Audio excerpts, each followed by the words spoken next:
Claiming the CEO. An Age Gap Billionaire Romance. By Michelle Love. The Flirt. Chapter 1. Cyprian. A golden hue falls over the crowd of people who dance under the disco ball as yellow lights shoot up at it and bounce off the millions of mirrors used to create the magical ball. Loud music vibrates through my body as I sit, unseen, at the top of the spiral staircase that leads down to the ballroom of my father's mansion. He is having another party, the way he does each and every Friday and Saturday night. Sunday is reserved for other social functions. On Sundays, we go to watch horses run around a track while my father trades money with the people around him. On occasion, we get onto the jet and go to other places where my father bets with other people about various things. Once we watched dogs run around a track, and that was cool, because he took me to look at them before they raced, and I was allowed to pet a couple of them. The horses are always too high-spirited. I am never allowed to touch them. I am what my parents call a happy mishap. My mother left me with my father when I started kindergarten a year ago. Up until then, she and I lived in Los Angeles. We lived in a small home, and she stayed with me. She decided, since I was going to start school, she could go back to her job. So I came to live with my father in Clemson, South Carolina. I am what they call a child prodigy. I was reading and writing at 3 years old. I was drawing pictures that won awards at 5 years old. Now, at 6 years old, I have skipped a couple of grades. I am in 3rd grade now, and my teachers believe I will continue to skip grades. My father owns a company that makes investments for people. He is already tutoring me on what types of things make good investments. He tells me often that we are a family who works hard and plays harder. Looking down at the men and women who are dancing, hugging, kissing, and drinking things that make them stagger at times and slur their words, I find my father out of the crowd and see him with a woman on each arm. He must sense me looking at him, as his dark eyes scan the staircase until they meet mine. He smiles and tips his tall hat at me. The women wave at me and blow me kisses.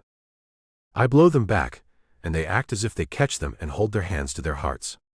With a sigh, I get up and make my way to my bedroom to study some more before I go to bed. My life is full, not in the way most children's lives are, but in other ways. I spend the school days having breakfast with my father, then his driver takes me to school. I stay there for a long time, and then the driver brings me home. My nanny makes sure I eat dinner and bathe. Then I get into bed and go to sleep. Only in the mornings do I see my father. We go over the newspaper to see what the stock market is doing. Then we head off to do work, as he calls it. On the weekends, I do not see him at breakfast. My nanny makes sure I have my breakfast, and maybe at lunch my father will come out of his bedroom. He always has different women with him when he does. Sometimes there are 2 or even 3 women who come out with him. I do not know what they do when he has his sleepovers. I just know I am not invited to join them. And I am not to get to know the women. I am to exchange polite hellos and goodbyes, but that is all. My father makes it crystal clear. None of the women have a place in our little family. He and I are a family, and my mother and I are a separate family. I asked my father one time about love. A friend from school told me his mother and father are in love, and they are married and live together. He told me he has brothers and sisters, and a real family. Not like mine. When I asked my father about that, he said some people like to live life that way, but he does not. He has little time for relationships. His time is better spent making money for himself and other people. And when he is not doing that, he wants no fussing and fighting. He says those things come along with love and marriage. I suppose he is right. I saw one of my teachers arguing with a man in the hallway once. When I asked her if she was okay, because she was crying, she told me the man I saw her with was her husband and they had had a disagreement. If a mere disagreement can make a person who is in love cry, then I too want no part of that. Just like my mother and father. I have never seen either of them cry, and I also have never cried unless I was in physical pain. I did cry a little when my mother left me here with my father and a nanny. But she told me that I would be fine and she would see me when she could. I see her once a month. She comes to my father's parties for the weekend at the end of every month, and I see her some while she is here. She was right. I was fine eventually. I saw her dance one time at one of the first parties she came to. That is when I found out what the job was she wanted to get back to. She is what my father calls an exotic dancer. At one of my father's parties, I sat on the stairs watching my mother dance and toss away her clothes. My nanny found me, scooped me up, and took me back to my bedroom where she sat outside my door in a chair to make sure I stayed in my room. She told me I should not see my mother doing that. I asked her if what my mother was doing was considered wrong. She told me there is no wrong or right, but some things should go unseen by one's children. With no wrong or right in this world, I suppose it is my destiny to follow in my parents' footsteps. Love may be what some people fall into. I am not like those people. I am like the ones I came from. My father told me I was not planned. He was not sorry that I came along, but he was not happy with something called a rubber that gave me to him and my mother. Apparently, this thing called a rubber has the power to stop an egg from becoming a baby. The one he said he was using must have had a hole in it. He told me never to skimp on rubbers and always make sure I had plenty of them when my time comes. I do not know when or why my time will come to use rubbers, but I will remember my father's advice on them. He must know what he is talking about, since he has never had any other happy mishaps. My mother has not either. Laughter fills the hallway outside my bedroom, and I get off my bed and sneak to the door, pulling it open only a tiny crack to see who is coming upstairs. My father has the same 2 women under each arm as he did when I saw him downstairs. They are taking turns kissing his cheeks, and he looks very happy and relaxed. Not the way he looked when he got home from work earlier this evening. "Good night, Papa," I call out as I open the door a bit more. All 3 of their heads turn my way. "Hey, cutie," the woman with red hair says to me. "Aren't those pajamas the cat's meow?" My father jostles her a bit to get her to look at him. "No talking to the kid, Bonnie." He looks at me and gives me a grin. "Good night, son. I will see you for lunch tomorrow. You get some rest now." "You too, Papa," I say and close my door. Going back to my bed, I have to admit my father looks way happier than my married teacher ever does. His way has to be the best way. He and my mother are happy people. I want to be happy too. My friend from school will most likely follow how his parents live, and I find myself feeling sorry for him and how his life will certainly turn out. Poor kid. Chapter 2. Cyprian. The disco ball reflects purples and pinks as I walk down the spiral staircase to my graduation party. I have finally earned my bachelor's degree in investment. I still have to earn my master's degree in finance. I am not quite ready to become the chief executive officer of Papa's company just yet. But I am working at Libertine Investments as an assistant to the chief legal officer, Stan Franco. He oversees all the legal affairs of the company. At 16 years old, I am the youngest person who works at my father's company. No one treats me like a kid, though.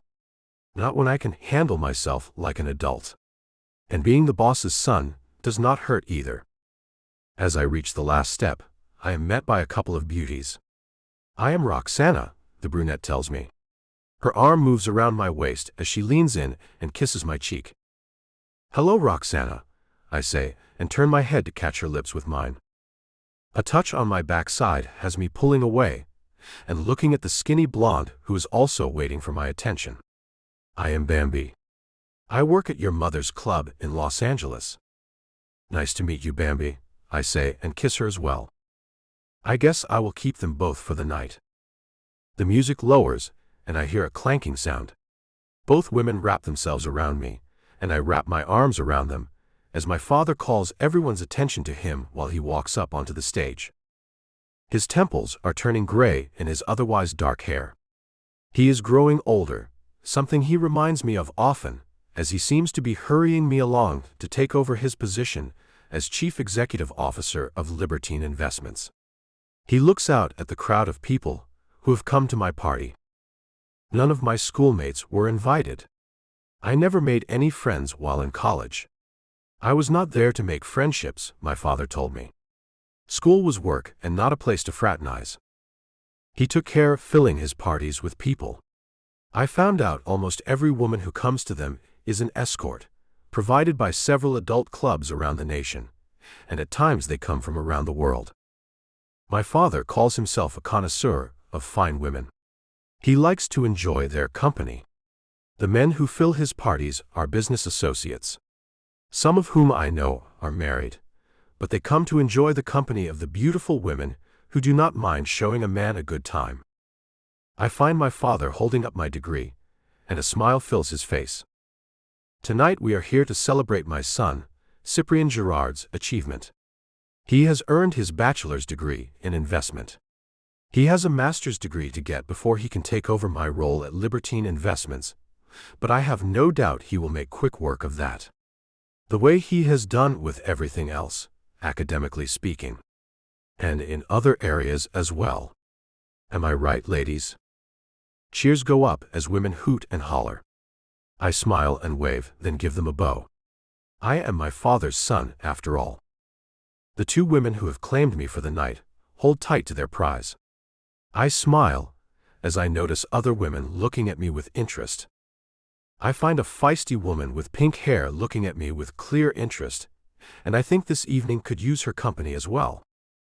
My father continues his speech as I motion to the new woman. She comes to me while he keeps speaking. Cyprien is the only fruit to have fallen from these loins. He moves his hips in a playful way, making the women scream. My happy mishap has made me very proud of him on this day, and all days for that matter. So please join me in letting him know he is appreciated by us all. More cheers ring out. I look at the women on each side of me. I will let you two decide. Can Pinky here join us this evening? After a quick conversation, they all agree. Seems you are in, Pinky, I say. I am happy with the addition, and find myself ready to dance a bit, enjoy a drink, and spend the rest of the night lost in good company. Life is good. Chapter 3. Cyprien. It is Friday, and my nerves are frazzled as the board meeting has gone on longer than expected. Iran is a no-go, I say as I slam my fist on top of the huge dark oak table. I will never budge on that. I am not my father. I will do no business with countries who support terrorism. But their money is as good as anyone's, Cyprien, the chief financial officer, Bob Stewart, argues. Not to me, it is not. Can we end this now? I ask, as I look wearily at the board. I will not cave to you people. I am the chief executive officer now. My father, Corbin Girard, has entrusted this company to me, and I have gone to school for a long time to get to where I am. I have studied the outcomes of such investments. Something like that, in a time of war, could end any political plans any one of you may have. How are you so sure? Claudette, an elderly board member who has been here forever, asks, as she looks at me as if I am a stupid child. I turned 26 last week. I am far from a stupid child, and have more education than any of these people. I earned my master's a few years ago, and am finally through with school, and ready to move on to running the company my father started and has entrusted to me. But this old board fights me on every last thing I want to change. Standing up and picking up my briefcase, I answer her, Claudette, you may not have aspirations for political greatness, but some in this room do. While I do not care for politics per se, I am a true American who has tremendous respect for those who have fought a war that has gone on far too long. I will not make money for or take money from any enemy of the United States. That said, I will be ending this week's meeting, as it is 8 in the evening, and my father is hosting a lovely party you are all invited to. Claudette looks at me as I walk out of the boardroom. Her frown shows she is unhappy with me cutting the meeting short. But I am the chief executive officer, and I can do such a thing. My body is weary from the many struggles I have gone through this week. It has been past 11 each night before I have seen the comfort of my bed. I have worked so hard, and the knowledge that pretty girls are waiting in the ballroom at the mansion is just too enticing for me to stay and argue any longer. A chill runs through me as I hear the click of her 1-inch heels as she comes up behind me. Cyprian, this is not over. Oh, but it is, Claudette. How I wish you could join us over here in the real world. You are from an ancient way of thinking. One that is dangerous now, I let her know. In this time of such upheaval, we need to form a solid stand to make sure we remain the country we have always been.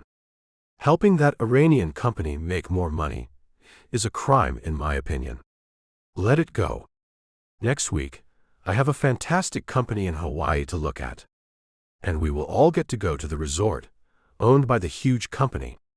It will be fun, relaxing, all expenses paid. You will love it. You should bring that granddaughter of yours along. What is her name again? Suddenly, her icy demeanor changes. Margie is a wonderful young woman. She is your age and such a prize. The right kind of woman to marry such an eligible bachelor as yourself. She is well educated and helps out at all of the church functions. She is a great young woman. I am afraid she lost me at the word marry. Send her to the party tonight. Heavens no, she says as she shakes her head. Cyprian, she is a nice young woman. But I could give you her phone number, and you could take her on a nice date. A fancy restaurant, some wine, and good conversation. Does that not sound lovely? It sounds terrible. Maybe another time. I am really worn out from work this week. I need to relax, and I would make awful company for such a nice young woman. Another time, perhaps. I hurry to get on the elevator and find Claudette right at my side.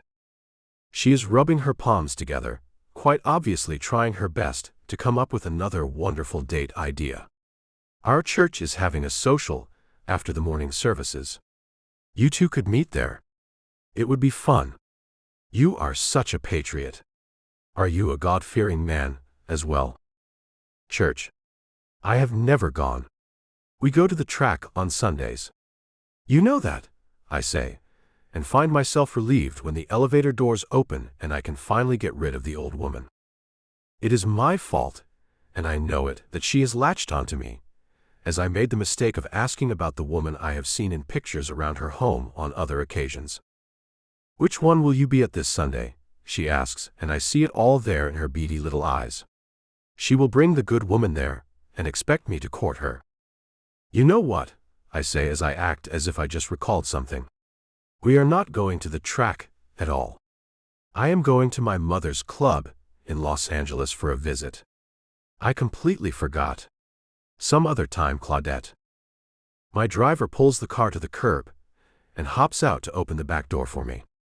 My long black limousine is spacious, with a full bar and lots of seating. There is plenty of room to have fun while traveling. I find a flashy platinum blonde with her long legs stretched out, waiting inside for me. Claudette sees her too. Who is this? She asks. With a shrug of my shoulders, I ask, what is your name? Lola, she answers. Your father sent me to accompany you home after a hard week of work, Cyprian. How lovely, I say as I slip into the black cherry leather seat. See you next Friday, Claudette. My driver closes the door, as Lola finds a sweet spot on my neck to nibble as she rubs me in all the right places. I love my life. Chapter 4. Cyprian. The walls in here are a decadent shade of yellow, the real estate agent tells me, as I follow her through the home on the estate I am looking to buy. I have never heard yellow called decadent before, I say, as I look at the walls I would describe as canary yellow. Could try though. I do like the 10 bedrooms and the theater room that is in the basement. I bet the sound would be amazing down there. I am sure it is. Would you care for a demonstration, Mr. Gerard? She asks, as she seems about to bend over backward to make this sale to me. Her commission will probably be more than most people make in a year. Time to haggle a bit, I think. My father said I needed to get myself a home. It is a good investment. I am looking for a place that needs some help getting back up and going. I can use the repairs and reconstructions as write-offs. But I will pay no more than what I believe this place is worth right now. Understood. This is an excellent property for you, Mr. Gerard, the woman says, as she points out how out of date the crown molding is. All of this should be replaced. As I look around at the massive home that sits on 100 acres, I contemplate all the people I would need to hire and the money I would have to pay them to take care of the place. I would also have to hire contractors to make the renovations. With the work it needs and the write-offs I can take, it seems like the perfect home for me. It sits just outside of Clemens, South Carolina. The office is only 30 minutes away on the other side of town. The drive out each night might be relaxing. I open the door off the kitchen and listen to the crickets chirp in the cool evening air. Nice, peaceful, relaxing. This will be perfect for me. And all this room is great for a man who is thinking about marriage and family soon, she says as she looks past me at the vast backyard. I laugh at her idea. I am not about to get married. Ever. I am sorry, she says as she looks down at the clipboard in her hand. Your birthday shows me you are 35. Surely you want to settle down pretty soon. I mean, you cannot wait forever. I can and I will. I am not the marrying type. I work hard. I have no time for the bickering that goes along with having a wife and kids. No, thank you. I step outside and smell the fresh air and look up at the sky where stars are already beginning to show with no city lights around to hide them. This is great. I will take it. Her words of marriage and kids are put behind her as she sees dollar signs and hops up and down with excitement. Fantastic. I am about to become a homeowner, a thing I have never been. I will be the lord of this castle, ruler of the many it will take to keep this place running like a well-oiled machine. Turning around to go back inside, I find myself laughing. I have never overseen servants and groundskeepers and people like that. I hope I am good at it. I am sure you will be, Mr. Gerard. Now, when would you like to meet to sign the papers and set up financing? She asks as we walk toward the front door. I will be paying in cash if the seller accepts my offer. I take her clipboard and write in the amount I am willing to pay for the place. I have managed to squirrel away a few dollars. The fact is, with no bills and making the money I make as chief executive officer now, I am a multi-billionaire. There never was any doubt I would meet my goal to become one. I set that goal when I was a child, and it took a little over 25 years for that to come to fruition, but I made it happen. The other goal I have is to make sure my life stays happy and carefree. Well, carefree as far as women go. Women and children have limited roles in my life. Do I like kids? Sure, but on a limited basis. Do I like women? Again, sure, but on a limited basis. I do not consider myself a user of women. I do consider myself a man who knows himself and knows what he wants. Am I capable of having a real relationship? Of course I am. Do I want one? Of course I do not. Women are beautiful creatures. Their bodies come in all shapes and sizes, and that is wonderful to me. Why settle on one when you can enjoy so many? My father is still reaping the benefits of bachelorhood. My mother is a very happy single woman. I think I will be fine as a single man who has fantastic weekends with women who expect nothing from me other than a good time. I can deliver that 2 nights a week. Work has me exhausted the other 5 anyway. I never realized how hard my father actually worked until I took over his role in the company. It is a huge job. It takes forever. And so many people depend on me now. With all that responsibility, why on earth would I add in a wife and kids? Why would anyone? It makes no sense to me. I have tons of beautiful women available to me 2 nights a week, and all day on Sunday. Who could ask for more? I am not greedy. I have seen men who are married and have families and still dabble with the women at my father's parties. They are walking a tightrope. If they ever got caught, they would lose half of everything they have managed to gain. I, on the other hand, have nothing to fear. I have watched men run and hide when their wives have shown up unexpectedly. I have helped many to slip out secret doors and get to cars their wives knew nothing about while making sure those women were treated well. I do not want that. I do not want to look over my shoulder for the one woman who wants to hold me down. I do not want to change into a man who is a hypocrite. I see no reason to lie to a woman. I see no reason to lie to myself. I like women. I always will. But I will never see fit to cage myself or any woman into a life of dread, deceit, and anarchy. Yes, some call it love. Is it really something so easily captured with one word, though? Is it really so easily done? I can turn into I cannot in the blink of an eye. Why put myself or some poor woman through that torture? Not a thing I would like to do. Not a thing I have a goal to do. Not a thing I want. I know the owners will go for this amount. So, how about tomorrow then? The real estate lady asks me. I can have you and this house together before you know it. I just know you will treat her well, Mr. Gerard. Give her that tender loving care she has been needing. You will have this estate blossoming in no time. I cannot wait to see her with your hand on her. Staring at the woman blankly, I shudder as she sounds as if she is talking about a woman. Suddenly, owning a house sounds like a huge commitment. I am going to think on it, I say as I walk out the front door. I thought we had a deal, she calls out to me, waving her hand frantically. Ducking into the back of my car, I slam the door. Drive away, Beau. That woman is trying to tie me down. As he speeds away, I turn back and see her slumping as she walks to her car. I may have just cost her some of her time, but she was about to trap me with that house. And I cannot have that. Chapter 5. Cyprian. What do you mean, you do not want to be tied down to a house, Cyprian?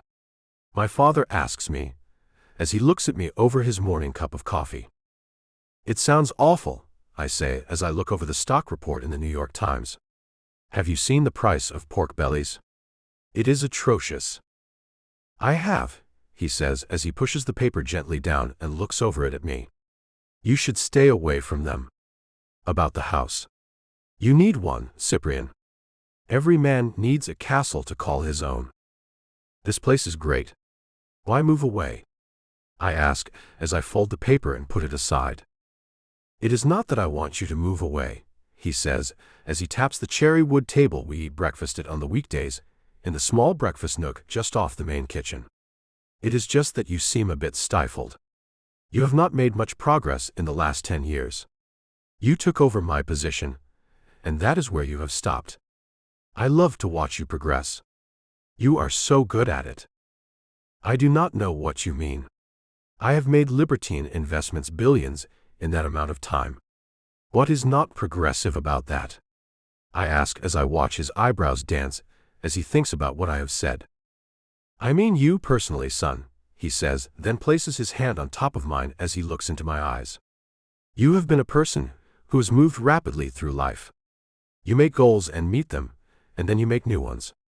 You have not made a new goal since taking the chief executive officer position at the company. That is what I mean by progressing. I think a home of your own, and building it up to be what you want it to be, should be your next goal.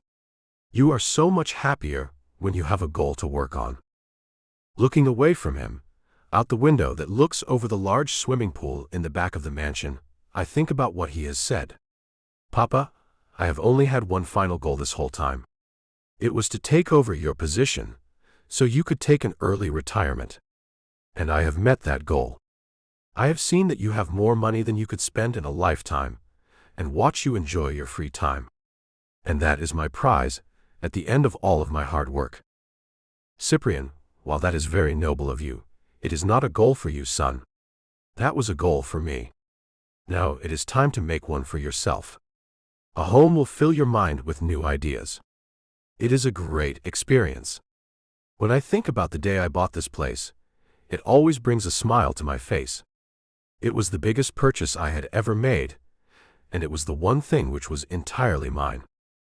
My eyes fall to the table, and I look at my clean plate that had been filled with strawberry crepes. Then I was thrust upon you, taking some of your home away. And what you really want is your home back, and me to find my own. I understand now. I will call the real estate lady, and tell her the deal is still on. I did not think about you wanting your old life back, the one you had before I came along. The weight of his hand on my shoulder has me looking at him. Son, that is not it at all. I know your mother and I call you our happy mishap, but you were a true gift from above for me. I assume to your mother as well. I do not know, as we hardly converse at all. She and I never were conversationalists. So that is not it. Then why do you want me out so badly? I ask as I do not understand, and I usually understand almost everything. You need to make your own life. I have watched you following me and my life patterns, and that is not fair to you. You are deeper than I ever was. Or your mother, for that matter. I feel as if you think there is only one way to live life, but there are many ways to live it, he says, making me wonder if he is on to something. I think I do want to live the way you and Mother do, Papa. I see your faces are always happy. I want to be like you too. I want to live the life you two have, I say, and watch a frown cover my father's face. His hair has gone completely gray. But he is still what people call a handsome man. He still gets all the ladies he cares for. Son, I am getting older with each passing minute. And it is beginning to settle in with my retirement that I have set myself up to live alone forever. He looks around at the empty room around us. The servants move about like ghosts to make sure I am never bothered, the way I used to ask them to do. But that was back when I was a busy man, with the weight of the world on my shoulders. Are you saying you are unhappy now, Papa? I ask, as he has not seemed unhappy to me in the least. He nods. I do not know how to talk to women. I flirt with women I know I can, or talk business with women who are in my business world. But I have no idea how to talk to one like she is my friend. I do not want that for you. I want more for you. You have told me on many occasions when you have a relationship, it means arguments, unhappiness at times, and putting people before yourself and what you want. Are you changing your mind now? Not for me, no. I am old and set in my ways. I could not put up with that now, if I wanted to attempt to. But you have led a life that has been led by me, and I think it is time for you to follow your own heart for a while. See what you really want in your life. That is why a home of your very own is the best place to start, he says, then looks out the window to watch a sparrow fly past it to a nest in the tree next to it. And if I decide to make my own party room and live life the way I have come to know it, will you be disappointed in me? I ask, as I have never seen my father like this before. With a shake of his head, he says, I will never be disappointed in you. Not ever. Live however you want to. But do it because you want to. Not because you think anything is expected of you. My mind is a mess. You seemed proud of my success with women. I am proud of you no matter what, Cyprian. I always have been and always will be. He gets up and pats me on the back. I am going to take a nap. Do whatever it is you want to, son. Stay here, buy the house and move whatever it is you want. I will always be proud of you. Watching my father leave the room, I get up to head to the office. I have always done what I thought was expected of me. I never once realized that nothing was expected of me. Making my way to the waiting Mercedes my father's driver is driving me to work in today, a dreaded Monday, I let the driver open the door for me and watch as he closes it, without a word said between us. It is odd how lost I suddenly feel. It is as if the rug has been pulled out from underneath my feet, that I had been steadily treading upon for decades. I can do whatever I want to? I should feel great. Nothing is expected of me, and anything I want to do, I can. Papa will still be proud of me, and so will Mother. So why do I feel so alone? The car pulls out of the large horseshoe drive and onto the road. I find myself pulling out my cell phone and tapping a message to the real estate lady. I am going to take the estate. I am going to live alone out there and see what it is I want to do with my personal life. Business-wise, that is settled. I am to remain the chief executive officer of Libertine Investments until I find another to groom to take over my place. Not a child of mine, obviously. Children are still off the table for me. I would have no idea how to appropriately raise one of them. With my own home, I could decide to keep women there overnight and into the next day, week, month, or year if I wanted to. And all this time, I thought my father would lose respect for me if I ever tried to keep a woman or women for more than one night. I suppose I am too literal of a person to understand everything. The little nuances that some people get, I just do not. Maybe with this advanced thought process I was born with, I lost the ability to read between the lines.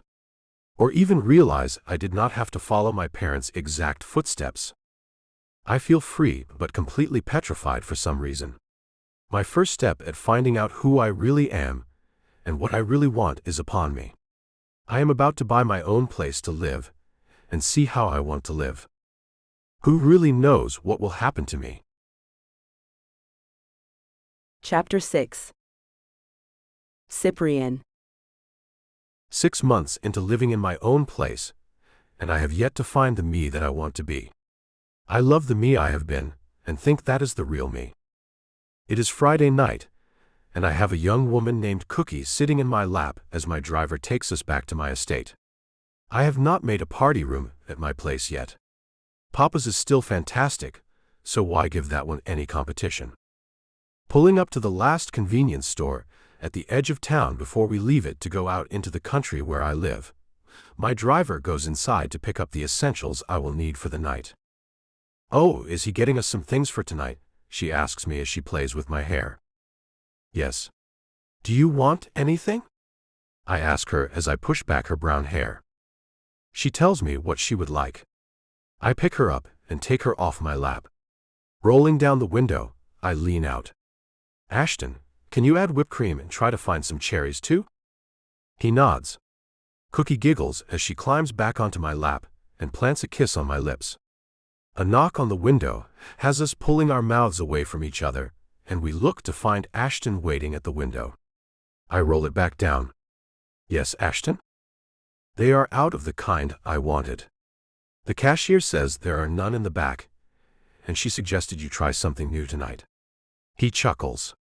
"She is a spitfire, that girl. Anyway, do you have any other preferences, or should I get what is on the shelf?" I find myself a bit annoyed. Who is this girl cashier who thinks she knows me? "Oh, just the same young lady who waits on me every Friday and Saturday night when I pick up your supplies. She is a hoot. I always leave with a laugh and a smile when she waits on me. She means nothing by it. She is a comical person. So I will just pick up another kind. I will ask her if any of the requested kind will be in tomorrow," he says, then turns to walk back inside. "Oh, Ashton," Cookie calls out. "I would love a fountain drink. Surprise me, will you?" He nods and throws up a peace sign as he walks back through the glass doors. I find myself craning my neck to see if I can see this spitfire cashier he is talking about. The glass along the side of the store where the checkout counter is located is too dark to see through. "Cyprian, I really need to use the ladies' room. How far is it to your place?" Cookie asks me, as I am still trying to catch a glimpse of the girl Ashton is talking to. Then he breaks into laughter. I have every reason to believe it is at my expense, and a heat fills me. I move Cookie off my lap. "Go inside and use the ladies' room in there. I need to go now too." As we get out of the car, I see Ashton cut his eyes at me, and his smile vanishes. The man is around 50 years old. When he calls someone young, it can mean they are a couple of years younger than he is. But I am dying to know who this woman is. She is making fun of me, that is for certain. Ashton pushes the door open. I am done. She managed to find a package in a return bin behind the counter. Come on now. He seems nervous. She has to use the restroom, I tell him as we keep going toward the doors. Home is but a few minutes away. I would not recommend using these facilities, sir, he says, then he holds up the large fountain drink. Look, miss, I have your drink here. It is a Mr. Pibb. Oh yes. I love that, Cookie gushes and turns back to accept the drink from him. I can wait until we get to your place, Cyprian. Great, get back in the car. I will only be a minute. I really have to go. I cannot wait, I say, then push the glass door open. A little chirping bell rings, announcing my arrival. Hello, welcome to Ty's Quick Stop, I hear a woman say but see no one. Hello, I say, and make my way to the back of the store to where I see the bathroom sign. Only, I am looking down each aisle to see if I can get a look at the cashier Ashton was talking about. I find a short woman putting bags of candy on the shelf. She has on a green smock and looks at me with a toothy grin. Hi there. Can I help you find something? I raise my eyebrows at her and chuckle. No, I think I am good. Making my way to the men's room, I find myself chuckling as I go. I do not know what got into me. I was so mad a moment ago about what the woman said, but now that I see it is just a little older woman, with most likely no real life outside of this little store, I am anything but mad. Going into the bathroom, I find it smells clean and almost sparkles. The door across the little hallway squeals open, and I hear a soft voice say, "Women are filthier than men, Gina. Did you know that?" The woman's voice is on the deeper side of the female octave. It is smooth and has the slightest French accent to it. It is not like anything I have ever heard before.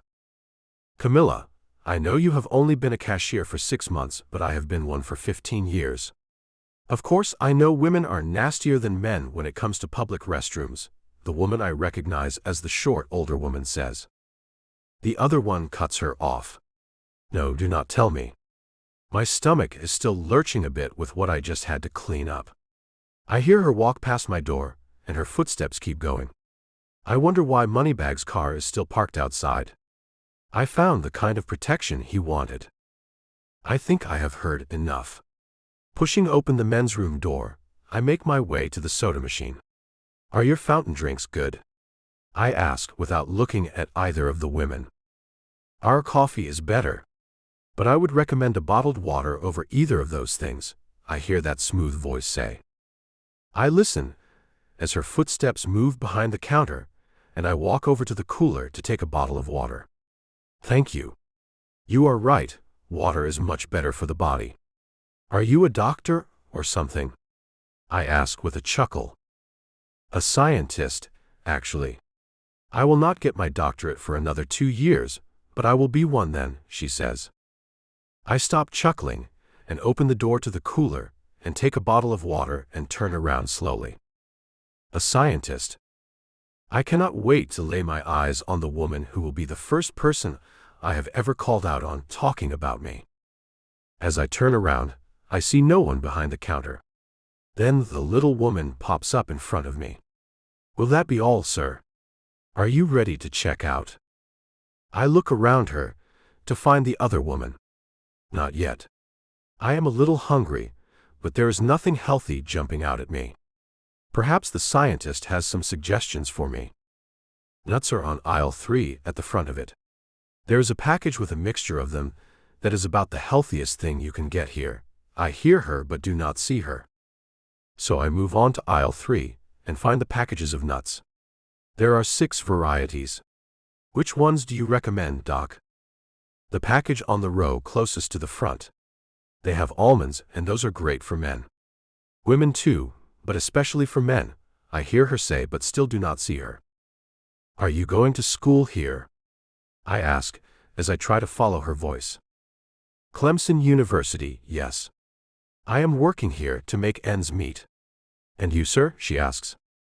I find her voice coming from the area of the counter and make my way to it.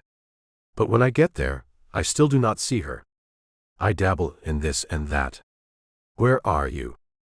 A head with a tight black bun, with curls that have escaped, comes out from under the counter. Under here. I had to add money to the vault, and you have to climb under this thing to do it. It is a real pain in the butt. Watching her climb out from under the counter, and smooth her green smock that fits her curvy body extremely well, I see her eyes when she lifts her head up. Gorgeous blue eyes framed by lush dark lashes find mine. Her rosy red lips curve into a smile, showing brilliant white teeth that look amazing in contrast to her creamy caramel skin. Will that be all, sir? Huh? I ask as her beauty has rendered me speechless. She looks at the water and package of nuts in my hands. I can ring those up for you, if you are done shopping, sir. I place the things on the countertop and stammer, sure, yeah, that is going to do it.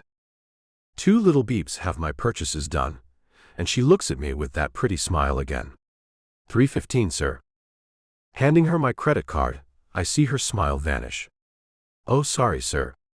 She points at a small sign on the counter that says, they do not accept credit card payments for less than $5. I never carry cash. I will put them back. Before I can turn away, her hand on my arm stops me. I got this. You have a nice evening, sir. Drink all that water and eat all those nuts, and have a healthy evening. It is on me. I look at her name tag and smile. Thanks, Cammy. I will repay the favor. No need, she says as she looks at her name tag. Did you call me Cammy? I did, I say with a chuckle. I am afraid I have a habit of making up women's names on my own. Sorry. That is rude of me. Think nothing of it. I think that is kind of sweet. See you around then, sir. You come back and see us. She turns to walk away to get back underneath the counter. Cyprian, not sir, I say, then lean on the countertop.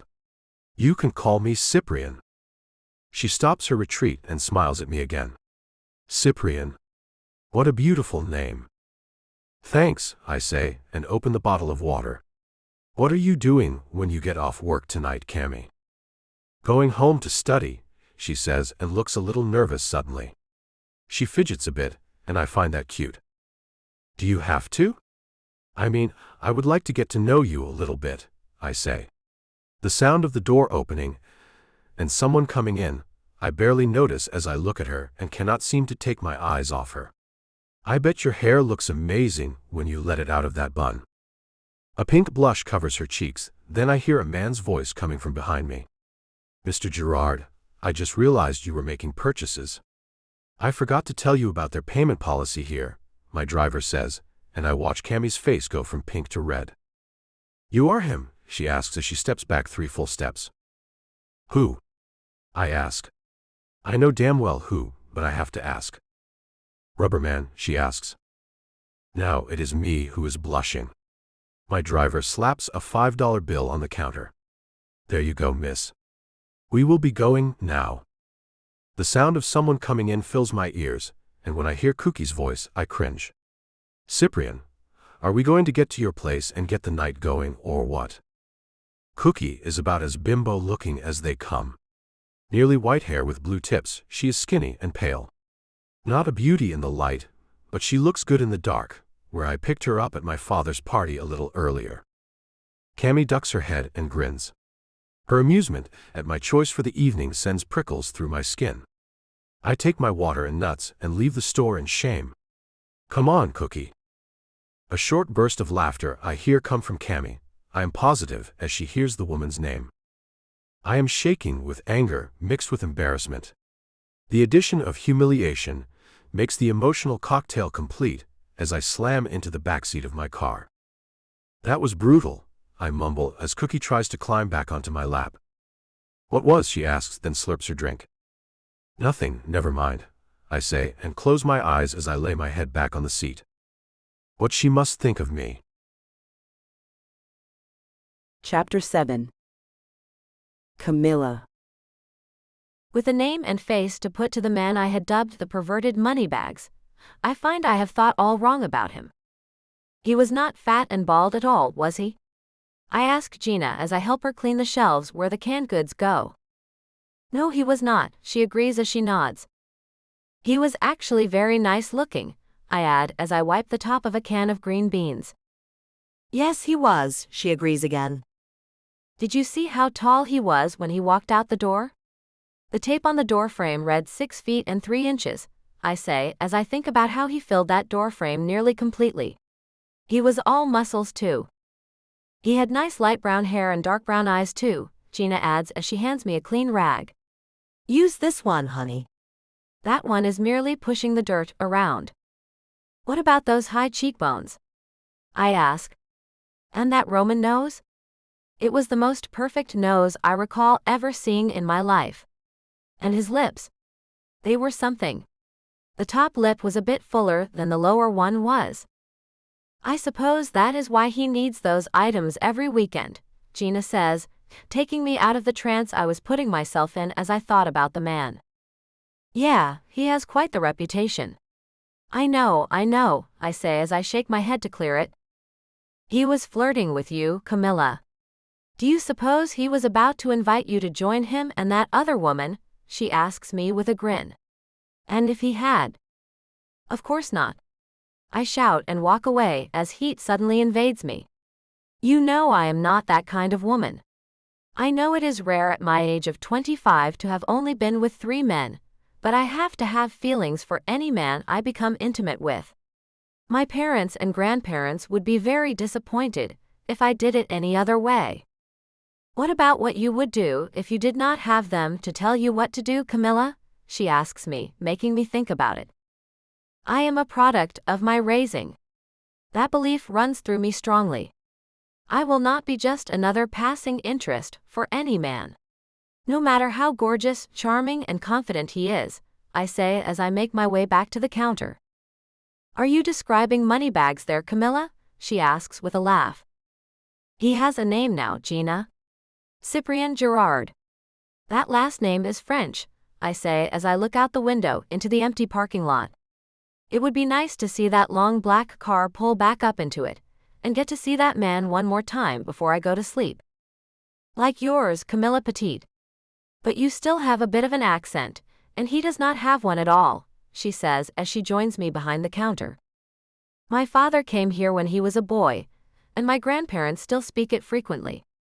I wonder how my family would feel about him, I mumble to myself. Camilla, he is a rogue, a Romeo, a Lothario. You will have to watch yourself so as not to let him charm you.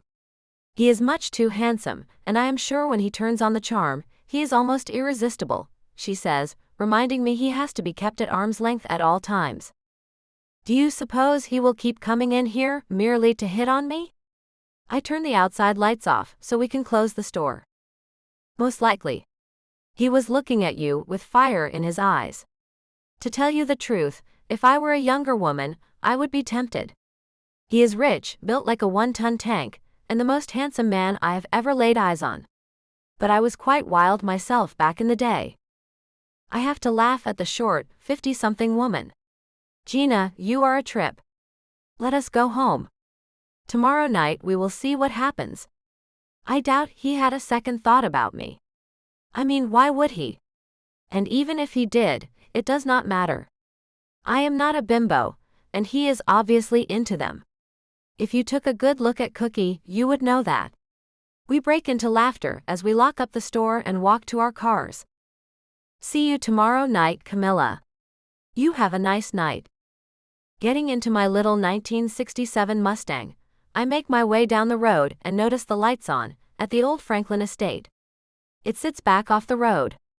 A long driveway leads up to it, and it is gated. My mind wanders off to what the handsome man is doing right now, and then I see an animal crossing the road and have to jerk the wheel to miss hitting it. Oh no. I have to get that man off my mind. He is definitely nothing but trouble. The Wolf. Chapter 1. Cyprien. The light show my father has put on for tonight's party sends mock fireworks sparkling over our heads in his ballroom. Two women have me in their clutches. For the first time ever, I am trying to figure out how I can politely excuse myself before I go home. Someone has filled my mind all day, and even into the night. The young woman from the convenience store has my thoughts muddled. I had a bouquet of red roses delivered to the store for her today. Ashton told me she works every weekend, so I am pretty positive she received them when she got to work. I hope they brought a smile to her face. I did not put anything on the card except, "To Cammy, from Moneybags Pervert." I hope it made her laugh. My sights are set on her for tonight. I could use the sound of her slight French accent as we spend some time together later. Ashton told me the store closes at 2 tonight, and I plan on being her last customer. I have made a plan that is foolproof. She will have to give me a ride home, because I am going to have Ashton drop me off there. She seems the type of person who would not leave another human being in a bind. When I get her to my place, I will offer her a drink. A little nightcap, I will call it. She will accept, so as not to be rude. And after our little drink, and some well-placed conversation, I hope she will stay for a while. It is all set out, and I see no reason why it would not work. But first, I have to get rid of the women who have their claws dug into me. I keep forgetting their names, and that is not like me.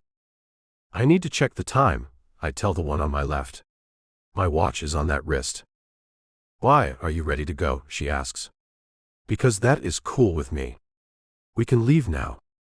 Wiggling my arm away from her, I check my watch to find it is almost 1:30. "Not yet," I say. "I need to visit the facilities.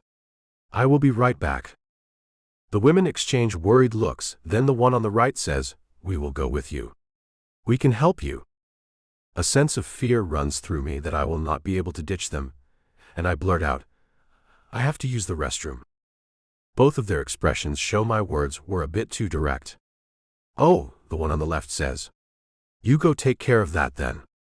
We will wait for you right here." I am finally set free. Off I go with a wave, neither of them aware I will not be returning to them. Not on this night, anyway. Slinking out through a side door that is hidden behind the stage, I find Ashton waiting for me as I had directed him to. "Are you sure about this, sir? She is not really your type." He opens the back door of the BMW that he brought me in tonight. "I am sure," I say as I slide into the car's back seat. "But you will have to work for this one. You have never had to work for a woman in your entire life," he says as he shakes his head. "Best to stick with what you know." "You are irritating me, Ashton. Just take me to the store, okay?" I pull the door closed. As he gets into the driver's seat, he looks back at me. "Are you sure?" "Yes. Drive." He has me nearly shaking with worry that we will miss her. "You seem a bit protective over this woman. What is the deal, Ashton? Do you want her for yourself?" "No, I am not interested in her in a romantic way. She is a good kid. I think you are setting yourself up for disappointment. That is all," he says as he finally starts driving. "Do you think I am incapable of winning her over? I assure you, I do have the skills required to charm a woman who is unsure. It has not happened often, this is true. But I can handle a bit of work when it comes to getting what I want." I lean back and look at the stars overhead through the moonroof. "I think she is a bit too spirited for you. And I doubt she will fall for your usual approach easily. If you are depending on her company tonight, I fear you may be disappointed, Cyprian," he says as he looks at me through the rearview mirror. "Do you really think so?" I ask, as I turn my head to watch the city lights begin to dissipate as we near the edge of town. My heart starts to flutter with excitement as I know we are getting closer to her. "I do, sir," he says. "Perhaps it will take some time to get to know her. I only want to spend a little time with her. That is all I have ever done with any woman, one evening and one evening only. That way no one gets attached. I do not think she is that kind of person, sir. But you seem set on trying. This may be a goal you cannot reach," he says as he pulls into the parking lot of the store where she works. Parking at the side, instead of the front like he usually does, he stops and turns to look at me. Are you sure? You have never been turned down before. I do not know how you will handle rejection. His negative vibe is rubbing off on me. I have to get away from him. I will call you if she will not give me a ride. He nods as I get out of the car on my own and wave at him to drive away. Checking my watch, I see that it is 3 minutes until they close. I go around the side of the building to the entrance. Just as I put my hand on the door, the outside lights go off.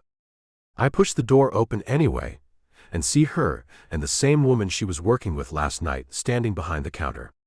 Cammy is quick to say, "We're closed." "Oh, it is you." "Hello to you too," I say, feeling more than a bit put off. "I have already shut down the registers. Looks like you are a minute too late for your Saturday night shopping, sorry," she says, as she reaches for something from under the counter. "I have some leftover from yesterday, so we are all good. I wanted to ask you for a huge favor, Cammy. My driver, Ashton's wife, became ill suddenly. He had to drop me off here so he could go get her and possibly take her to the hospital. I told him to do it. Time was of the essence for his poor wife, after all. I assured him you would take me home. That is what neighbors do for one another, is it not? I have my fingers crossed behind my back, a thing I have never had to do before." She groans. "I was going to go home and have some wine and watch some television. I am off tomorrow from school and work. It was going to be a relaxing night. But I suppose I can take an extra 5 or 10 minutes to drop you off. It is on my way home anyway." She comes around the counter, unzipping her green smock and taking it off, tossing it on top of the counter. "You may not know this, but I happen to have a whole cellar of fine wines from all over the world. I also have this wonderful home theater I have yet to use. Would you like to come over for a while?" I ask, as she takes a set of keys out of her pocket.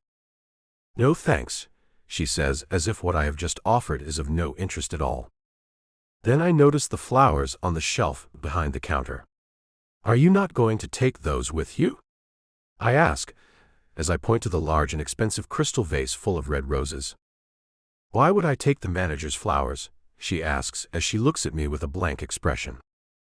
"Those are yours," I say as I make my way behind the counter to get them. "And how do you know that?" she asks me as she crosses her arms in front of her. I pull them down and take the card I wrote on at the florist's shop and hand it to her. "Because I sent them to you. Did no one tell you?" "Obviously not," she says as she rolls her eyes and takes the little card I am holding out for her.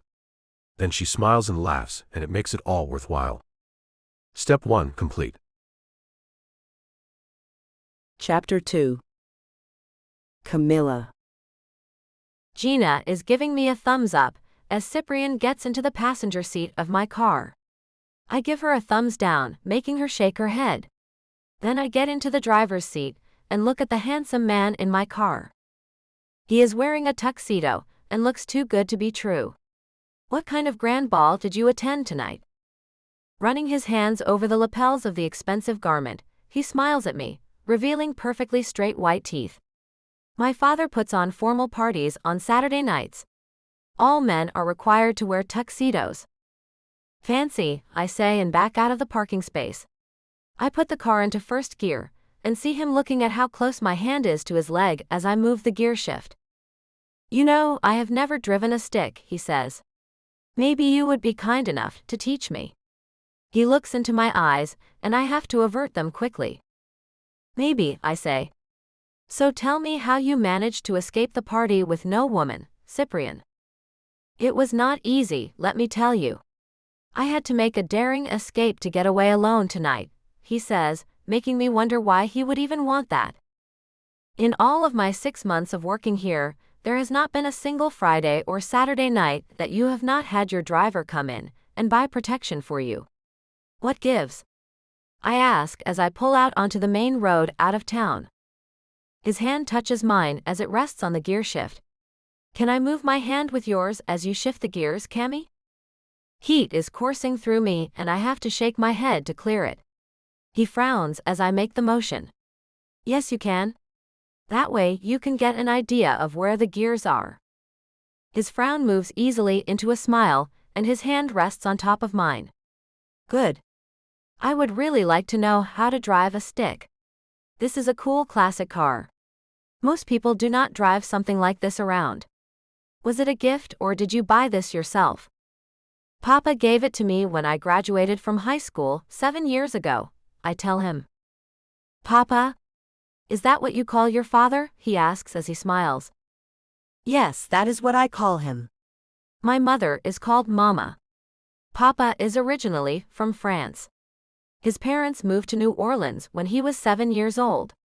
My grandmere and grandpère still live there, only a few houses down from where my parents live. I stop talking, as I feel as if I am rambling on nervously. I call my father Papa too. My mother I call Mother. She and I are not very close. She lives in Los Angeles. She sent me here to live with my father when I was 5. Wow, I say without thinking. Sorry, my bad. Sorry? Why? He asks, looking confused. I was being judgmental about your mother. Sorry, I say as I see the huge black wrought iron gated entry nearing. This is it, right? It is, he says. And now you will know the code to the gate. A smile moves over his entire face. You can get out and push in the code. I do not need to know that, I tell him as I pull to a stop just far enough away from the control panel to allow him to reach it. Pull up, Cammy. I am not afraid for you to know the code to my gate, he says with a laugh. With a shrug, I pull up and roll my window down. Okay then. I position my finger over the keyboard, waiting for him to tell me the numbers. 696969, he says as I look back at him, catching him smiling. Seriously? I punch it in, and the gates open. I was right. I called it right from the get-go. About, he asks as his hand moves back over mine to help me shift gears. About you being quite the charmer, I say with a laugh. I am not happy with you thinking of me that way, he says and taps the top of my hand. I enjoy the company of women, that is true. But I am not what you think. Okay, think that if you want to, I say as I make my way up the long drive to his monster-sized home. This place is huge. The entire front of the house is lit up. The landscaping is magnificent. You cannot see it from the road. You like? He asks as I pull to a stop in front of the front door. It is gorgeous. You have had a lot of work done on it. It looks great. Well, see you around, Cyprian, I say as he opens his door. He stops and looks back at me. Come inside. I will give you the grand tour. I really should get home, I say, as I do not quite trust myself to be alone with the man. Especially in his home. Who do you have waiting for you, Cammy? He asks as he looks at me with no emotion on his handsome face. No one, I say as I look into his dark brown eyes. Then come inside. I will pour you some wine. Take you on a tour of this gorgeous home, and maybe then you will decide to watch a movie with me in the theater. Please. Okay, comes out of my mouth without me knowing it would. What have I done? Chapter 3. Cyprian. With a couple of glasses of red wine poured, I take them over to where Cammy is standing, looking at one of my paintings hanging on the wall of the barroom. Her eyes move over every inch of the painting I made of a stallion prancing around in front of a stable of mares.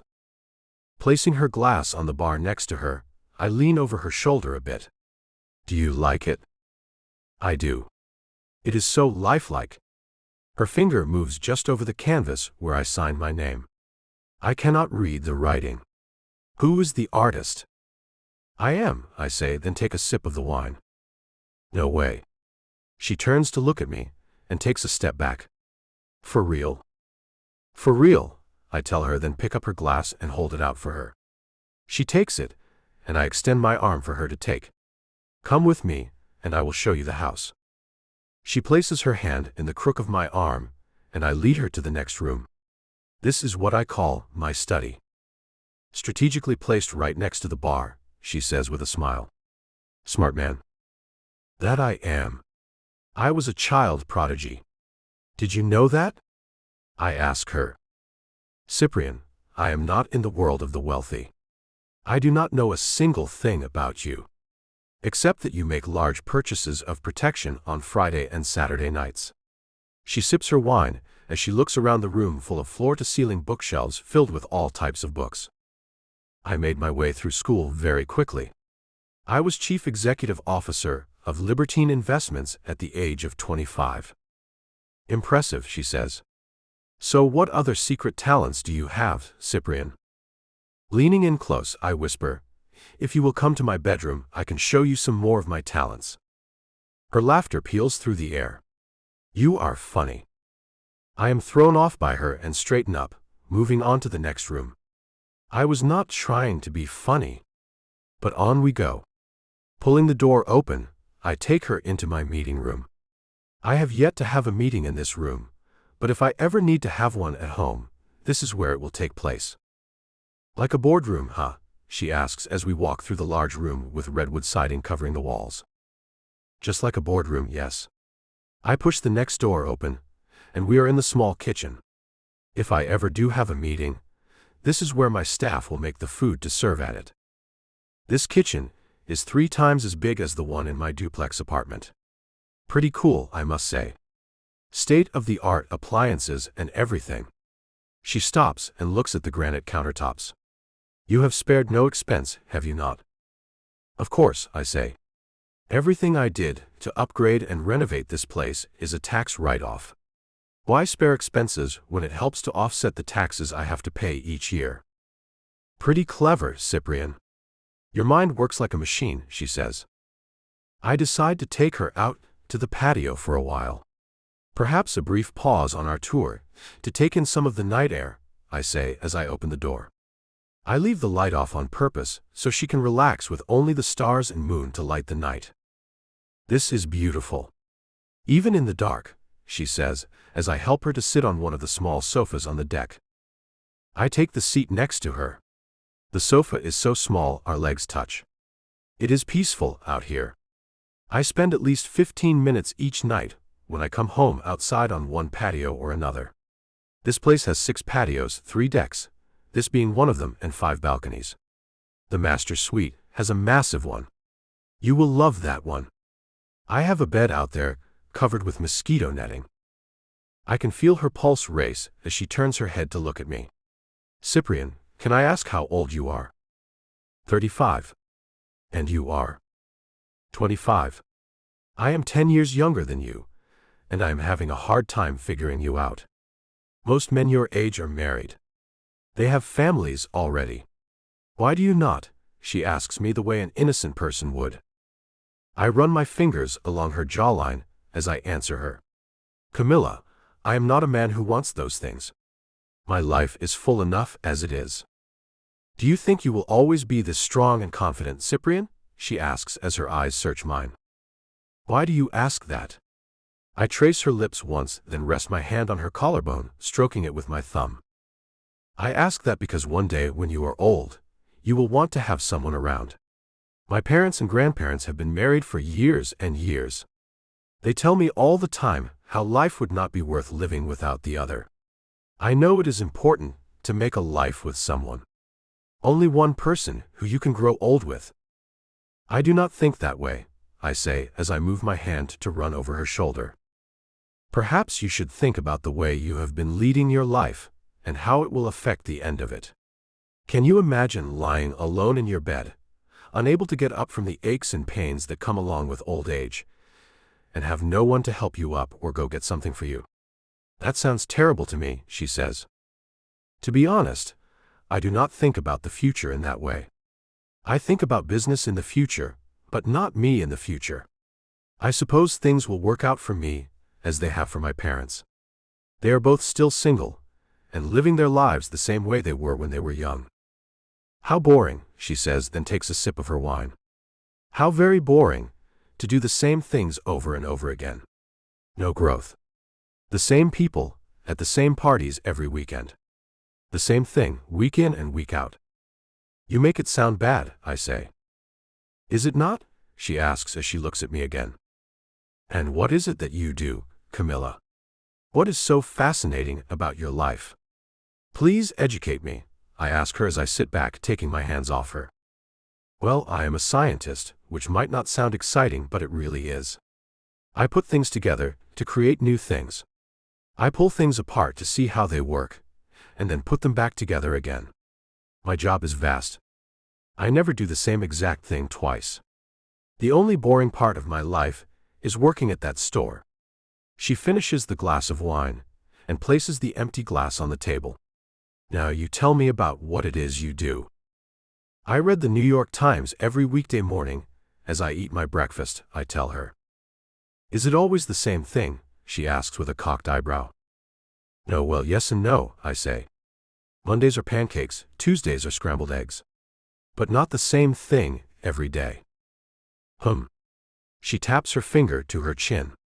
Now, I think I see why the never-ending turnstile of women. You do the same thing, day in and day out.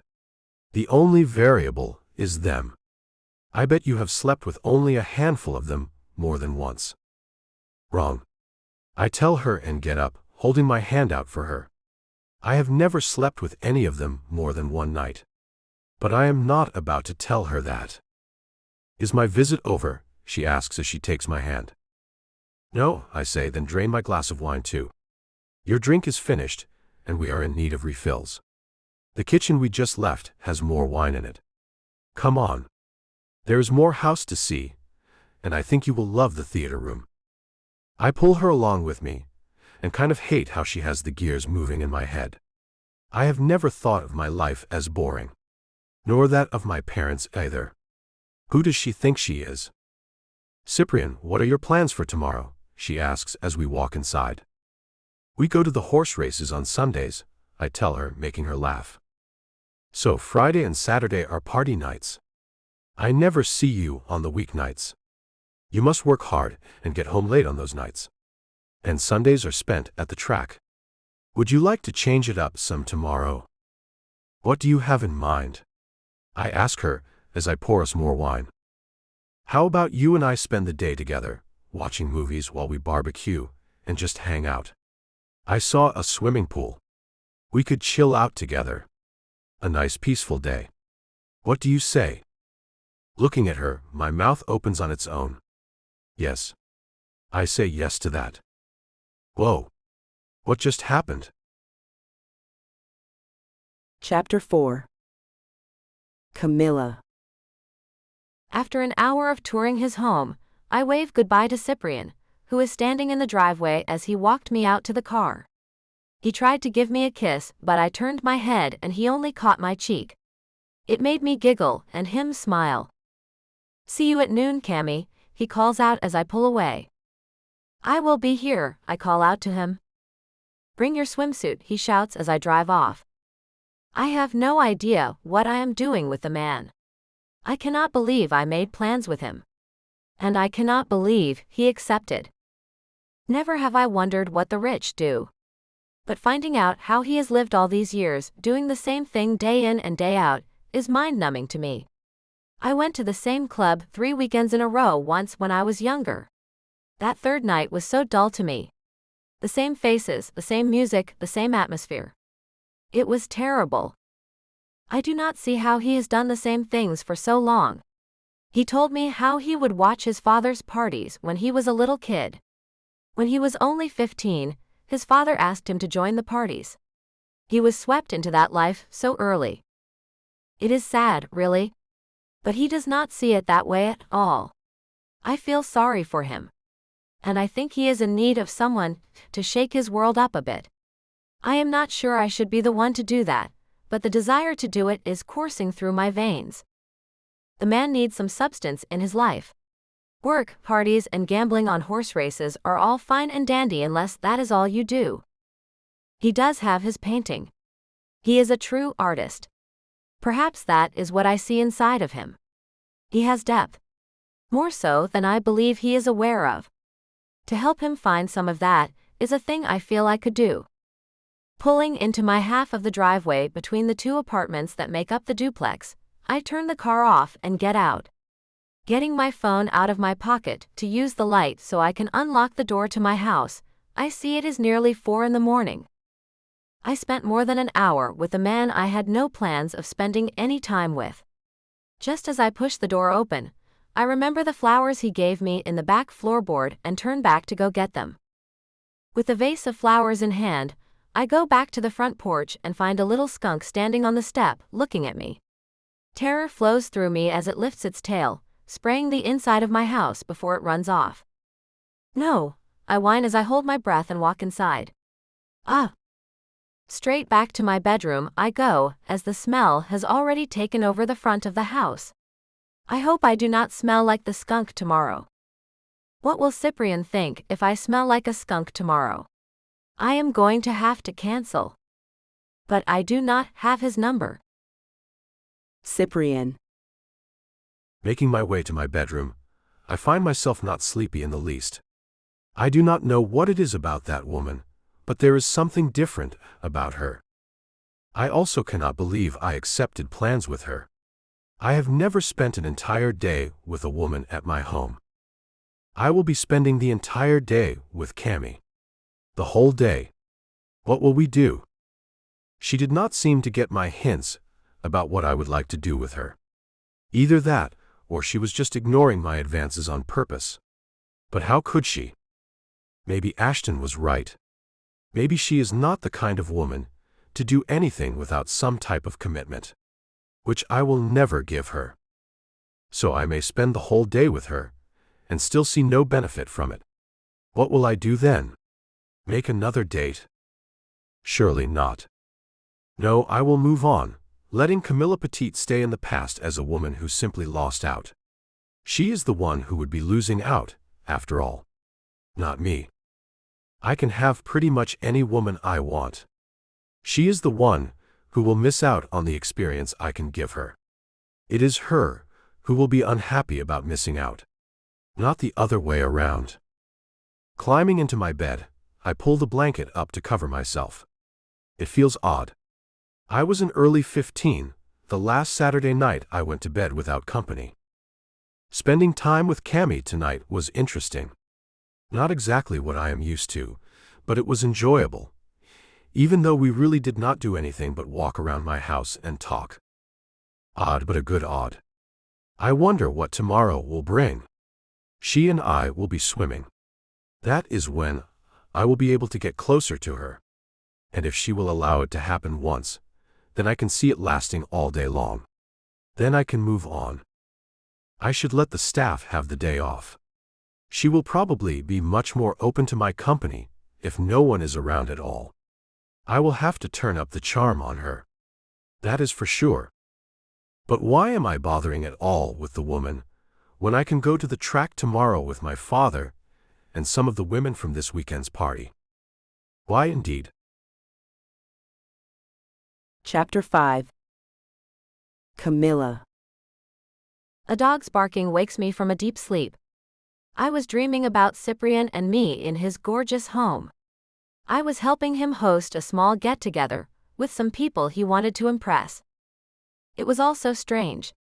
And now that I am awake, I can smell the skunk odor, and I know I must smell like it too. To the kitchen I go, climbing out of bed and holding my nose as the stench is much worse in the front part of the house where the little creature let loose. It is hard to believe that same musk is used in some perfumes. But it is, and perhaps I can create something that will work with the odor, rather than overpower it. Some vanilla, cinnamon, and brown sugar, which I will need to burn first. A few drops of lemon oil should help. I find a couple of cans of tomato sauce. Opening them, I take them to the bathroom with me, and slather the stuff all over my body, and saturate my hair with it as well. Catching a glimpse of what I look like in the mirror has me laughing. I look like something out of a horror film. Nice, I compliment myself. After an hour of sitting with that stuff on me, I shower it off and go to make my concoction that I will put into a spray bottle and douse myself with. Then I will go see if Cyprian is even home. There is always the chance he has decided not to spend the day with me, and has gone back to his typical Sunday routine. Once I am dressed in blue jean shorts and a tank top that covers my black swimsuit, I head out to the car and take my aviator sunglasses from the visor and put them on. I slip my shoes off and drive barefoot up the road to the estate I left so late last night. I wonder if the light of day will have Cyprian thinking differently about spending time with me. Pulling up to his gate, I press the code into the panel and the gate opens for me. I drive up and park in front of the house, and am shocked to see him waiting for me at the front door. "Hey you," he says as he lets out a long whistle. I slip my shoes back on and get out of the car as he comes to open my door. "Hi," I say a little shyly. "Look at that hair. I knew it would look gorgeous when you let it down." To my horror, he takes a chunk of it and takes a big whiff. I prepare myself for humiliation. "Wow, your hair smells amazing. Like nothing I have ever smelled before. You have to tell me what shampoo you use. It is wonderful." I laugh as he takes my hand and pulls me along with him. "I made it myself," I manage to say. "You are kidding me," he says as he stops and sniffs my neck. "Your whole body must smell like that. And you made this yourself?" With a nod I say, "I did." "You really are smart, are you not?" he asks as he tugs me along. "That is what they tell me," I say as I pull my shades off as we walk inside. I lay them on a table near the door, so I do not forget them when I leave. "You should patent that and sell the formula or something. It is that good." He stops and closes the door, then stands in front of me, as I have become trapped between him and the door. "Did you miss me after you left me last night?" Laying my palms against his chest, I smile at him. "Does that mean you missed me, Cyprian?" "What if I told you I did?" he asks and runs his nose along my neck, taking in another whiff of me. "I would say that does not sound like the man who says the things you say. So what are we doing first?" I am starving, and making something on the grill was my idea of what to do first. He presses his body against mine, pinning me to the wall as he looks down at me. I kind of thought we would get this tension out of the way first. "Think again," I say, then slip down and get away from him. "Is your staff around? I would love to talk to your cook." "I gave them the day off," he says as he catches my hand and pulls me back to him. "We are all alone." He wraps me up in his strong arms and I laugh. "I am not here for that. So let us get to the main kitchen and see what we have to cook. I am dying for some jalapeno wraps. I hope you have some and some cream cheese. I am sure you have bacon. Who does not have bacon, right?" With a chuckle, he says, "You seem to be chattering away nervously. Are you feeling nervous for some reason, Camilla?" "Me?" I ask and hear my voice go up a little too high. "Yes, you." He lets me out of the hold he had on me and leads me to the kitchen. "I am not nervous. Just hungry," I lie. The truth is, he is making me feel things I should not feel so quickly. I am not a woman who gives herself to a man without true feelings. The kitchen is well stocked, I am sure. So let us go put together what you want. Maybe once you have eaten, you will calm down. There is nothing at all to be nervous about," he says. Cyprian. Yeah, well, I think some cloves of garlic would taste great, wrapped up with all that other stuff, I argue, as she is refusing to put them in the jalapeno wraps she has put everything but the kitchen sink into. I do not see it lending a flavor that will combine with the chicken, shrimp, cream cheese, bacon, and the pepper, she says as she rolls a piece of bacon around one of the filled pepper halves. "But I already peeled a whole bulb of it," I say as I gesture to my work. "I see that," she says as she glances at it. "How about you chop up a yellow onion, and chop up that garlic too? We can sauté them, to put over the steaks we are going to grill." "I can do that," I say and make my way to get an onion. I have never cooked before. This is kind of fun. I would be surprised, but since you come from money, I am not one bit surprised. "You would not happen to have some beer in this place, would you?" she asks as she wraps another stuffed pepper. "I can make a beer run, if you do not." "You are not going anywhere. I have every beer they make." "Name your poison," I say, as I walk over to the third refrigerator and open it. Her eyes move over the refrigerator full of all kinds of beer. Wow, okay. How about that one there? It has a skull and crossbones on it that looks cool. Okay. It might be too much for a little thing like yourself, but I will be sure to take good care of you if you get yourself tipsy, I say as I open the bottle and take it to her. She laughs. Little thing. Really? No one has ever called me little. I am anything but that. I slide my hand along her waist.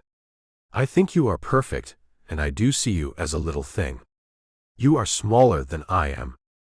She smiles shyly as she looks down. Who is not? You are built like a gladiator. So you have noticed my fine physique. That is nice to know, Cammy. I thought you were not looking at all. I leave her to go get my own beer, and turn back quickly to find her watching me. Her eyes move back to the pepper in her hand, and her cheeks go pink. I turn back around, and feel pretty good about how today will go.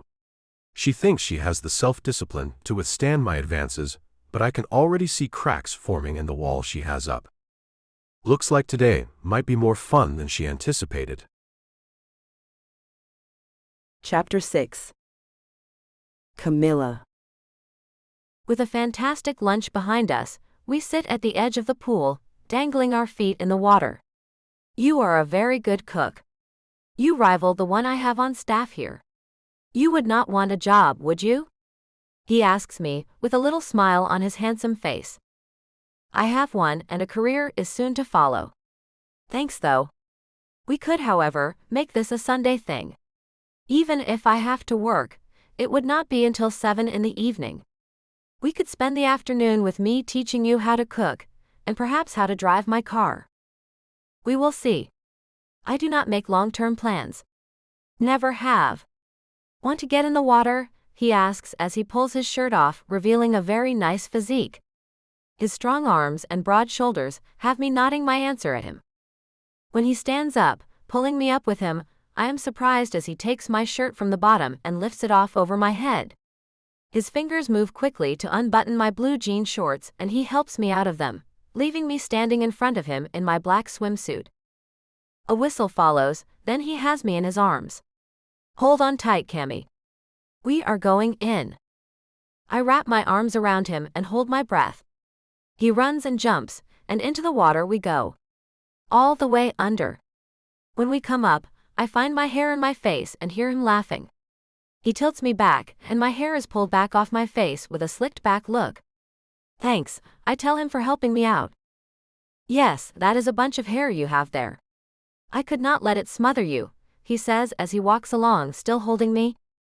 There has never been a man who picked me up and carried me before. I am not huge, but I am not small either. The way Cyprian can pick me up like I do not weigh a thing is pretty cool in my book. I wish he were not such a player. Our bodies touching skin to skin has me thinking things I should not. I find him setting me down on some kind of a bench at the edge of the pool, and he places his hands on it in front of me and lets his legs float out behind him. Cyprian, where do you see yourself in, say, 5 years? Here, doing what I do. Working. Making people money. I suppose you will be a big scientist by then. He moves his hands onto my thighs. I push away a lock of his light brown hair that has fallen into his face. I hope so. Summer is nearly over, and my classes will be starting up again. I am only taking one summer class now, and I am not very busy, but when the summer ends and my classes begin, I will be swamped all the time. Then you should get in some fun while you still can, he says as he moves in close. I pull back. By fun, you must mean something more than I am ready for, and that is not the kind of fun I can have with you. Oh, but you can, he says and attempts to kiss me again. Moving my head, his lips land on my cheek but not far from my lips. I have to fight myself not to turn and take the kiss he is offering. But I manage. Cyprian, you are being silly. I laugh it off, and find him pulling me into his arms. Our bodies are close, and I can feel the warmth between us. Even though the water is cool, my body feels flushed. One kiss, Camilla. One sweet kiss, then I will leave you alone for a little while. No, I say quickly. Leaning over me, holding me gently, his mouth moves up my neck until his lips brush my earlobe. My knees go weak, and I am glad we are in the water or he would know the effect he is having on me. Are you afraid it will leave you wanting more? I do not know what to say. Cyprian, please stop. His arms go loose and he lets me go. Moving back, he swims backward. Okay. Do you want to come jump off the big rock with me? I nod and swim after him, as he makes his way to the large rock at the other end of the pool. My body is still tingling from his attention, and I do not think coming to hang out with him was smart.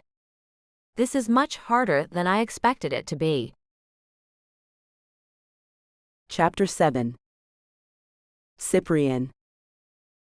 Raiders of the Lost Ark. You want to watch that old movie. I can get things that are still in the theaters, and that is what you want. I ask Cammy, as she is curled up in one of the leather theater lounge chairs with a soft, light blue blanket wrapped around her. Her hair is still damp and hanging around her face in spiral curls. All I want to do is scoop her up and spend more time with her. But she is very good at keeping herself out of situations she is not ready for, it seems.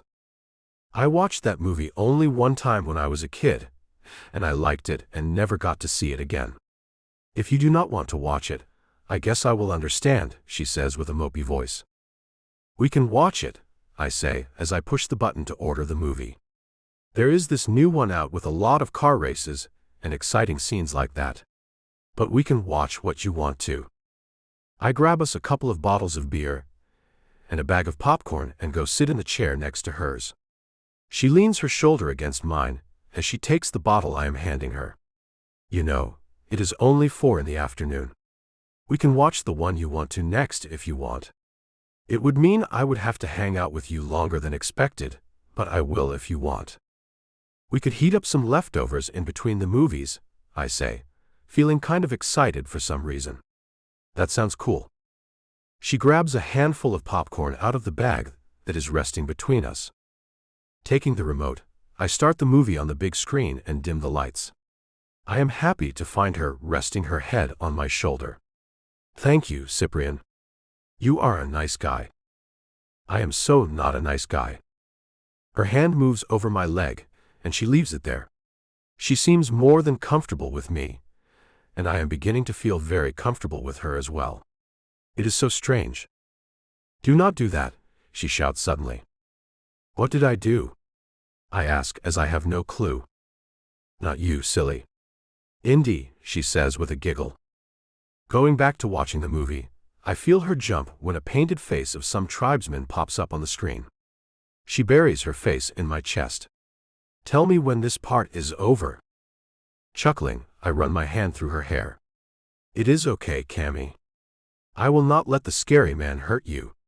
He is gone now. She peeks at the screen, and I run my arm around her.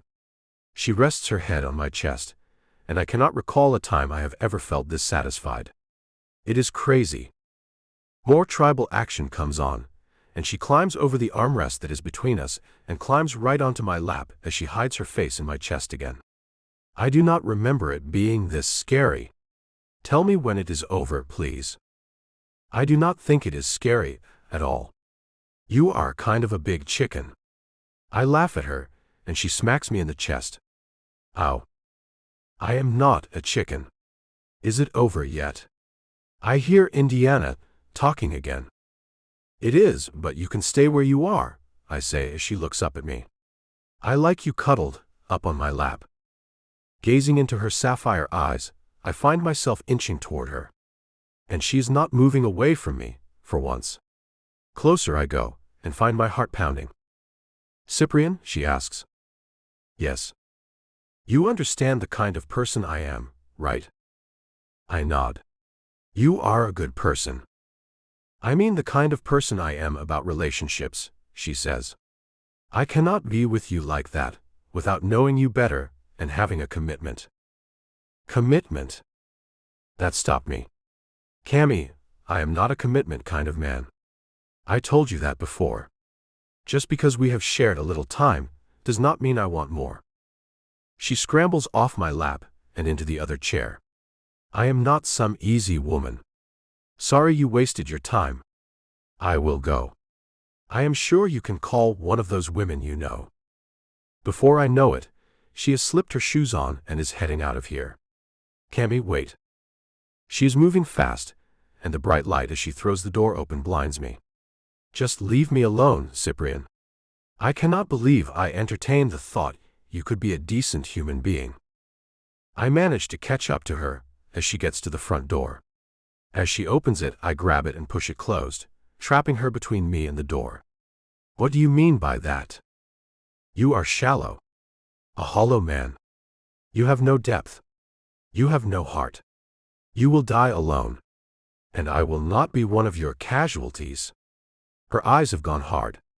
Judgment fills her expression. Who are you to say those things? You do not even know me, I say. And who does? She asks as she moves her hands to her hips. Do you even know who Cyprian is? Of course I do. Explain him to me, she says as her expression changes. She looks softer and more open. Why should I? I ask her as I run my hand over her smooth cheek. Your skin is as soft as rose petals. Did you like the flowers I sent you? You never said a word about them. I think they are beautiful. The crystal vase is something I will keep forever. Thank you. She moves her face and her lips touch the palm of my hand. A heat streaks through me. Cammy, please do not leave. I bite my lip as I wait for her to tell me what she is going to do. Cyprian, I am afraid of you.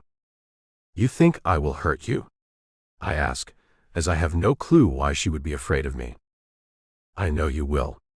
She caresses my cheek. You see, I am in touch with myself, and I know I cannot have a taste of you. I will want more and more, and you will not give that to me. You think you would like to have me around more often? I ask, as I push a lock of her hair off her face. Nothing would make me happier. She leans in and kisses my cheek. I push her back gently.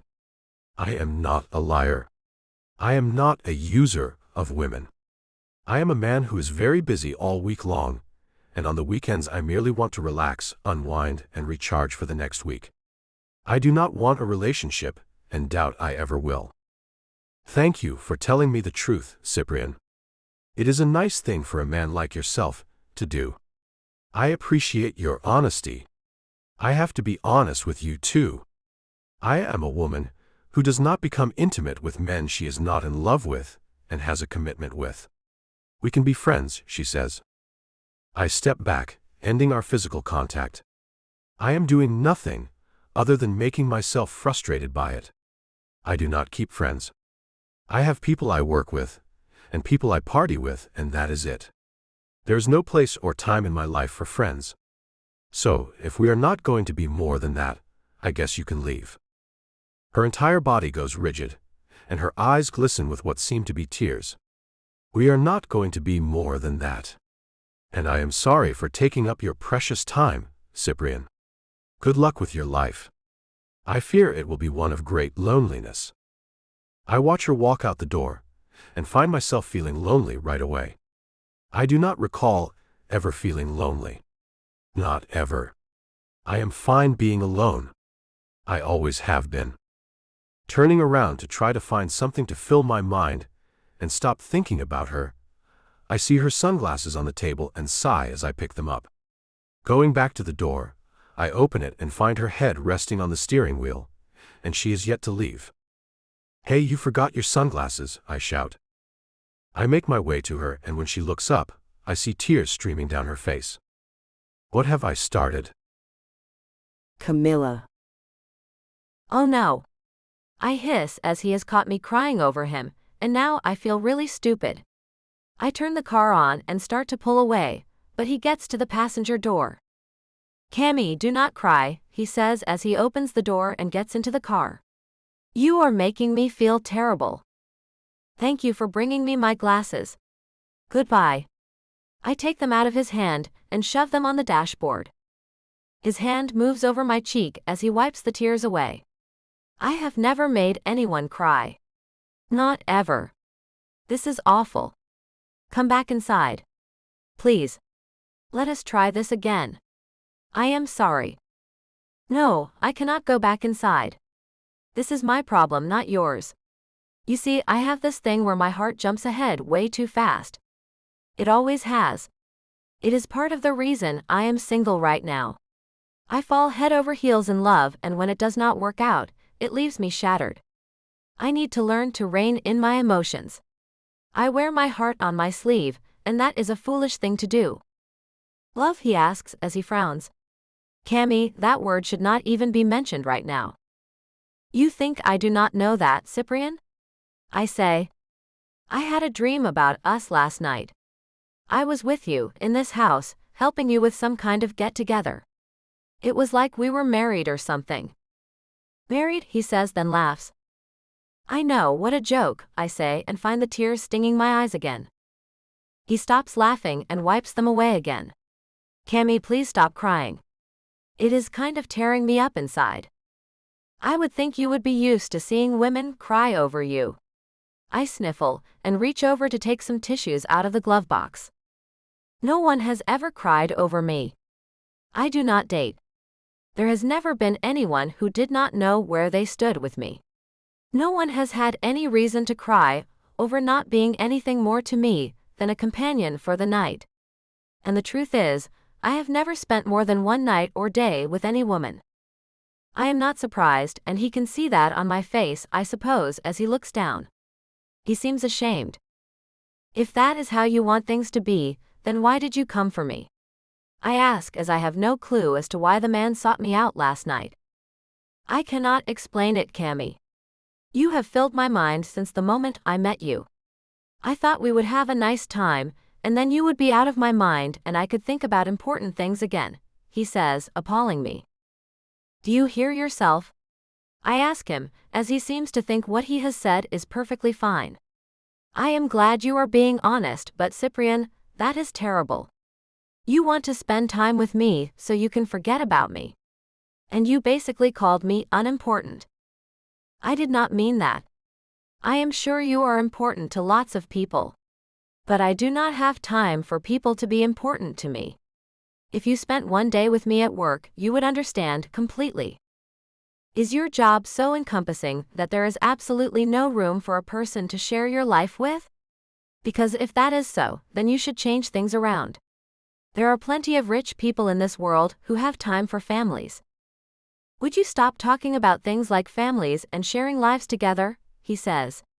You are sparking things inside me that have me wanting to run as fast as I can away from you. I level my eyes on his. Are you afraid of me, Cyprian? I am not afraid of anything. I merely do not want to talk about things that are never going to happen for me. Because I do not want them to. I do not want a wife or even a girlfriend. I sure do not want an entire family. I have no time for all of that. And no want for it. Then what are you doing, sitting in this car with me? You should not even be talking to me. I strive for all the things you do not want any part of. So why are you sitting here? That is an excellent question. He gets out of my car, slamming the door behind him. I watch him walk all the way to his front door, and he slams it behind him too. I suppose that means this is over. The Seducer. Chapter 1. Cyprian. The lights of the last business in town, before we leave the Clemson city limits, catch my eye the way they have done every night for the last week. It is Friday, and I am going home. I am not in the mood to party at all. That woman haunts me. Day and night, she is there, in the back of my mind. How she managed to work her way into my thoughts is still a mystery. But she remains, refusing to leave. I have tried hard to forget her and move on, but it seems impossible. Her words echo in my brain. You will die a lonely old man. Will I? Is that my fate?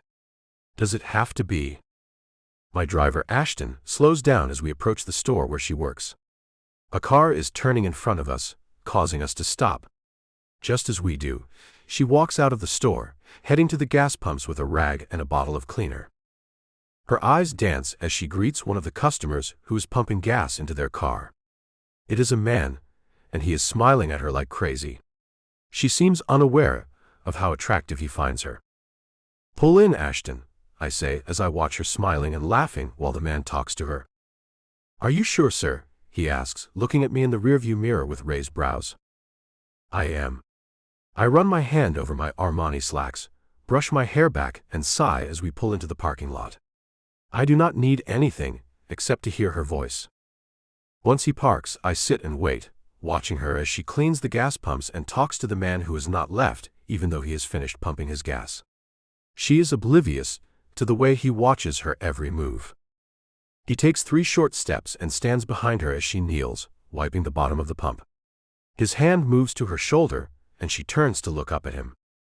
Her head shakes while his nods. He is asking her out, I bet. My heart pounds as I wait to see what she does.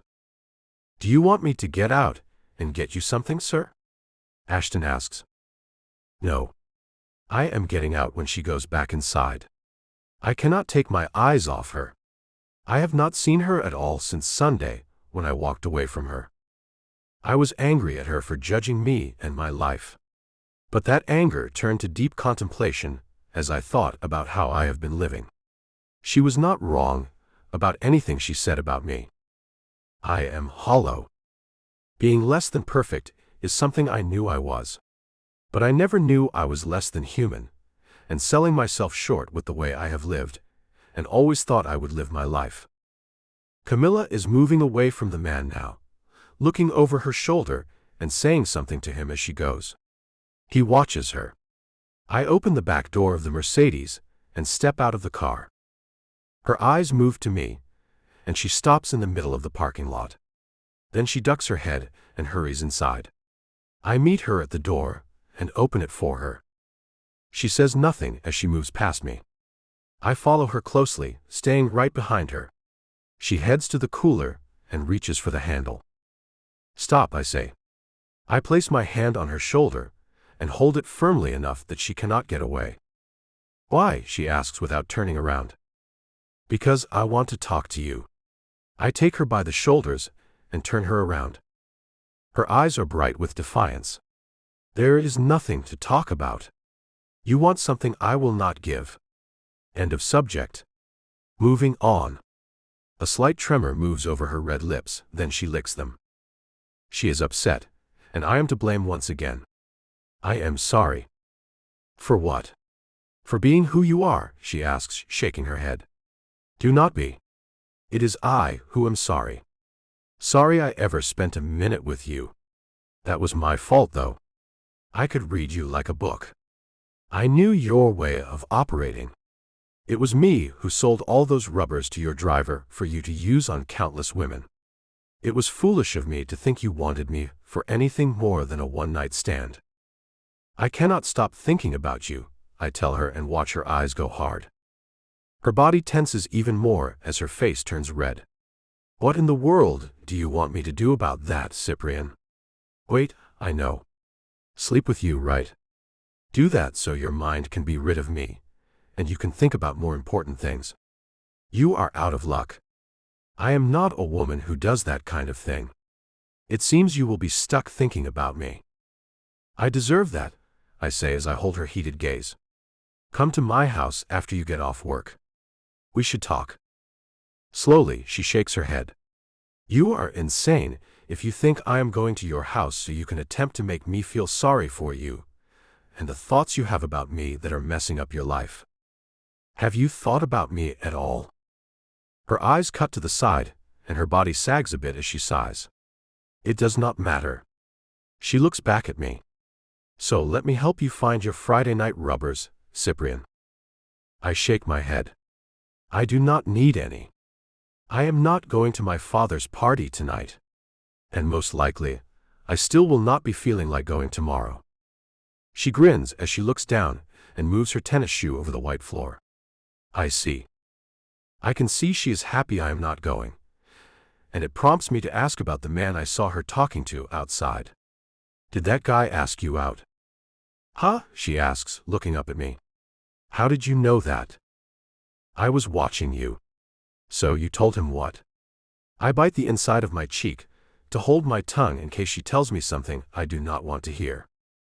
I turned him down. He is not my type. She looks away as the door chime takes her attention. I need to get back to work. Surely you understand that. I drop my hands from her shoulders and nod. I understand. If you change your mind about tonight, give me a call. I slip my card with my personal cell number out of my pocket and slide it into the pocket of her green smock. I am sorry, Camilla.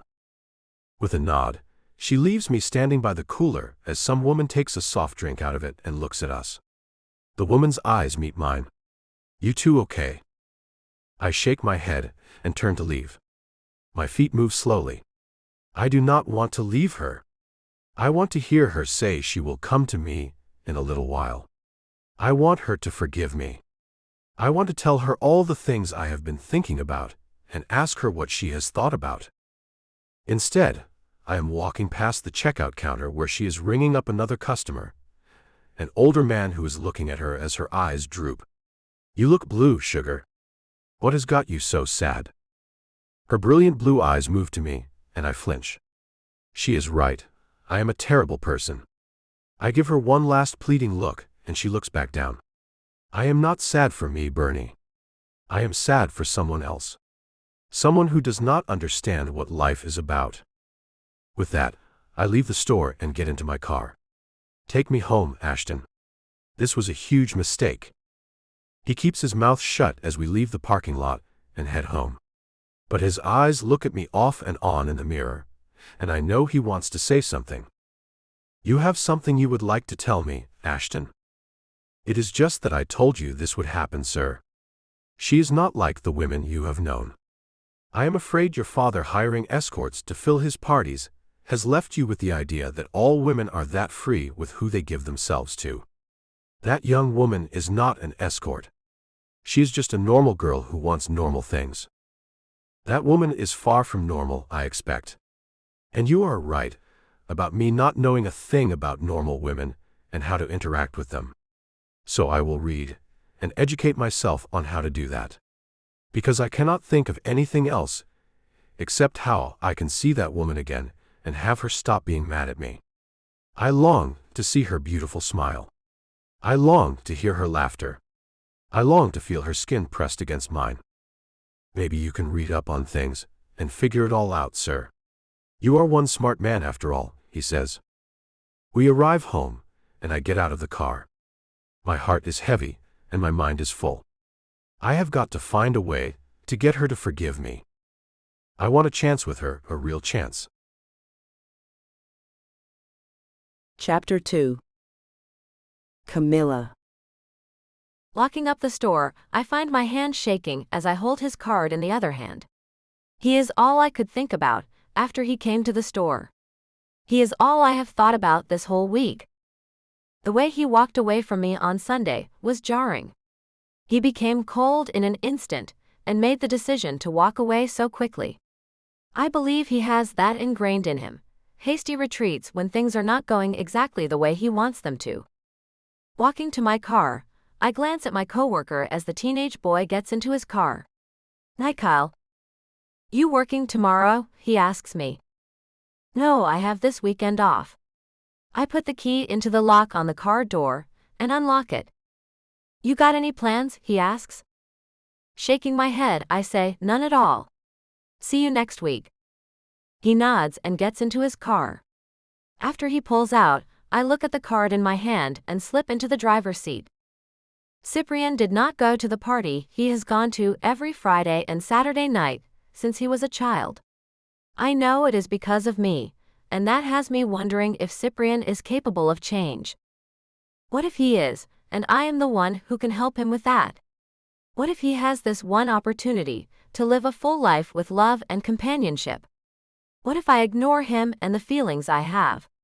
What will happen to the man then? What will happen to me? My heart hurts. It has since he walked away that day. And I have a feeling he can do much more harm to it than anyone else has ever been able to. but I find my fingers moving over my cell phone screen anyway. It rings only once.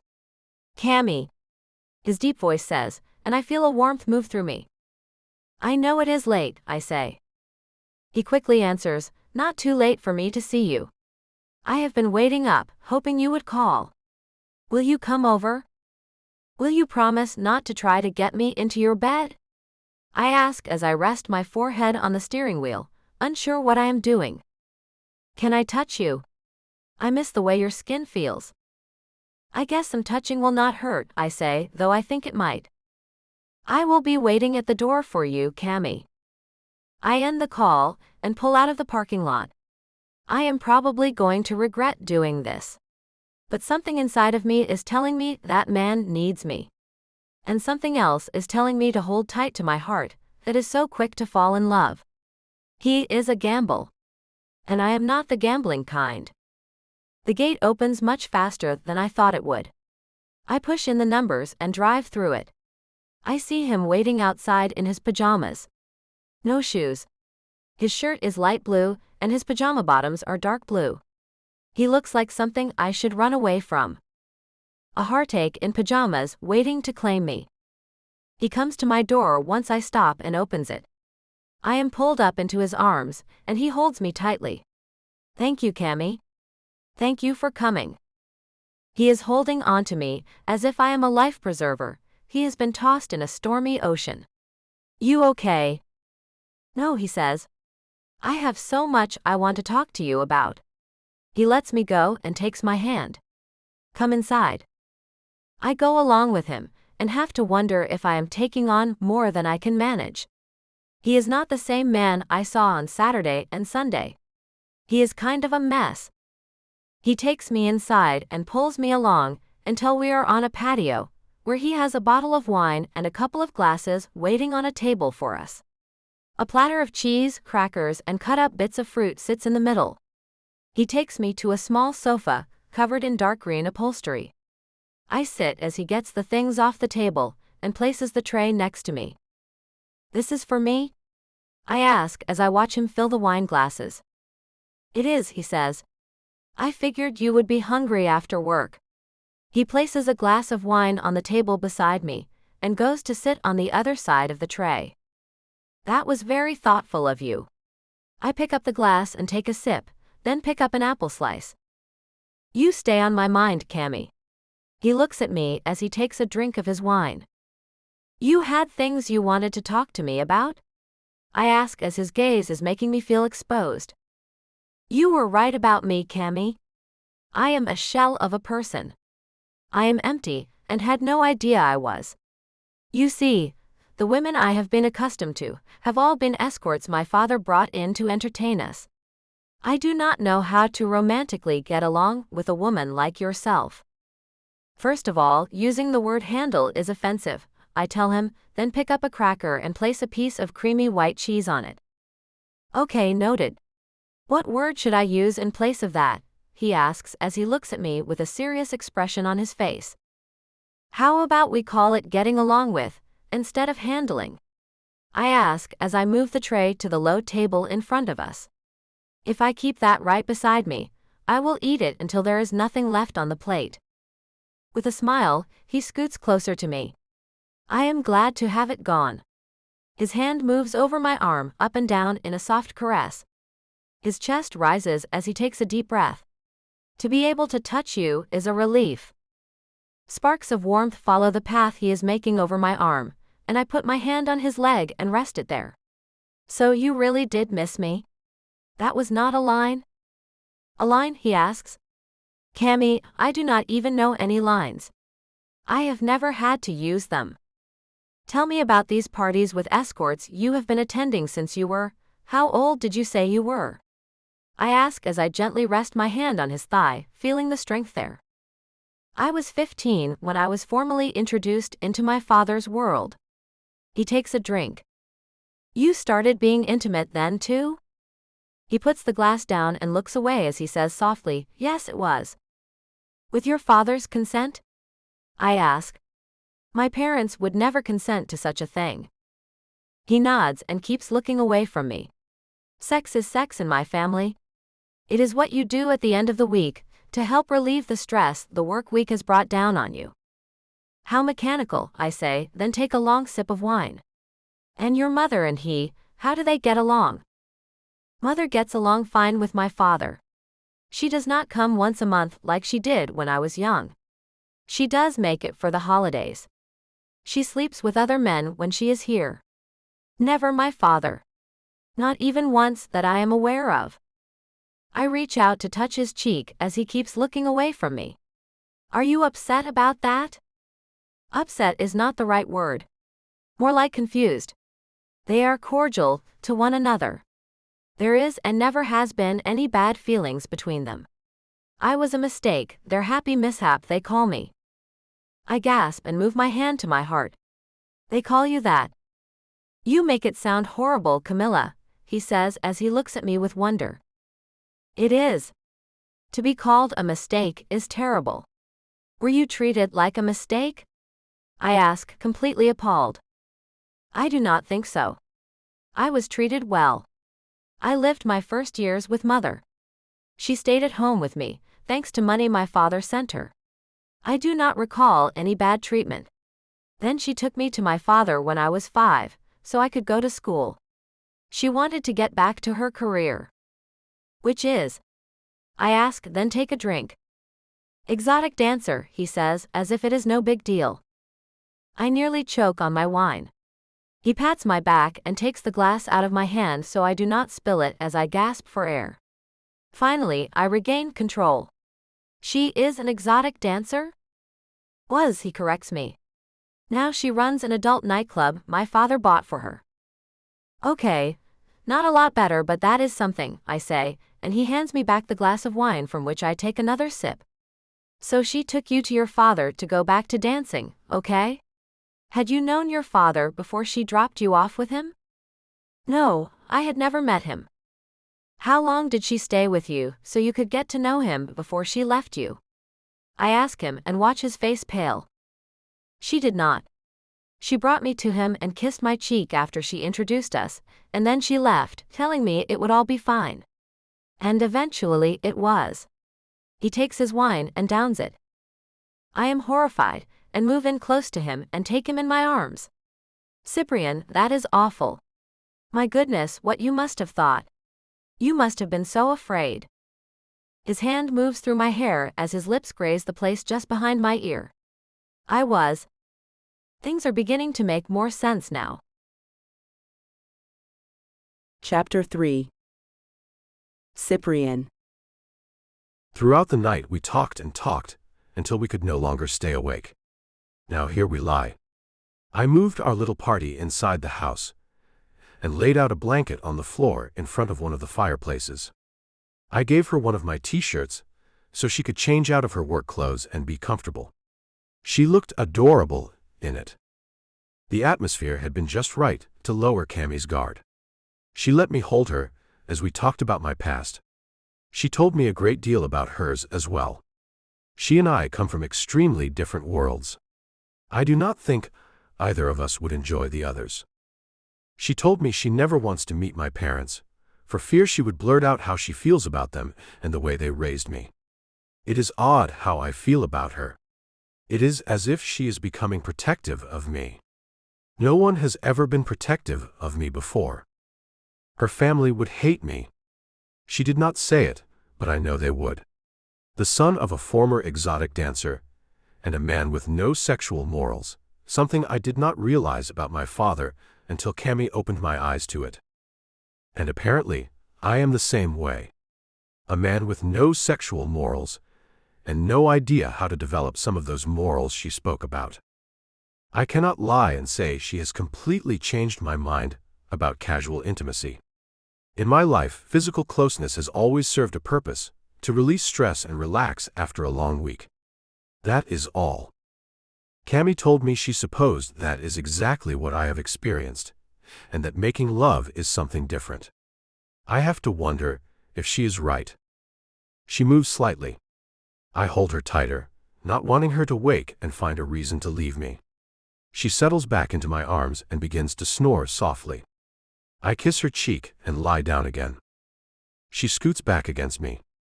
The morning has me feeling very aware of her closeness. I stop myself when she makes a small sound. She reaches back and runs her hand along the arm I have wrapped around her. I remain still, waiting to see what she will do. I whisper in her ear, "Camilla." Then I gently kiss the place just below her earlobe. She makes another soft sound and presses closer. I continue to kiss her neck, losing myself in the moment. But I know I have no protection with me. The rubbers are upstairs in my bedroom. I give special attention to her neck, which draws more quiet sounds from her. I pull her backward as I stand, and slip my arms around her to lift her with me. As she is moved, her eyes open. At first they are dreamy, and she gives me a small smile. "Cyprian." She rests her head on my chest as her arms wrap around my neck. "Shush," I whisper and begin to carry her. Her fingertips roam over my chest. We are still wearing our clothes. I make it to my bedroom, open the door I had left ajar, and quietly close it behind us. I lay her gently on the bed and pull the covers down on the other side. As I return to her, I pull my shirt off and drop my pajama bottoms. I begin to carefully lift the t-shirt she is wearing. Her eyes fly open. "Cyprian, what are you doing?" She sits up quickly and grabs my hands. "You are naked." "You seem to be enjoying it," I say as she stares at me with wide eyes. "Would you please cover yourself?" she exclaims. I quickly pull my pajama bottoms back on, while she tugs the t-shirt down to cover herself. "You were responding to me, Cammy." "I was asleep." She rolls off the bed and stands. "I am going home." "I trusted you, Cyprian." "Wait, please. I swear I thought you were awake and wanted the same thing I did. I am sorry." She spins around and looks at me with tired eyes. "Cyprian, if we ever take that step, it needs to be something we both discuss and are fully ready for. Not something that happens when we have been drinking or when we are half asleep. I, for one, would like to be completely present for our first time, if there ever is one. You are determined to have love and a real commitment first, are you not?" I ask, realizing this woman is going to be a great deal of work. Her face softens. "Cyprian, of course that is how I want it to be. I thought after last night, you understood me better." "I do." I look at her standing there in my t-shirt, her hair a beautiful mess, and I realize she is the most beautiful woman I have ever seen in the morning light. "Then why would you do such a thing?" she asks, placing one hand on her hip. "I want you," I say simply. "And if you are honest with yourself, you want me too. Or you would not have pressed closer to me, or made those sounds when I kissed your neck." I notice the faint marks on her skin. "You have a couple of love bites from my attention to your neck." Her hand flies to her neck. "No." She rushes to the mirror over my dresser and pulls her hair back, revealing 2 noticeable purple spots. "This looks terrible." I move behind her, wrap my arms around her and look at the marks with her. I like the way they look. I turn her in my arms. "Admit it. You want me as much as I want you, Cammy." "Okay, I can admit that. But I am very self-disciplined. I can wait until what we have is real." She wraps her arms around me and hugs me. "If it ever becomes real." Holding her and looking in the mirror as she hugs me makes me think about what she is saying. I pull her with me to sit on the bed and take her hand. "Cammy, I do not think I know how to love. I have never been very close to anyone. It could take a very long time, or it might never happen. What then? Then you and I are not meant to be. I will not sell myself short. I want a man who loves me, who will be there for me through thick and thin, who will cherish me and put me above all others. And I will do the same for him. If you feel this is a waste of your time, I will understand." "Go home," I say. She nods and stands without argument. "Okay. Do you not want to know why I said that?" I ask as I get up and stop her. I take her by the shoulders and turn her around. "I want you to go home, get cleaned up and put on something nice. I want to spend the entire day with you. I want to take you somewhere nice for breakfast. We will do a bit of shopping, then have lunch somewhere pleasant. Maybe see a movie, and go somewhere special for dinner. I want to take you on a proper long date. What do you say? I would like to say you need to be more careful how you ask me out. I was sure you were finished with me. Emotional whiplash is not something I enjoy. Is that a yes? I ask, still unsure. She nods and hugs me. You and I either have a long road ahead of us or a very short one, Cyprian. I hope it is a long one, I say. Do you not? She lets me go and shakes her head as she walks toward the bedroom door. I hope it is a long road that does not end in a dead end. With that, she is gone, leaving me alone with my thoughts and wondering if this is worth it. The woman's mind is set. It is love first, then intimacy. And if I never find the love she demands, I will never get to experience being with her, and I will most likely never stop thinking about her. I wonder if one can make themselves fall in love. Chapter 4. Camilla. Did you ever watch a love story movie, Cyprian? I ask him as he holds my hand, and we stroll along the sidewalk that winds through a picturesque park in the middle of town. He has been acting like a boyfriend all day. It has me thinking he is trying to project the image of what I want. But I want more than a mere projection from him. No, why do you ask that? He replies as he lifts our clasped hands and kisses mine, then releases it and slips his arm around me, pressing a kiss to the side of my head. You have been acting different today. At breakfast, you cut up my ham when I had trouble doing it. At lunch, you kept feeding me your French fries. And here we are, taking a walk in the park on our way to see a play put on by the local theater club. It is very romantic, and you are anything but a romantic. I thought this is what you wanted, he says as he stops and looks at me. I am doing what you wanted. Are you saying that even if I become the man you expect, you will still find fault with me? No. I shake my head, feeling confused. Cyprian, I want you to be you. I am not trying to change you. But you are. He pulls me along again, toward the small open-air theater, on the other side of the park. You are lying to yourself if you really think that. You do not want me as I am. You want me the way you want me, a perfect gentleman who is completely in love with his girl. Suddenly, I see him for who he must really be. A man who does what is expected of him. And that breaks my heart. Cyprian, please be who you truly want to be. I will either like you or I will not, but do not be a fake person with me. Please. I am not being fake. I have never done the things we are doing today. I feel lighthearted and free. I feel healthy, and to be honest, I feel I have you to thank for that. It makes me think you are a very special person, and I enjoy just being with you, doing anything at all or even nothing. So sue me if you think I am faking it. I am not. You do seem lighthearted. And you do seem happy. I glance at him from the corner of my eye and see the smile that has been on his face most of the day. As we arrive at the theater, I see by the sign that it is Romeo and Juliet. Have you ever seen this one? He asks me. I have never been to a play at all. I have read the book and seen the old movie. Have you seen it before? He shakes his head as he leads us close to the front and finds a nice grassy hill to sit on. He tosses the blanket he brought onto the ground and sits down, then pulls me to sit in front of him between his legs. Lean back on me so you will be comfortable. And no, I have never seen a play either. We had a home theater, like the one at my place. That is where I saw any movies I wanted to watch, which were not many, as I spent the majority of my time studying once I got home from school. Weekends were full. Once I went to work, free time only came on the weekends, and you know how I have spent them. So this is new to both of us. That is nice, I say as I lean back against him. More and more couples arrive and spread blankets, preparing to watch the play.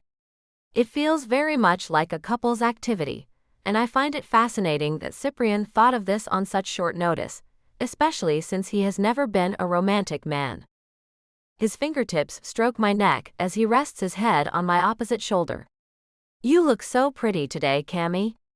I love the blue ribbon holding your hair back. And your soft pink sundress is pretty too." I smile as he seems to be trying so hard to say all the right things. "Thank you. You look handsome in your black slacks and pale green button-up shirt yourself." His lips press against my neck where I used makeup to cover the marks he left this morning. "You have yet to allow me to kiss your sweet lips, Cammy." He gently nudges my head so we can look at the other couples exchanging kisses. "Goodness," I say, and turn a little so we can face each other. I slide my arm around his neck. "You have been a very good boyfriend today. I think you deserve a kiss." His eyes sparkle as I brush back a lock of his light brown hair. His lips part and he looks at mine. "It is because we are in public, and it can go no farther than a kiss, is it not?" I nod and he smiles. "Of course, Cyprian. I am going to make you wish we were alone, Camilla." His hand cradles the back of my head as he holds me still. His face moves toward mine so slowly I have to fight the urge to meet him halfway. His lips barely brush mine as he hovers, his warm breath mingling with mine. He gives me one tiny peck, then 3 more in slow succession. My heart races as he teases me. Then his mouth claims mine fully. His kiss is deep and tender, sending a wave of warmth through me unlike anything I have felt before. His fingers stay gently threaded in my hair as he tastes me, but only for a moment. When he pulls back, I am left breathless. He gazes into my eyes and whispers, "Did you feel that, Camilla?" I blink and nod. I felt something I have never felt before. The actors come onto the stage, and everyone begins clapping. Cyprian turns me around and leans me back against him, wrapping me securely in his strong arms. That single kiss has left me nearly breathless, my mind spinning with questions about what just happened. I have told myself time and time again not to fall for him as quickly as I have with others before him. I have to guard my heart against this man. He may seem to be all about me right now, but he has never learned how to develop real feelings for someone. And that makes him dangerous. But after feeling his kiss, how am I supposed to hold back now? Chapter 5.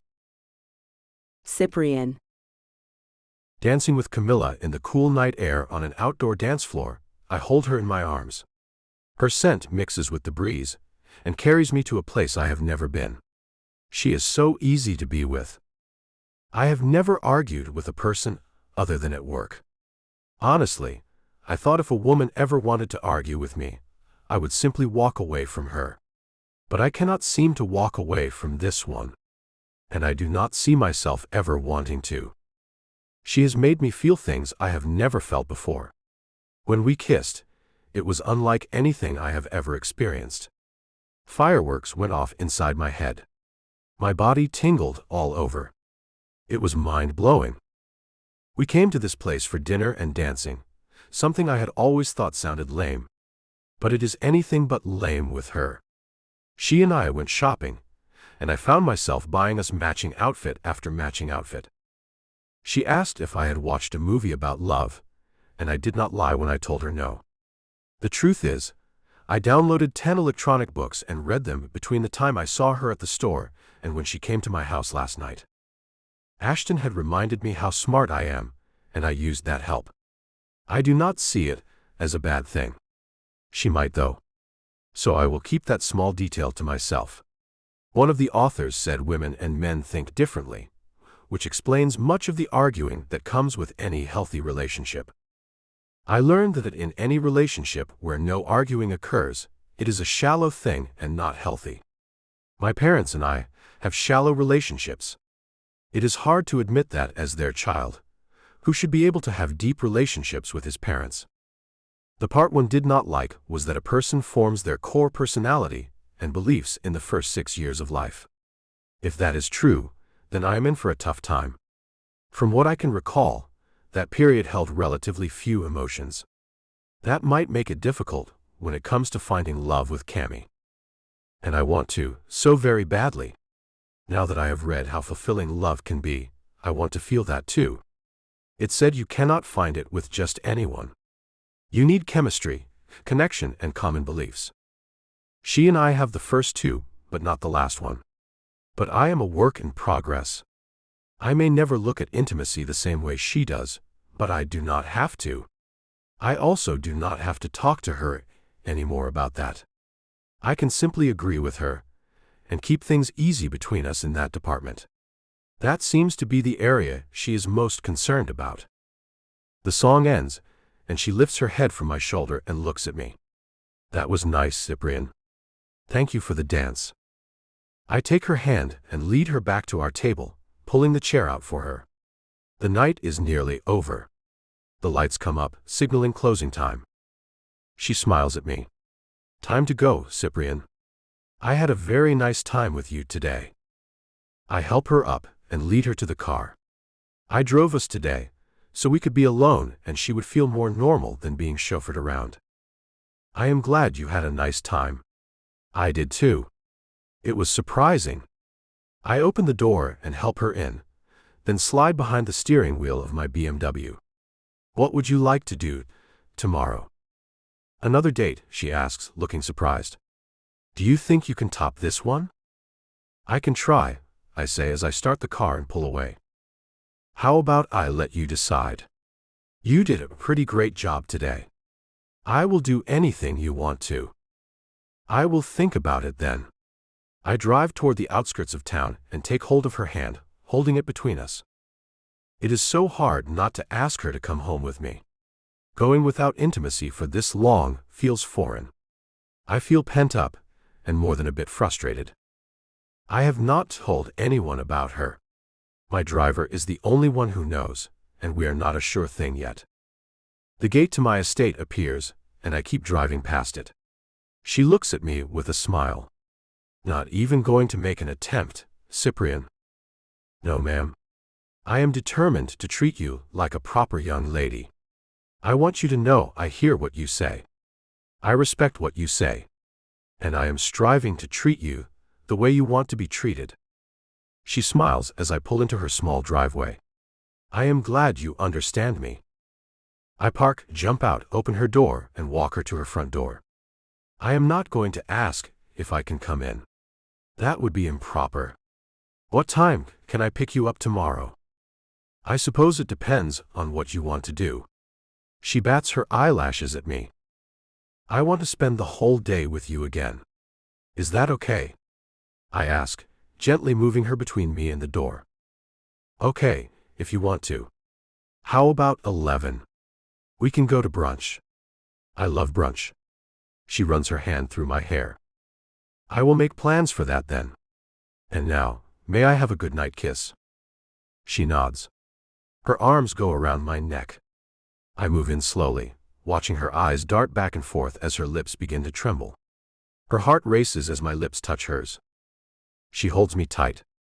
Her mouth yields to mine. I kiss her deeply, our bodies pressed close. Heat builds between us. I can tell she feels the same fire I do. My body burns for her, but I find the strength to end the kiss. I have to leave her wanting more, or she will never fully open up to me. Her hands move down my chest. Cyprian, I hope you are not disappointed. How could I be? I ask, lifting her chin.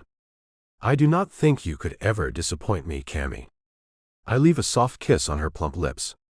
Good night. I will be here at 11 tomorrow. Good night. Thank you for the wonderful day. She unlocks the door and slips inside. As I walk back to the car, I feel tortured. I want her so badly. I lick my lips and still taste her there. Driving home, the discomfort from weeks of restraint is almost unbearable. A cool shower might help ease the tension of staying celibate longer than I have in 20 years, especially while wanting her more than anyone before. I pull through the gate and up to the house. A long black car sits in the drive. As I park and get out, the back door opens. Two women step out, giggling. One holds a bottle of champagne. Your father sent us to you, Cyprian, the dark-haired one says. I am Lola, and this is Becca. We are here for you for the rest of the night. I step back. I cannot. They move closer anyway. Becca, with her long blonde hair and revealing red dress, smiles. Come on. Your father said you have been without company for over a week. What is wrong? I am seeing someone. I cannot do this. Thank you, but tell my father I do not need his help finding women. I keep distance between us. But the weeks of denial have worn me down. Before I can fully push them away, they have drawn me inside the house. What followed was a brief, reckless surrender to old habits I thought I was leaving behind. For those few moments, the familiar pull took over, even as a voice in the back of my mind warned me this was a mistake. Then a familiar voice cut through everything from the next room. Who are you two? Camilla asks, her tone shocked and hurt. My mind freezes. Shame crashes over me like ice water. I rush through the house, cleaning up and throwing on clothes as fast as I can. My heart pounds so hard I can barely breathe. Why did I let this happen? What will she do? I have not said we are exclusive. She did not come over at my invitation. But none of those facts stop the dread filling my chest. I am not married. I am not even in a committed relationship yet. So why do I feel this terrible? Chapter 6. Camilla. Cyprian. I call out, holding the clear evidence of what had happened between two fingers. The two women are hurriedly pulling on what little clothing they had. His father sent us. It is not his fault, the blonde says. Oh, really? I ask. She looks very nervous. I think it was still his choice to go along with it. The blonde glances toward the dark-haired woman. She started things with him. Be quiet, Becca, the one called Lola hisses. This must be the woman he mentioned he was seeing. So he told you he was seeing someone, and you still came here? I shake my head. No, do not bother answering that. He should never have done it. It is not your fault. You were paid to do this, I suppose. Yes, we were, Becca says. His father pays many of us to attend the weekend parties. We are expected to be very forward with the men. It is our job. I see. Please leave him to me, I say as I escort them to the door. A long black car waits outside for them. Lola glances back. For future reference, will he be a free man again? Just in case his father sends us out here once more. We do not like any trouble with girlfriends or wives. He will be a free man. I shut the door and go to find Cyprian. Come out, wherever you are. He is clearly hiding and afraid to face me. I stop at the restroom just outside the entry room, dispose of the evidence, and wash my hands thoroughly. I have no idea what came over me when I saw it. I simply reached down and picked it up. As I continue searching for him, I see the tray of chocolate chip cookies I had baked for him lying on the floor where I dropped it. The memory of what I walked in on makes me shudder, thinking of the two women in very little clothing, the fireplace glowing romantically, Cyprian's clothes scattered from the entryway onward, and the clear signs of what had just taken place. I figure he is hiding in his bedroom, so I head there and find the door locked. Afraid of me, Cyprian? I hear the lock turn. He pulls me into his arms. Thank goodness you are here. I wanted to call you, but my phone was still in my pants. They managed to get those off me before I could stop them. I finally got away and locked myself in here. My father sent them. I had no idea. I swear it. I push against his chest until he releases me. So you were forced? Forced? No, he says, stepping back. Overwhelmed is a better word. Those two women overwhelmed you, Cyprian? I cross my arms. Perhaps we should report it?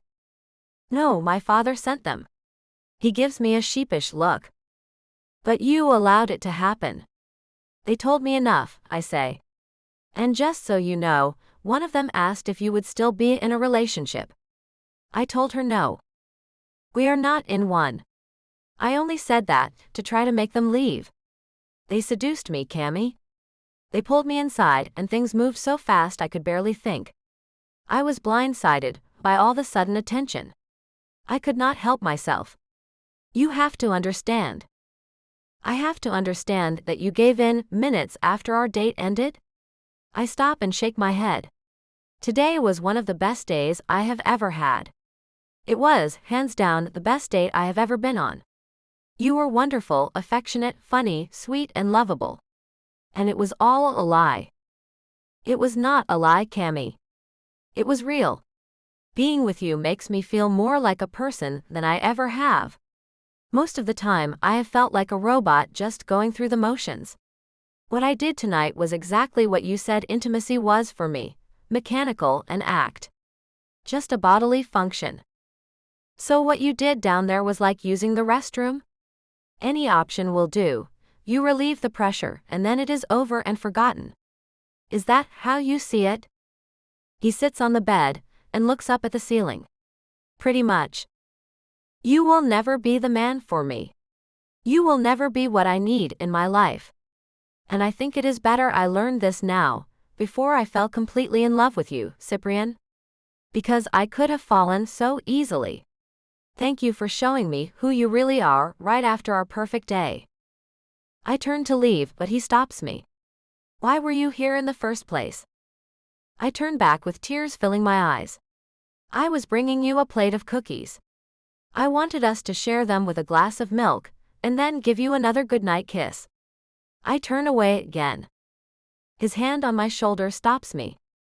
He turns me toward him, but I cannot look at his face. Cammy, I need physical closeness. You do not seem to understand. If I give you the commitment you need, will you give me the closeness I need? Then we can make this work. I do care about you. I love spending time with you. You are my favorite person, and if I lost you, you already have, I tell him. I will not hold you with a physical relationship, and I will not be held by a commitment that does not include real love. I cannot trust you, Cyprian. I go all week without any physical release, he says. On the weekends, I have had an abundance of it for 20 years, Cammy. You cannot expect me to stop cold with no idea when I will be close to a woman again. You cannot begin to understand my needs. I have them too, Camilla. I cannot change my entire way of thinking just so you can satisfy those needs. I do not have casual encounters. Intimacy means something to me. You do not seem to have real feelings about anyone. Any woman will do for you. I cannot handle that. I am sorry, Cyprian. You are asking for more than I can give. I pull away and leave his bedroom. I am not trying to punish him. I am simply trying to protect myself from any more hurt. I walk down the stairs, let myself out, and get into my car. I make it all the way to the gate before the tears finally overtake me. Why does he have to be so corrupted? Lady Killer. Chapter 1. Cyprian. The horses thunder down the track in front of us. The afternoon is warm, and I find myself pulling my jacket off and rolling up the sleeves on my white button-down shirt. Have a mint julep, Cyprian, my father says as he passes a tall, slender glass down to me. I am sandwiched between two brunettes. Simone has green eyes and Joni has dark eyes, nearly black. They latched onto me as soon as I came to my father's private booth. He is now the new owner of Charlemagne's Choice, a feisty thoroughbred he has had his eye on for some time. Joni places the cold drink in my hand. Here you go. Drink up. I have plans for you soon. Simone looks around me at the other woman. Back off, Joni. I want him all to myself. Ladies, there is no need to fight over me. I will not be needing any special attention from either of you. I am not feeling it today. Sorry, I tell them and earn a frown from both of them and my father. Come with me, son, he says as he gets up and goes to the back of the small but elaborately decorated room. He rests his hand on my shoulder as I meet him. What has been going on with you? You have not been coming around to the parties. Did the women I sent you last night treat you well? Papa, I have messed up. I met someone. A good woman. A great woman, actually. The women you sent me ruined that for me. She wants nothing more to do with me. She caught us. And I am devastated. I take a long drink of the minty liquid to numb the pain that has overwhelmed me since she left. So you think you found a woman? Like a girlfriend? He asks as he goes behind the bar and mixes himself something to drink. I did, I tell him as I take a seat on one of the tall bar stools. But I blew it. I should have sent them away, but I let them toy with me. If you had a special lady friend, why did you feel the need to get involved with the women I sent you? Is your special lady not satisfying you? I raise an eyebrow as I say, she wants love before any physical closeness. Casual intimacy is not enough for her. She needs emotion attached to it. His laugh is low and deep, as ice cubes splash into the amber liquid in his short glass. Love. What do any of us know about love? I had to read some books on it. The life we have led had nothing to do with love. But I want to experience it. I want to experience it with her. Camilla Petit is her name. She comes from New Orleans originally. And she is gorgeous, sweet, funny, and amazing. And I blew it, all because I gave in to old habits. I am morally corrupt, just like she said I was. She called you names? He asks, then takes a sip of the concoction he made himself. Making a face, he looks around the bar and comes up with a single cube of sugar and drops it into the glass. I watch it melting as I say, not exactly. She is not mean. She is honest. I do not know why I did it. I really do not. I think it might be because I have been conditioned to accepting physical closeness. I look at my father. At times I feel like a machine, work, work, work, then play, play, play. It matters to me where I make my money from, but when it comes to me personally, well, it has not mattered where I got physical closeness from. But Cammy wants a commitment, which I offered her. She refused it. She was not willing to accept the condition of physical closeness being part of the commitment. And I was left alone. Papa, I have never felt more alone in my life. You are feeling sad and hopeless, are you not? He asks me as he stirs his drink with a red swizzle stick. I lean on the bar. I am. Do you see what love and relationships do to a person? This is exactly why I have stayed away from them.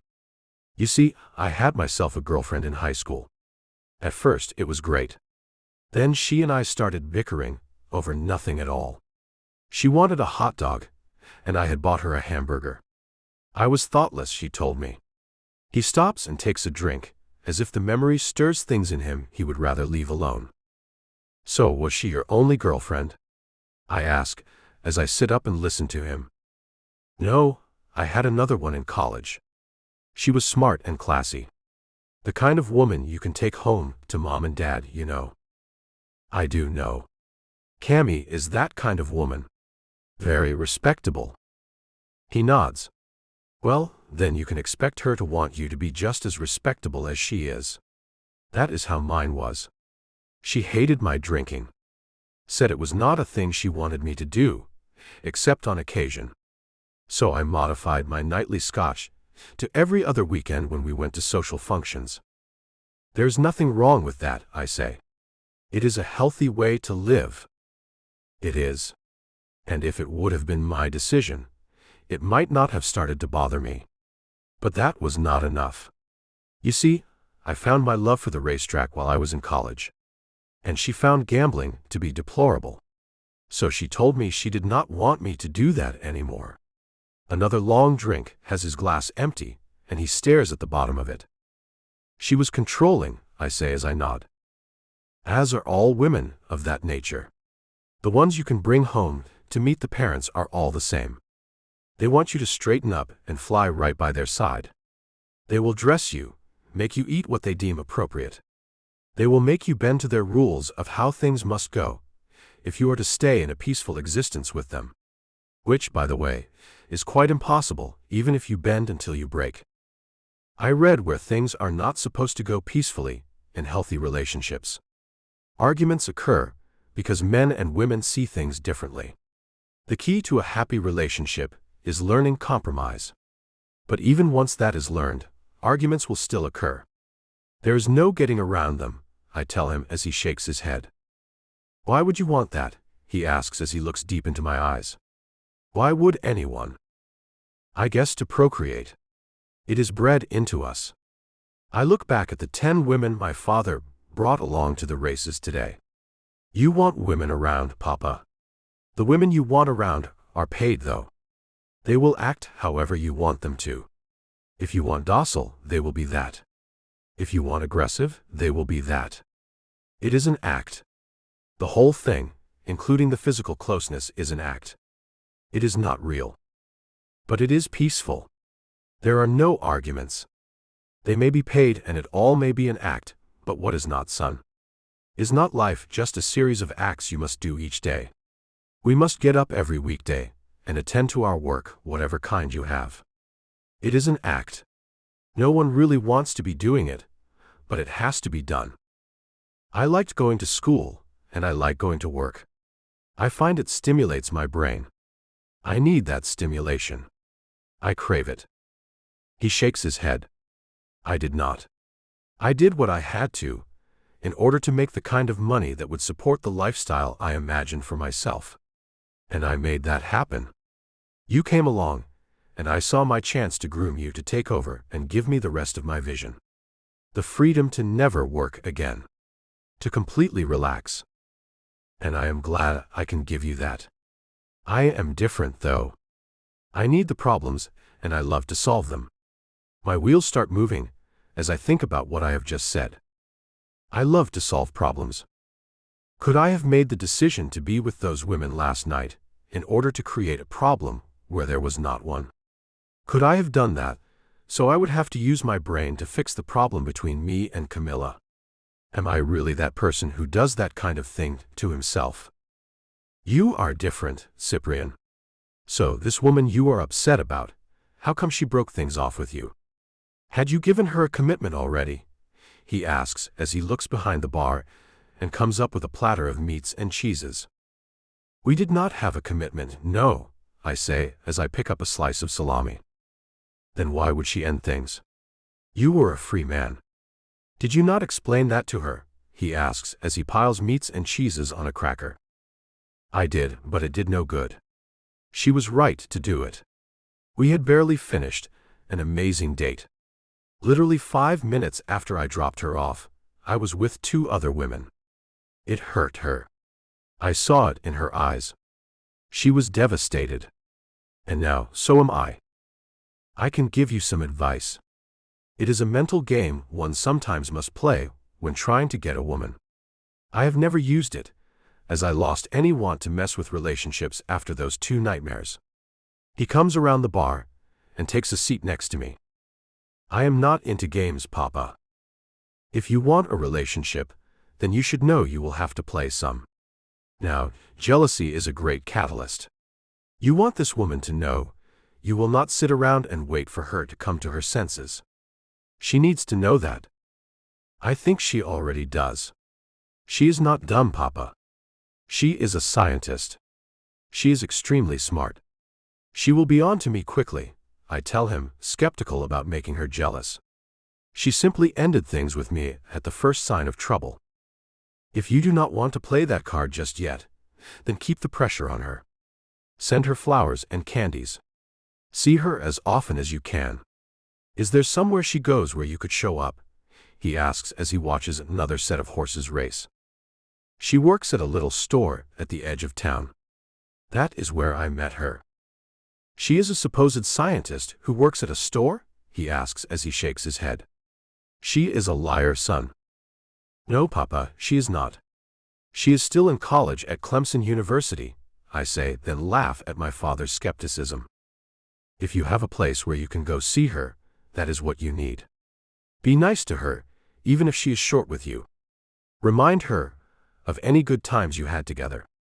And end every short visit with an invitation for her to come to you. If after a while that does not work, you can get more persistent with her. But treat her with respect. That woman will never accept anything less than respect. That would be a fatal mistake. But you may be right about seeing her every chance I get. I will put that plan into action and see what happens. I am telling you, son. Show up with a pretty girl on your arm and watch her move mountains to get you back into hers, he says, making me think he might be right. But I would like to give the other way a shot. I have already hurt her enough as it is. Chapter 2. Camilla. Men have needs, dear, Gina tells me as we clean out the coffee machines in the back of the store. I have the need to know I am loved first and that I love the person I am about to give myself to. What about my needs? I ask as I slosh bleach water around in one of the glass coffee pots. She stops scrubbing a pot someone left on the burner too long. It sounds to me that the date he took you on and how he acted toward you showed promise. He cares for you at the very least. And I can see you care for him. He is a man with no morals, I say as I rinse the pot and place it on a rack to dry. Teach him what you expect. In turn, he will teach you what he expects. And that means he expects his girlfriend to give him the physical closeness he needs to feel fulfilled. You do not understand how some men's minds work. I have been married 3 times. I have studied the beasts. They are simple creatures. Feed them, coddle them when they need it, and keep them happy in the bedroom or wherever they feel close. Do not be such a prude, Camilla. Prude. I am not a prude, Gina. I think you are a bit of one. How do you expect you and this man to know if you are compatible? Let us say you do not share any physical closeness, and you fall madly in love with one another. Then you get married and the wedding night comes, and he is not what you hoped. What then? You have gotten yourself into a marriage with someone who is not compatible in that area. I did not mean we had to wait until we got married, I say with a huff. I am not that strict. I just meant until we were sure we did not want to see other people. That is all I meant. But did you not tell me he did offer you that? Just before you left him, she asks. Well, yes, I say as I toss the dish rag I wiped my hands on into the dirty rag bucket. But he had one condition. Physical closeness being the condition. I am not comfortable with that. You are not comfortable with having physical closeness be part of a real commitment? She asks as she shakes her head. You are being unrealistic. Why have a commitment at all if not for that reason? Life is about more than physical closeness, Gina, I say as I walk away with a chirp of the door that means we have a customer. I will take care of this one. You have your hands full. Not to a man, it is not, she calls out to me as I leave the back room. Welcome to Ties. I stop as I see Cyprian waiting at the counter. Hi, he says. I shake off the sudden panic filling my body and walk forward. Let me guess. You need more supplies? No, he says as he places his hands on the counter. I need you. That is all I need. Ah, comes from behind me as Gina is eavesdropping. I turn and glare at her. Those coffee pots will not clean themselves, Gina. Hi, Gina, Cyprian calls out to her. How is it going tonight? Well, and you, sir, she asks. It would be better if a certain someone would forgive the fool I have been and see fit to give this old dog another chance, he says. Ah, Camilla, do not be a stubborn fool. Why, I would jump through hoops for a man like him, Gina says, and I wave my hands to shoo her away. I turn back as she disappears to the back again, and make my way to the man who has torn a hole in my heart. Cyprian, look, at this point there are no hard feelings on my part. You are the man you are. I simply cannot deal with that. I was a fool who was in a state of frustration. I am not blaming you for that. I am merely stating a fact. And all that can change, but that is up to you, Cammy. I want you. I want all of you. I want to see you every single day. I have never wanted to see anyone that much. He smiles as if that will make anything better. Lucky me, I say sarcastically. And let us pretend for a minute that it is possible for me to give you physical closeness whenever you need it. Because there will be certain times when I will not be able to. Physical reasons, you know? I am not an addict, Cammy. I do have the ability to deal with the fact you are unavailable for that at certain times of the month, and when you are sick. It is not like I need it constantly. But I do want it to be part of our understanding. I am willing to give you the commitment. It will be only you I see. I will stay away from my father's parties, but I will expect you to fill that space. Cyprian, I hate the way you make things sound. It sounds like a business deal you are making with me. In return for your faithfulness, I am to be available for physical closeness, I say, then huff and cross my arms. Is that not essentially what a relationship is, Cammy? And there is no reason to be crude when describing intimacy. It will not be whenever I please. It is not like you are my servant in that area. It will be a relationship. We promise to be faithful to one another, while also seeing to each other's needs. I am sorry if I am being too straightforward. I do not know any other way to be. I know business, and that is the way I think is best to handle this with you, he says and taps the counter with his fist. Come to my place when you get off, and we can talk through any details you want. I laugh and shake my head. Cyprian, I am not about to sit down and write out a contract for us. Goodbye. I walk away, leaving him staring after me. He turns and leaves, and I feel a heavy weight settle over me. Did I have to be that hard on him? Chapter 3. Cyprian. Give me her address, my father says as I sulk on the sofa in his den. I will go talk to her. I will explain things to her about you. Papa, she would rip you apart. She does not like how you raised me, I let him know before he makes a huge mistake. Rip me apart? He asks as his hand flies to his chest. I highly doubt that. I do not. She is pretty sharp with her words. And she is sure to have some strong ones for you. I have been at her store every night this last week. She is brutal, I say, and take another long drink of the scotch my father gave me to settle me after another difficult night of trying to make things right with Cammy. I will take my chances. Her address, Cyprian? Please do not make me find it for myself. He picks up his cell phone, getting ready to make a call that will get him the information he wants. Papa, you need to let me fight my own battles with her. I did this to myself. I should have sent those women away. I do deserve this. I take another drink and watch him tap away at his phone. What are you doing? Your mother is in town. I am sending her to go talk some sense into the tenacious woman. Papa, no. She is not Mother's fan either. Please let me handle things. I get up and pace around the room. Why must you bother yourself with my personal affairs? I have never butted in before, he says. I just cannot stand to see you so unhappy. I have to do something about it. You have butted in before.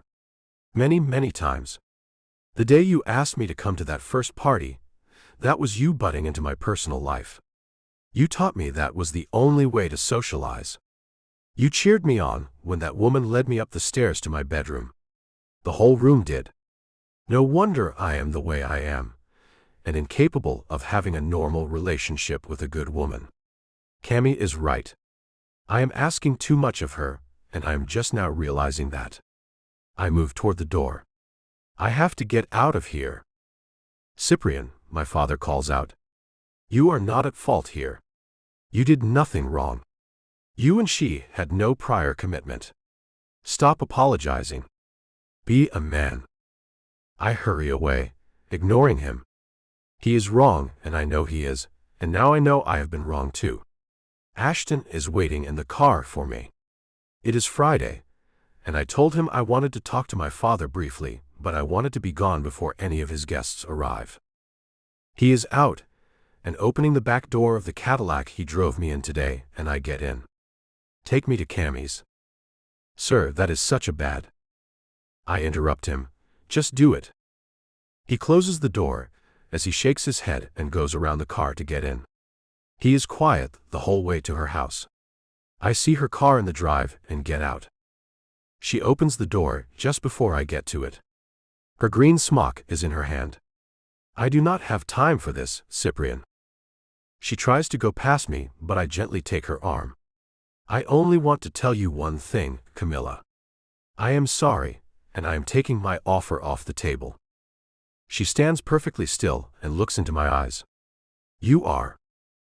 With a nod, I turn and leave her alone. I am not trying to hurt her or manipulate her. I am merely giving her the information that I will no longer be asking her for anything. I have tried to rush things just so I could have her in my life on my terms, and I am done doing that to her. Tonight starts a new way of living for me. And I do not need Cammy in my bed to make changes. I need to be the best man I can be, and stop thinking only about physical closeness or the lack of it. She is right. There's more to life than physical closeness. There is so much more, and I am about to discover just what else there might be in this big world that I have left undiscovered. If love is meant for me, it will come my way. But I cannot take Camilla just to give myself the experience. It is wrong in so many ways. As I get back into the back seat of my car, I see Cammy getting into hers, and I have to wonder what she is thinking about what I said. I hope she was not hurt by it.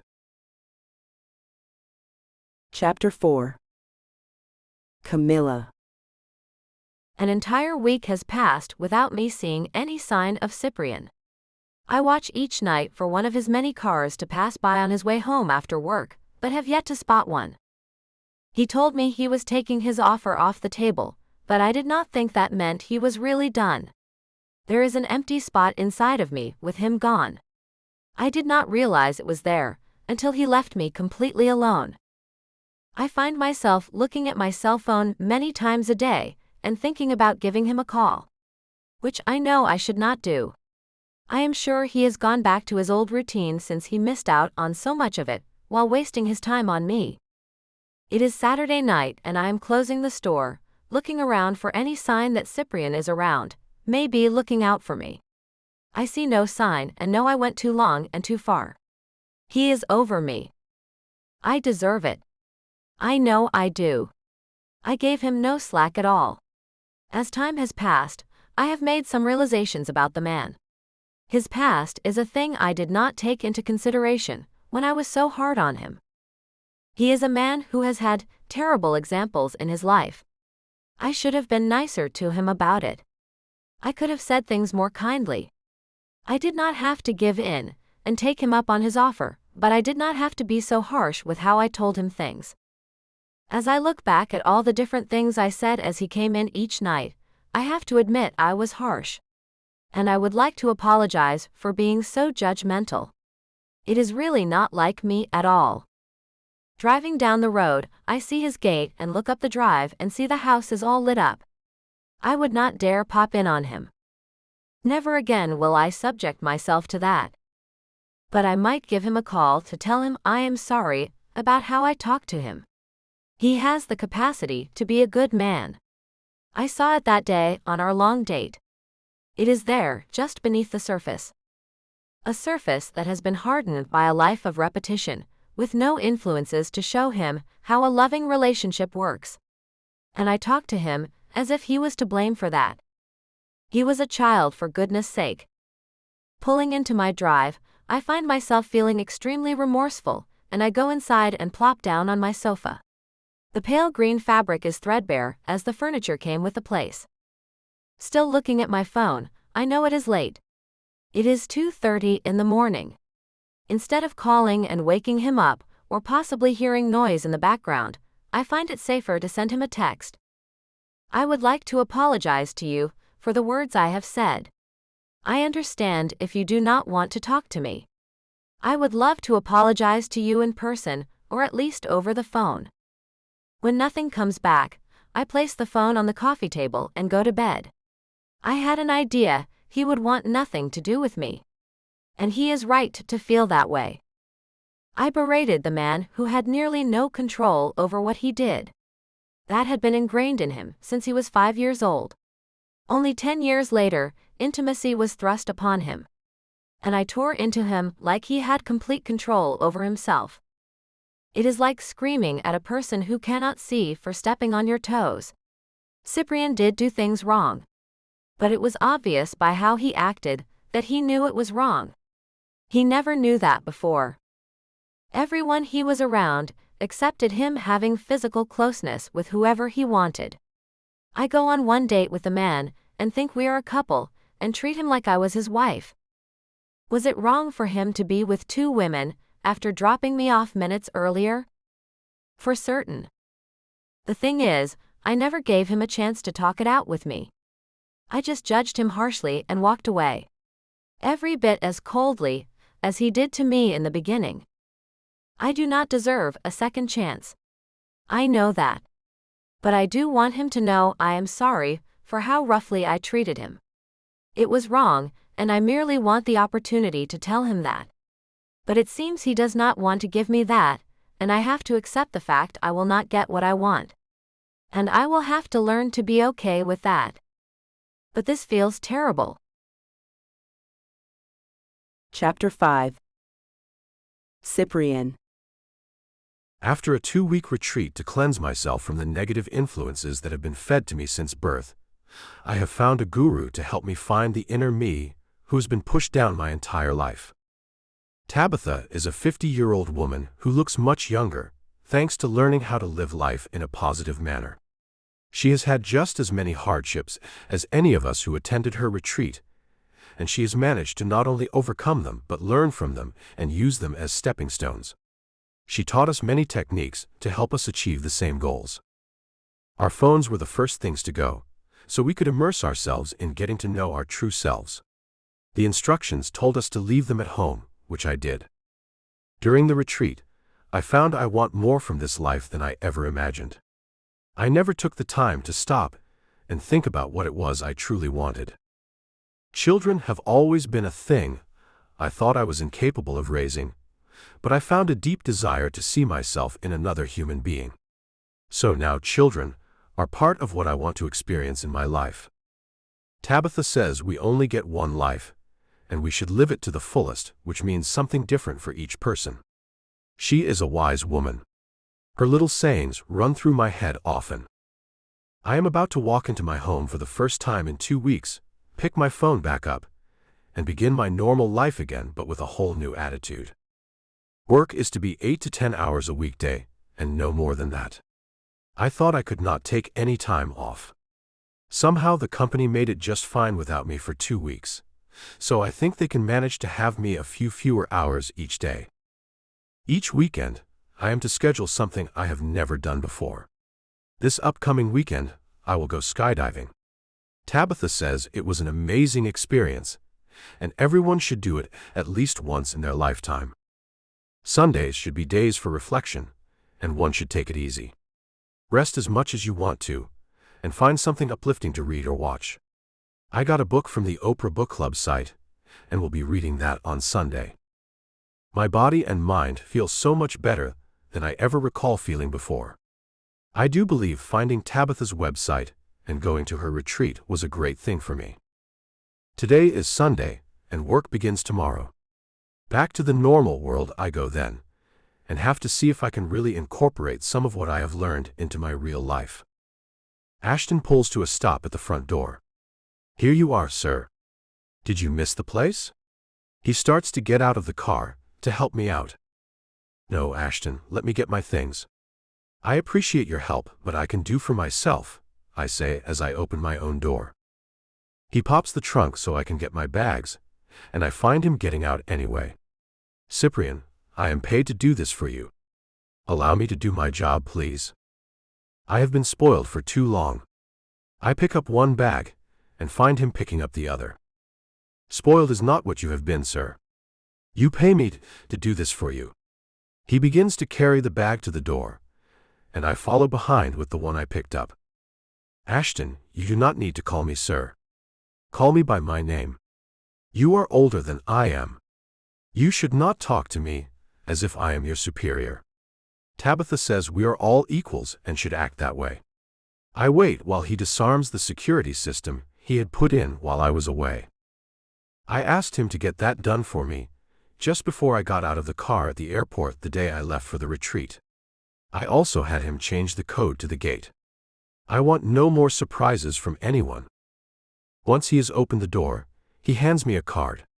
This has the codes for each panel, Cyprian. And as far as calling you sir, that is a thing I have grown accustomed to, so it may pop out now and again. Take no offense by it. I am old and set in my ways. Speaking of old, just how old are you, Ashton? I ask. I thought he was around 50. I am 53, he says as he takes my bag inside. Well, I am not trying to be rude at all, but Tabitha is 50 and she looks much younger. She says taking supplements along with a diet rich in raw vegetables and organic spices is the key to that. You should let me give you her diet plan. It could take years off you. And it might help your wife too, I tell him as we go inside. That is very nice of you, he says. Shall I take these up to your bedroom? No, I will do that. I just want to settle in and meditate for a little while. I will leave you to that then. He turns to leave, and I take the bags and make my way to my room. Good to have you back, Cyprian. I hope it is good to be back, Ashton. See you in the morning. We will see how this all goes. Getting into my bedroom, I put my things down and see my cell phone sitting on the bedside table where I left it. It seems the maid has plugged it into the charger, and it is ready for me to see what I have missed in the last 2 weeks. I told my parents what I was doing, and both were very supportive. My father conceded that he had no idea how to parent, and wished me luck on finding the me I want to become. Mother was a bit put off by where I was going. She thought it sounded unusual, but told me she approved of me trying to better myself. It did feel kind of like a family with Tabitha. She made us all feel at home on the small farm we stayed on. Small cabins dotted an area in the back of her quaint farm home. There were 6 of us. She says she keeps the groups that small so we can all get her special attention. She will be coming into town on Wednesday. She is going to do a workshop with my staff at work. I think they all could use a dose of her wisdom. I cannot wait to see what they all think after hearing her talk. Sitting on my bed, I pick up my phone and find myself afraid for some reason. I have hidden from my reality for only 2 weeks, but it has felt like an eternity. I am not wanting to come back to it. But I must, so I start looking through my phone, and when I open my text messages, one pops up at me. Cami. I have put her in a safe place inside myself, leaving the obsession out of it. She is apologizing for how she spoke to me, and my heart is thumping hard in my chest. Tabitha said it would be a bad idea to get involved with anyone right now. She described my soul like a wound that has been opened and needs to heal before bringing anyone else into it. The desperation I felt before is gone, but the want for Cami is still present. So I decide to leave that alone for now. I am not strong enough to handle her right now. I have to give myself time to heal and acclimate to my surroundings once again. This time, doing things my way. But I do text her back to let her know I got the text and am not ignoring her. Cami, thanks for the apology. It is appreciated. I have been working on myself. When I feel ready, I will come and see you. Then we can apologize to each other in person and put the past where it belongs. That should ease her thoughts about me if she was worried. I did not mean to worry her with my leaving. I just had to work on myself. I wonder if she was worried about me. Chapter 6. Camilla. It has been a week since I texted Cyprian, and he has just now texted me back, telling me he was working on himself and when he is ready, he will come talk to me. I would like to see him right now, but it sounds as if he is ready to put me in his past. A thing I am finding hard to accept. I have the day off, and it is barely noon. To sit just down the road from him and not go over there will be hard to do. But I suppose I have to. Cyprian, thanks for answering my text. I was worried about you. Glad to know you are okay. I look forward to the day you feel like talking to me again. Getting off the sofa, I grab my running shoes and decide it would be best to run off some of this anxiety I am beginning to feel. I did not realize he had crept so deep inside of me, that the idea of him leaving me behind is affecting me so much. It is not as if I had any grand ideas that he and I would end up together. I did not think that at all. I assumed he was at his father's place, carrying on with random women. To find out he was somewhere working on himself is so very different from what I was thinking. I take off out of the house and start running in the direction which will have me passing by his estate. It is a long shot, I will even catch a glimpse of him or him of me, but it is a gamble I am willing to take. I just want to see him, even if only for a moment. Jogging down the country road, my mind refuses to stop thinking about the man. I wonder where he went to work on himself. I wonder if he did that for himself or for me. I wonder if what he learned about himself made him think he and I are too different, and would never work out. I know I have had those thoughts. Taking him home to meet my family would go over very badly. I feel the same way about him taking me to meet his parents, who I think should never have been allowed to have a child in the first place. Maybe he and I are not meant to be together. Maybe there is someone else in the world meant for him. A woman with tons of patience and empathy. A woman who can help him work on his inner struggles. A woman who will be everything to him, the way I would not allow. What is wrong with me? I had a chance to be with a gorgeous, successful, highly respected man, and I stood on my high morals, refusing to give him the one thing he needed from me. Everyone at work thinks I am an idiot. Not just a little one either, a huge idiot who has blown her chance with a man who could buy and sell this entire town. With Cyprian missing, I searched for him online and found out he is beyond wealthy. He is a multi-billionaire who is highly respected in the business world. I saw picture after picture of him with his colleagues, some of whom are women, and he did not look like a playboy at all. He looked like he treated them with respect. It was a thing I did not see in him at the time. It was my misfortune to have judged him before I really knew him. I saw him as a womanizer, and nothing more than that. I saw him as a man I needed to guard myself against. And now it is most likely too late to let him know I was wrong. I was wrong for withholding my affection. I was wrong for trying to make him be someone he was not.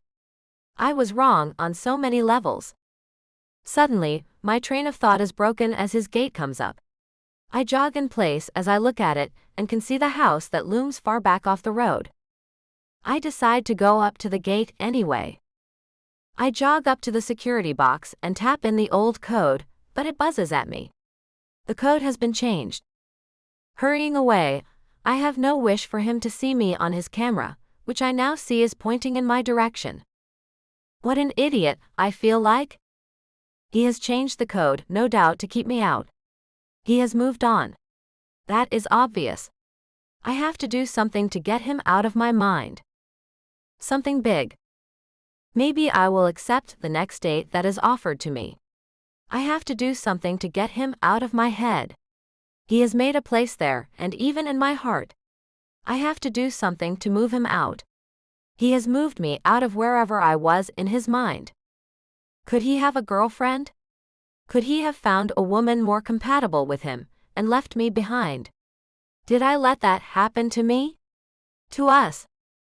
Have I been a fool? Chapter 7. Cyprian. The week has been long, as I have had to drive by the store where Cammy works each night, knowing she is there because I see her Mustang parked at the side of the building. But Tabitha and I have talked every day about how I need to guard myself against everyone right now. I have followed her advice and only texted my parents that I still need time away from them to get my head on straight. It is Wednesday, and Tabitha is doing a workshop with my staff. It was my idea, and no one was really on board with it. I had to insist, though. I need people around me who understand how I need things to be. I am waiting for the workshop to end, as I invited Tabitha to stay at my place for the night, instead of putting her up in a hotel room.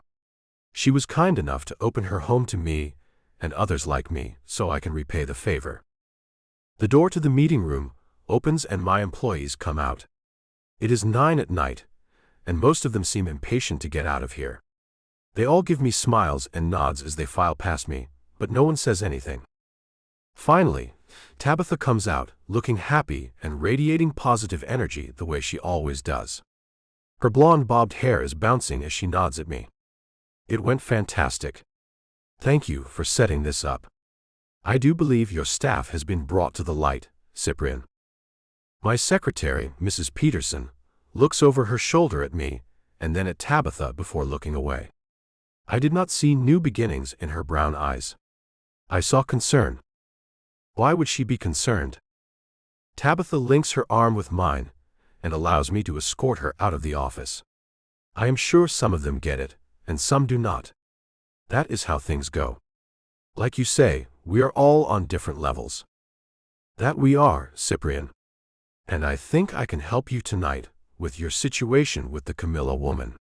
Do you think she will be at work? I think it is essential for your recuperation if I meet her. I would like to gauge her true persona. I fear you might have only been taking her at face value and thinking her beauty means she is a good person, which hardly ever means that. Most beautiful women are hard-hearted. Surely you do not really believe that, Tabitha, I say as we get to the car. Ashton opens the back door of the town car, and I let her get in first. When I get in, I find her frowning at me. I know it to be true.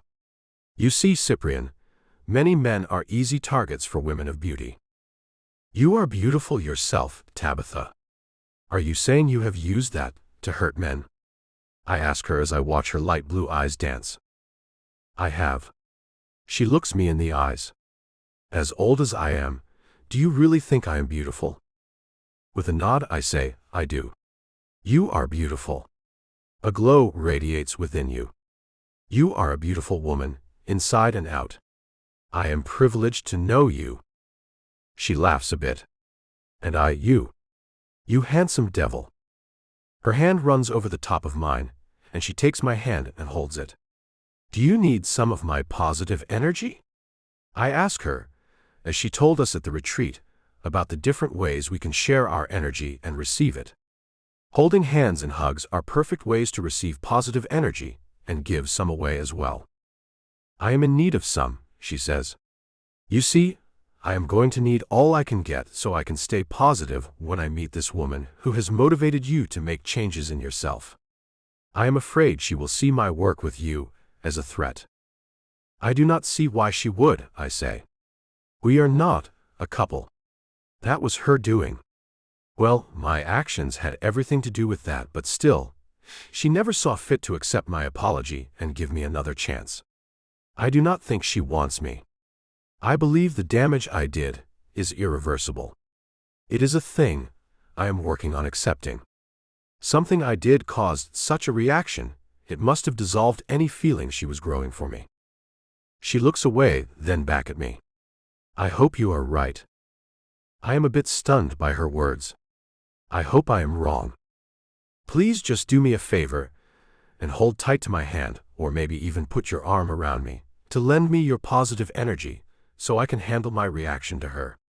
After what you have told me about her, I am finding it hard to like her. I want to like her. I do not hold what she has said to me against her. Neither should you, I say, as I do not understand her right now. I have come to care about you, Cyprian. You are a rare gem of a person. Your father and mother, I can understand why they did what they did with you. They were unaware of what they were doing, after all. I feel Camilla is very aware of what she was doing to you. Withholding physical closeness to make you do what she wanted you to. It is a manipulation some women use on men. Well, I do not think she was trying to manipulate me by doing that. She has good morals. She wanted to be in love first. I can see her point. It is pretty respectable. And outdated. And out of the question, once she knew about your circumstances of having so much physical closeness since you were only 15 years old. She should have been more supportive of what your needs were, instead of making you feel immoral for them.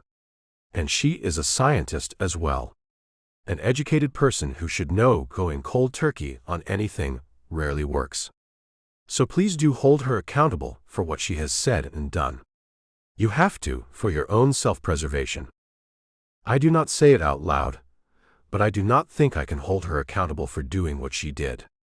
She was trying to preserve her own morals after all.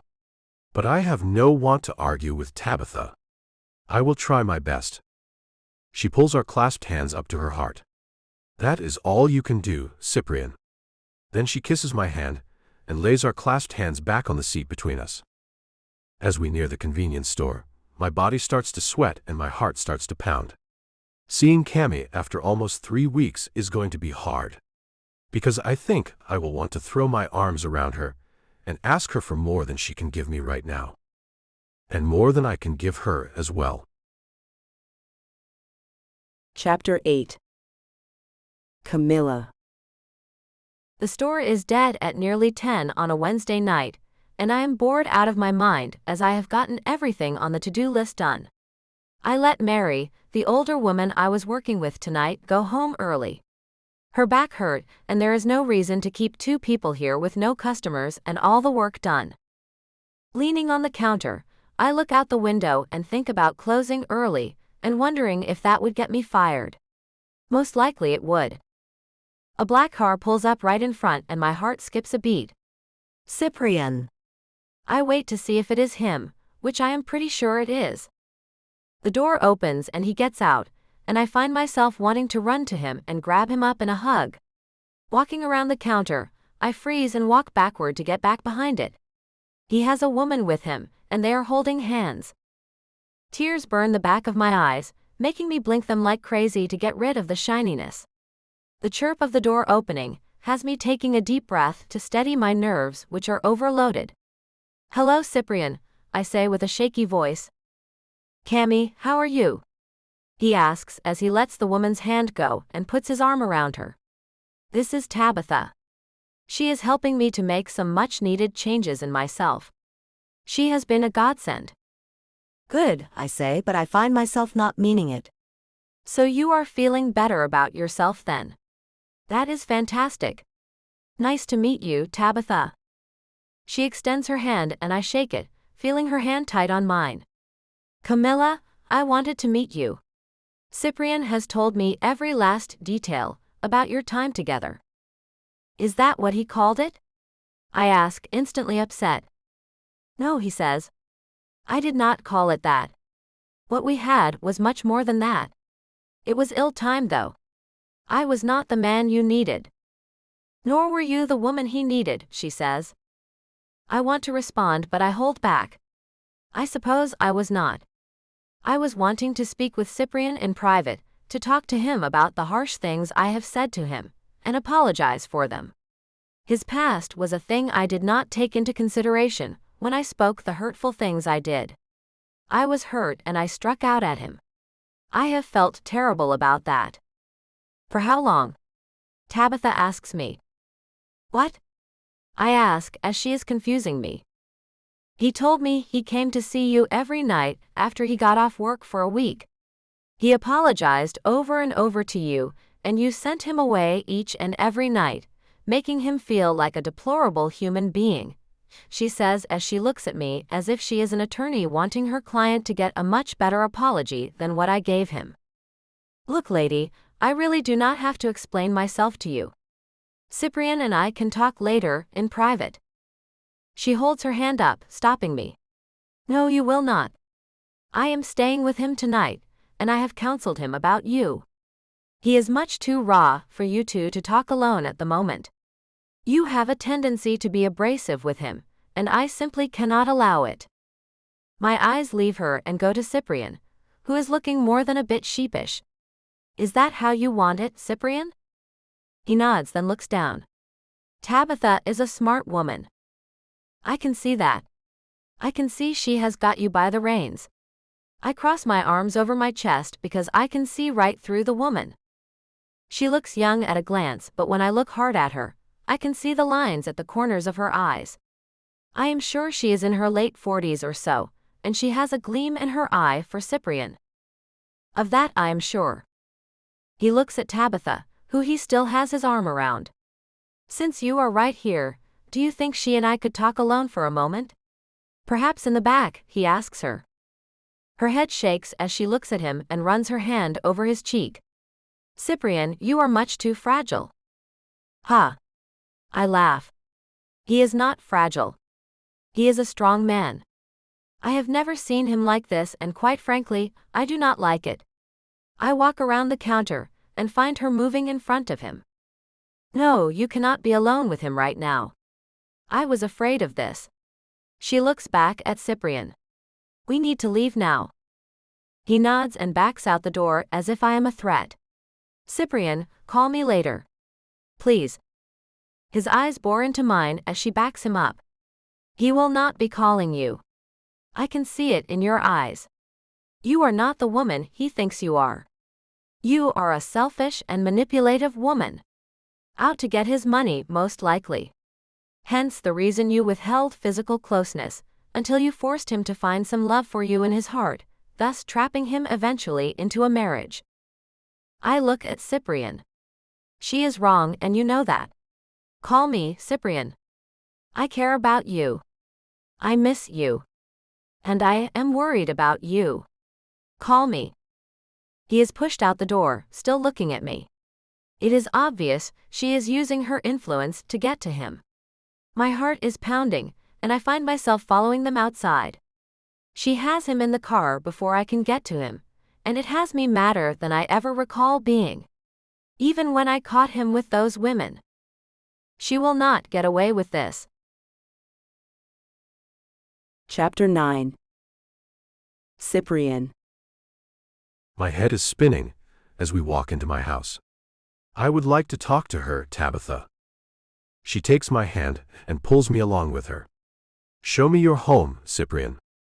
We can have some wine. You need to forget about that woman. She is bad for you. I fear she is the reason for your struggles. I would not call it that. I simply wanted to be a better person, Tabitha. I stop and she has to stop with me. Show me to my room first, please. Her eyes sparkle at me. Ashton walks in with her suitcase. I will take this up there too. She shakes her head. It is fine. Leave it by the door. I will take it up later, Ashton. Be a dear and leave us alone. I need to help Cyprian through what looks as if it might turn into a difficult time if I do not intervene. I look at Ashton, who gives me a frown. You sure about this, sir? What? Tabitha asks as she shoos him out the door. This man is safer with me than anyone who is currently in his life. Goodbye. See you tomorrow. If I leave then, he may need my help for a while. He looks at me again. Sir, are you absolutely sure about this? Tabitha looks back at me and puts her hand on her hip. Cyprian, will you tell him you are sure? I nod my answer, and he turns and leaves me, but I can tell he does not want to. My hand is snatched up again, and then she runs my arm around her waist. Okay, I will show you where your room is, Tabitha. I suppose you would like to freshen up. We go upstairs, and she notices the many doors up here. Which room is yours? I gesture to my door, and she smiles. Then I walk all the way to the end of the hallway and catch her frowning. Why so far away from yours, Cyprian? For your privacy, I say. I want you to feel like you have some. I open the door and stay at it while gesturing for her to go inside. Here you go. I will be downstairs in the main living area, at the bottom of the stairs when you get done. She takes both of my hands and pulls me into the room with her. Cyprian, we need to talk. I can see you need more help from me. You will fall back down that difficult path that is Camilla Petite if I do not do something. You keep saying that. I look at her and wonder what drastic means. It means you are in need of some deeper help. I need to help your energy field with closer contact. I am not effectively filling you with positive energy with hand-holding or even by putting your arms around me. You are searching for the negative, which is Camilla Petite, to fill you again. I need to fill you with some of my positive energy. Closer contact, I ask as that sounds intimate. She takes a step back and begins to unbutton her sheer tan shirt that covers a camisole top. Take off your clothes, Cyprian. I need to hold you closely to deliver a good dose of my positive energy to you. You are in desperate need of it. I cannot do that, Tabitha. I shake my head as she continues to undress in front of me. You can, Cyprian. It is merely one human being helping another. I have done this on occasion with some of my other patients. It works wonders. Like I said, I will stay with you until I see an improvement on your handle on how you want to live your new life. By the time she is done talking, she is standing with very little on in front of me, holding her arms open. If you are unsure of how much it will help you, hug me with your clothes on and mine off and see how good it feels. See how much better you feel. I am frozen and unsure about any of this. But she steps forward and takes my hands, placing them on her back as she hugs me tight. Tabitha. Shush. No talking. Close your eyes and feel the energy I am sending to you. My entire being is sending you positive energy. I do as she says since I am still dressed, and try to feel the energy she is sending me. She was right on the other occasions. Holding hands with others and hugging them did help me feel more positive energy. After a few minutes of her holding me, she lets me go and looks at me, then begins to unbutton my shirt. I take her hand, stopping her. Tabitha, I do not think that is a good idea. Nonsense, she says. I can still feel the negative coming from you. She quickly takes my shirt off and puts her body back in my arms. Give yourself a moment. Think of this as releasing tension. Her body is pressed against my chest as I do as she has said, and my mind is being dragged into a very confusing place. I try hard to think of this as therapy, but it feels wrong. Tabitha, we have to stop this. I am having inappropriate thoughts. It is not inappropriate to want to feel more. We can do that. We can exchange our energy. I will take your negative while you take my positive. I can rebuild my energy much more quickly than you can, after all. Let me help to heal you, Cyprian. Her hands find the button on my slacks, and she has my pants down quickly. Tabitha, I cannot. You said I am not to be doing anything like this, remember? With anyone you currently know, as they are all out to hurt you, Cyprian. I am here to heal you. Now come with me to the bed, and let me help you release what is weighing you down so I can fill you with light. She lets me out of her arms and looks down at my shoes and socks, the only thing left on me. Kick those off and remove the socks too. We need full contact with nothing in between us for this to work. I will need protection, I say, trying to find a way out of this situation I feel has gotten out of hand. No need for one. I am clean and healthy. So you can relax. Come on, Cyprian. I can help you more than you know. As I let her lead me toward the bed, I find myself fighting this with every step. Am I really about to do this? The Rake. Chapter 1. Camilla. Cyprian's car pulls back up to the front of the store, and I ready myself for another confrontation with the woman who seems to think Cyprian needs defending from me. Instead, it is his driver who rushes inside. Can you come with me, Camilla? Cyprian needs you. Making a quick decision, I grab my keys from under the counter to lock the store, turning off the lights as I go. What is wrong? That woman, he says as he hurries me out. She is going to take advantage of him. I can tell. Come with me. I get into the passenger seat as he jumps in and speeds out of the parking lot. Ashton, what if he wants to be with her? He does not. He seems unaware of her motives. I can read her like a book. She wanted to be shown to her room right away, and would not allow me to accompany them. She told me to leave them alone, so she could help him avoid some kind of difficulty. A difficulty? I ask. Has he had one before? No, he tells me. That woman is up to something. I am not sure if she just wants to get close to him or if she wants more, but she is determined, and that worries me about Cyprian. What if I go in and find them in a compromising situation, Ashton? I shake my head. I cannot see that again. It hurt too much last time. He needs you, Camilla, he tells me as he pulls up to the gate and punches in the code. We stop in front of the door and my heart pounds. Please do not let him be with her that way. I get out of the car, my body shaking.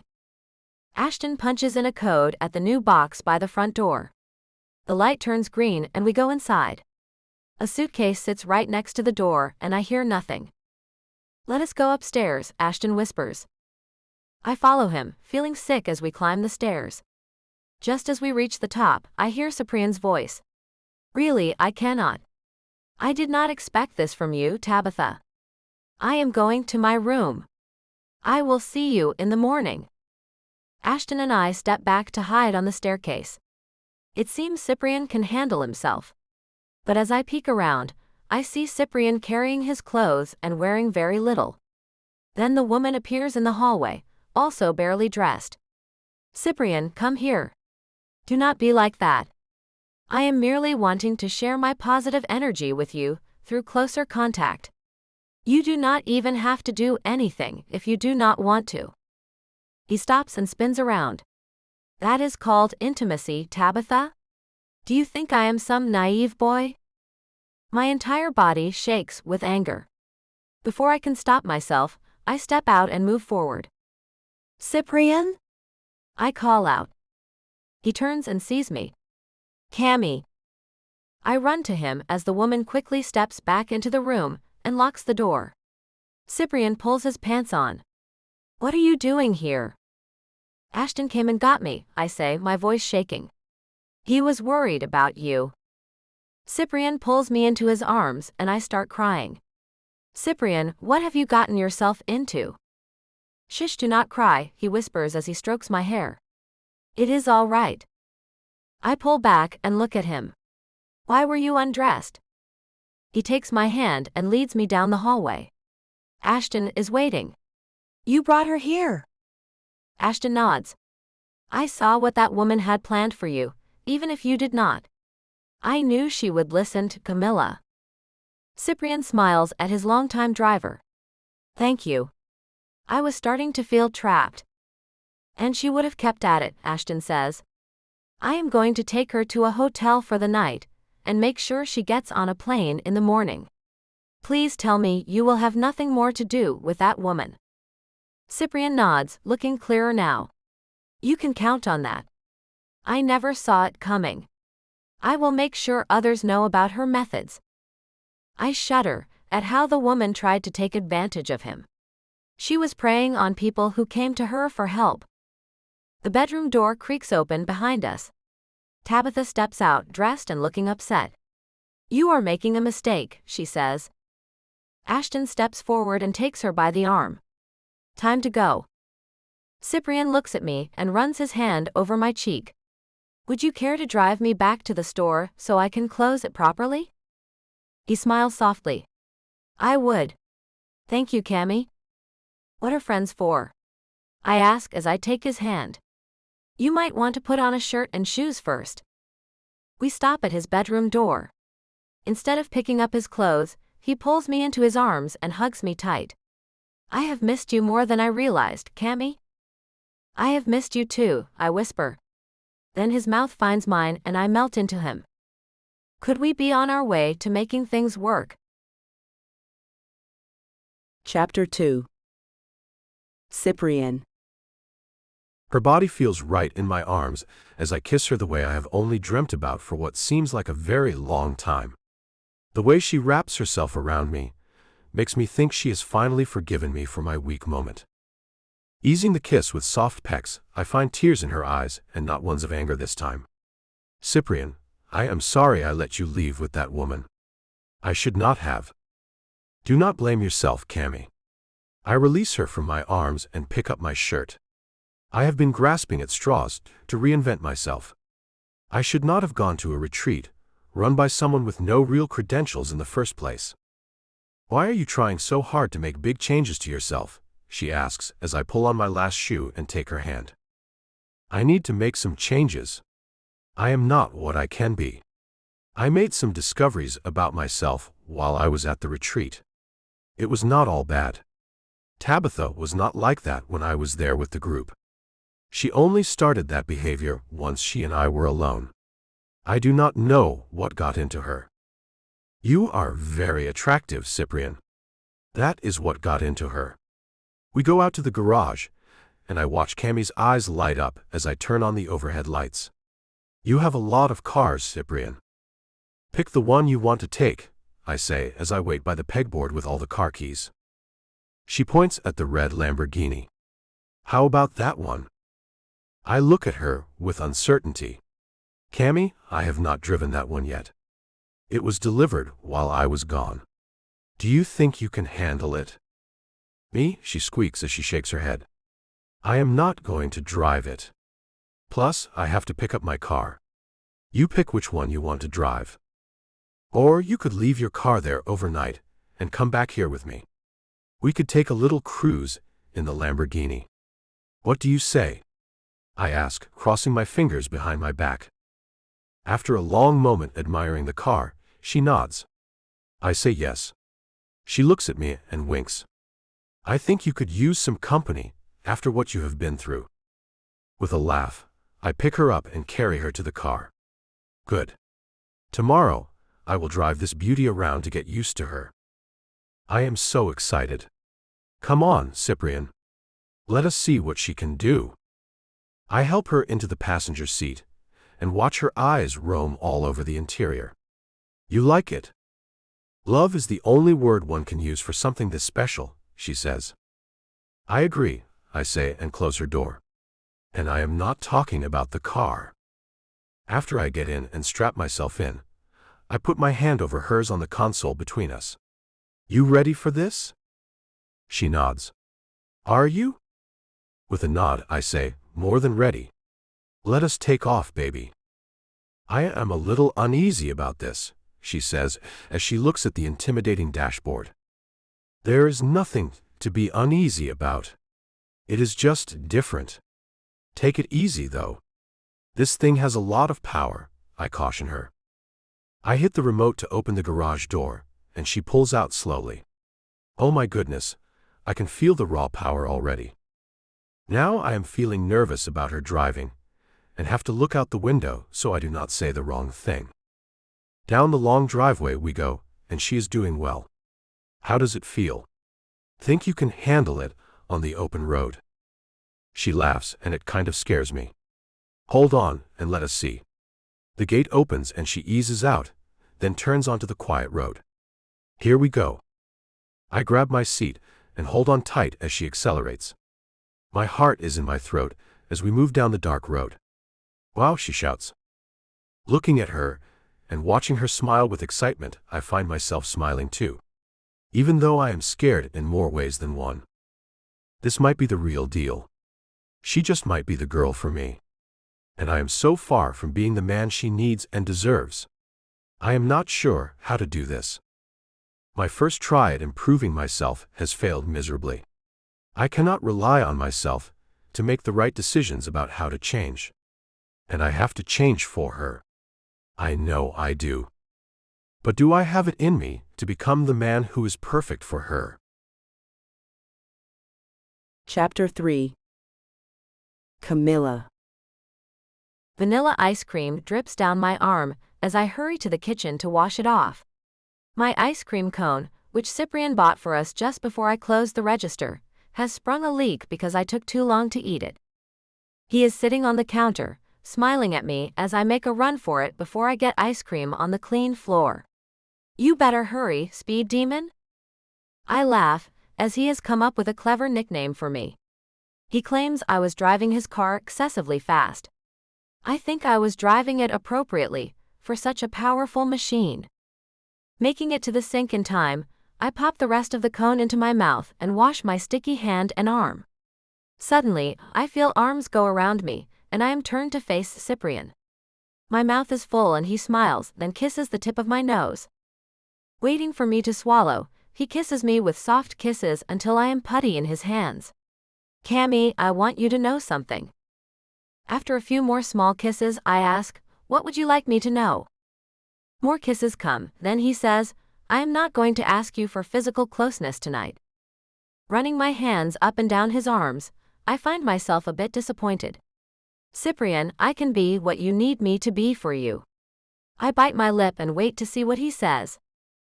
A smile moves over his face. Cammy, we can take this slow. I nod, but think we have already been taking it slow. It has been over a month since we met. Both of us realize we missed one another. And now that I am open to more, he wants to slow down? But I stay quiet as he takes my mouth with a deep kiss that sends a wave of warmth through me. I do not usually kiss this intensely, if I am not intending to go further. I think Cyprian is in for a surprise, if he believes we can stop at just kissing. With my arms wrapped around his neck, he pulls my legs up and I wrap them around him. He moves with me, then sets me on the stainless steel prep table and holds me close. Suddenly, I remember what time it is and how the store alarm is about to set. Cyprian, we have to get out of here. He pulls me off the table and takes my hand. Yes, we do. Grabbing my keys, I follow him out and lock the door. We barely make it to the car before I hear the 3 beeps that mean the security system has been activated. We barely made it out in time. We would have been locked in until morning if we had stayed any longer. He opens the passenger door with a smile. That would have been inconvenient. Mind if I drive, Speedy? I get in, laughing. Not at all. I am dying to see if you can control this beast. Control is my new middle name, baby. He closes the door, goes around and gets in. Control? I ask as he puts on his seatbelt. Yes. I will be exercising my control with you. He takes my hand and kisses it. I will become the respectable man you need. I have told you not to change for me. I frown at him. Starting the car, he takes off, spinning the wheels as he leaves the parking lot. Whoa! This is a powerful machine, is it not? He seems to be focused on other things now, and our conversation about change is left behind as he turns up the radio and heads toward town. It is a little past midnight, making me think his plan is to drive for a while before we return to his place. And what will happen when we get back there, I wonder. He has said he is going to exercise control with me. I am a little worried he thinks we can kiss and do nothing more. He must believe that is what I want. Which is far from true. I have had to fight myself to stay strong where he is concerned. His touch turns me inside out. His kiss fills me with warmth. I cannot kiss him like that and stop there. He takes a sharp left and we get onto the highway. With the flip of a switch, a radar screen lights up and he looks at me with excitement. Hang on, baby. The highway is clear. I hold on tight as he accelerates. Lights flash by so fast they look like strobe lights. I close my mouth and my eyes, but can still feel the car's power as it races down the empty highway. Finally, he slows down and we are both breathing hard as he turns the radio down. What a rush, is it not? I can only nod as my stomach settles back into place. He takes the next exit, and we head back toward home at a more moderate speed. That was amazing. You looked like you were about to pass out, he says with a chuckle. Did I scare you? Yes, you did. But I found trust in you, eventually. I laugh as exhilaration runs through me. I am glad you found trust in me, Cammy. He touches my hand with his fingertips. I am going to show you all night just how much you can trust me. I blink at him, as I have a feeling I know what he is planning. And I have no idea if I can handle that kind of test. What are you going to do, Cyprian? I ask to be sure. You will see. I am going to learn more about self-control. You are an expert at it. You can help me. He gives me a smile. I feel a bit uneasy, as I know he thinks I am some kind of expert at holding back. But I had already decided to give him what he needs, if he ever gave me another chance. Now he is telling me he wants me to teach him how to stop before things go too far. How far do you want to go? I ask as I have no clue. You tell me, he says as he pulls up to his gate.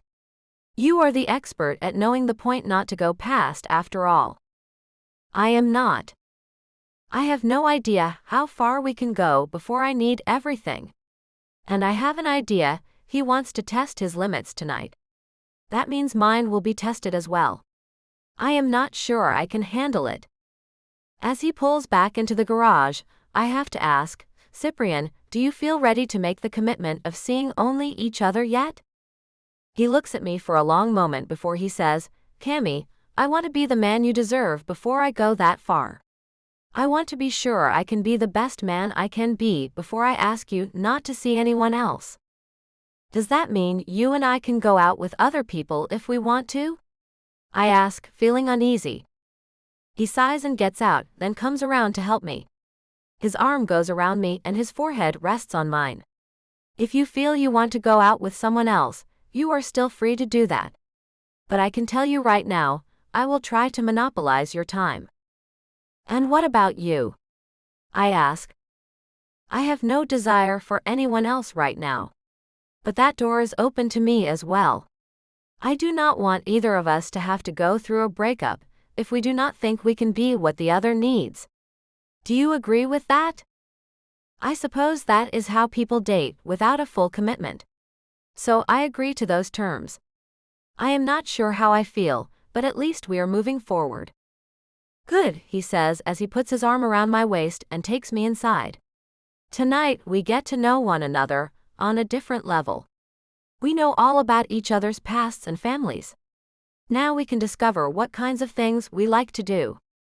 And you can teach me how to control myself where physical closeness is concerned. With a sigh, I go with him to explore this new territory and find I am more nervous than if he were taking me straight to his bed. How am I going to handle this? Chapter 4. Cyprian. The ambiance was perfect, as we sat on a leather sofa in front of a picture window that overlooked the back of the estate. A full moon filled the upper left corner of the huge window, and stars dotted the sky. Cammy and I sat right next to one another, our legs touching as I had my arm around her shoulders. I have no idea how to be gentlemanly about this, Cammy. You have to teach me what is expected. She shifted a bit to look at me. With the other women, the escorts, how did that work? Did you pick them, or did they pick you? They most often picked me. There were very few times when I found one I had to have. But there were a few times. I played with one of her curls that she had let down out of the bun she had trapped them in. I had given her one of my t-shirts and a pair of my pajama bottoms instead of leaving her too exposed. I had changed into a matching pair as well. We both wore the same amount of clothing and had consumed no alcohol to lower our inhibitions. I would need my wits about me to learn how to do this only to a certain point. Did you have to entice those women to come to your bed? She asked. I smiled at her naivety. That is not how escorts work. I merely pointed and wiggled my finger, and that was all I ever had to do. I see. And just how did that all go? Did you have foreplay? She searched my eyes, and I found myself wondering if she really should know this. I need to know how your experiences were, so I can gauge where your weaknesses are. Well then, you should know there would be 1, 2, or 3 women each time. Things moved quickly once we reached my bedroom, I said. She nodded, her expression turning scientific. I see. I watched her process the information. It varied. But I want to find my own way to enjoy intimacy now. I want to do things with you and discover our own path. I ran my hand over her shoulder and traced her red lips as I looked into her sapphire eyes. I want to be a different man for you, Camilla. She nodded. I can see. No matter how many times I tell you not to change for me, you will never listen, will you? I want to change for myself too. And I do not have to have that much physical activity every weekend. That was mostly because there were so many different women around. Plus, I never had intimate moments on weeknights or Sunday nights. If you and I decide to become exclusive, then I could share those nights with you too. It is not that I have to have that much. I just have had that much. Do you understand? She nodded and looked at me in a different way. Will it offend you if I treat this somewhat like a science experiment? I will still have real feelings, do not get me wrong. But I would like to see if a man who has lived this way, doing the same thing for 20 years, can really make this big of an adjustment. It does not hurt my feelings at all. Go right ahead. I am more than interested myself, I told her as I ran my hand through her satin-like dark curls. You will need to be completely truthful with me, she said as she played with my bicep.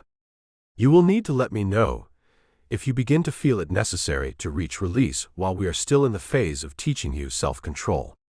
And if we move on to a committed relationship, you will need to let me know if you are happy and comfortable with the amount and type of intimacy you are getting. It is vital that I know that, and that you are truthful. Do not worry about hurting my feelings.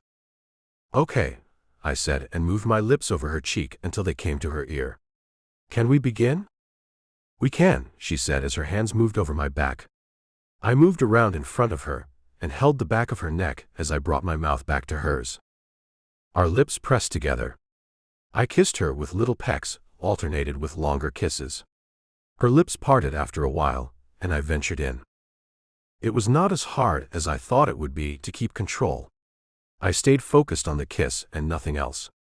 When our mouths parted, she asked, "Are you okay?" I nodded and moved my hand to her shoulder. Second base.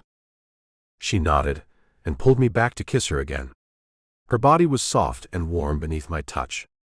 I felt myself beginning to struggle with control, but I thought about Cammy and how much I respected her. I needed to treat her with the respect she deserved. Her hands ran through my hair, and she let out a soft sound of pleasure. That sound made me smile because I could see she was enjoying this, and even that helped me maintain control. It would have been at this point in my old life that things would have escalated rapidly. But so far, I remained comfortable. It occurred to me that Cammy may not have been intimate in a long time, and this might be more difficult for her. Pulling back gently, I looked at her. Cammy, how long has it been since you felt truly close to someone? She looked up at the ceiling. It has been a long time. I am doing fine with this. And I would like to really test myself with you. Could I bring you pleasure without full intimacy, of course? She eyed me for a moment, then sighed. That would not be fair to you. I recalled something from my youth and offered a gentler alternative. Have you ever simply held each other close, moving together without going further? I never have. I think it might be a way we could release some tension while not exactly crossing that line. What do you say to that? She looked a little nervous. It is not really full intimacy, so I think it will be okay. I stopped her before she could pull me closer. Wait, that is not helping me learn how to enjoy closeness without losing control. Can I use my hands and mouth to bring you pleasure? Also, I want tonight to be about you. She looked at me for a long time. Her body was tense as she made her decision. It is not fair to you. I need to learn about self-control. Please. With a sigh, she nodded. I moved my body over hers. Okay, but let us start slowly. I want to see if that does anything for me. This may sound strange, but I would like to feel that connection when I kiss you this way for the first time. She pulled me to her. Cyprian, you are irresistible. Her mouth was warm against mine. I was not sure if I was truly ready, but I knew she was trusting me to keep things from going too far. What followed was a tender exploration filled with care and growing trust. They lost themselves in the moment, wrapped in each other's arms, until the world outside the moonlit window faded away and only the two of them remained. Chapter 5. Camilla. His strong body pressed against mine as we moved together on the sofa. The slow and deliberate rhythm built a deep hunger inside me. I could not believe he was willing to stop there and not go further. I was in a state of pure bliss when he eased back. He continued to focus entirely on me, using his touch to bring me to a place of total joy. My fingers gripped the leather cushion as waves of emotion washed over me. Cyprian, yes. He stayed completely focused on me, drawing out every moment, until I felt a profound sense of connection and cried out his name. When the moment finally eased, he looked up at me. His dark eyes were intense with a desire that he had worked hard to restrain. I pulled him up and removed my shirt, then reached for him. Would you be with me now, Cyprian? I am quite certain that I love you. Do you think you might love me too? He nodded and kissed me deeply. I love you, Camilla. I think I loved you before I even met you. What followed was passionate and powerful. We moved together as one, lost in each other, until the intensity of the moment claimed us both. In that moonlit room, something profound shifted between us. Afterward, he carried me upstairs to his bedroom. We spent the rest of the night learning the rhythms of our new relationship. He made sure I felt safe and cherished at every turn. The night stretched on, filled with soft whispers and an intimacy that went far beyond the physical. Hours later, as we lay tangled together, I traced patterns on his chest and whispered, I love you, Cyprian. I love you too, Cammy, he murmured as he pulled me closer. I am completely addicted to you now. His words warmed me, yet a small doubt flickered in the back of my mind. Had I truly reached his heart, or only awakened the hunger he already knew so well? I pushed the thought away and held him tighter. For tonight it was enough to be in his arms. Chapter 6. Cyprian. Yellow rays peeked through the curtains as Cammy nestled in my arms. She had done better than I ever expected. My need for her still burned strong. I thought once would be enough, but that was far from true. I nibbled her neck and whispered, I have to go to work, but you can stay here. She grumbled softly. I cannot. You need to drop me off at the store, so I can pick up my car. I have a final exam this afternoon, at the college. I cannot miss it. Then get up, sleepyhead, I teased, giving her a gentle pat. I will take you. I am sore all over, she groaned as she rolled over. I bet you are. I kissed her swollen lips. Tonight I will be gentler with you. Her sleepy eyes opened. You want more already? I nodded and smiled, then got up and pulled the blanket away. I did get a little carried away last night, did I not? She ran her hands over her body and smiled at the memory. I tossed her clothes onto the bed and headed for a quick shower. While the warm water poured over me, I thought about how lucky I was to have found a woman whose adventurous spirit matched my own. It felt like destiny. When I came out, she was dressed and pulling her hair into a ponytail. She smiled at me. So, how is this going to work, Romeo? I would like you to stay over as much as you can, I said as I chose a suit. I cannot wait for tonight. She blushed. I have to work until 11. Is that too late? That will work perfectly. I pulled her into my arms and kissed her. You are a rare find, Camilla Petite. We rode together in comfortable silence until we reached her car. I walked her over, unlocked it for her, and stole one more kiss. Until tonight. I could not wait to show her more of my world. Chapter 7. Camilla. My body had been on edge all day, thinking about what Cyprian had planned for me. By the time I pulled up to his front door, I was nearly shaking with nervous anticipation. He met me with a tall glass. Drink this. It will help steady your nerves and ease the soreness from yesterday. I drank it quickly. It tasted like lemon-lime soda. He took my hand and led me straight to his bedroom. I bought you something pretty to wear. A dark blue lacy negligee lay on the bed. Go change and let your hair down. Make yourself feel beautiful for me. I changed in the bathroom and smiled at my reflection. I had never worn anything quite like it. When I stepped out, the lights were dimmed, soft music played, and Cyprian waited for me wearing only satin pajama bottoms. A blue satin blindfold and 2 sets of soft blue restraints rested on the bed. Across the room, a video camera stood with its red light glowing. "You still trust me?" he asked with a wink. I hesitated. "You want to record this?" "Only if you are comfortable. I thought you might like to see it later, so you can experience how beautiful you looked." His smile was warm and excited. "With your full permission, of course." I thought about it, then nodded. "I do trust you, Cyprian. But do you really love me, or is it just this part you love?" He ran his hands gently up and down my arms. "Both. I love being with you, Camilla. It is beyond anything I have ever known." I sighed and nodded. "I suppose I can handle that." He kissed me softly, then helped me onto the bed. "Safe word is still lemon. But I hope you will not need it tonight." He placed the blindfold over my eyes, secured my wrists, and began a slow, gentle exploration. Soft touches, cool sensations, and warm kisses moved over my skin. The music pulsed around us as he brought me comfort again and again with his touch, always gentle, always checking on me. Wave after wave of sensation washed over me, until I was lost in the moment, calling his name. Then I felt the presence of someone else. Another soft touch met my lips while the sensations continued. A smaller, lighter form pressed against me. My heart slammed in my chest. Everything stopped as the blindfold was removed. I stared at Cyprian, shock and confusion flooding through me. "What have you done?" I whispered, my voice trembling.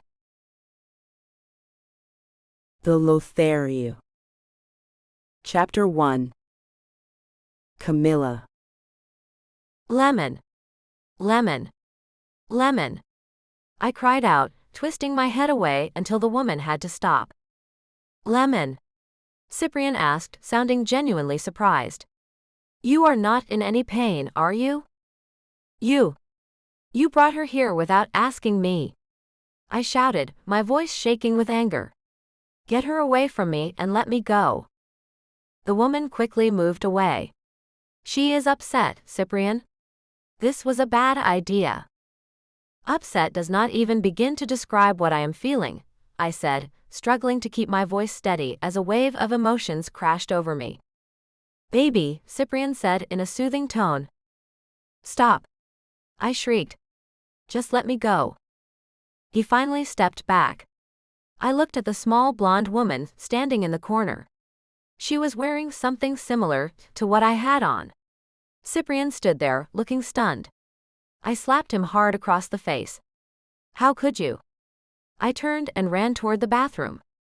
"Camilla," he called after me, a red mark already forming on his cheek. I slammed the bathroom door and locked it. I turned the shower on, as hot as I could stand. I stepped under the scalding water and scrubbed myself from head to toe, unable to stop the sobs that tore out of me. The door opened somehow. Cyprian stepped inside. "Camilla. Get out." I screamed. "We are finished." He tried to speak, but I could not listen. I jumped out of the shower and shoved him, my hands flying as anger and hurt poured out of me. "Do not touch me," I cried. "We are finished. I trusted you, Cyprian. And you betrayed that trust. I can never trust you again." I looked at him through tear-filled eyes. "I trusted you," I whispered. "This is wrong." "It is not wrong," he said calmly. "I thought you would find it exciting." "I am leaving," I said. "I do not want to be your friend. I do not want anything to do with you anymore." He rolled his eyes. "You were enjoying the evening, Camilla. Stop pretending you are so shocked." His words cut deep. I grabbed a towel and wrapped it around myself. "What people do in private is their business. But you brought a stranger into our moment without my knowledge. That is unforgivable." I dressed quickly and walked out of the bathroom. The other woman was gone. "Where is she?" I asked. I sent her home, he muttered, not looking at me. I am not angry with her. I am furious with you. I stood there, watching him. You do not even seem to care how much you have hurt me. Please do not go, he said softly. I paused for a long moment, torn. Part of me remembered the man he was trying to become. But I could not allow myself to stay. If I did, he would pull me further into a world I did not want. My boundaries and everything I stood for would slowly erode.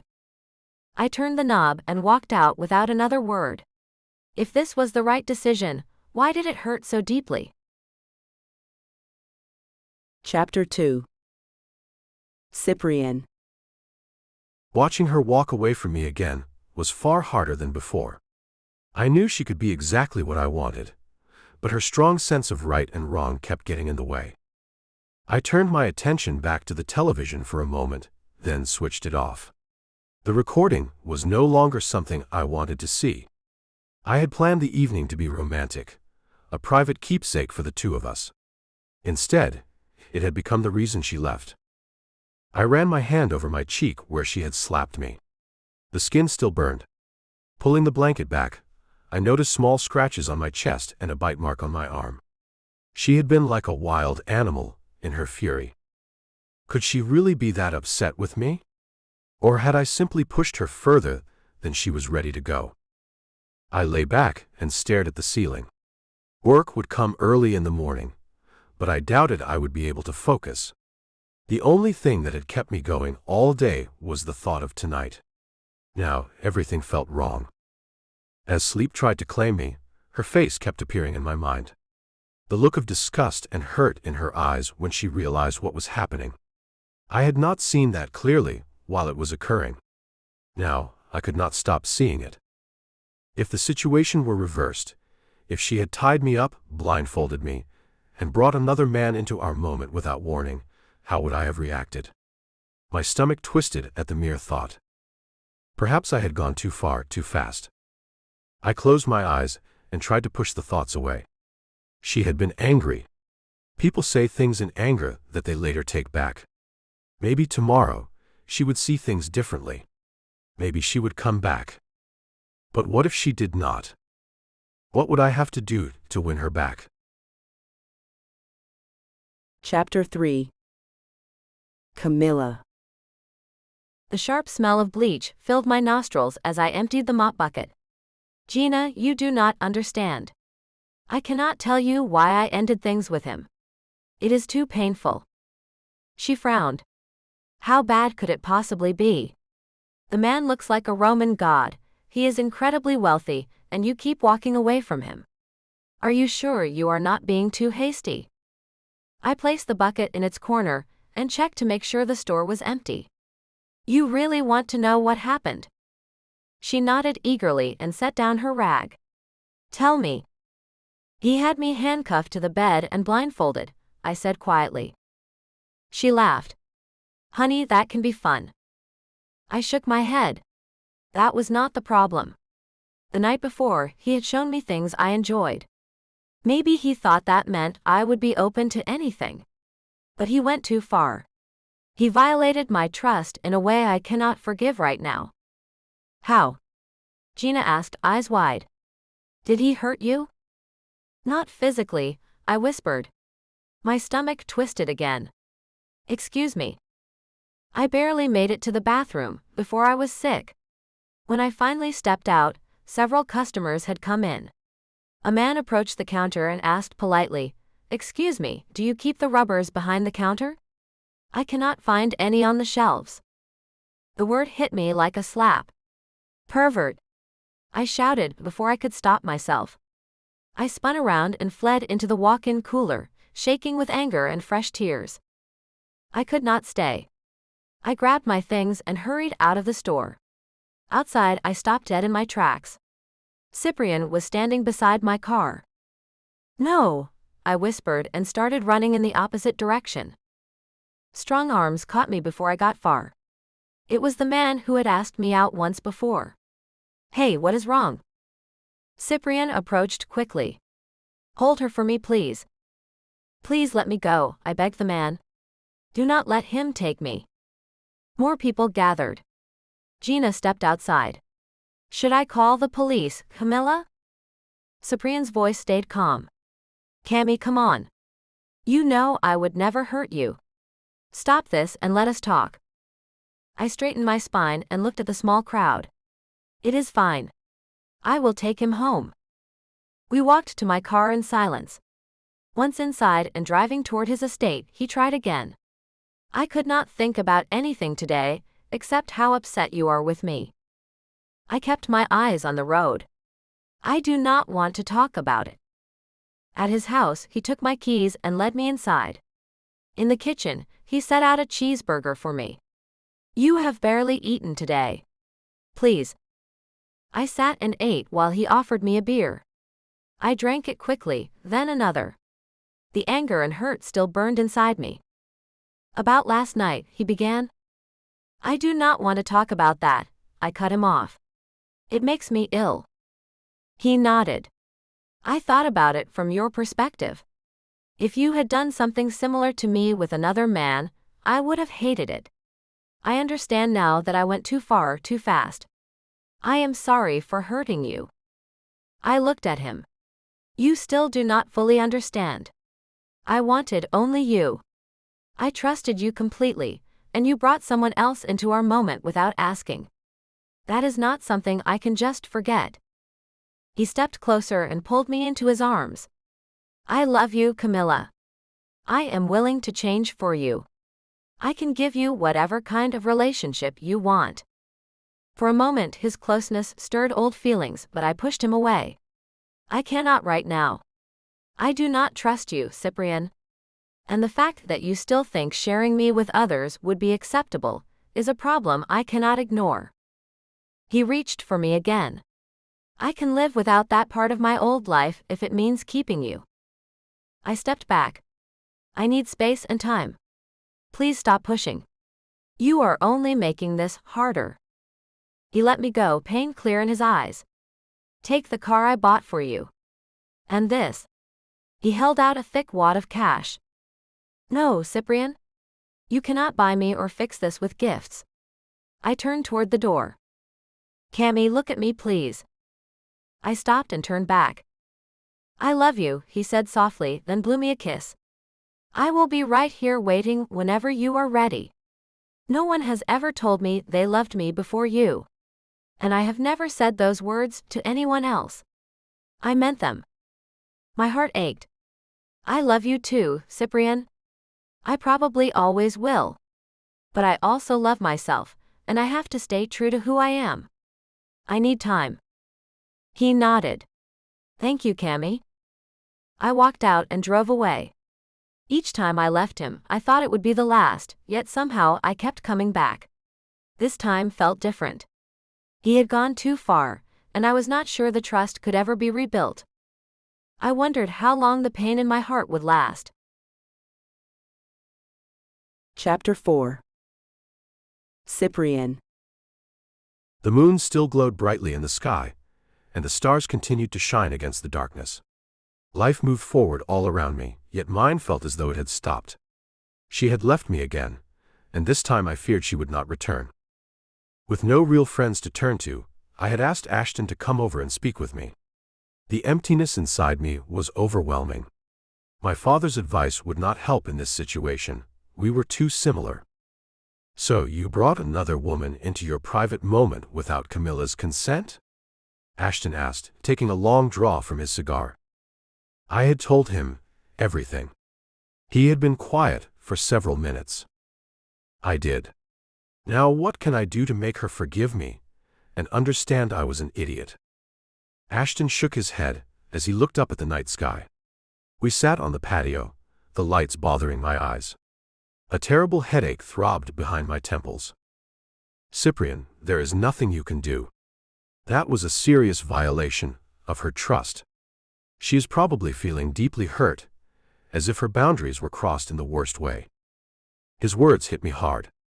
I never meant for her to feel that way. I only wanted her to feel pleasure. Ashton looked at me with calm but serious eyes. She trusted you completely. You took advantage of that trust. That kind of wound can leave a lasting scar. The best thing you can do is leave her alone and let her heal. I doubled over, as a sharp pain gripped my stomach. Ashton, something is wrong. I cannot stand up straight. I think I need to go to the hospital. He placed a hand on my shoulder. This is guilt, son. It hurts, does it not? I will get you something strong to drink and run a hot bath. It may help ease the physical side of it. He walked away. I gritted my teeth against the pain. This was my first real experience with guilt, and it was far worse than I had ever imagined. I picked up my phone and called Cammy. It rang and rang with no answer. Of course she would not pick up. She had only left an hour ago, still filled with anger. What had I done to her? What was wrong with me? Was there any way to undo the damage? Ashton returned with a strong drink. Sip this slowly. Take the bath. And Cyprian, leave that good woman alone. You will only hurt her more if you keep pushing. I staggered inside and made my way to the bathroom. As the hot water filled the tub, one question repeated in my mind. What have I done? Chapter 5. Camilla. Did you hear about that rich guy last night, Camilla? Kyle asked as I arrived for my evening shift. I pulled on my green smock and shook my head. Are you talking about Cyprian Gerard? Yeah. It was on the news. I saw an ambulance leaving his house. A long black car followed it, and then a BMW. I froze. What happened to him? I just saw him last night. I had ignored 5 calls from him after I left. He had appendicitis. They took him into surgery, but he has not come out of the anesthesia yet. The reporter said he is in a coma. My knees weakened, and I had to grip the counter to stay upright. Which hospital? Did they say? I pulled out my phone and tried calling him, hoping by some miracle he would answer. He did not. I do not know the hospital, but you can check the Channel 6 website, Kyle said. I quickly looked it up, then turned to Kyle. I need to leave. He shook his head. I do not know how to close the store by myself. You have to stay, Camilla. I was trapped. I hurried to the office and tried to find someone to cover my shift. The first call went unanswered. Of course, Gina is not answering. She has her reunion tonight. Before I could make another call, 3 men in suits walked into the store. We are from corporate, one said. We are doing a surprise inspection and audit. Are you the night manager? I nodded, heart sinking. We will start in the office right away. This could take until late. The store closes at 1:15, I said. We cannot stay longer than that. We can override closing time if needed. It could go until 4 or 5 in the morning, depending on the records. All night. My head spun. I really need to leave for a little while. I just found out the man I care about is in a coma in the hospital. One of the men sighed. We have heard every excuse. You are not going anywhere unless you are prepared to quit right now. Another added, and if you leave and we find any discrepancies with money or inventory, you could face serious consequences. So please take a seat and let us begin. I looked helplessly at Kyle. He gave me a small, panicked shrug. I sat down in the office, my mind racing with worry. Gosh, I hope he wakes up. Chapter 6. Camilla. The rising sun has me blinking and pulling on sunglasses at 6 in the morning. The manager is coming in as the 3 men and I are leaving, after the all-night audit we managed to pass. She gives me a look as she comes to the door we're leaving. What's going on? One of the men hands her a paper. Here's a copy of our findings. You passed. You have yourself a very competent night manager. Keep up the good work. I want the night off, I tell her as I go to my car. You got it, she shouts after me. Take the next 3 nights off. And thanks. I'm a zombie as I go to my car and drive out to my house. I'm going to shower and change, then call that hospital and find out if Cyprian woke up. If he did, I'll talk to him over the phone, then sleep. If he didn't wake up, I'll go up to the hospital. I keep thinking this is my fault somehow. Maybe the stress of our breakup caused it. I'm a scientist. I know that's not very plausible, but stress can do some weird things to the body. An experiment with lab rats where there was a very dominant female had all the other females becoming infertile, as she was so aggressive to them anytime a male was introduced into their enclosure. It was weird but true. Going into my house, I find my body trying to give up on me. My eyes go to my bed and my body migrates to it. No. Cyprian's in a bad spot. Come on. I shake my head to ward off the exhaustion and go to the shower. It helps me refresh and wake up some. I hurry to bathe, then get out and throw on jeans and a t-shirt, then slip on some sandals. My hair has to be tamed a bit, so I put it into a clip to hold my wild curls down. Then I leave the bathroom and find my phone. The battery is dead, so I plug it into the charger and make myself some coffee as it charges up, so I can turn it on. The pot is shaking in my hand as I fill it with water. Suddenly, I'm overwhelmed by sorrow and slowly go to the floor, leaving the coffee pot in the sink as I start crying. Why didn't I answer his calls? Have I missed any chance of ever hearing his voice again? Have I missed any chance of ever having him in my life? What have I done? My phone makes a beep as it comes back on. I pull myself up and turn the water off, and go back to my phone and find the number to the hospital. Ahmed, how can I direct your call? A woman answers the phone. I need to ask about a patient. The phone makes some clicking noises, then another woman answers, patient care.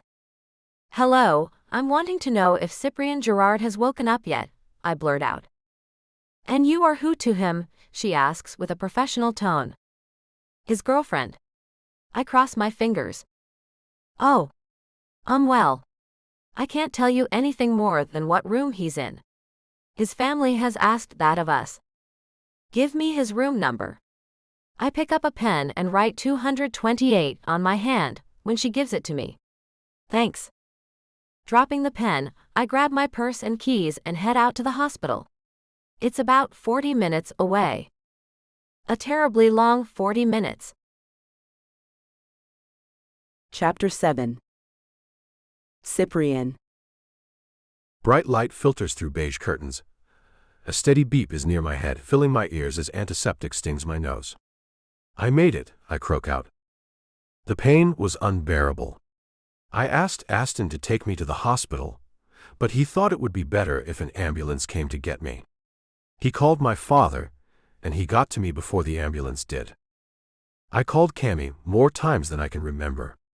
She never answered any of my calls. I guess she's done with me. And I cannot blame her. Hey there, a soft voice calls out to me. I turn my head to find a nurse in pink scrubs coming into my room. Hi, I say, and find my throat is so dry. She smiles and picks up a cup of water with a straw in it and gives me a drink. The IV is keeping you hydrated, but it can't help the mouth stay that way. How's the pain level, Mr. Gerard? I recall the paramedics asking me that, and telling them to register it between 1 and 10. It was a 10 when they had me. A 5. I point to my side. Here's where it hurts. She nods. That's where they made the incision to take out that pesky appendix that ruptured on you a couple of nights ago. That will no longer bother you. What did I do to make it give up on me? I ask as I don't recall ever finding that out in the past. What makes them rupture? There's nothing you could have done to prevent it from happening. It just happens to some people, not all. There's no way to tell. You can be sure it won't happen again, though. It's out of there. She laughs and checks my machines.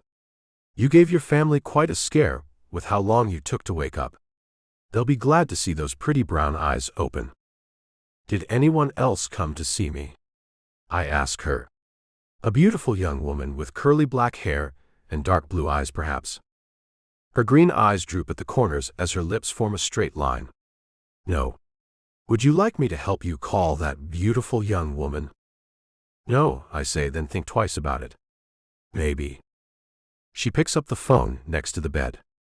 Give me her number, and I'll call her for you. Is my cell phone here by any chance? I ask. I don't have her number memorized. She shakes her head. There's no cell phone in here. Sorry. Perhaps she'll see the news when they report you woke up and come see you. I'm on the news. She nods. Yes, your story was. Clemson is waiting to hear you've woken up. Everyone will be so relieved. You had many worrying about you. Not many know me, I say as I doubt her words. With a gesture to one side of me, she says, then where did all these get-well cards and flowers come from? Turning my head, I see a ton of cards and flowers as well as balloons. Wow. Yes, wow. So, I'm going to run out to the nurse's station and deliver the good news and send your doctor in to see you. Should I call your father and mother? We have their numbers. I nod and she leaves me. My heart thuds in my chest as I now know my story was on the news and Cammy has not even checked on me. Somewhere deep inside of me, I thought she would care. I suppose what I did was so bad, she never wants to see me again. And it's pretty obvious she doesn't care if I'm alive or dead. It's both good and bad to wake up alive. On the one hand, I have life. On the other, what good is it if you have to live it all alone? A man in dark blue scrubs comes into the room, looking pretty happy. Hi, man. Am I glad to see those eyes open? Mr. Gerard, I was the man who administered your anesthesia. When you didn't wake up, you had my nerves frazzled. Sorry to do that to you, I tell him, then look out the window. What time is it? A bit after 7 in the morning. So, do you feel groggy at all? No, I'm sore and stiff, but my mind is growing sharper with each passing moment. And becoming more and more aware of how Cammy really feels about me. She's done with me. I should leave this town. If I run into her, it'll just continue to mess with my head. Do you have anyone to help you at home, Mr. Gerard? He asks me as another man walks in with tan slacks and a gray button-down. A clipboard is in his hands. I have my staff. Great, the other man says. I am Dr. Wilkins. I performed the surgery. You didn't get to meet me. This guy had you out by the time I got to you. The procedure was complete, and you will need to give yourself a full month to completely recover. The nurse comes back in and takes over where the surgeon left off. No heavy lifting. Nothing over 5 pounds. No tub baths. Showers only. My father walks in and says, "How about sex, doc?" The nurse looks at him, then at me. A month, I'm afraid. The surgeon taps my leg to get my attention. Seriously. None until you see your personal physician for your 1-month post-op appointment. And that doctor will be the one who will release you or won't. If you don't take good care of the incision and do what the orders say, you will end up needing more time to recuperate. I look back at the nurse as she pushes my hospital gown up so the doctor can inspect his handiwork. By the look of those abs and the rest of you, it'd bet you make vigorous exercise part of your daily routine, she says. I do. An hour every day. I smile at my commitment to keeping myself fit. Yeah, the surgeon says. No more of that. Not until your doctor releases you. You can take small walks, no more than a half mile. Then you can ease up to a mile. The nurse takes over again. No more than that. I know. Until my personal physician releases me. Got it. Now, when can I get the heck out of here and go home? I ask them all. Are you sure you have adequate care at home? The nurse asks. Because we have many nurses who could take shifts, taking care of you at your home. Your father has told us you have a large estate, and you could have constant care. If you have no one else to do that for you, you will need tons of help, Mr. Gerard. I cannot express that enough. I'll set it up, son. You'll have nurses there to help you. Don't worry, my father says to me, then my mother walks into the room too. Cyprian, you're awake. She sounds so happy. She's all over me, kissing my whole face. Mother, I say as I laugh. You've never been so affectionate to me before. She takes my hand and holds it to her cheek. My baby wouldn't wake up. I was a mess. A complete mess, Cyprian. Did I hear them talking about you needing nurses? You did. I think the staff will be enough. I don't need any nurses. I'll be fine. Nonsense, Papa says as he steps up to the foot of my bed. I laugh a bit and find it hurts, so I stop. But the idea of having women all around me, living in my home, has me worried. What will Cammy think? Chapter 8. Camilla. The smell of the sterile environment has me rubbing under my nose as it threatens to make me sneeze. Not many people are moving around yet, as it's still pretty early. I get onto the elevator, finding 2 more people getting on with me. I push in the 2 button, and they each push in other floors.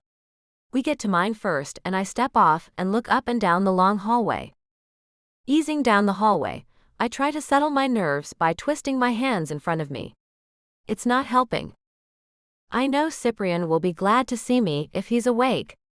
If he's not, I don't know how I'll cope with it.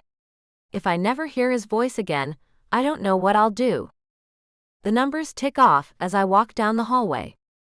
I pass a room with someone crying with low and long moans. It's heartbreaking. The door is slightly open, and I can't help but peek in and see an old man sitting by an old woman, who seems to be sleeping in the hospital bed. "Bertha, please come back to me," he whispers.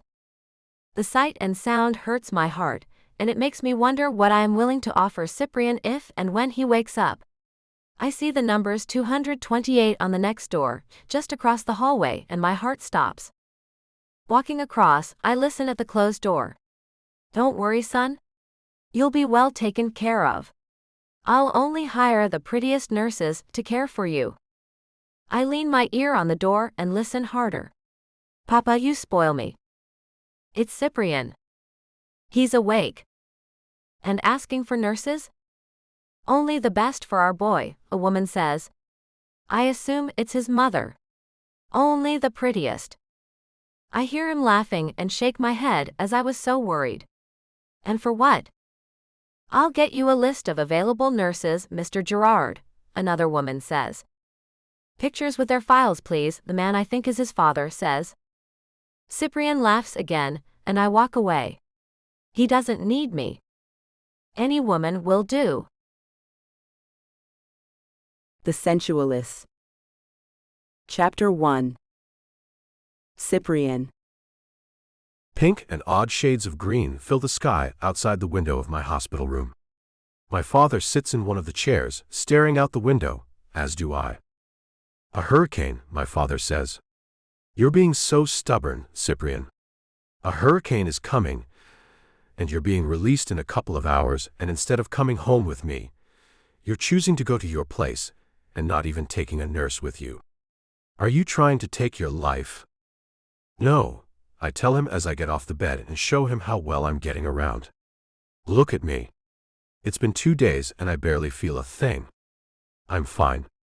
And I'd rather ride out the storm at my place. I've called the staff, and they have the necessary things in the house. Even if power is lost, I have a generator for the kitchen." He turns his attention to me, instead of the foreboding evening sky. "It's the idea of you being all alone, Cyprian. At least let me come over. I get it.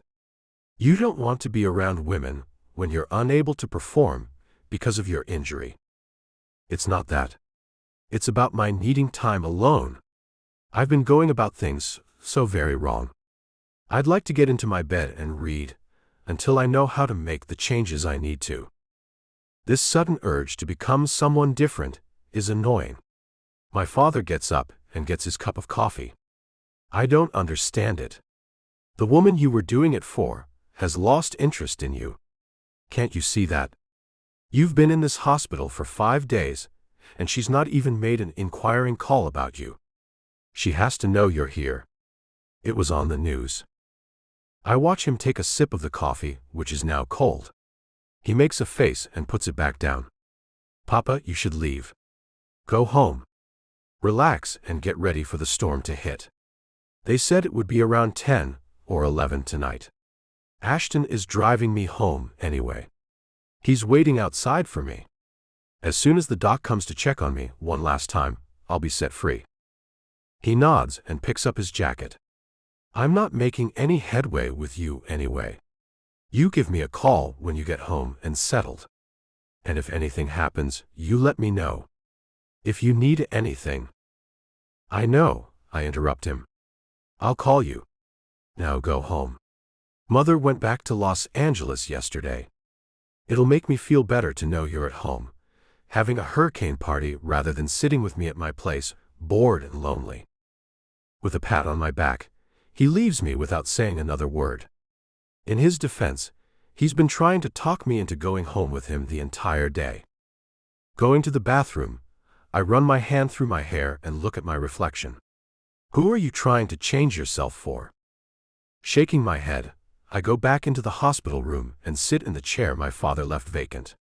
I don't know how to explain to anyone why I feel the need to make changes in myself. Everything looks rosy on the surface. Inside, I'm a mess.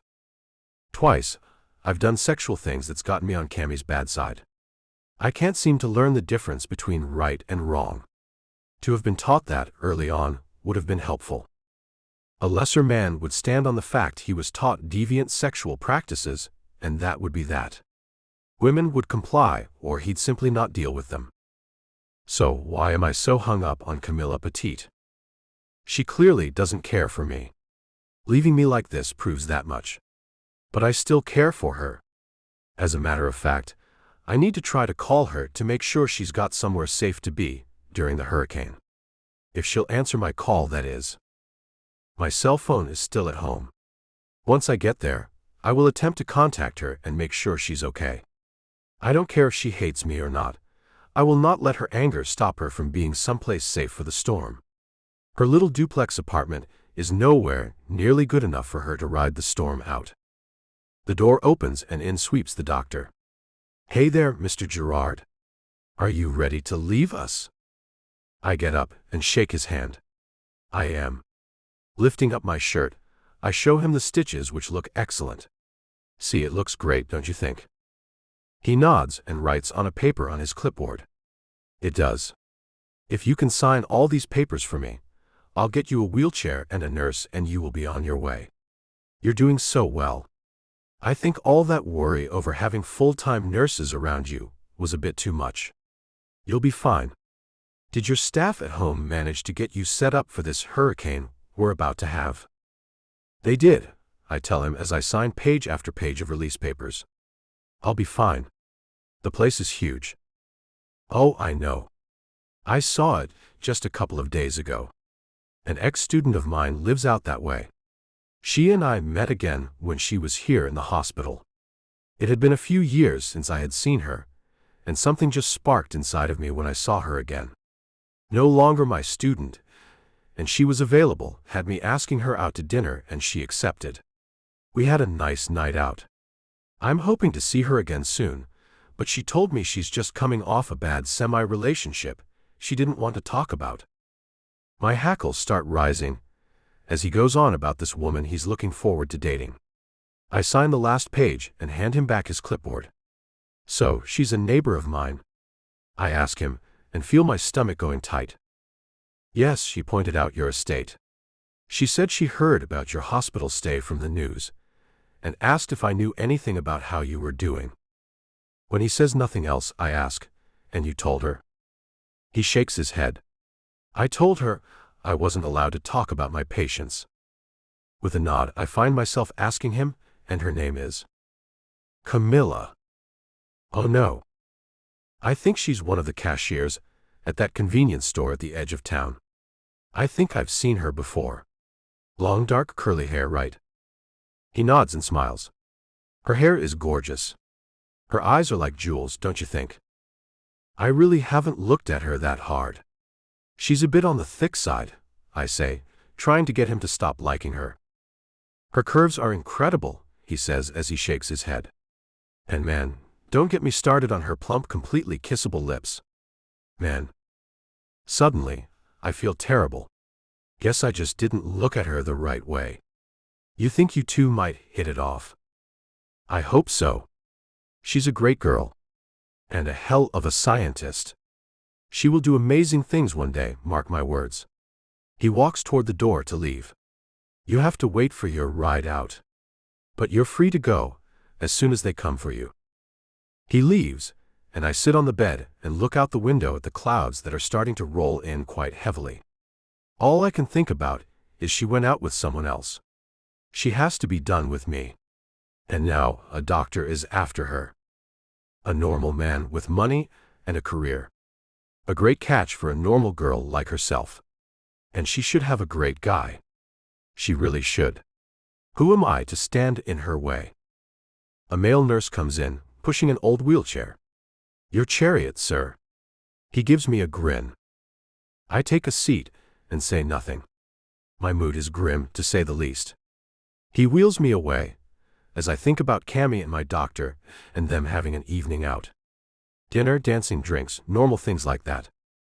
Jealousy is coursing through me, sending terrible thoughts into my head. Thoughts that shouldn't be there. Things like going to get her, and dragging her to my place where I'll keep her until she teaches me how to be the man she needs. If she'd write me a manual, then I could follow it, and she'd never have to look for another man again. I'd be her everything. I'd be all she would ever need or want in a man. The glass doors slide open, and I point to the BMW Ashton is picking me up in. There he is.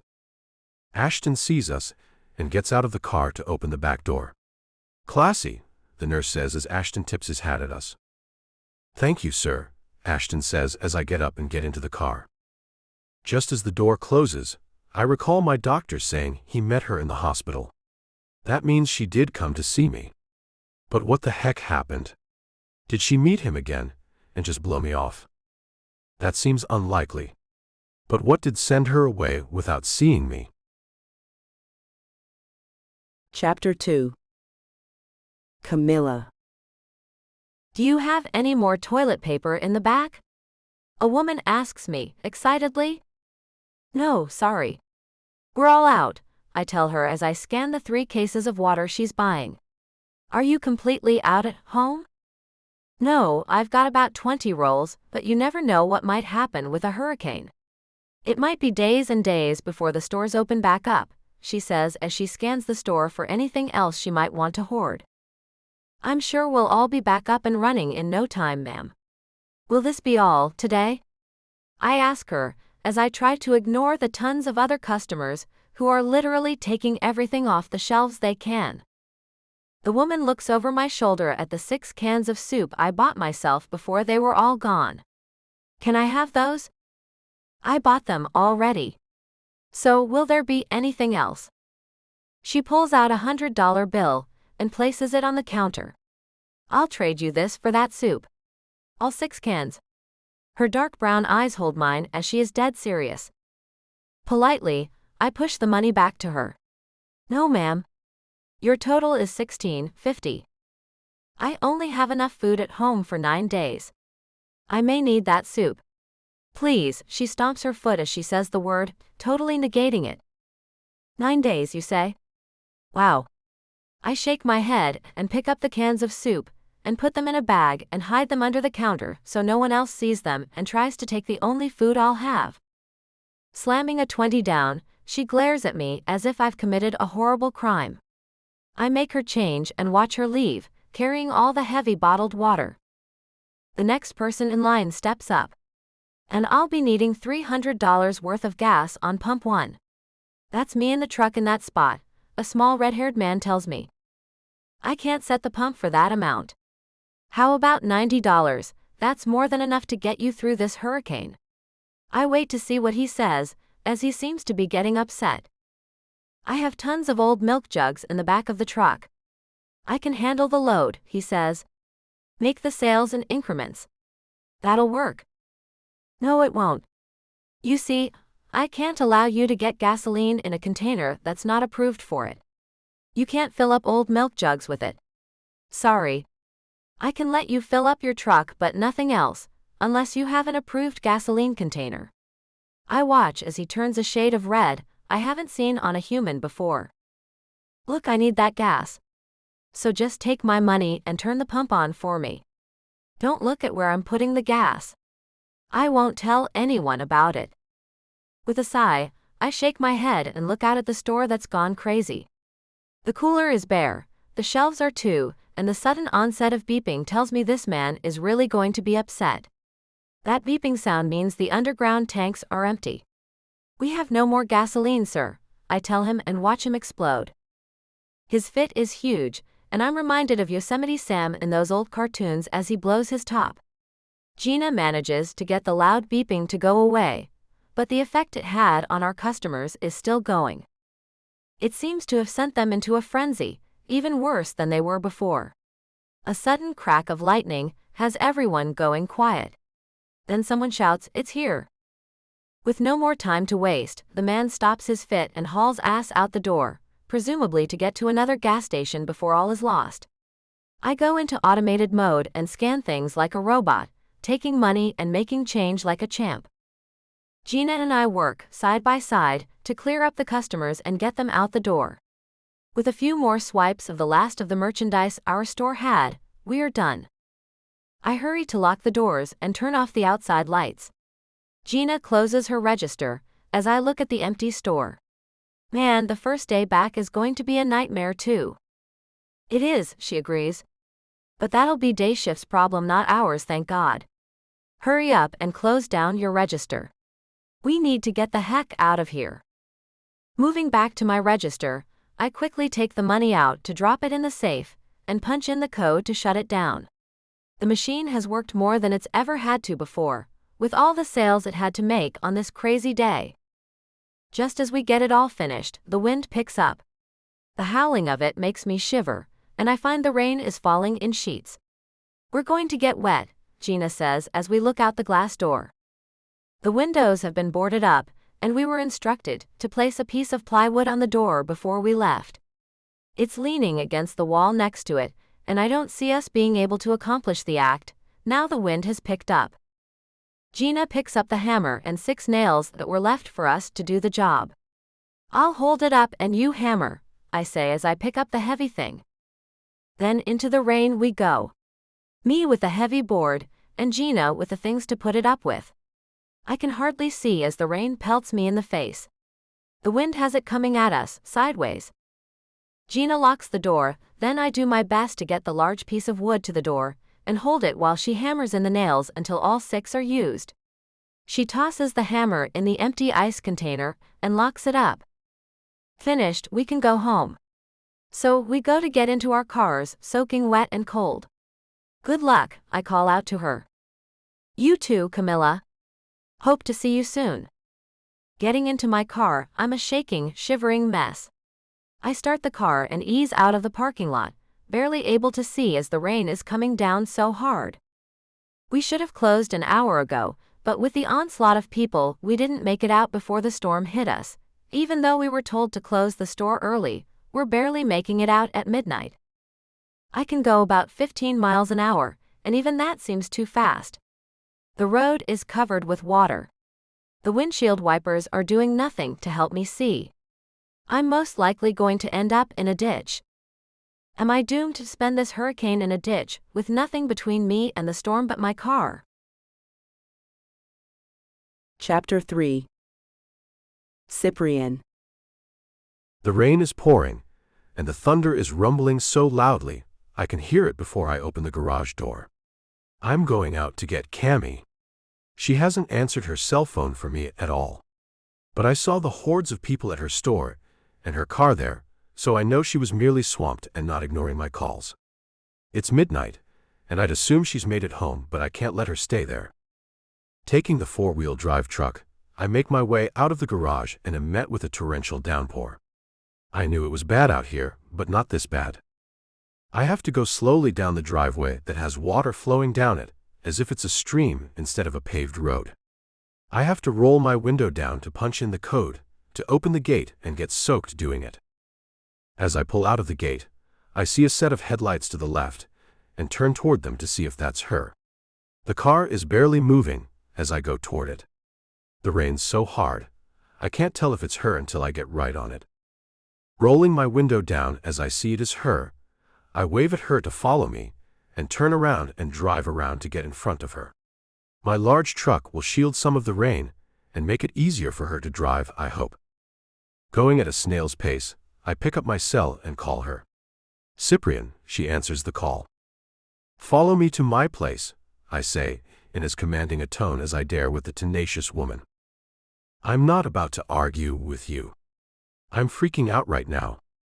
I was thinking I'd have to spend the storm in a ditch, or worse. Your place sounds like heaven to me. I also left the soup I got myself to eat while I ride out the storm at the store.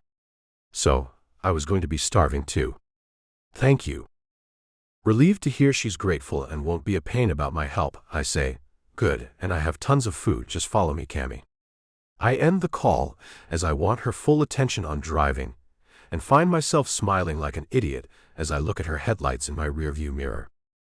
I'm going to have her home with me, and she cannot leave anytime soon as the hurricane will keep her trapped with me. I realize that sounds a little creepy, but I'll take her any way I can get her. Finally, we get to the gate again, and I'm soaked once more as I roll the window down to put the code in. The gate opens and in we go, all the way to the garage. I open 2 of the doors so she can pull into a place I made for her, just in case I did manage to get her here. Once I have the garage doors shut behind us, I feel so much better. Getting out of the truck, I realize just how wet I am, and when I see her, I find she's completely drenched. My gosh, look at you. She gives me a frown. I'm freezing, Cyprian. Do you think I could borrow some of your cozy pajamas? I nod and take her hand, leading her inside the warm house. Of course. A nice hot shower is what you should take first. I'll warm us up something to eat while you do that. You can sleep in the bedroom across the hall from mine. I catch her smiling. That's very nice of you. Thank you. Were you looking for me, or on your way out? Looking for you. I tried to call you several times, but I saw you were busy at work. I was going to ask you to come here, anyway. That little apartment of yours isn't sturdy enough, in my opinion. I lead her up the stairs and to the room across the hall from mine. When I open the door, she looks around and whistles. Man, this is a whole lot nicer than where I was going to spend this hurricane. I had planned on making the tub my bed for the duration of the storm. You know, in case parts of my house blew away. I shudder at the thought, then say, the bathroom is fully stocked, and I've already taken the privilege of putting some things for you to wear in the closet and the drawers. I had bought you some things, if you'll recall. I gesture for her to go inside. I'll be in the kitchen when you're done. I'll be waiting to eat with you. She turns to look at me with a quizzical expression. You were planning on me staying, huh? I wasn't going to take no for an answer. Your safety is more important to me than almost anything. I was prepared to throw you over my shoulder and bring you, kicking and screaming, if I had to. Then I close the door and leave her alone. I'm trying so hard to keep my hopes at a moderate level that she will see fit to forgive me. I know there can be nothing physical right now, anyway. That does take the pressure to get her into my bed off. After changing into dry clothes, a dark brown set of pajamas, I go to the kitchen and open a bottle of expensive red wine and take a tray of lobster rolls my chef left for me out and pop them into the oven I already had heating up. I see a casserole dish of homemade mac and cheese and pop that into the oven as well. A salad is in another bowl, and one take it out and place it into a nice crystal bowl, and decide to set the table in the small dining area that has large windows, so we can watch the storm while we eat by the fire's light of the fireplace that's in that room. I find long white candles in the cutlery cabinet in the room, and find the set of dishes I want to use too. I smile all the while as I place a deep red tablecloth over the small round table. White dishes accent it perfectly, and I find the scene gorgeous and more romantic than any meal we've consumed together thus far. And I pray many more will come. The sound of the oven timer beeping has me going back to the kitchen and finding the food is nearly ready. Our salads and wine I take back to place on the table and then go back to get the dishes out of the oven. When I walk back in, I see her, standing at the island in the middle of the large kitchen. Her feet are bare, and she has on the deep blue silk pajama set I bought for her on our day-long date. Her hair is wet and hanging in loose spiral curls around her freshly washed face. "You look gorgeous." She smiles and looks down. "I look like a drowned rat, but thank you." Picking up the hot dishes with some pot holders, I nod in the direction of the drawer with the trivets in it. "Can you grab 2 of the trivets and bring them?" She grabs a couple and follows me to the dining area. I hear her gasp as she sees how I've set it all up. "Cyprian, this is beautiful." "Thank you. Can you place those on the table so I can put these down?" She hurries to do that, and I set the things down and pull her chair out. She looks up at me as she sits. "Thank you. This is really nice. I was going to eat cold soup out of a can if the electricity went off. This is so much better." I take a seat and pour us each a glass of wine. Being that we're trapped here together, all alone, I'd like to initiate a truce. No talking about anything we might argue over. I don't want either of us to feel upset at all during this storm. Agreed. She nods as she sips her wine. Agreed. We're just a couple of people who are forced by nature to be together right now. We can talk about all kinds of things. Just not anything about us as a couple or anything that's in our past as a couple. Deal, Cyprian. So, tell me about your appendix bursting. Was it the worst pain you've ever felt before? No, losing her was. In the vein of staying away from fights, I don't utter the thought. I have never been in more physical pain in my life. I thought I was dying. Her hand touches mine as her blue eyes find mine. Cyprian, I did come to see you in the hospital. When I heard about you the next night, I tried to leave work and get to you. But things went crazy for me. An all-night audit nearly did me in, and I wanted you to know I was worried about you. You were? I ask as her hand moves back and forth over mine. So, why didn't you come and see me, Cammy? This may sound stupid, but I got to your door and heard everyone talking and laughing. Nurses were mentioned. Pretty nurses. Pretty nurses who'd be taking care of you. It sent a bad taste to my mouth, and I left. She looks sheepish about her actions. I want to bring up her date with my doctor, but that will certainly be an argument, so I leave it out that I know that tidbit of information. As you can see, I didn't follow my parents' advice. All on my own, might I add. I had to put up a fight about it, but I won. She blinks at me a few times, then points at one of the dishes. Would you pass me that? It looks delicious. It seems she's stifling something she wanted to say, but I let it go and take her plate instead. I'll put it on the plate for you. It's hot. Lobster rolls, mac and cheese, and salad is what I pulled out of the fridge my chef stocked for us for the hurricane. For us, she asks as she looks at me with a surprised expression. Just how long have you been making the plan for me to be here for this hurricane? Since I saw the weather report that said it was coming our way. I had the staff working overtime to get everything taken care of, so we'd be safe. I care about you, Cammy. I place the food on her plate and set it down in front of her, seeing a frown on her face.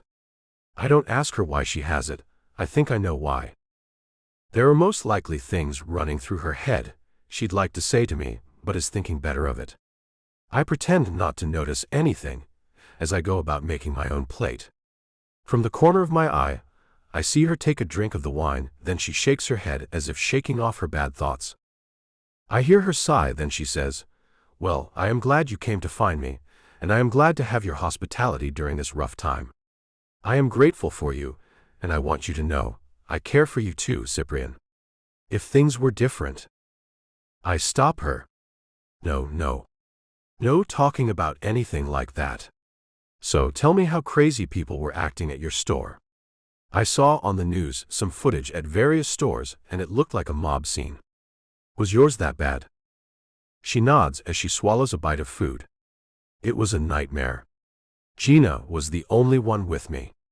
And just as we got the store closed, we had to nail a piece of plywood on the front door. That's when we got drenched.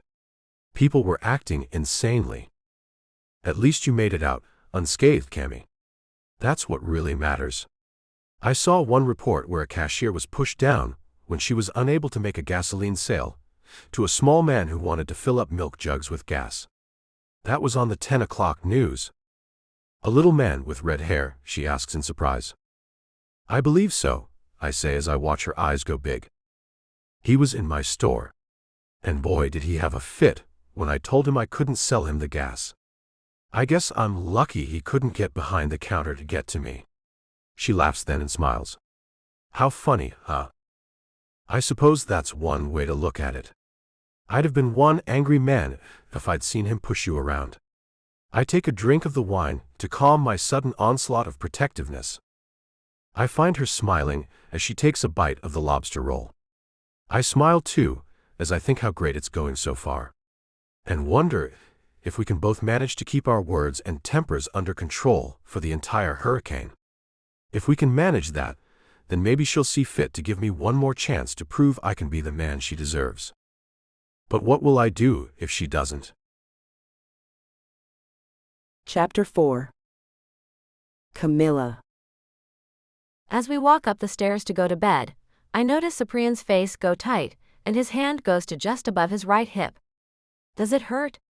I ask him, as I put my hand on the small of his back. Up and down the stairs is the worst, he tells me. Other than that, it's not really bothersome. I keep my hand on his back to steady him as much as I can, until we get to the top of the stairs. The thought about telling him I went out on a date with his doctor is banging at my brain. My conscience is telling me to speak up before he finds that out some other way.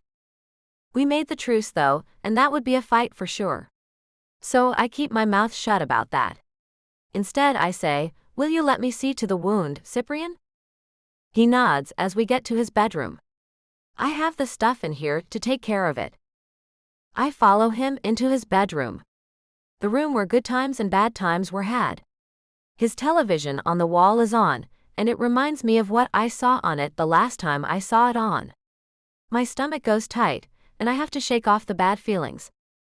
Get into bed and I'll take care of you, I tell him as I help him into the bed. After he lies down, I push his shirt up and see the small area where they made the incision to remove his appendix.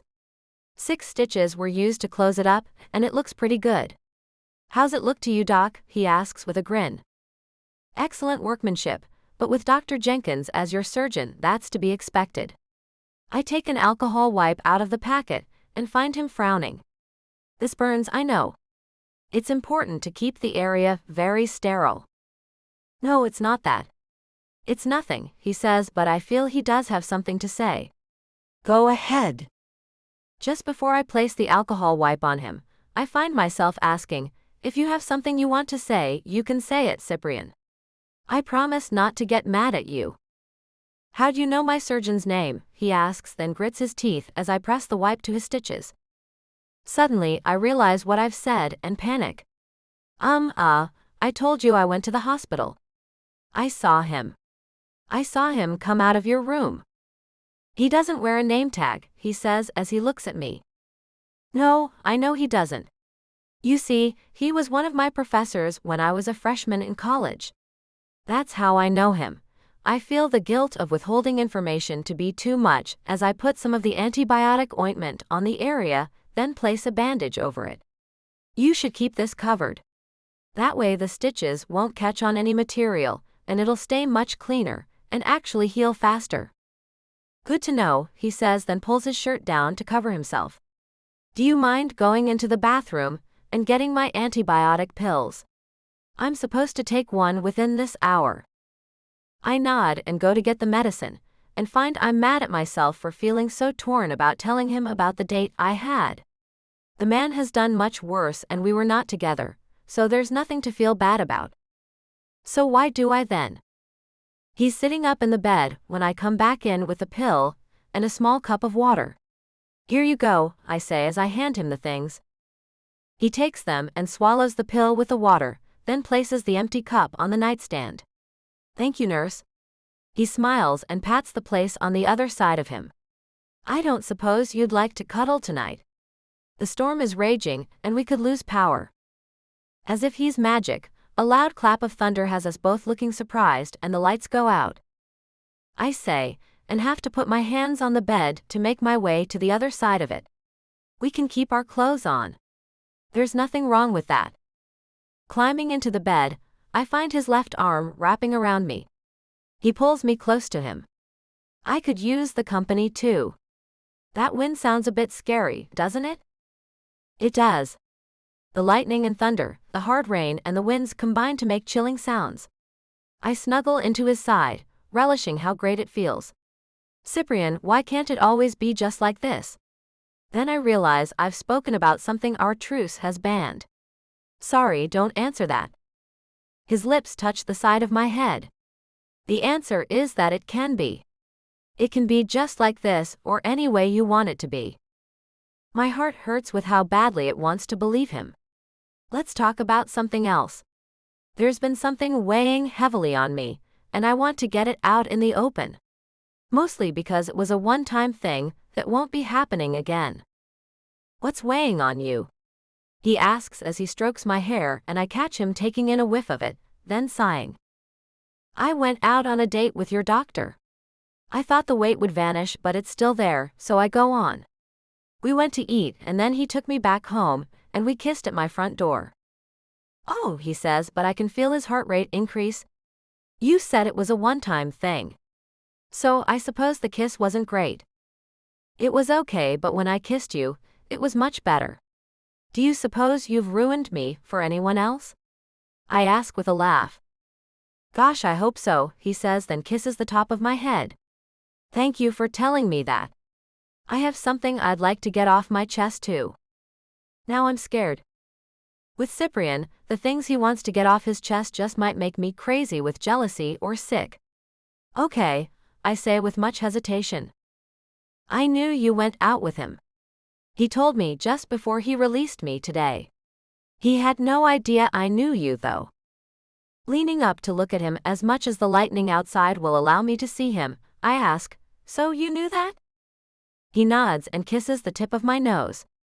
I was jealous, if you want to know how I felt, when he told me the name of the woman he was interested in. And you have yet to let him know you won't be going out anymore. Lying back on his chest, I say, I know. I told him I was coming out of a relationship. But I suppose he's going to keep calling if I don't tell him I won't be seeing him anymore. He's a nice man. A great catch. But I can't be with someone who doesn't stimulate me. I mean, he does stimulate my mind.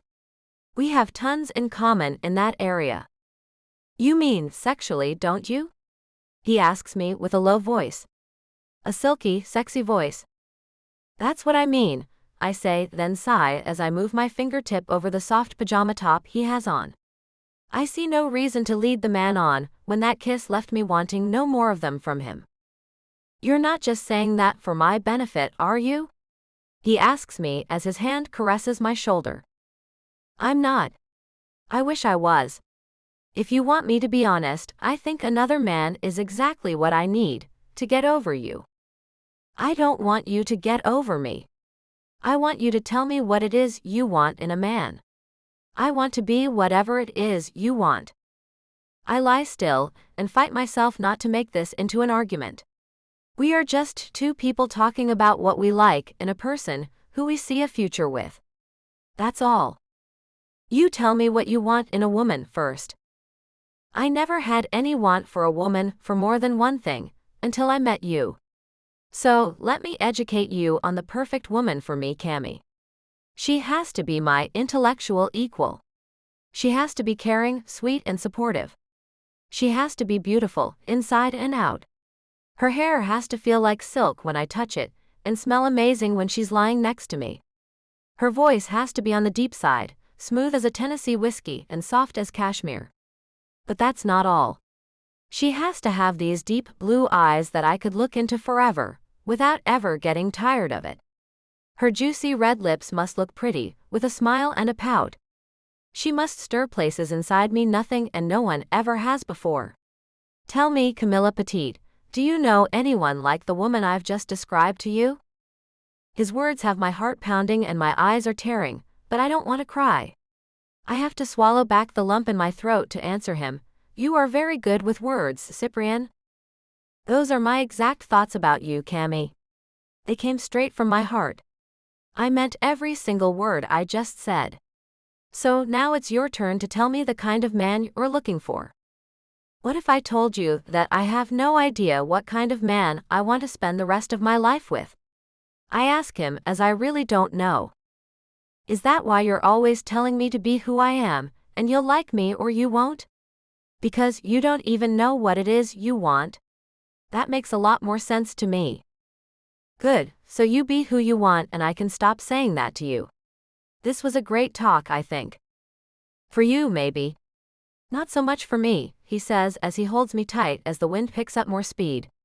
Crap, it's getting bad out there. Why was the talk not so great for you, Cyprian? I ask as I rest my hand on his chest, feeling his heart beating. I'm a person who has used books and knowledge to fill my brain and make me the person I am. I've never gone on instinct alone. I take things very literally. I make decisions based on evidence and facts, never do I make them with my gut feelings. Until you came along. You hit me right in my gut, and instinct told me I had to get to know you. I fought it at first. I called it animal magnetism and lust. I lied to myself that was all there was. So I brought out this thing in you that you've never exercised. Instinct. Huh, that's pretty cool. You see, as a scientist, I too rely on facts and data to make my decisions. In that way, we are alike. But I've also relied on instinct from time to time, especially in my personal life. I lift my head to look at him and find him staring back at me. Lightning flashes, making his eyes light up, and I find my lips pressing to his without even thinking about it. Perhaps I've overthought everything. Our mouths move together, not in heated passion, but in a hello kind of way. A way that says, I've missed you. A way that says, I love you. When our lips part, I find him looking at me with softness in his expression. Camilla Petite, I love you. I love you more than I knew I could. I gulp then say, I love you too, Cyprian. But I don't know if love is enough. I don't know if you are capable of turning away from your old life and that style. I'm deeply afraid of you becoming bored with me. So afraid, it makes it hard to trust a relationship with you. I cannot see myself ever getting bored of you, Cammy. I don't know what the future holds, but I know what I want right now and I want you and only you. I know I've made huge mistakes, the likes of which you've never had to deal with. But I can make amends for them. I wish I could go back and change them, but we both know I can't. So tell me what you expect. It may sound insane to you, but I need to know. Okay, I say as I'm seeing more inside him than I realized was there. I expect you to be faithful to me. I expect you to never bring into the bedroom anything we haven't discussed beforehand. For a while, this trust me thing you want will have to end. Before you bring in any kind of thing into our lovemaking, I want a heads up. Got it, he says with a sigh of relief. I can do that. I can do anything. With you, Cammy, everything feels so amazing anyway. Just lying here with you and talking is better than any night I've had at any party. I swear that to you. I graze his cheek with my hand and kiss him again. I know he can't do anything sexual, and am keeping the kiss chaste enough not to provoke that.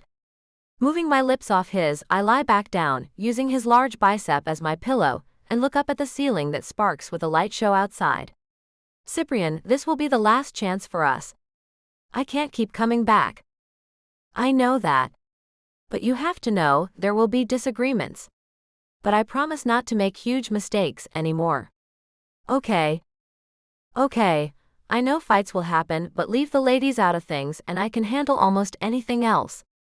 So we are agreeing to give this thing one more shot, I say, then find myself snuggling into his body and feeling more relief than I have felt in forever. Are you ready to try to sleep, baby? He asks me with a kiss on my cheek. I am, I say, and feel better about everything. How did we manage to find each other in the middle of a raging storm and come to such an agreement? How will this all work out? Can I really believe Cyprian can be happy with just me? Chapter 5. Cyprian.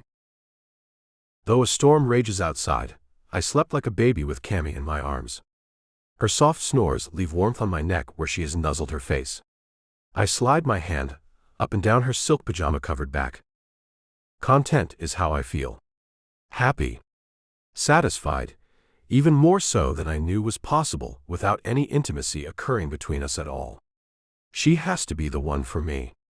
I did not even know this type of feeling existed. The proper amount of time to wait before proposing is foremost on my mind. The perfect engagement ring and the perfect venue to be married in are also right there. I wonder how long she thinks an engagement should last. I hope it is not a long time. Cyprian, she groans as she stirs.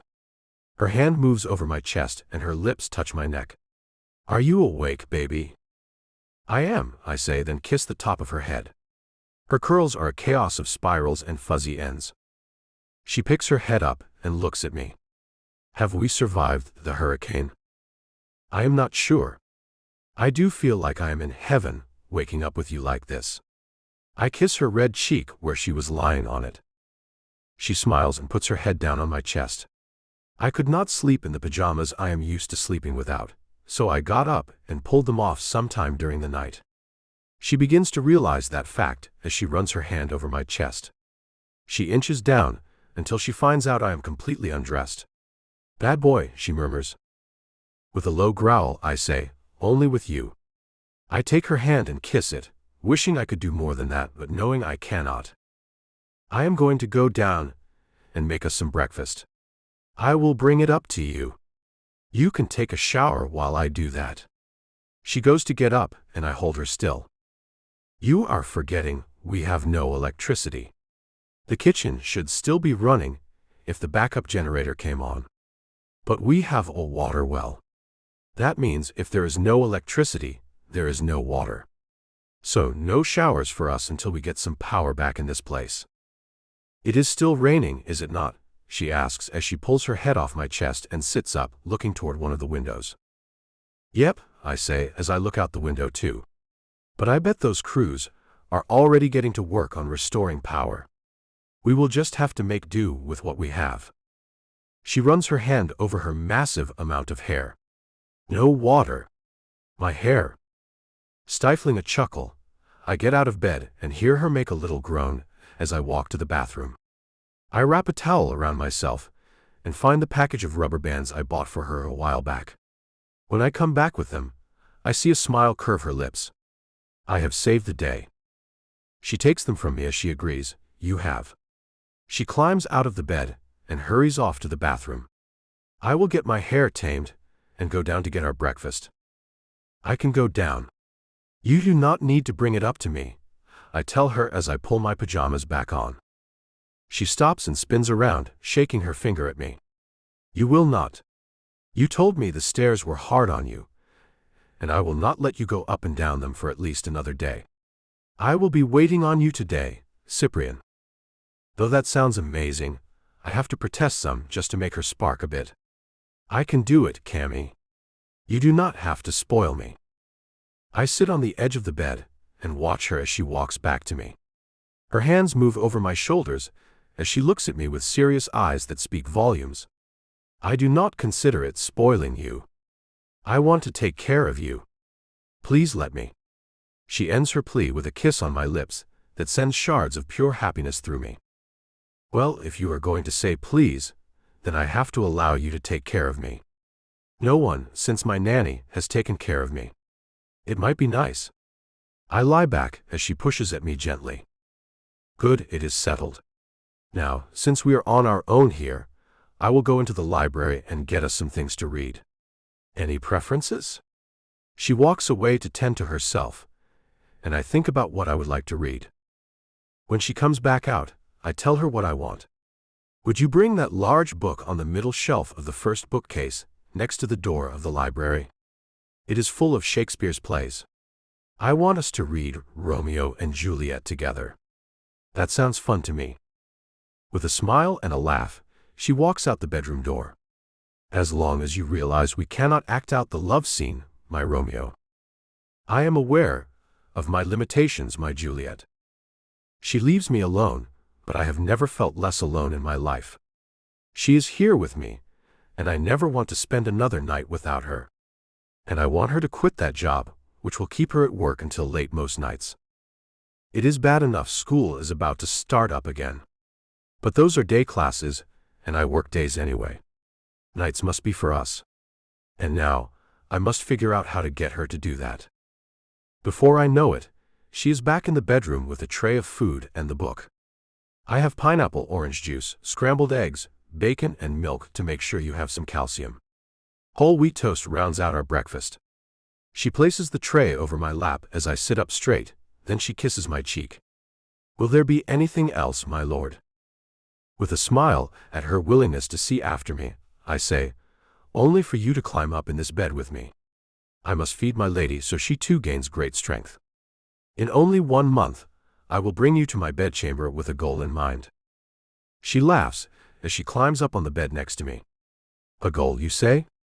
What kind of goal does my lord have for me? I bite my lower lip as I put a piece of bacon to her lips, and she takes it into her sweet mouth. The goal is to fill your belly with my child, my lady. The whites of her eyes grow as her eyes grow large. She nearly chokes on the food, and I find myself feeling bad about saying that as I gave her a bite. I hand her a glass of juice and she drinks some, then says, Cyprian, you are joking, right? Shaking my head, I take her hand in mine. I am not joking, Cammy. I want to do this all the right way, and I may have been kidding a bit about only 1 month from now. But I want it all with you. The whole enchilada. The marriage, the family, the whole thing, baby. It is all I have thought about since we made up last night. She looks stunned, and I find it hard to believe. Her lips open, then close, then do that several more times before she says, I have a career I am only just about to begin. I have 1 more year of college, then I am on to working in the field I have spent so much time learning about. Kids are far from now. Say, 5 years or maybe more. We can wait on that then. Although I would really like you to consider doing that sooner than 5 years. But that is negotiable. Everything is. I give her a bite of eggs. How long of an engagement would you like to have? Shaking her head, she swallows, then says, Cyprian, we are just dating. That is all we are doing right now. We are seeing if we can become people who know they can depend on one another in this life. Haven't we just proven that? I sought you out to be sure you were safe in a terrible storm, and you want to take care of me when I am down. What else is there to prove about how much we care for each other? I ask her, and offer her a sip of milk. She holds up her hand. Lactose intolerant. You drink that. I take a drink, and watch her wheels spinning about what I have just said. So I toss it all out there, since she is incorporating it into her mind. I want you to quit your job. I want you to move in with me, and let that little place go. I want you to drive the car I gave you. Go to school, and do no more than that. I will pay for everything. And I will give you your own account that I will make regular deposits to. I do not want to be a kept woman. She shakes her head to emphasize just how much she does not want that. It will not be like that. I merely want to help you through what will be the hardest school year. Once you begin your career, if you want no money from me, then I will stop the deposits and you can do with the account whatever you want. And if you do want me to keep putting money into it, I will do that. Whatever you want, Cammy. Anything you want, I will give it to you freely and willingly. I take her hands in mine and smile at her as she looks shocked. I can feel her hands shaking and see her body doing that too. Cyprian, I am afraid I will lose myself if I allow that. How? I ask her, as she is making too much out of it. Your car will remain in the garage. You will have money and time to do what you need to, in order to become the rock star scientist I know you are on your way to being. I merely want to help make it easier for you to reach the stars you are grasping at. Let me, Cammy. Let me help you. It would be the only thing I have ever done for another human being. Please let me. I will have to think about it. My independence is a thing I cherish, she tells me as she searches my eyes for understanding. I have been somewhat independent my entire life. I have had financial security, but the security of people I have lacked. I want to provide you the thing which has been provided to me. And from you, I want the security of knowing I have a partner in this life. I did not realize I even wanted one until I met you. Cyprian, I feel as if you are making me your everything, she says as tears glisten in her eyes. I am. And once our children come, then they too will be part of our everything. I kiss her cheek and find it warm. Do not be afraid of this. Do not let fear of me finding you boring do that to us. Have no fear of that. I do not. Just because you say not to have it, does not make it stop. And now I fear you will suck me into a vortex that will turn me into a spoiled rich woman. Not a thing I ever saw myself being. She looks at me with fear, and I find it funny. With a chuckle, I say, I have money. When you get me, you get that too. We will share our lives. When I get you, I get love and companionship. No need to worry. We will share everything. She takes the juice off the tray and downs it like it is a shot, then looks off into space as she says, I am going to be driving a Lamborghini to school. I am going to have access to more money than I ever have. I am going to be Mrs. Cyprian Gerard one day. One day soon, I hope. If you will have me, I say, then pop a piece of toast into her mouth that is hanging ajar. She chews it, then looks at me. I have nothing to offer you. Taking her by the chin, I give her a wink. What you have to offer is more valuable than anything in the entire world. You see, love is what I have been poor in. All I need is your love and understanding as I grow into the man I will become with you by my side. You are the missing element in my world. Do you think that of me? She blinks rapidly as she thinks. My life was missing something. I did not know it was. It was not obvious. You see, I have always been one who falls in love much too easily. And men fall in love with me too easily as well. Cyprian, all my relationships, which have been but a few, have ended with the men leaving me. I have not broken up with anyone, except you. And I have left you once too. That happened in the past. It is over, and we are something completely different. You were young back then. You do not have to worry about me leaving you. I love you. I adore you. I cherish you. And I am never letting you go. I will dance through hell to make you happy. I will climb mountains to get you the stars you want. I stop talking as she looks even sadder. Cyprian, I hate your parents. This will never work, she says as tears start to flow. I laugh and hug her. Do not most wives hate their in-laws? Not a big deal. We will not even spend holidays with them. They celebrate in ways we would not want us or our kids to be involved in. My parents will love you, I think. I mean, you are very good to me. And the fact you saved me during this hurricane will show them more about your character than I could ever tell them.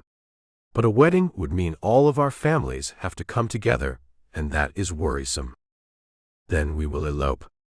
There is nothing you can come up with that I will not have an answer to, I tell her, then move the tray of half-eaten food away and pull her close, kissing her so she knows everything will be fine. As long as we are together, it will be fine, will it not?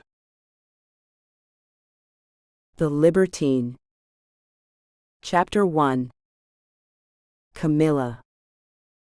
The lush foliage of New Orleans looms under us, as Cyprian's private jet flies over my hometown. He looks out the window, leaning over me as he has given me the window seat. It looks positively uninhabited down there. Where do all the people live? Underneath the canopy of trees. Have you ever taken an airboat ride? I ask him, as he seems to be intrigued with the way the terrain looks wild and free. I have not. Do you think that is something we could do? Does your family own one? He looks excited. I giggle. No, but there are tons of swamp tours. It has been a while since I have been on one. Since my entire family is home for my last visit of the summer, I think one is in order. I hope you do not find alligators frightening. The men who drive those things delight in trying to scare anyone they see the least bit afraid of the creatures. I have never been around any before. He wraps his arm around me and holds me tight. Can I count on you to protect me, Cammy? Sure, Cyprian. I will do my best, I say as we see the small private airport near my family's home break out of the trees. Here it is. It will not be long now. And there is Papa's car waiting for us. I am beginning to get nervous, he tells me as he slips his arm off my shoulders and takes my hand. Have you told them everything? With a nod, I say, I have. I told them we have been seeing each other for a couple of months and moved in together 2 weeks ago. I told them about me quitting my job and how you are going to pay my way through the rest of college and all that. My father was a bit apprehensive, but told me he trusted my judgment. Okay, so there is nothing I need to know other than that, right? He asks as I shake my head. What about my parents? What did you tell them about them? Oh well, about them. I scratch my head as I kind of sugar-coated them to my parents. You see, here's the thing. I kind of embellished them a bit. Embellished? You mean lied, Cammy? He looks at me with fear in his dark eyes. Lied is too strong of a word. I told them your father is retired and lives alone in Clemson in a mansion. And that is true. I told them your mother is the owner of a nightclub in Los Angeles, and that is true too. I look at him to see what he thinks about that. It is an adult nightclub, he says. And she is an ex-dancer. Who cares about what she did in the past? Not me. He shakes his head. And I am to leave that out, I suppose. Please, I say as we start to land. They do not need to know everything. If we play our cards right, we will be 3 kids into a marriage before our families ever have to meet. He smiles with my words and kisses me gently. When you put it that way, how can I argue? You cannot, I say and take a deep breath as the small plane starts to descend. I hate this part. He holds my hand a bit tighter as we land, and gives me that smile that makes my heart flutter. The last couple of weeks have been so nice and quiet and completely amazing. I still worked as I gave them my 2 weeks' notice and had to give them time to hire another person. But now I am officially free from that job and feel excited about being able to start school in the fall with nothing else to do but learn. Once the jet lands, we get out, and my father and younger brother get out of Papa's Lincoln Continental to greet us. The warm, sultry air hits us as we go down the stairs someone from the airport has pushed up against the plane. I find myself waving like I am in a parade as my father and brother watch us. Hi. Papa meets us at the bottom of the stairs and picks me up as he hugs me tightly. Mon canard, I have missed you, Papa says with his thick French accent. I have missed you too, Papa, I say as he lets me go. Then I gesture to the gorgeous man to my right. This is Cyprien Gerard. Cyprien, my father, Thomas Petit. Cyprien extends his hand and my father takes it in a firm handshake as Cyprien says, "It is an honor to meet the man who raised such a wonderful woman." Papa smiles at me, then looks back at Cyprien as he lets go of his hand. Call me Tommy, Cyprien. He gestures to my brother. This is Camilla's younger brother, Carlisle. My brother shakes his hand.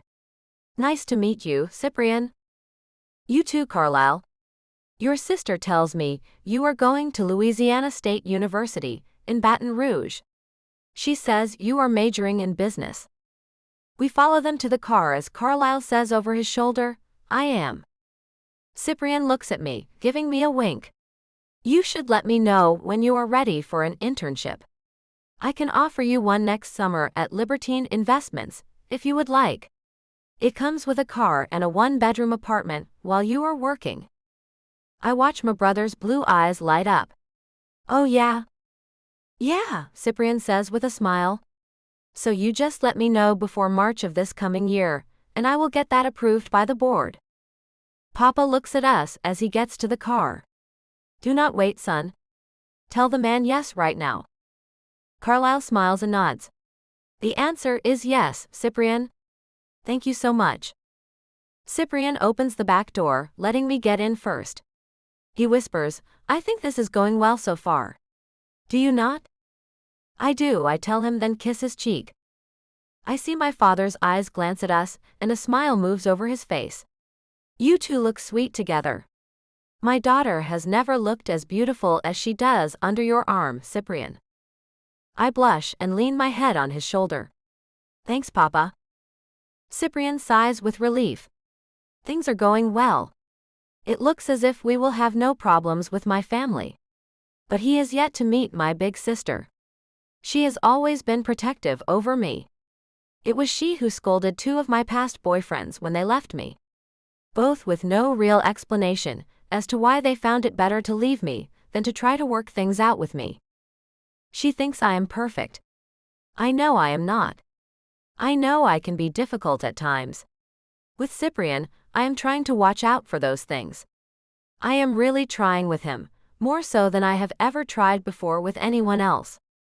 Your sister arrived a couple of days ago, Camilla. Her husband had to stay in Cape Town to work, my father tells me. Do not bring up his absence, as she gets teary-eyed when anyone does. I fear their marriage has hit a rocky patch. My heart freezes. If she is having a rough time, she tends to make others have one as well. Is she keeping it together for the kids though?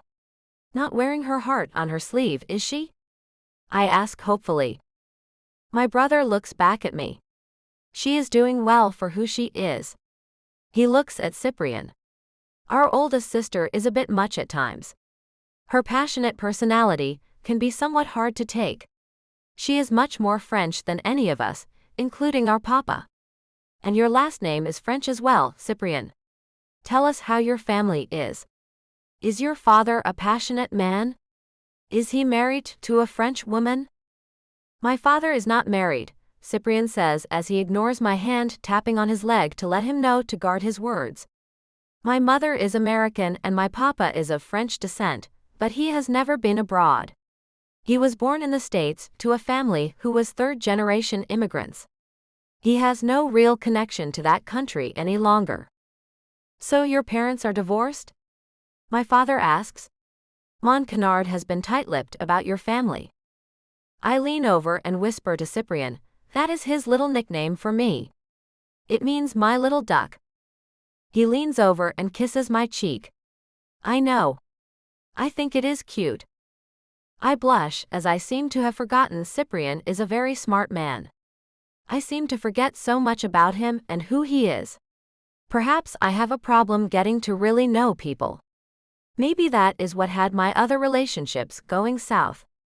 I should pay more attention to what he says, I think. So they are divorced? Papa asks again. Before Cyprian can answer, I do. No, they were never married.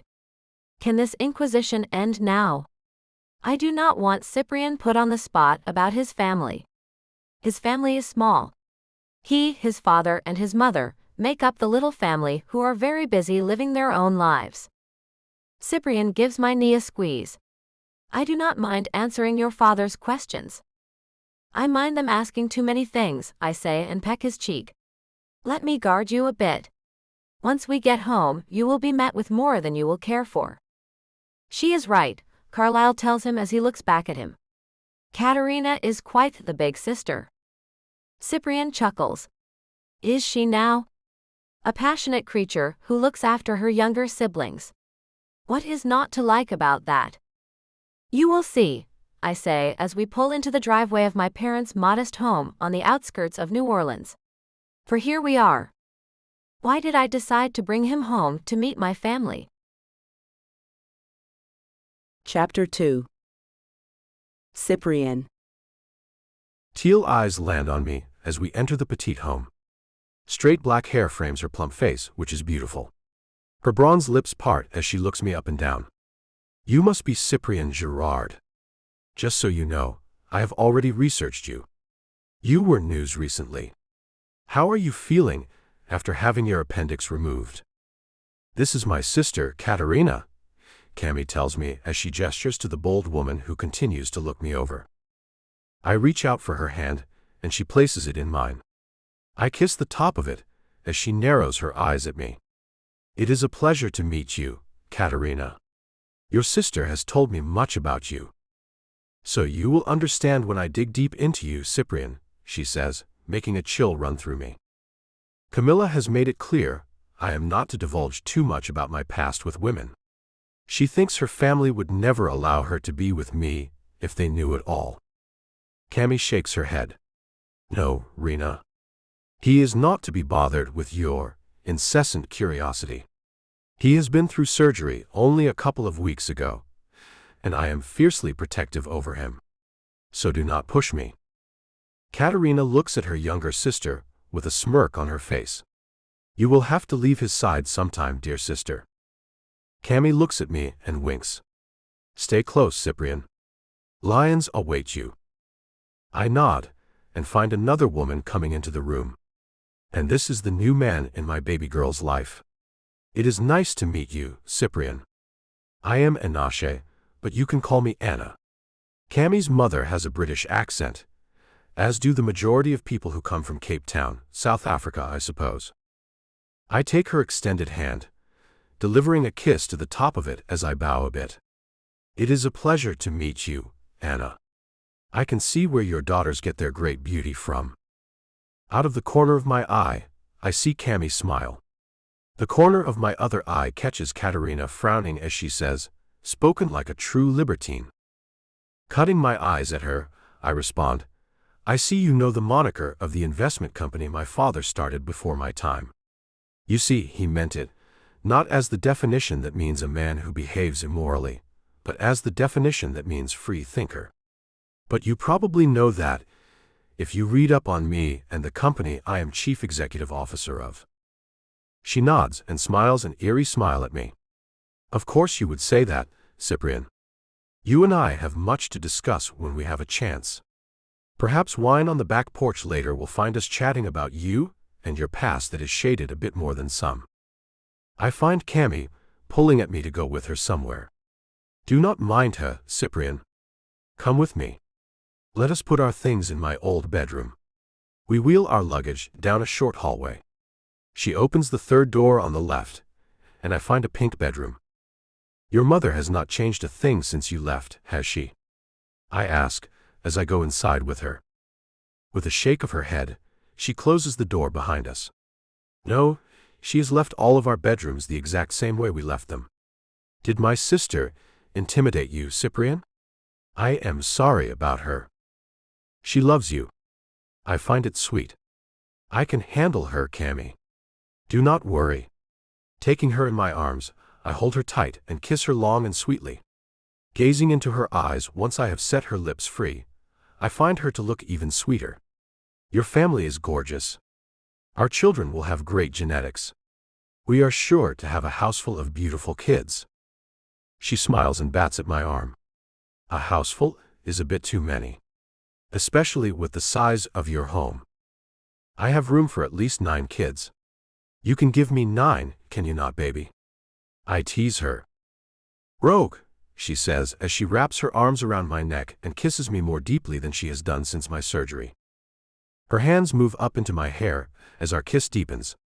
I pull her closer, feeling the warmth between us. That familiar desire stirs, but I know I must wait. I gently pull my mouth from hers. Naughty vixen. She smiles and lays her forehead against my chest. With you I am. I look at her small bed and see we will be sleeping nearly on top of one another. These next couple of days will have me exercising my self-control, I see. You will lie nearly on top of me. She pulls out of my arms and giggles. I can make a pallet on the floor if you doubt your ability to control your urges, Cyprian." Pulling her back into my arms, I kiss her again. "No way. I will sleep with you for the rest of my life. Nothing like my self-control will ever get in our way." She runs her hand over my cheek, and I see my world in her deep blue eyes. Taking her hand, I hold it to my lips as I gaze at her and think about how lucky I am to have found her in this huge world we live in. Is it possible to love someone so completely?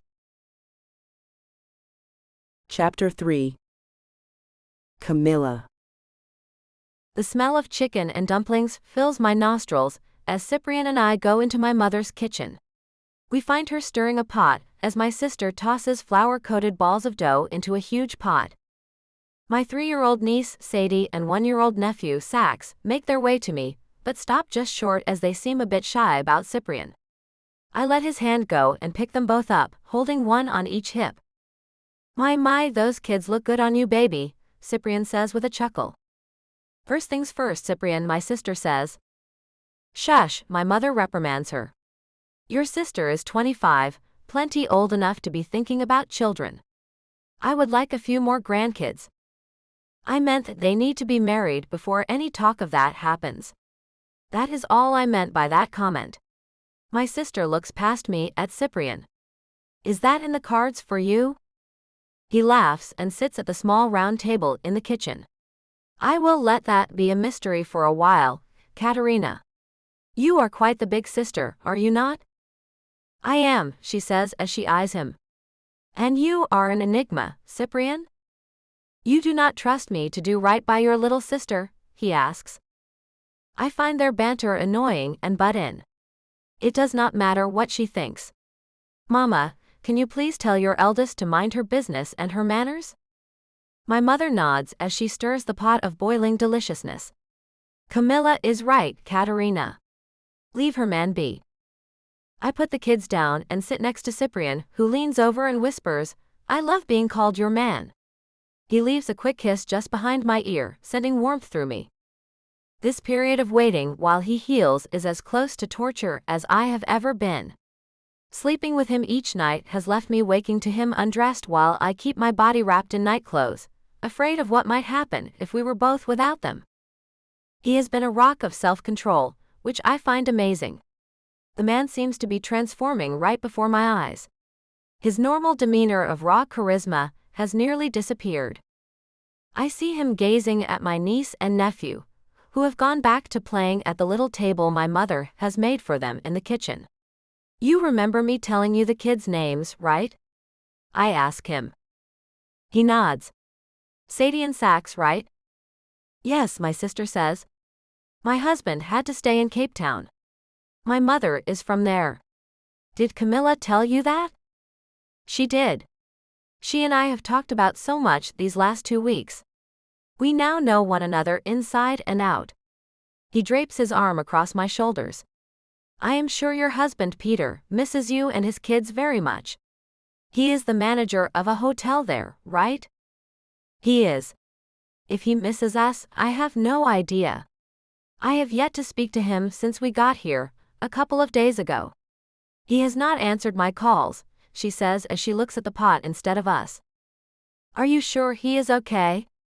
I ask her, as I would never be okay with anyone not taking my calls after such a long trip. "He is fine.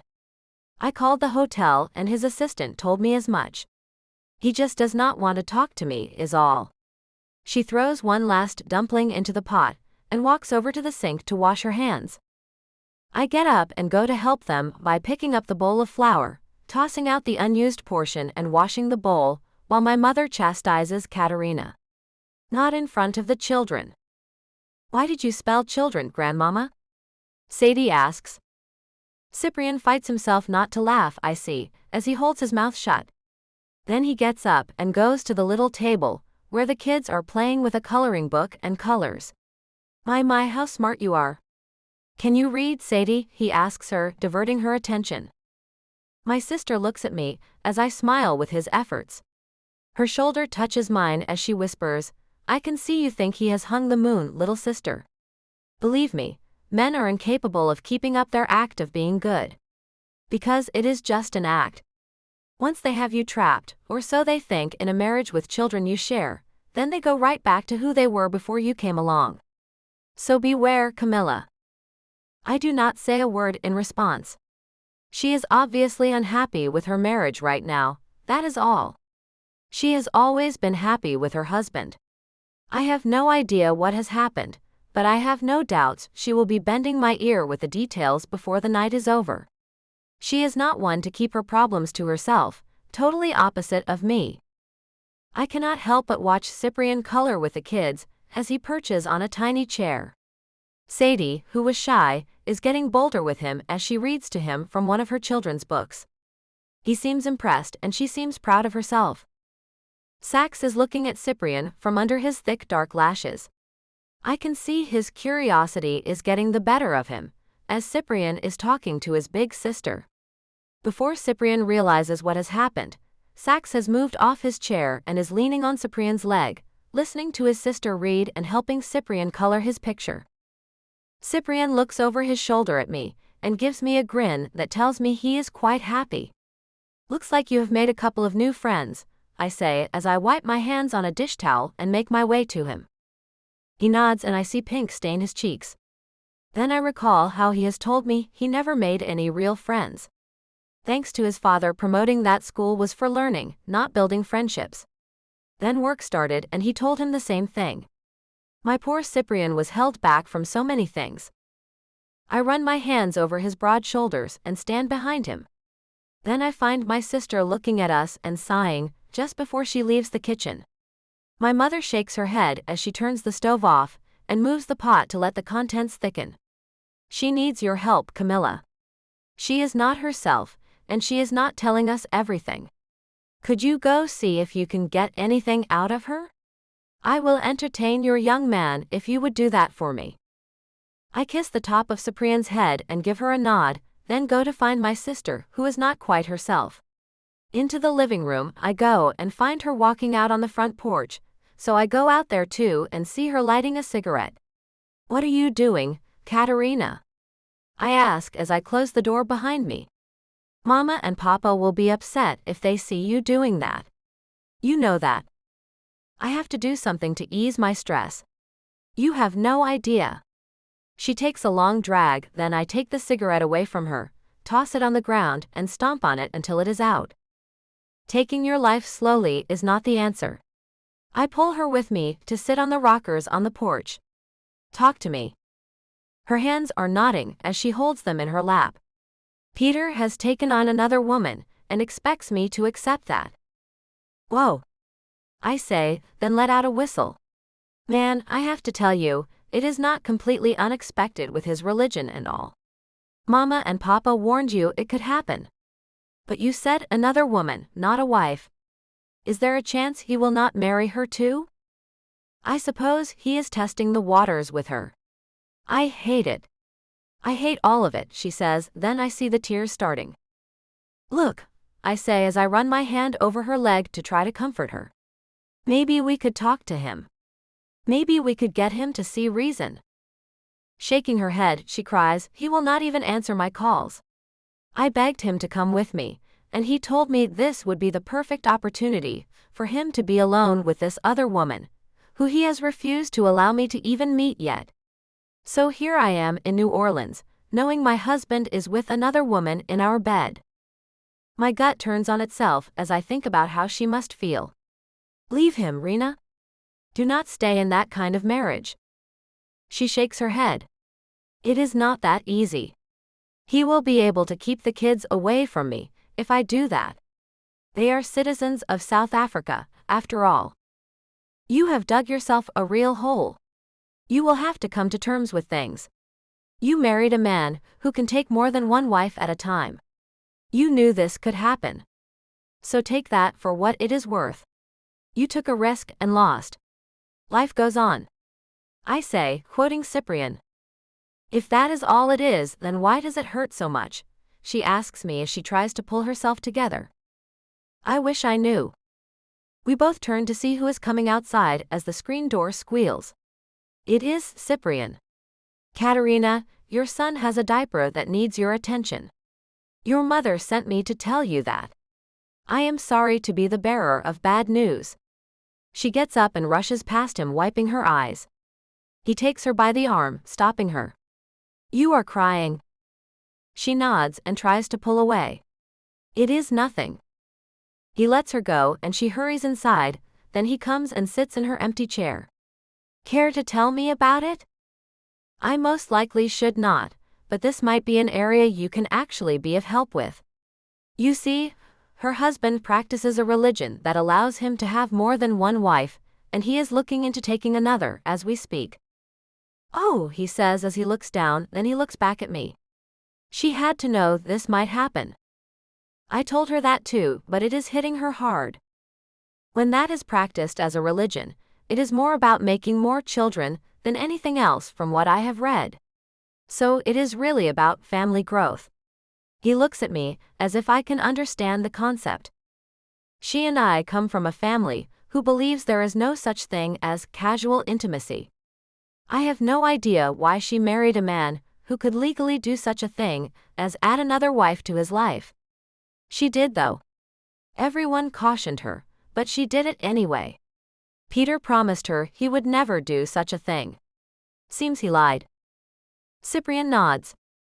Men lie to get what they want. I stifle a gasp as he speaks so openly with me. You are also a man. That I am, he says, then places his hand on my arm. But I am a man who has spent over half his life having meaningless relationships with more women than most. And I have found the one woman who brings out more in me than I knew was inside of this mind and body. I have no want for any other. But someday I might not be enough. You have to admit that. I watch his brow furrow. Please do not think like that. I cannot predict the future. For all I know, it will be you who tires of me. You could be the one who strays or lies. No one knows what will happen. All I can promise you is right now. I do not say a word as I recall how much Peter was in love with my sister. He treated her like a princess. He gave her tons of jewelry and took her to Cape Town and bought them a huge lovely home. And now he wants to add a woman into his life. And the same could happen to me, I suppose. Cyprian has been honest with me about his past. Cyprian, if I told you it would be okay, would you want to add another woman into our lives or our marriage? Do not, Cammy. Do not do that. This is a thing between your sister and her husband. A man she knew could take more wives if he wanted to. You and I do not have that. We will have a traditional marriage. Leave us out of it, okay? This is just a what-if thing, I say. What if you were a man who was part of a religion that allowed you to have more than one wife? Would you want one? He moves off the chair and gets on his knees in front of me, taking my hands. Camilla Petite, you are the only woman I have ever seen a future with. Do not take paths that might be or could have been. We are on one path. That is to marry and become a family of our very own. Do not think any other way. As I look at him, I know he is right not to let my mind stray into places that might be dangerous to our relationship. I see he has faith in us, and that gives me some faith too. So what if my sister was foolish enough to marry a man she took his word he would never take another wife, even though he would be able to if he wanted? I am not her and Cyprian, and I cannot be compared to what she entered into with the man she married. She was warned. She should not have married him. She should never have trusted the man. I look at Cyprian with his good looks, money, and charm. I should be wary of them. A woman can easily fall victim to all of that. A man like Cyprian could make a woman believe anything he told her to. A man like him could break me into more pieces than anyone else ever has. He could take my heart and pull it apart. But would he do that to me? Chapter 4. Cyprian. Though Cammy has stopped trying to bait me with what-if questions that pertain to her sister, I find her still being a bit standoffish, which is making it harder for me to do what I had planned to do on our visit to her parents' home. The dinner went smoothly enough. Her father seems to like me, as does her mother. When Cammy told them about me coming for her the night of the hurricane, they both looked at me with adoring eyes. Her sister, on the other hand, looked at me with accusing eyes. She seems to be looking through the man I am becoming, and seeing the man I am trying to leave behind. The backyard is large, and Cammy and I are sitting outside enjoying the night air as we sip on some white wine. The screen on the back door squeaks open, then slams shut. It has us looking to see who is joining us, rather than stargazing.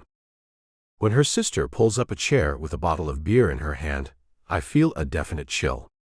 "Katerina," Cammy says, "did you get the kids to sleep already?" I did. "I want to get some advice from your man, Camilla." She takes a long drink of her beer, while she waits to see if Cammy will approve her request. Without looking at me to see what I have to say about it, she gives her older sister a nod of approval, and I feel prickles of heat run down my spine. What has she gotten me into? Katerina looks at me, as she lowers the tall brown bottle from her lips. "Am I pretty to you, Cyprian?" That is not a loaded question at all, is it? I ask with a chuckle. Cammy nudges me. It is okay to answer truthfully. I weigh my answer carefully before I speak. "You are very pretty, as is your mother and your sister. In fact, the whole family looks like something out of a movie." Cammy smiles and leans in close to me, as we sit on a large swing that is hanging from an ancient oak tree. "Good way to say it, babe." Her sister eyes me. "You are good with your words. I knew a man like that once." Cammy cautions her, "He is not Peter, Rena. Do not go hostile on him." "If you had me, would you want anyone else?" Katerina asks me. Another loaded question, I say. "I do not know you. If you are asking me, by your looks alone, would I ever want anyone other than you, I have to say I have been with many beautiful women and did want more. It was not until I met this little beauty beside me that I found myself only wanting her." Cammy looks at me with a frown on her face. "That is not exactly true." "Okay, at first it was not. But then it became true." "You know that," I say, then kiss the side of her head. "Have you hurt my sister?" Katerina asks me, then takes another drink. "I have," I admit. "I have hurt her deeply, and I have to tell you that I am ashamed of the pain I have caused her, and have made a vow to her and myself never to do that again." "Ha," she says as she puts the bottle on the ground next to her chair. "How have you hurt her, Cyprian?" "Never mind about that," Cammy tells her as she takes my hand. "That is our business, and that is behind us. It has taken a lot of work to get that behind us, and I will not be bringing it back out to banter about with anyone." "Okay." The conviction in Cammy's voice makes my heart swell. It is the first time I have heard her say anything like that. I kind of feared what I did would haunt us forever. But it sounds like she really means it is behind us. I give her hand a squeeze. "I love you, Cammy." She smiles and bats her long lashes at me. "I love you too." Her sister, clearing her throat, has us turning our attention back to her. "I assume my little sister has let you in on my predicament." I nod. "She has." "Any advice on how to handle sharing my husband with another woman?" Her eyes glisten in the moonlight as she holds back her tears. "You knew who he was and what he was capable of when you married him. Cammy told me you two dated for 2 years, were engaged for 1 year, then married and immediately started your family. Tell me, has he spoken to you about the number of children he wants?" "As many as he can have," she says, then picks up her beer and drinks the rest of it. "And you were okay with that?" I ask her, as she does not look to be fine with it. The way her head shakes tells me she jumped into something without thinking it through. "No, I was not. You see, I have committed what he called a crime against our marriage. While visiting my parents when Sax was 2 months old, I went to a doctor here and got a birth control shot that lasts 3 months.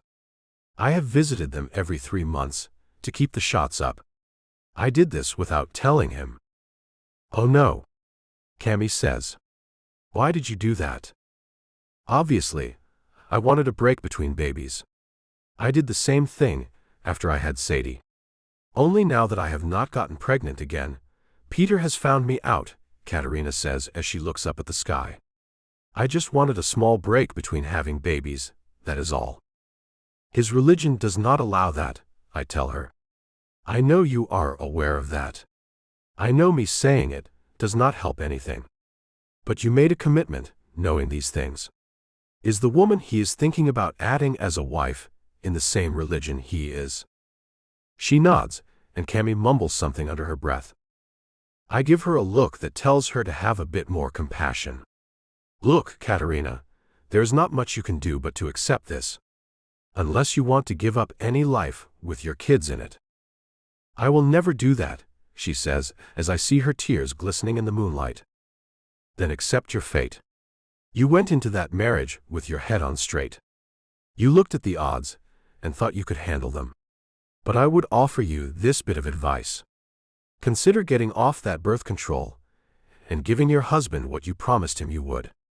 Before making such a drastic commitment, though, I would ask him if he would consider not taking another wife, if you would do that for him and your marriage.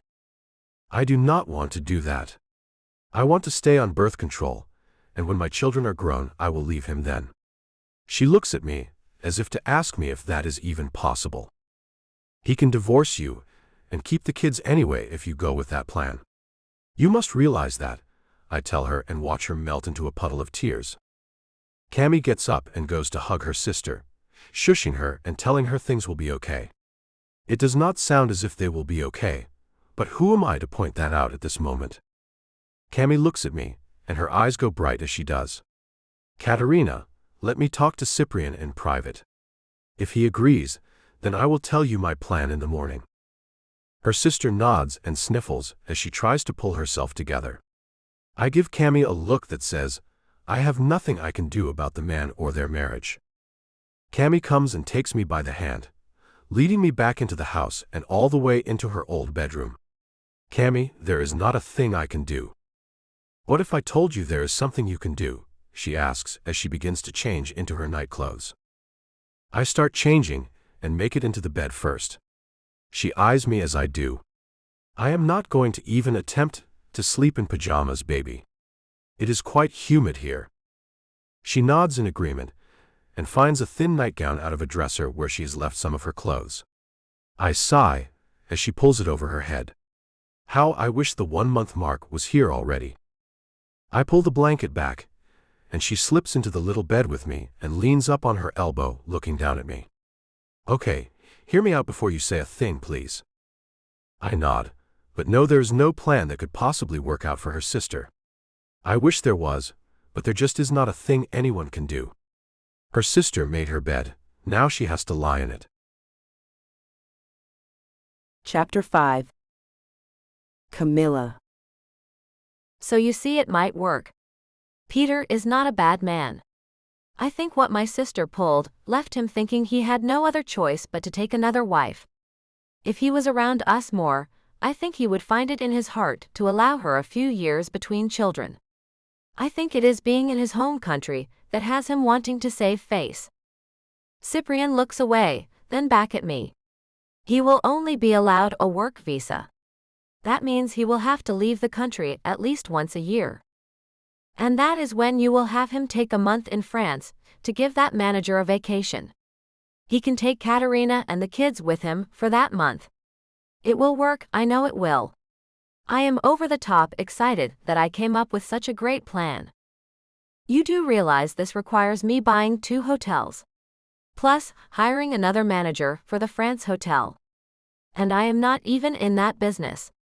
I am in investments, he says as he looks doubtful.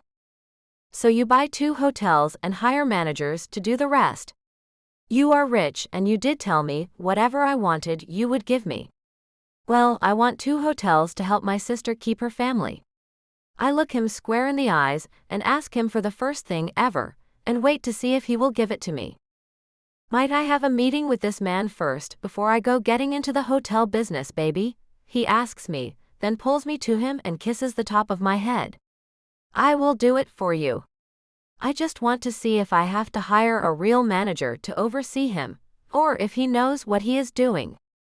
I clap and giggle and kiss his face all over. Thank you, thank you.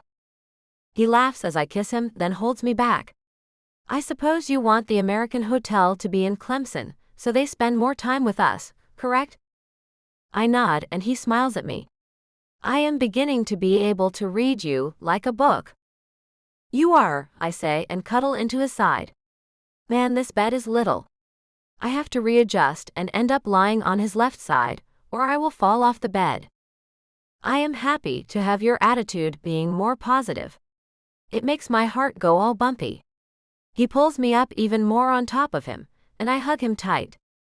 So I have asked him for something huge, and he has agreed to it. Maybe this thing between us really is going places.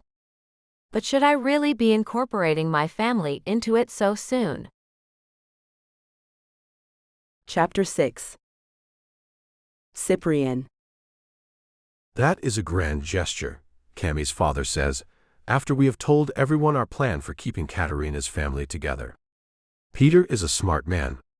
I can assure you, he will work hard for you, Cyprian. I find the whole family is all smiles, and then I go and do a bit more. I am not a man who knows a thing about the running of hotels. I can make the investment, but that is about all I can do. I turn to Carlyle. Can I count on you to assist Peter with this endeavor? That can be your internship, and if you like that kind of work, I can make you a permanent part of the business structure. He nods, and I see his father looking at him with a ton of pride in his expression. I sure would love that opportunity. Thank you. Katerina looks a little worried as she says, but he will ask about where we will live. In the hotel, Cammie says. We will have the top floor renovated to accommodate your whole family. Katerina nods, then looks at me. Are you some kind of an angel, Cyprian? I laugh. Far from it. Cammie looks at me as she laughs too, and I know she knows I am no angel. Well, we are off to go on a swamp tour. Does anyone care to join us? No one comes forward, so she and I leave her family behind to go see some alligators. We hold hands as we go out to borrow her father's car, and I open the passenger door for her. My lady. She kisses my cheek, then gets inside the car. When I get into the driver's side, I find her gazing at me. I love you more than you can imagine. Baby, you have given me more in my life than anyone ever has. I feel like a part of a real family for the first time ever. And it feels wonderful. I take her hand and kiss it, then run the back of it over my cheek. Thank you. Thank you, Cyprian. Thank you for everything. The hard times and the good times. I am the luckiest woman in the world. Watching her smile like she is, has my heart doing flips. This really is the best feeling. Do you think we can really get your family around us in Clemson? Then her head falls and she looks down. My mother and father will never leave my grandparents alone. And they will never leave. I am sorry, I say as I lift her hand back up to my lips. But we can always visit a lot. I love them, Cammie. They are great. Next to visit is your grandparents. We can go see them after our swamp tour. She gets happy again, as the smile returns to her pretty face. Maybe things will go this well when I meet your parents. I nod and drive away, but I have a feeling things will not go as well as they have gone with her family. My parents are nothing like hers. She has a real family, and I have a couple of people who never fully developed as grown-ups. That is painfully obvious to me, now that I have been around a real family. Can you be brutally honest with me, Cammie? She nods. Sure. Do you think I will make a good father? She looks at me with a smile and sighs. I do. I really do. Can I ask you another question then? Sure. When do you think you can let me become one? She laughs, and I find it a light-hearted sound. One that tells me she is not that far off from the idea. We will just have to see about that, Romeo. I shut my mouth and bide my time. She is coming along much faster than I anticipated. Becoming a father might not be years and years away like she said it would be. Especially if we have aunts and uncles around to help care for our children. I look over at her and picture her with our future family, and warmth fills me. I look away, as I know I must still be patient. This recuperation is taking forever. Can I really wait that long? Chapter 7. Camilla. Our stay has extended to 2 more days, so Peter can fly in and meet with Cyprian. He is having him flown over by private jet, and Peter sounded impressed when I overheard him talking to Katerina on her cell. Cyprian, Katerina and I are using Papa's car to pick up Peter from the small airport we flew into a few days ago. My family has taken to Cyprian better than I imagined they would. Is it odd that I am so excited to see my husband? Katerina asks us. I mean, I know he has been with another woman while I have been gone. Let it go, Rena, I tell her. Trust me, you can get over it. I look at Cyprian, who goes pink with embarrassment. My sister leans up from the back seat and pats him on the shoulder. I could tell you were a bit of a rogue. But you seem to have grown out of it. Great, he says as he seems at a loss for words. We laugh a little as he pulls up to the airport and we see the black jet pulling in too. Just in time, I say as we stop. We all get out, and in moments my sister is hugging her husband as Cyprian and I watch them. What a married couple can get through, huh, baby? Cyprian says as he pulls me close. All I know is you had better never put me through that. I give his side a playful nudge, and he returns it gently. Nor you. Agreed, I say as my sister and brother-in-law stop hugging and kissing and come toward us. Cyprian lets me go as he steps forward, extending his hand. Hello, Peter. I am Cyprian Gerard, Chief Executive Officer of Libertine Investments. It is nice to meet you. Likewise, Peter says, then stops shaking his hand to give me a hug. How is my gorgeous sister-in-law? I am fine. I pat him on the back as we end our hug. Shall we? Cyprian asks as he gestures to the car. I have made lunch reservations at a place called the Grill Room that Cami has assured me has excellent food and is a great place to discuss our business. Peter gives him a nod as he opens the door for my sister, who gets inside, all the while gazing at her attractive husband. It is no wonder she does not want to share him. He is an exotic beauty, that man. I scoot across the seat to sit right next to Cyprian, as my sister and her husband begin to share an affectionate reunion in the back seat. Sorry about this, I whisper to Cyprian as I turn up the music so we do not have to hear everything. He leans over and whispers, get out your cell and make them reservations somewhere very nice in the French Quarter for the next 2 nights. I think they need to rekindle their romance. I do as he says, and find myself smiling all the while. Cyprian is surprising me more and more with each passing day. He is insightful and helpful and just plain wonderful. I love you, I tell him after I have received confirmation of the reservations at the Ritz-Carlton. He reaches into his pocket and pulls out a wad of cash. Slip this to your sister when you get a chance. I do not want to leave them downtown without any money. When I count the money, I shake my head. Baby, this is too much. He shakes his head right back at me. No, it is not. Just give it to her. I place the cash in my purse and think he is generous, but he has more money than I can imagine. If he wants to splurge on my sister and her husband, who am I to stop him? As we pull to a stop in front of the restaurant to let the valet take the car, my sister has to pull herself away from her husband and we get out and go inside. I find them both glowing, and think I was right with my idea of bringing him to her. Once we are seated, Cyprian begins to let Peter know what he has planned. We do not want Peter to think this is just something to get him to do what my sister wants him to do. Cyprian tells him the plan and asks for his help. Peter thinks he is negotiating, but he has no idea Cyprian will give him more than what he is asking for. Just as Peter looks as if he is trying to make a decision about what to do, I open my mouth. He left out the most important part, Peter. You will be getting a share of the profits each quarter, and that will go all the way down to your children when they turn 18. 50% of the profits, to be exact. His dark brown eyes narrow as he looks at me. You are kidding, are you not? Cyprian chimes in, she is not. I wanted her to tell you. You see, I am an investor, not a person who knows how to run a hotel. That is why I am willing to give you not only a salary, but a percentage as well. Plus, I like your kids and want to give them something they can reap from what you sow. This is much too nice of you.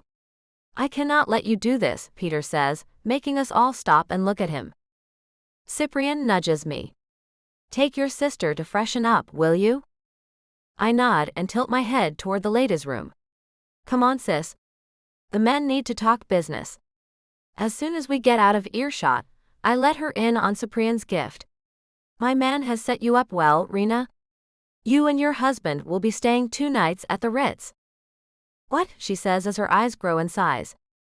We slip into the ladies' room, and I open my purse. Here, put this in your purse. Cyprian gave it to me to give to you. He said you will need some money to have fun while you have a little vacation. I will help Mama with your children. Do not worry. Reconnect with Peter, and see if you can get him on board with this venture.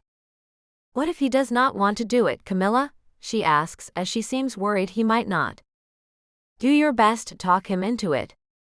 It means a lot to the kids too. This will set you all up for your whole lives. If you do smart things with it, that is.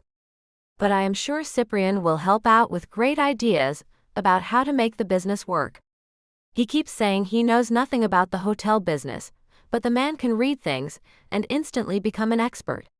He is the smartest man I have ever met, and I know brilliant doctors and scientists.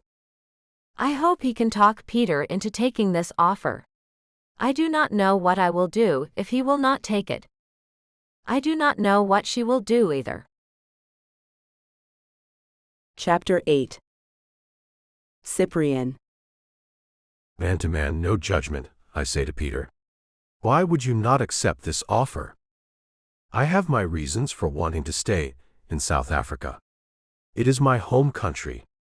I want my children to be raised there. I want them to know my religion and heritage, he says, making valid points. Clemson has a community where they can get that as well. You see, your children are half American too. Should they not get to experience and learn about this culture as well? I ask him. His eyes keep darting to the side, and I think he has other reasons to want to stay right where he is. My family is back in Cape Town as well. You would have lots of vacation time. Anytime you needed or wanted to go for a visit, not only would you be able to take that time off, you would have access to the company's private jet to make the trip. I pile it on as thick as I can, as I see this man has that other woman on his mind. He looks at me for a moment, then says, I suppose my wife has informed you all about me taking another woman. I nod. That has nothing to do with this offer. You see, I am planning on marrying Camilla. I have never had a family, and I would like to help ensure your family has everything they need. Think of me as a brother, Peter. He nods. I have many, many brothers, Cyprian. I am sure you do. That is wonderful for you. Such a large family, I say, but find him shaking his head. Loving, no. Just large. But that is all I know. Can I be honest with you? He asks me, as he looks over my shoulder for his wife, no doubt. I wish you would. I am facing a lot of pressure from my extensive family about my wife and her slowness to fill our family with more children. They have set me up with another woman. She is more than willing to make sure I have as many children as possible. So leaving my home now would cause a rift in our families. This woman is a cousin of one of my brother's wives. A close family we have traded with for many generations. While I see your dilemma, may I ask you if you love your wife? He looks at me for a long moment. Where I come from, a wife is an asset. Love should not enter into that agreement. She married me, agreeing to bear my children. As many as we were given. When she took birth control, she voided our agreement. I have not divulged that information to anyone. Nor will I. You want to know why that is, Cyprian? Let me guess, because you, my friend, love your wife. He nods but says nothing as he takes a drink of his wine. After a long time he says, but I have never told her those words. You should. You should live your life for you and no one else except that woman and your children. I was also brought up in a family who thought love had no place in our existences. They were wrong. I had been living life almost the same way as you have described. I used women and gave them nothing in return. Until I met Camilla Petit.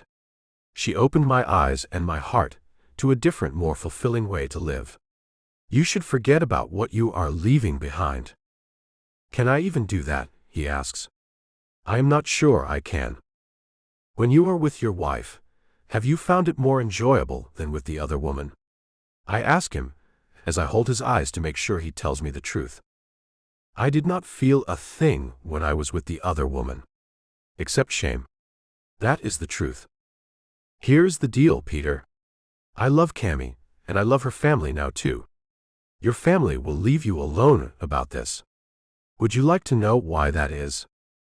With a nod he says, I would love to know why you think that. I wink at him. Because you will be sending so much money home to them, they would not dare say a bad word to you. You know, afraid you would stop sending them anything. Just how much money do you think I can make off that hotel, anyway? He asks me. Well, there will be 2 of them, actually. There will be another in Paris. You will only work there 1 month out of each year. But you and your children will get 50% of the profits off that one too. So how much money you make is all up to you, my friend. This is too good to be true, he says, and I nod. See, I told you it was. I do have one private condition for this, I tell him. And that is, he asks as he leans forward. This is the whole reason I sent the women away. I am not sure Cammy or her sister would approve of my doing this. But I feel protective over her and her family, so I will do what I think I need to for their protection. You and I will have a side agreement, signed and kept in my attorney's possession. Only you, me and my attorney will know a thing about it. It will state that at any time you take on another woman or wife, you will lose everything to your current wife, Katerina. You will be sent back without a cent, and without your wife or children. That is my one condition. As long as you live by that agreement, you and your entire family will benefit from it. If you do not, then you will go back to South Africa penniless without your family. You are a man who has more darkness than light, he says as he looks me over.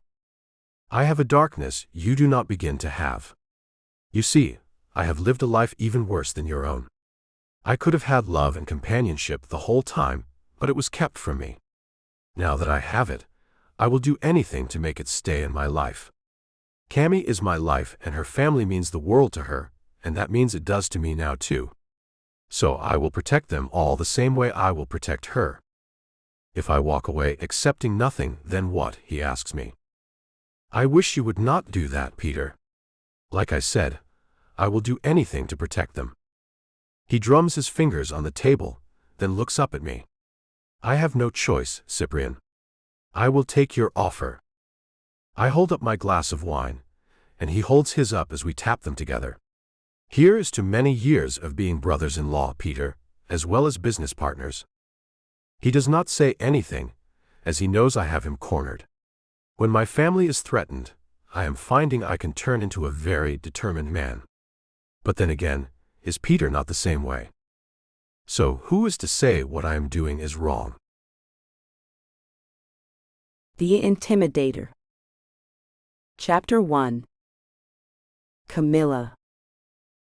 Pulling up to the college in the red Lamborghini, I feel more than a bit ostentatious. Everyone looks at me as I get out of the attention-attracting door that lifts upward. Whoa, a young dark-haired guy says as he stops and stares at the car. What do we have here? Closing the door, I hit the button on the key fob to lock it and take a step back to appreciate the car with him. We have a pretty nice car my boyfriend gave me. He cuts his eyes away from the gorgeous vehicle for only a moment. You should marry that man. Then he is right back to looking at the car. Walking away, I think about what he said and wonder why Cyprian has yet to ask me that all-important question. We have been living together for a bit over a month, and he talks all the time as though we are definitely going to get married. He mentions having children a lot too.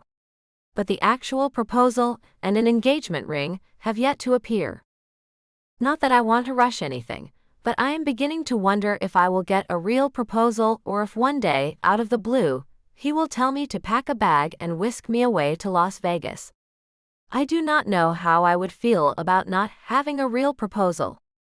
Maybe I should let Cyprian know that. No, that is much too forward. I had better just wait and see what he has up his sleeve. Making my way into the lab for my first class of the new year, my last year, I find the smell of formaldehyde stinging my nostrils. I get ready to settle back into the mindset of learning all I can, while I still can. Checking my phone before I shut it off for class, I see my sister has sent me a text asking me to meet her for lunch. She, her husband, and their children are staying in a house Cyprian rented for them, while they scout out a great place to build the new hotel. Katerina is over the moon about it, and must have something she wants to show me or talk to me about. I text back that I will meet her for lunch, and turn the phone off to get down to business. This year is going to be so different with no night job to go to. And I have Cyprian to thank for that. He is such a good man now that his past seems to be behind him. Cyprian. Thank you for meeting me, Peter, I tell Katerina's husband as he steps off the elevator at my office building. Follow me. My lawyer is waiting for us in the small meeting room. So you really had the contract drawn up? He asks, as if it were ever in doubt. I stop and turn to him, looking him over. The man is tall, dark, and mysterious looking. I can see why Cammie's sister fell for him. He is charismatic, and seems used to getting his way. He is clearly not happy about the contract that is the main part of our deal. Peter, would you do right by her if there were no contract? I ask. He looks at me with a blank expression that tells me the answer. Katerina and I made our vows, and she is well aware of what they were. I do not feel this contract is something I need in order to do right by my wife and family. He shoves his hands into the pockets of the expensive Armani suit I had delivered to him, along with top-of-the-line clothing for his wife and children. I gave him and his wife cars to drive. I have already started his salary for managing the hotel that is not even purchased yet. I have set them up in a nice home. I have done all of that, and he still thinks I should simply trust him to do what his wife feels is right. Peter is obvious to me. I can see right through him. If I do not make him sign this contract, he will go back to South Africa and bring that other woman into his life, and into Katerina's. I know it would break her. Taking him to my office instead of the meeting room, I decide to give him two offers. Let us stop off at my office for a minute. I have something else I would like to offer you. He follows me inside, and I close the door behind us. Good. I am glad you are seeing things my way, he says. With a chuckle, I reply, far from it, Peter. You see, I have found a part of myself I did not know I had. Seeing Cammie as my future has me seeing her family as my future too. Protection for them has begun to course through my veins, and that has me thinking you should be given a chance to change your mind. About? He asks as I gesture for him to take a seat in the chair opposite my desk. How would you like to start fresh? I ask. His dark brows furrow over his nearly black eyes. I would like to know what you mean by that. Lacing my fingers and resting my chin on them, I tell him, divorce your wife. Leave her and your children here, and I will see that they never want for anything. You can go back to your country and live life the way you want to. I will pay you to do that. Leave my wife and children. He shakes his head. Do you think I could even do that? They belong to me. Then what is the big deal about what I am asking from you? All I am asking is that you accept this very generous job offer and take care of your family. You are acting as though I am asking you to do something terrible. I should be able to take another wife, if I want to. It is allowed in my religion, after all, he says. And you can, but divorce Katerina first. Let her go. It is not her religion to accept such things, I tell him. She is mine. The children are mine. I am not about to let them go, he says through gritted teeth. Then you are saying you will willingly sign the contract that states if you marry another, you will be sent back to South Africa alone, leaving your wife and children here. He slams his fist on top of the desk. I guess I will sign the contract, but I would not call it willingly. I would call it you forcing me to. He glares at me. Peter, you are a very lucky man. You have a beautiful family, and you are about to become a very wealthy man. It is more than most people ever dream of. I smile. So let us go get that contract signed, and then I will take you to look at a building I think might be perfect for the new hotel. I have even come up with a name, Katerina's Quarters. It is because of her that you have any of this, after all. He growls, I cannot do this. I will not allow this. She is my wife and those are my children, and I am going to take them home. I am not a man who can be pushed around. I let him get up and walk toward the door, then say calmly, have it your way, Peter. He stops and turns back slowly. You do not mean to let me leave this building without signing that contract, do you? If you walk out the front door without signing, I am afraid things will become very difficult for you. I lock eyes with him, so he understands I am the one in control. But that choice is yours to make. I open the door and walk out. He follows. As I open the door to the meeting room and see my lawyer waiting at the table, I notice a resigned smile on Peter's face. Maybe he has decided to be happy about things. He should be. He is getting more than he has ever dreamed of. I hope I am doing the right thing. Chapter 2. Camilla. I am meeting Katerina for lunch. You should join us, Cyprian, I tell him as I have called to see how his day is going. I do not have another class until 2, so I have a couple of hours to spare. We will meet you there. I have Peter with me. I took him to see a building I think might be good for the hotel. Meeting with you girls will give me the opportunity to let you in on the name I have chosen. Great. See you soon then. I end the call and pull up in front of my sister's house and honk the horn. She hurries out, leaving the children with a nanny she found soon after moving to Clemson. She looks happier than I have ever seen her as she gets into the car. Goodness, this car is incredible.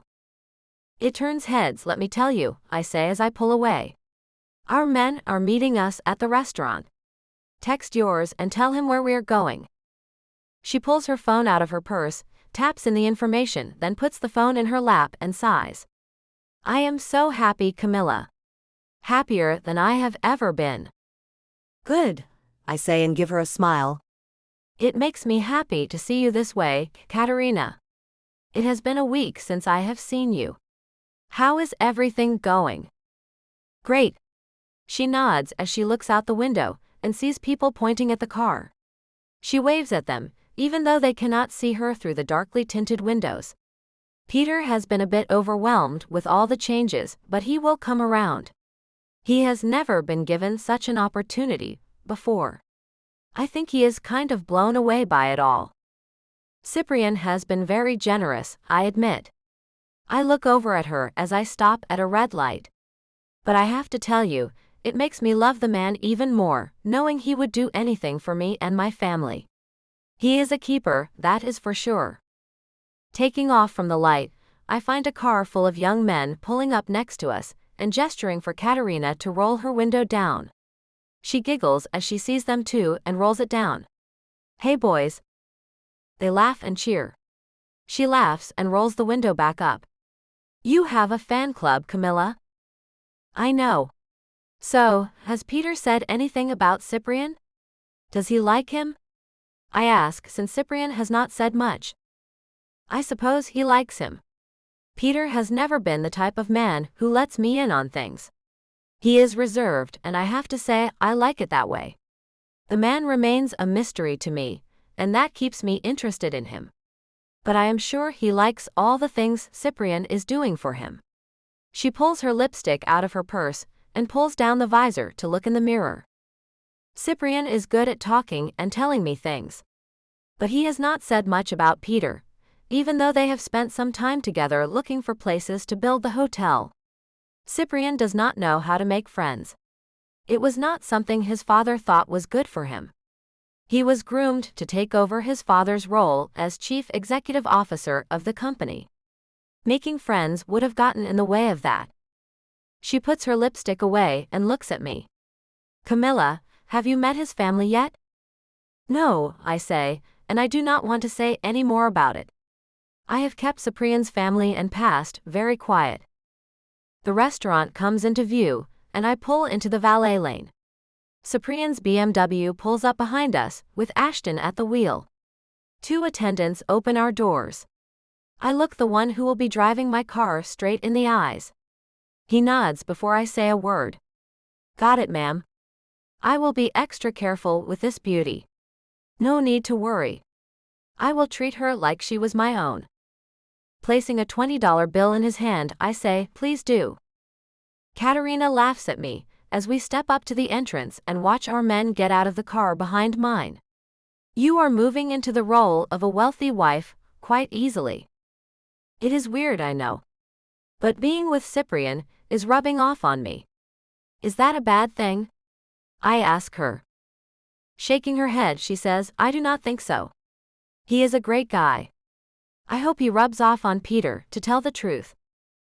Our men meet us with kisses on our cheeks, and we all go inside. Cyprian's arm slips around my waist as we are led to a table by the hostess. His lips touch my ear as he whispers, Did you miss me, baby? A pleasant shiver runs through me and I smile. I did. And you?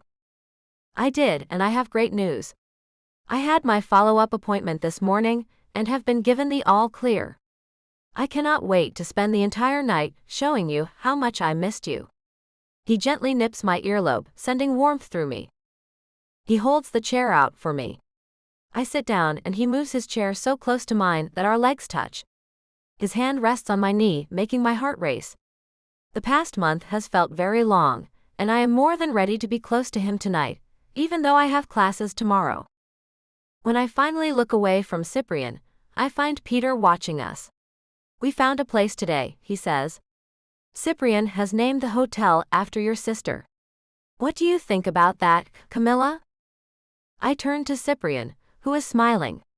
What is the name? Katerina's Quarters, he tells me, making my sister and me smile while Peter's face remains unreadable.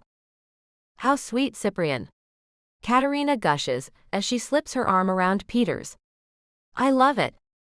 I thought you might, Cyprian says and leans his shoulder against mine. Do you like the name, Cammy? I do. I think you have to be the nicest man I have ever known. I kiss his cheek and he looks at me with gleaming eyes.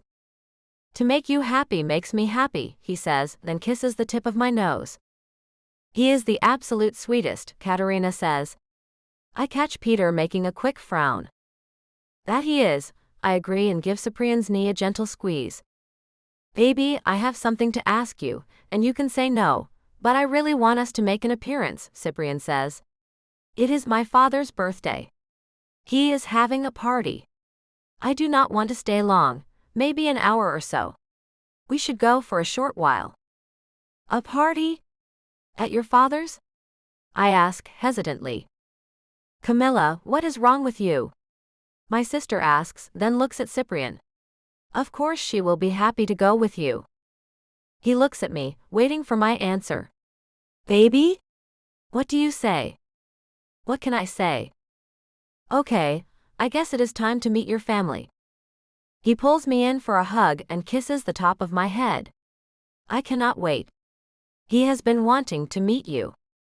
Is your mother going to be there too? I ask. Meeting the 2 people who shaped him the way they did is not something I am looking forward to. She will, he says. So you can get meeting them both out of the way. I cannot wait. His enthusiasm does not help me at all. I do not know if I can control my tongue with them. The fact that they did not want him to have friends is huge.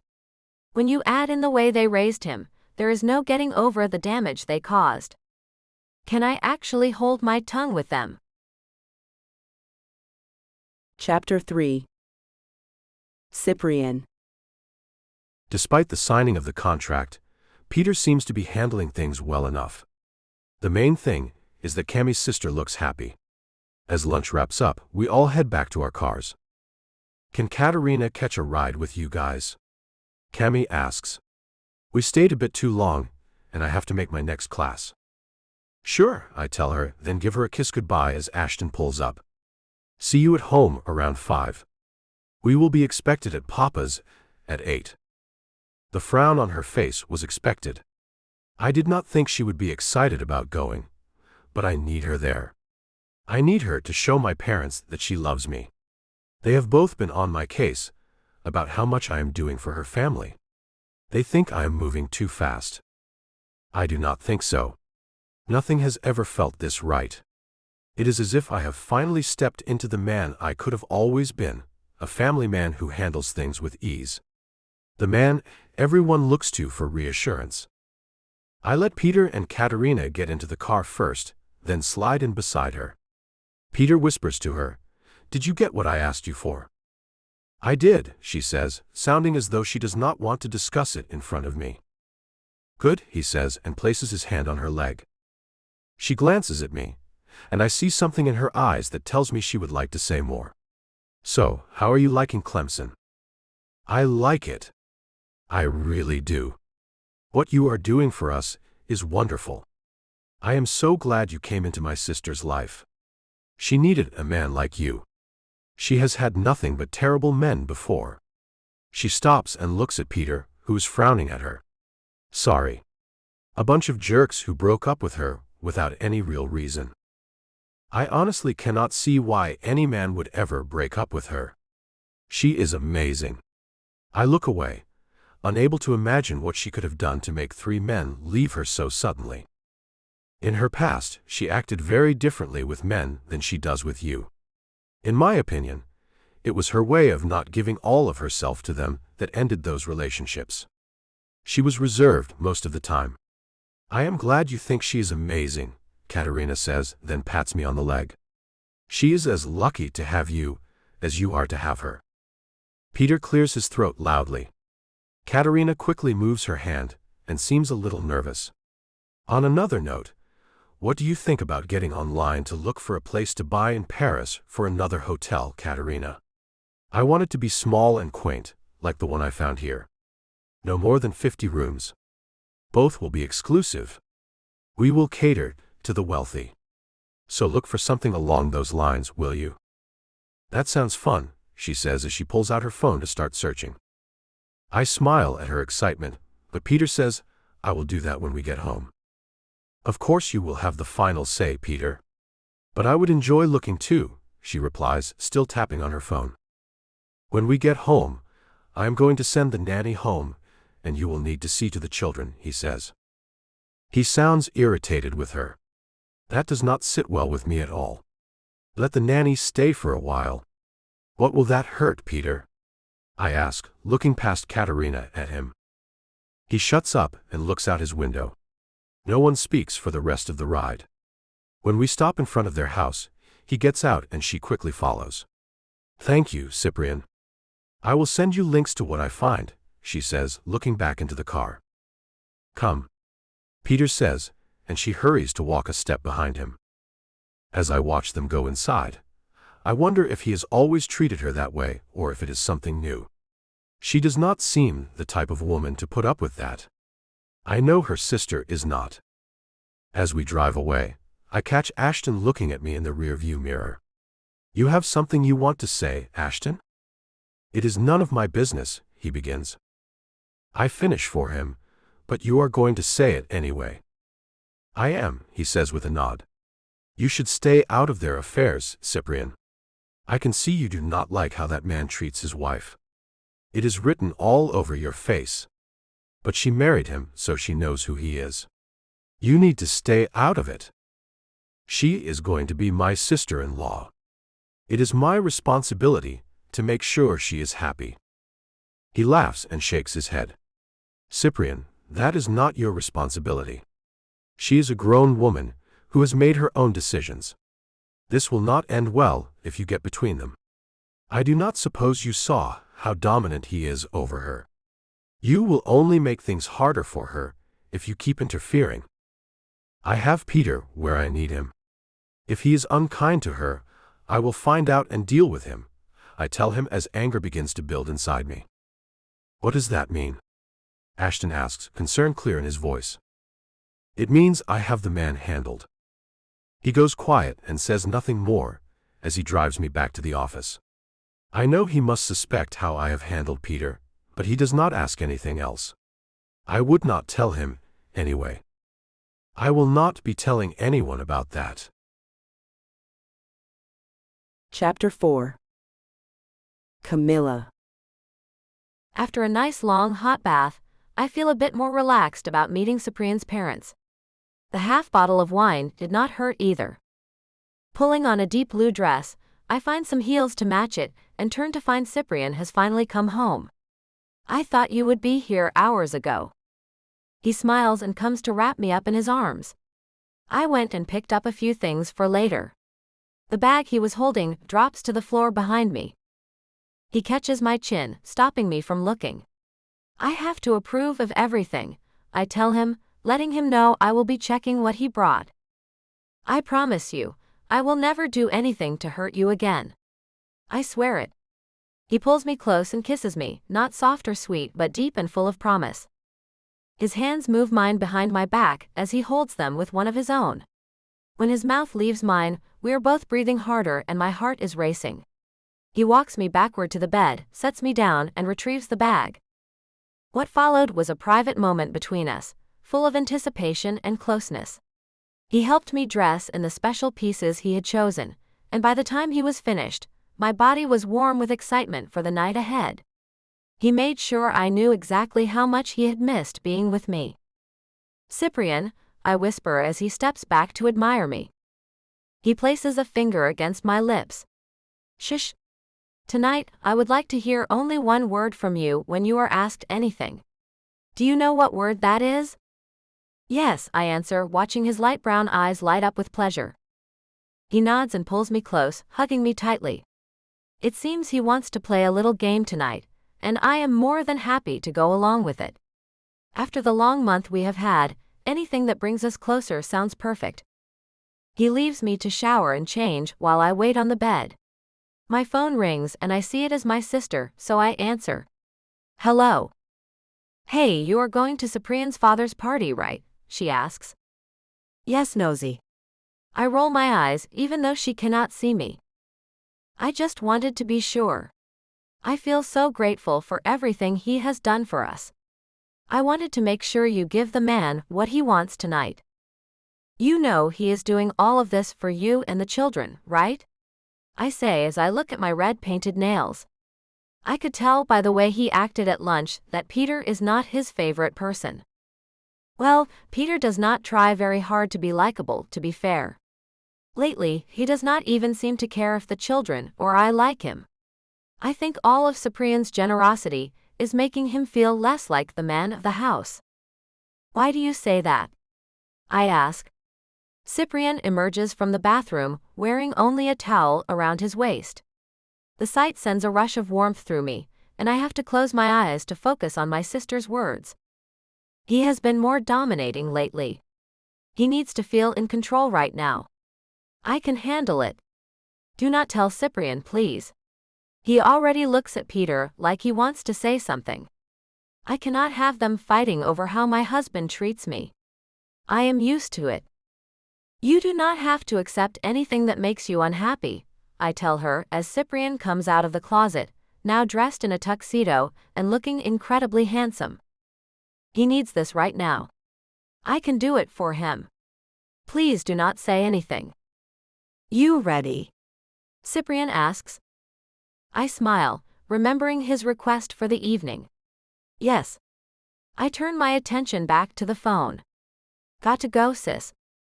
Okay, bye. You two have fun. I put the phone in the gold clutch Cyprian hands me and take the arm he offers. As we leave the bedroom, I am filled with worry for both myself and my sister. Are we both fools over men? Chapter 5. Cyprian. I have never been more nervous in my entire life.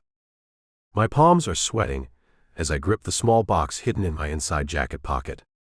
My father is waiting ahead, and Cammy looks a little frantic as she takes in the blue lights reflecting off the disco ball that still hangs above the dance floor in my father's ballroom. He smiles as we approach, and my mother swoops in from the right. "Oh, you can speak freely, Cammy." She looks at me and winks. "Did you really think I did not know that?" I laugh nervously as I watch her eyes brighten. "I love you so much." Her mouth quirks into a half smile. "And later you will show me." "You have no idea how much I will show you." I make a low growl as she runs her hand over my back. My father meets us with his hand extended. "Corbin Gerard." "Camilla, it is nice to meet you." She shakes his hand and nods, but cannot say anything before my mother steps forward with her hand extended as well. "Coco Mason." "It is nice to meet you both," Cammy says as she shakes my mother's hand. "My son tells me you are going to be a scientist someday," my father says. I pick up a couple of drinks from a passing tray and hand one to Cammy. She looks at me with thankfulness in her pretty eyes, then turns back to my father. "I am going to be working in that field, yes sir." "Such a beautiful woman she is, Cyprian," mother tells me. "I can see why you like her." "I more than like her, mother." I look at Cammy and brush a few of her curls away from her face. "I love her." Cammy's hand caresses my cheek, sending tingles through me. "And I love him." "How strange," mother says as she looks at my father. "He really does look happy." Cammy smiles as she turns to them. "Does he?" They both nod, making her laugh. I take her in my arms and spin her onto the dance floor as a song I like begins to play. "You make me happy, baby." She giggles as I pull her close. "You make me happy too." Nuzzling her ear, I whisper, "Now back to no talking except when I ask you something, remember?" She nods and goes quiet, gazing into my eyes as I spin her around the half-empty dance floor. The music slows, and I pull her closer. That is when I see a large group of women entering the ballroom. I wanted to be long gone before they arrived. I try to dance us away, but several of them are already moving toward me. I hurry Cammy backward until we reach the stage, then stop dancing and take her by the hand. She looks at me with complete confusion. I grin at her. "No talking, except when I ask you something, remember?" She nods. I wave at the disc jockey and whisper, "Can you end the music for a moment? I need to make an announcement." The music stops and the disc jockey announces, "Cyprian has something he would like to say." Cammy's eyes are wide as saucers. I give her hand a gentle squeeze. Cheers come from the women near the stage. I decide it is time to quiet them down. "Ladies and gentlemen, I have something I would like to tell you all." One woman calls out something inappropriate, but I keep going. The lady next to me has done an amazing thing. I hold Cammy's hand tightly as I continue. This woman has brought out things in me I never knew I was capable of. She has brought out love in me, true love, the kind I did not know existed until I found her. A soft awe moves through the crowd. I reach into my pocket, pull out the little box, and drop to one knee. Cammy's hands fly to cover her mouth, and tears pool in her eyes. Taking her left hand, I look up at her. "Camilla Petite, you are a gift from above. Your kind heart, gentle spirit, and strong will have won my heart. It will forever be yours. So, I would like to make this official. Camilla Petite, will you marry me?" The entire room goes quiet. Cammy shocks me by dropping to her knees in front of me. She nods as she says, "Yes." I slip the ring onto her finger. You have made me even happier than I was before. You are an amazing woman, and I am blessed that you have chosen me. I kiss her as the room erupts in applause. When our lips part, she looks out at the crowd with a huge smile. Ladies, this man is mine. So please keep your hands to yourselves. I do not share. Laughter fills the room. I gesture to the disc jockey to start the music again. As we step off the stage, my mother and father are waiting for us at the front. I never thought I would see the day when my Cyprian would settle down, Papa says as he pulls Cammy into a hug. Be good to him, please. Not to worry, Cammy tells him. I love him, and will always be good to him. Mother hugs her next, then turns to me with tears in her eyes for the first time I can remember. Congratulations, my son. I shake my father's hand. Thanks, Papa. I take Cammy's hand. And now we must go. We will see you later in the week. As we walk out, most of the guests watch us. Just as I think we have made it, one woman from my past steps in front of us. Hey, she says. Come on, Cyprian. Introduce me to the woman who has stolen you away from us all. This is Cammy, I say, stepping to the side. The woman looks at Cammy. How did you do it? How did you get him to want only you? Cammy glances at me, then back at her. It just happened. That is not true, I say, pulling Cammy close. She stole my heart, and she keeps it under lock and key. The woman frowns. I am sad to see you go, Cyprian. Everyone should grow up sometime, I reply. Goodbye. I wrap my arm around Cammy, and we walk away from the ballroom I had watched parties in since I was a child, a place no child should have seen. I am happy to be leaving that life behind. Happier than I have ever been. How long can this kind of happiness truly last, I wonder? Chapter 6. Camilla. The ring on my finger feels substantial. The diamond is large and the platinum band is wide, set with smaller diamonds all around it. I suppose my finger will have to build strength to hold this up. Cyprian smiles and kisses the ring he placed on my finger. It will have to, because it is never coming off. As Ashton pulls away from his father's mansion, I look at all the cars that arrived after we did. The place was filled to capacity, a normal weekend occurrence for the man sitting beside me. It is not lost on me what Cyprian has given up for me. Not one woman in that ballroom was anything less than stunning, and all of them had been willing to spend the night with him. Yet he only wants me. It is still hard to believe. Can you really walk away from that life, Cyprian? Can you really only ever want me? His fingers touch my lips. Let us go back to the no-talking rule. Only say yes when I ask you something. I do not want to talk about that place or that life tonight. I want to talk about our future, but right now I simply want to experience you, and you to experience me. It has been far too long since I have let myself truly feel you. So, what do you say to that? Yes, I answer with a smile, and his mouth is on mine. The limousine gave us complete privacy on the half-hour ride home. Cyprian's hands and kisses grew more urgent, and what followed in the car was a passionate reunion filled with longing and closeness. By the time we reached the house, my body was alive with desire for him.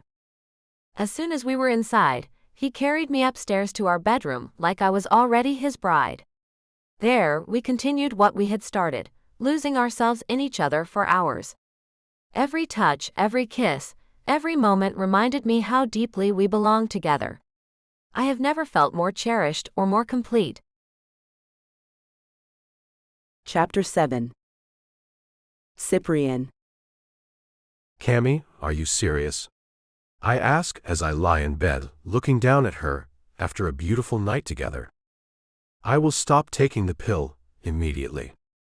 I want to have your baby, Cyprian. I want to give you the one thing you cannot give yourself. She bites her kiss-swollen bottom lip as a tear slips down her cheek. Baby. I pull her into my arms and hold her tight, covering her face with kisses until our lips meet in a deep, passionate kiss. She is going to have my baby. Camilla.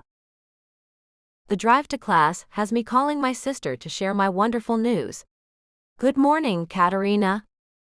And a very good morning it is, she replies. What is going on? Cyprian asked me to marry him last night, and I said yes, of course. And guess what else? You are going to Las Vegas this weekend, she asks. No, at least I do not think so. Who knows with Cyprian? Anyway, I have decided to start a family with him right away. That is fantastic. My children will finally have cousins. I hear Peter in the background asking gruffly for his breakfast. Katerina's voice changes. I need to go. She hangs up before I can say anything more, leaving me feeling uneasy. Just as I am about to call my parents, a small black car speeds up beside me. I ease off the gas, thinking they want to race the Lamborghini. My phone rings with an unknown number. I answer, expecting it might be a professor. Camilla Petit. Camilla Petit, I need you to pull over. I have important business with you concerning your sister and her children. I am in the black car behind you. Pull into the next parking lot. No, I say, speeding up slightly. You can tell me whatever you need to over the phone. I cannot. The phone may be monitored. Your sister and her children are in danger. I need you to make your fiancé stop interfering in my brother's life, or it will cost your family dearly. What does Cyprian have to do with this? I ask, pressing the accelerator a little more. He made my brother sign a contract yesterday. If he takes another wife, he will be sent back to South Africa and forced to leave his wife and children behind. My family will not allow that. You must convince your fiancé to stop. And there is one more thing you need to know. You do not have to tell me anything else. I will handle my fiancé. I am so angry I can barely speak. How could he do this? You need to know this, Camilla. My brother is already married to the other woman. He married her 3 months ago, and she is pregnant. That is why this cannot be tolerated. He must return to his responsibilities. Your sister may not be happy, but she entered this marriage and had children with him. She and the children belong to him now. Make your man see reason, or you and your family will never see your sister or her children again. Surely something can be done. My sister will be devastated by this news. Katerina knew what she was getting into. Make your fiancé tear up the contract and stop intimidating my brother, or the same thing he is threatening my brother with will happen to you. The call ends. In my rearview mirror I watch the black car slow down and turn off onto a side street. I change direction and head straight to Cyprian's office instead of class. I need to find out exactly what he has done and what kind of threat he made that could now endanger my family. And just what could he have threatened Peter with that might now happen to me? The Hero. Chapter 1. Cyprian. My secretary buzzes me on the intercom. At the same time, the door to my office flies open. Cammie's face is bright red and she is panting. How could you? How could I what? I ask as I get up and go to her, pulling her inside and closing the door so the rest of the staff cannot hear whatever is wrong. Her body is shaking as I try to pull her into my arms. She shakes me off and steps away. Do not. Cyprian, what were you thinking? Baby, you are going to have to calm down. You are not making any sense. Peter. What does she know about my dealings with Peter? I do not jump ahead and reveal more than she may already know. What about Peter? You tell me, and tell me right now. I am giving you only one chance to be truthful with me. I watch as she takes off the engagement ring I placed on her finger only last night. What are you saying? I ask, feeling stunned by her outburst. I am saying that you have one chance to tell me what you have done, if you want things to stay the way they are. Because in order to marry you, I have to trust you completely. How about you tell me what has happened to upset you? I say, watching in disbelief as she walks to my desk and places the ring on it. I see, she says and tries to walk out. I take her by the arm as she passes and look into her eyes.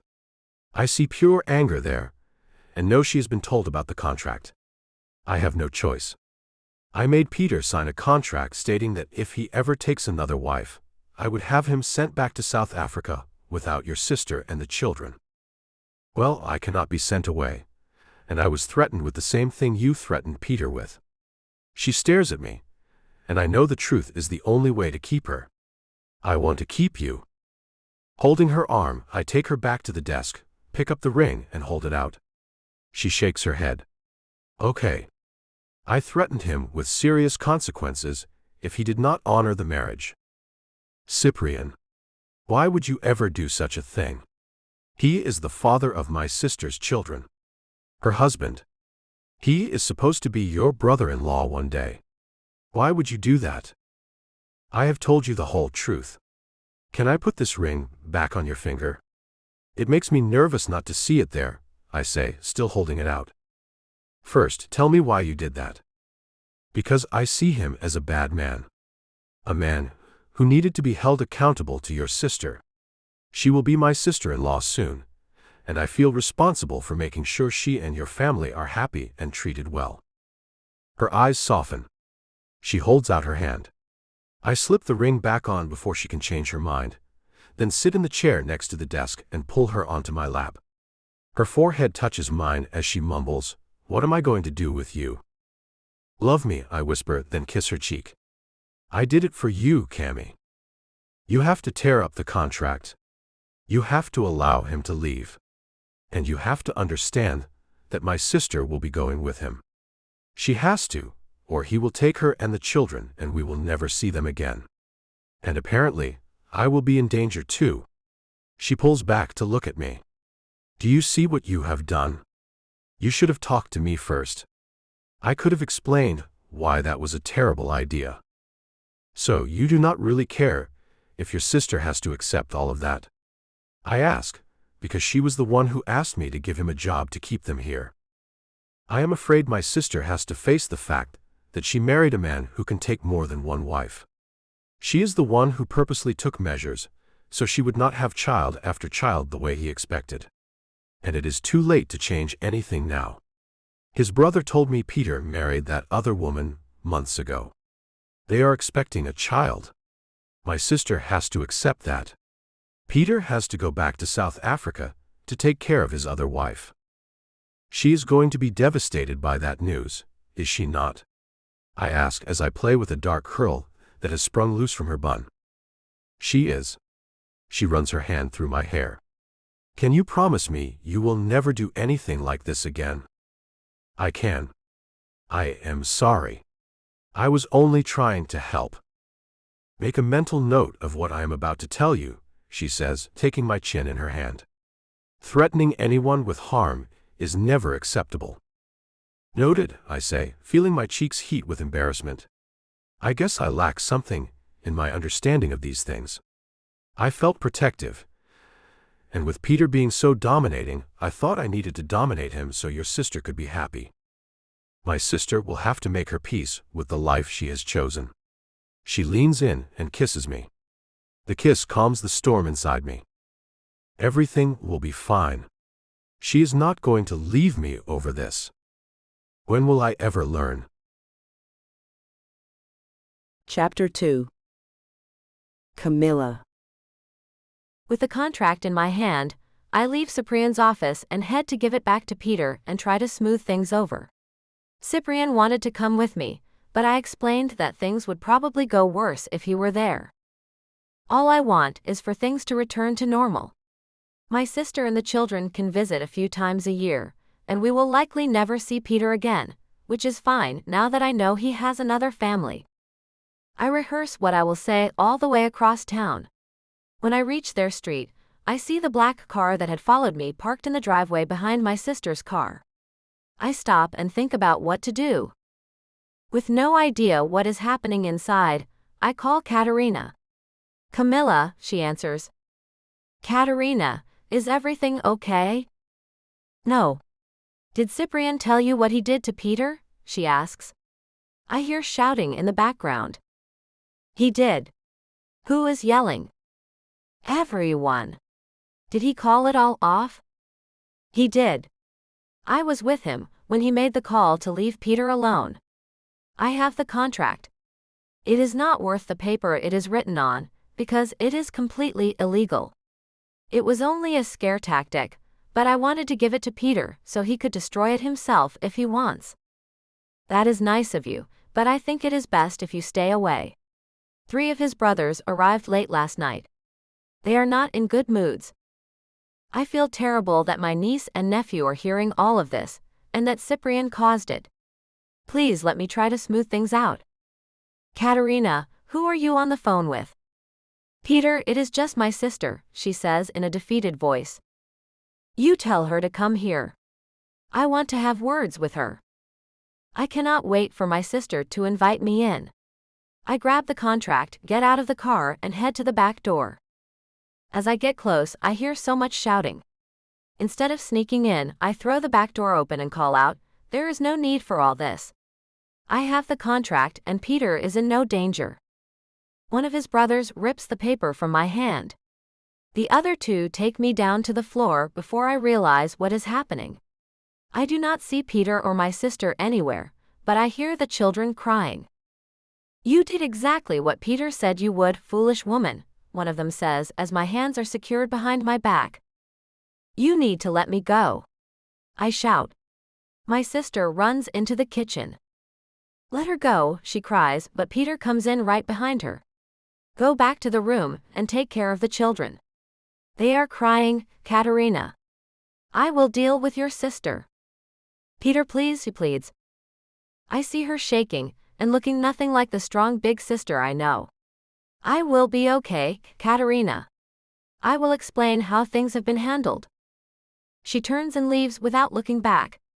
I am lifted and sat on a chair. Peter pours himself a glass of milk and sits down too. The man you brought into our lives has to be dealt with. Simply giving me back the contract and calling off the threat is not enough. He must learn he can never do such a thing again. He knows. We talked. He will never do anything like this again. I swear it to you, Peter. Please. I cannot allow you to marry him, he says, looking me in the eye.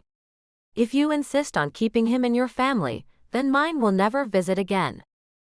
Peter, please. Cyprian had a difficult childhood that left him without learning how to form normal friendships. He is learning now. With time, you can expect a full apology. Now, it would be nice if you would untie me. That is something he will hate to see when I go home. Do not worry. You will not be going back there. Not until we are long gone. I am taking my family and leaving tonight. And you will stay here but not in plain sight. Something is placed over my mouth and wrapped around my head. I realize it is duct tape. My ankles and hands are bound as well. I am picked up and carried away. I am taken down the hallway and up into the attic. An old sofa sits in the far corner. Instead of being placed on it, I am laid on the floor behind it. Dust clouds rise around me. The footsteps retreat, the stairs creak, and then everything goes quiet. They are leaving me here, hoping I will not be found. But I know I will be. My car is parked across the street. Cyprian knew I was coming here. He will search every inch of this house. I try to stay calm. I hear Katerina asking where I have gone. Peter tells her he let me go and that they must hurry to catch the private jet. There is bustling, then the front door shuts and locks. The alarm beeps. Cars start and drive away. Tears burn my eyes, but I hold myself together. I need to get free. If I can reach my car and my phone, I can call for help and press charges. I roll to try to get out from behind the sofa, stirring up more dust. Sneezing with my mouth covered hurts, but I keep trying. A small part of me wants to give up, but I cannot. I need to help my sister escape from that man. He is not the good husband she thinks he is. Cyprian was right about him. I pray Cyprian still feels that way and comes looking for me soon. And this time, if Cyprian wants to deal with Peter, I will let him. Is there a chance this could still end well? Chapter 3. Cyprian. She has not answered her cellular phone in 3 hours. I tell the police officer I had come to my office. I went to her sister's house, the place she was going when she left here. No one is there. Camilla's car is parked across the street from the house. It is locked, and I could see her purse and phone were lying on the passenger seat. Something is wrong. A person has to be missing 24 hours before we will make a report and start a search. You said her car is at the residence. Have you tried to contact her sister? Of course I have. And her brother-in-law. I know I cannot divulge the fact I threatened Peter, and that has me hindered about what all I can say to the officer. So I weigh my words carefully. Neither of them are answering their phones. I gave them each a car, and those cars are gone. Do you think you can start a search for those cars? They do belong to me. I can do that if you want to report them stolen. But you just told me you gave them the cars, so they are not stolen. Look, Mr. Gerard, if you are really worried, then maybe you should hire a private investigator. Our hands are tied until tomorrow, he tells me, and puts his little pad of paper and pen away. Giving him a nod, I escort him out of my office. My mind is a mess. I know something has to be wrong. I know Camilla did not go with them anywhere. I went all through that house, and no one is there, and many of their clothes seem to be missing. Calling Ashton, I think it is time to call in some favors since the police seem to have their hands tied. Mr. Gerard, are you ready to be picked up? Yes. And do you know anyone who specializes in finding missing people? I ask him, as I grab my jacket and head out of my office. The police cannot do anything about Camilla until tomorrow. That is not good enough for me, so I am taking things into my own hands, and I need more than my one set. I will make some calls. Where would you like for people to meet with you? My place.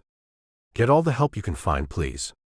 I have a feeling Peter is taking his family and leaving the country. I also have a feeling he might be the only one who knows where Camilla is. I wish I felt relief that I am soon to get help, but I do not think any relief will come until I have Camilla safe in my arms again. Hurrying out, I get into the back seat of the car and Ashton takes off. He is on the phone and looks at me through the rearview mirror. I can have my cousin, Franco, run by the airport to check for the cars you gave them. Do that. Take me out to the house. I want to pick up the spare key for the vehicle, so I can check it out better.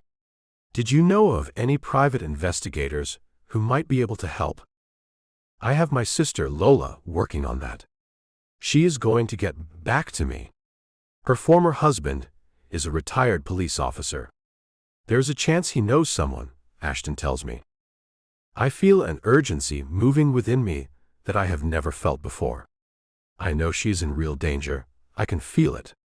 I pull my phone out and try her sister's number again, and find it is going straight to voicemail now. So I call her parents' home. Hello, her mother answers the phone. Mistress Petite, it is me, Cyprian. Anna, call me Anna, Cyprian. What can I do for you this fine morning? She asks, sounding chipper. I hate to be the one who will ruin her morning, but it seems I am about to do just that.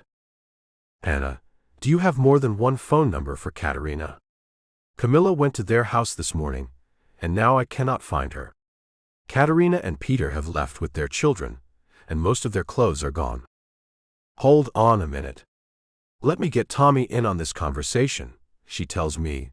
Then I hear her yelling for her husband to pick up another phone. What is going on, Cyprian? He asks as I hear a clattering sound as he picks up the phone. Camilla is missing.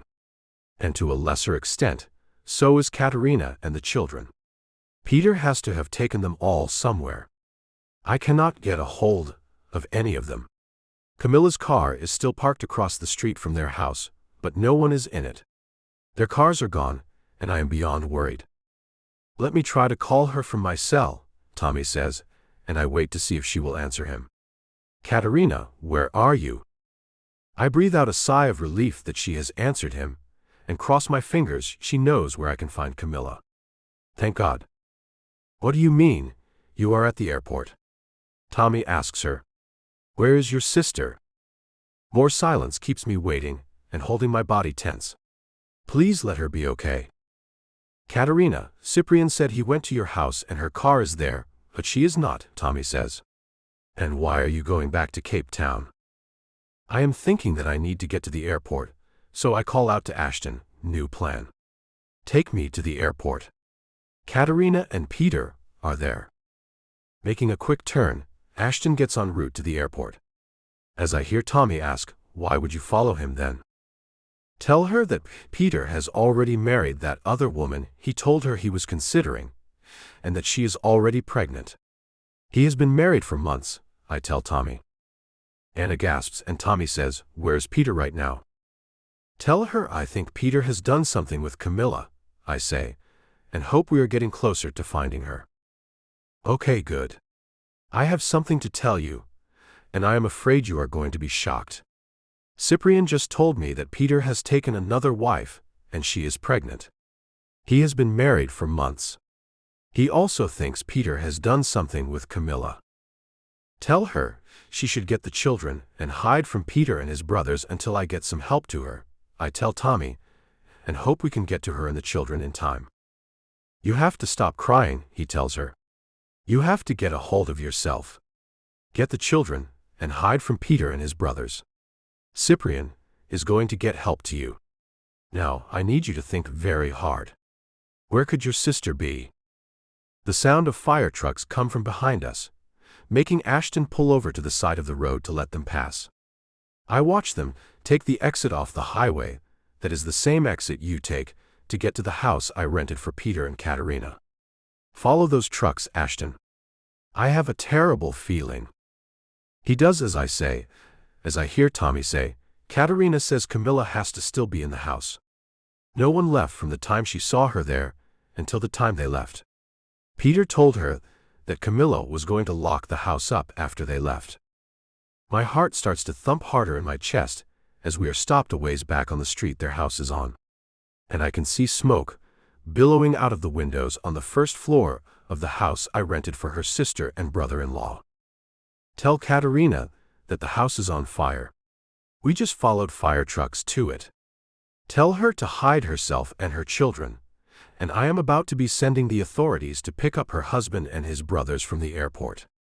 Once they are all secured, then I will call you, Tommy, so you can tell her where to go. I will have someone pick them up. Ask her how many of his brothers are there, so I can make sure they all get picked up. She says 3 of them and to please hurry. The jet is being fueled up, Tommy tells me. Got it. I will call you soon. I put the phone on the seat next to me and get out of the car. Ashton jumps out, grabbing my arm. Where do you think you are going? They will not let you anywhere near that house. I did not have a plan at all until he said that. You go tell them about Peter and his brothers. I am going into that house through the back while you have them occupied. No, he shouts at me. No way. I shake off his hand and start walking away. Camilla is in that house. And I searched it all before. Except for one place. I have to go in. Even if I die, I will die with her. I cannot live without her, anyway. Cyprian. Do not, he shouts as he comes up beside me. Please. Go tell the authorities about Peter, and that he and his brothers orchestrated this, and if I find Camilla inside, then they meant to kill her. They have to be stopped before they get out of the country. With no choice, Ashton runs up to the firemen and policemen at the front of the house. I slip into the neighboring house's backyard and climb over the tall privacy fence. Peeking over the top of it, I see the fire is in the front of the house right now. The back door is ajar, and only puffs of smoke are coming out of it. I must have left the door open, I suppose, when I checked it a while ago. I hurry to get over the fence and make my way to the back door. Just as I slip inside, I hear a man yelling, "Hey you! Stop!" But I cannot stop. Chapter 4. Camilla. The sound of fire trucks has my heart pounding harder than I believe it ever has before. The smell of smoke is a major concern, and I think the loud sound I heard a little while ago was something blowing up. Everything is muffled up here in the attic. I can hear the distant voices of men and the static of radios, but the barrier over my face makes it impossible to understand them. My ears are covered, and the world feels distant and dangerous. I need to move. There is a window at the other end of the attic. If I can get to that, maybe someone will see me and help me. If I do not manage that, I am most likely going to die in this place. I struggle against my restraints, the rough fabric of the old sofa pressing against me as I try to find a way to stand. My hands are useless behind my back, and every movement is a fight against the bindings holding me down. The effort is exhausting, and the air is growing thick with a scent of dust and ancient fabric. I manage to get to my knees, leveraging my weight against the sofa until I can finally find my footing. I get up slowly. My ankles are bound so tightly that I cannot move them independently. It is hard to balance while restricted, but I manage and start hopping across the floor toward the one window up here. With my first jump, I find myself having to regain my balance again. As I breathe heavily with fear and the effort my body is making, I can smell the smoke more. It seems the front of the house is what is on fire. And that is where the window is. I make another jump and hear the sound of wood splintering. Another jump has me nearly falling over. The smell of smoke is worse, and there is more heat on this side of the attic. Stopping to regain my balance and my bearings, I look around and see wisps of smoke coming up through some of the cracks that are beginning to form as the fire underneath is spreading to the attic. Suddenly, I change my entire plan. I need to make it to the attic door. Maybe if I can jump up and down on it, I might get it to fall open. That means I will fall to the floor, but if I continue on this path, I could fall through the floor and into the fire. Making it near the wall, I lean on it for support while I rest a moment and try to gain some strength that has been sapped from me. I close my eyes and picture Cyprian. Just in case I never see him again, I want to remember him just one more time. His touch, his smell, his smile, his body. I just wish I had listened to him and not come over here alone. He was right and I was wrong, and it may have cost me my life. Tears fall as I shake my head to shake off the feelings of failure. I have yet to try. I have no idea if I will succeed or not until I try. I hop once, twice. I can see the inset of where the attic door is, and it seems to be about 3 more hops away. So I go for the next one and find my feet going all the way through the floor. I am falling. Chapter 5. Cyprian. So that the fireman who spotted me does not find me, I lock the kitchen door behind me. It might be a foolish act, but I cannot let him stop me. Camilla. Hopefully, Ashton told the other firemen that someone might be inside. Suddenly, I hear the sound of squealing tires and sirens moving away from the house. I hope that means police officers are heading to the airport to stop the men who did this. If the authorities do not take care of them, I will. The smoke is getting thicker the further I move into the house. The hallway is in the center of the house. The attic door is on the ceiling of the second floor. Although going up the stairs is a dangerous thing to do, I have a gut feeling that Camilla is in that attic. Camilla. I shout again as I reach the top of the stairs and see the attic door. A horrible cracking sound fills my ears, and I look behind me to see red and yellow flames licking at the bottom of the stairs. I pull the attic door open, find the stairs there, and pull them down, then climb up. Camilla. I pull myself up into the attic and stand up, finding a hole not too far away. Walking over, I see a bed through the hole. That is all I can see. I have no idea why this hole is here, or how long it has been here. Walking a bit further, I want to make sure I cover every inch of this attic. The smell is awful up here, and I can see the glow of the fire beneath me as I walk closer to the front of the house.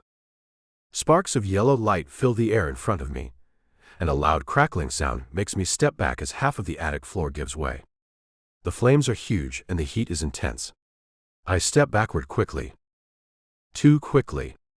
I have stepped into the hole, and now I am falling through the floor into what I have no clue. Have I made a terrible mistake? Chapter 6. Camilla. Lying on the floor of another room, I blink as I regain consciousness. The fall had me hitting something and flying through the air before landing, knocking me out. For how long I do not know. I do know it is hot and smells like fire, and I hope this is not the end. I can hear the sound of more wood cracking and roll over to see what is happening as I am face down on the floor. My body hurts and I feel a heavy pressure in my chest. I am having a hard time breathing. That could be from too much smoke or an injury. Quite possibly both. As I roll the rest of the way over, I catch sight of someone falling through the hole in the ceiling I caused. He bounces on the bed and flies through the air. I struggle to move as I see Cyprian's face looking frantically at me. Camilla, move. It is difficult to move, but I manage to get out of his way. Like a cat, he springs up after he lands and picks me up. I groan as the discomfort is intense. Baby, there is no time to stop and free you from these restraints. You are going to have to hold on while I throw you over my shoulder and get you out of here, he tells me as he searches the room. Pulling off the bedspread and the sheet underneath, he runs to the bathroom attached to the bedroom. I watch as he tries the water in the sink, but nothing comes out. Not waiting a beat, he opens the toilet lid and plunges the linens into it to wet them as much as possible. He comes toward me with a blanket and wraps it around me like a cocoon. I cannot see a thing, but know he has wrapped the wet sheet around himself. Then I am tossed over his wide shoulder. I cry out from the jarring movement, but my voice is muffled. Just hold on, baby. I love you. I am going to get you to safety. Closing my eyes, I start praying as I know this house is close to being engulfed in flames. And then we are moving, and the intensity of the moment brings blackness. I cannot take it. Chapter 7. Cyprian. As I get into the second-floor hallway, I see there is no way we are getting out through the stairs. I race to a bedroom at the very back of the house and lay Cammy on the bed so I can open the window. She lies still, so I pull back the blanket and see she has passed out. Looking around the room for something to at least cut the tape off her mouth, I find nothing and decide to hurry to get her out of here. I run to the window and push it open, then push the screen out. It falls to the ground, but no one is back here. I see a neighbor in a backyard 2 houses over and shout, "Hey! Hey!" He looks up at me and his eyes go wide. "You need to get out of there." "No kidding. Can you go tell one of the firemen about me? There is no other way out. I need a ladder, and I have a woman here too." He nods and runs inside his home. With a bit of time, I go and start to pull at the tape covering her mouth. I find the end of it and begin to unwrap it. I can see it was wrapped around her head 4 times as I unravel it. I am gently tugging it away from her skin. I kiss every mark. "Cammy, wake up." Her breathing is shallow, and she is not waking up. Finally, I hear voices outside the window. "Wait there. We are coming up to you." I look out the window and see 6 firemen with a tall ladder, and one is climbing up to us. Thank God. I go and pick up Cammy, waiting for the man to reach me. As he sees her, he gasps, "Someone wanted to hurt her badly." "You are right. Can you get her?" "I can follow you down on my own," I say, as I move her over to lie across his shoulder. "I have her." "Come on," he says, and starts down the ladder with her. I wait a second and take in a breath. Relief washes over me as I know she is safe. The bedroom door bursts open as the flames have found me. Moving quickly, I climb out the window and onto the ladder and get out of the burning house. Once on the ground, I watch a couple of the firemen cut the tape off her wrists and ankles. A couple of paramedics come with a stretcher, and put Cammy, who is still not awake, on it. I make it to her side and run my hand over her face. Cammy, wake up. We have to check her vital signs. You can meet us at the emergency room. I nod, then kiss her forehead. Tell her I am right behind you if she wakes up. Tell her Cyprian said he loves her more than anything in this world. The woman paramedic gives me a nod, and they slide her into the back of the ambulance. Wasting no time, I spot Ashton and wave at him to get to the car. He rushes to me. I told the police. They were rushing to the airport. I have no idea what else has happened. So you found her? She was all taped up. I found her in a bedroom, but I think she fell there from the attic. She was awake when I found her, but moving her caused her to faint. Follow that ambulance. I get into the back of the car and fasten my seatbelt as Ashton gets in, and we take off after the vehicle that has my life in it. My hands are shaking as I make the call to Cammy's parents. Cyprian, her father answers. That man had your daughter bound and gagged in the attic of the house. And he must have set some kind of timed device to start the fire. She was nearly killed. I got her out, and she is on the way to the hospital right now. I am right behind her. My gosh, her father shouts. What has happened? Did you talk to her? Is she okay? She was awake when I found her, but when I moved her she fainted. Her mouth was covered with tape. I did not get a chance to hear her say anything. But I will get back with you as soon as I know anything. The police were sent to get Peter and his brothers. You should call Katerina and find out if she has managed to stay hidden. I will. I will let you know. He ends the call, and I find we are pulling into the emergency room parking lot. Hurrying to get out and get back to her side, I put my phone in my pocket and find Ashton coming right behind me.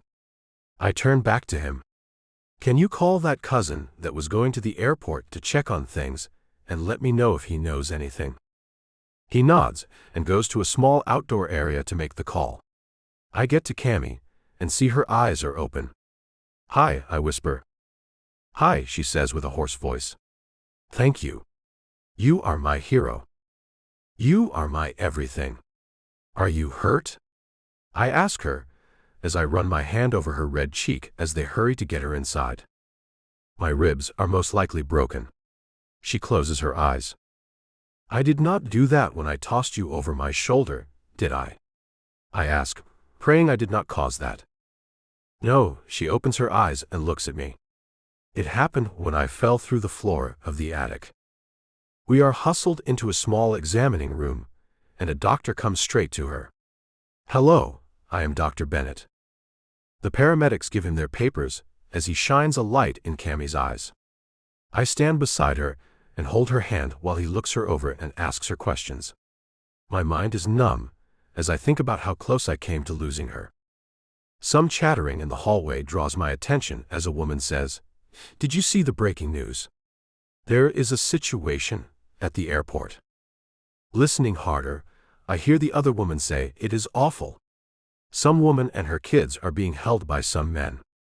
The police are trying to negotiate with them, but they are at a standoff."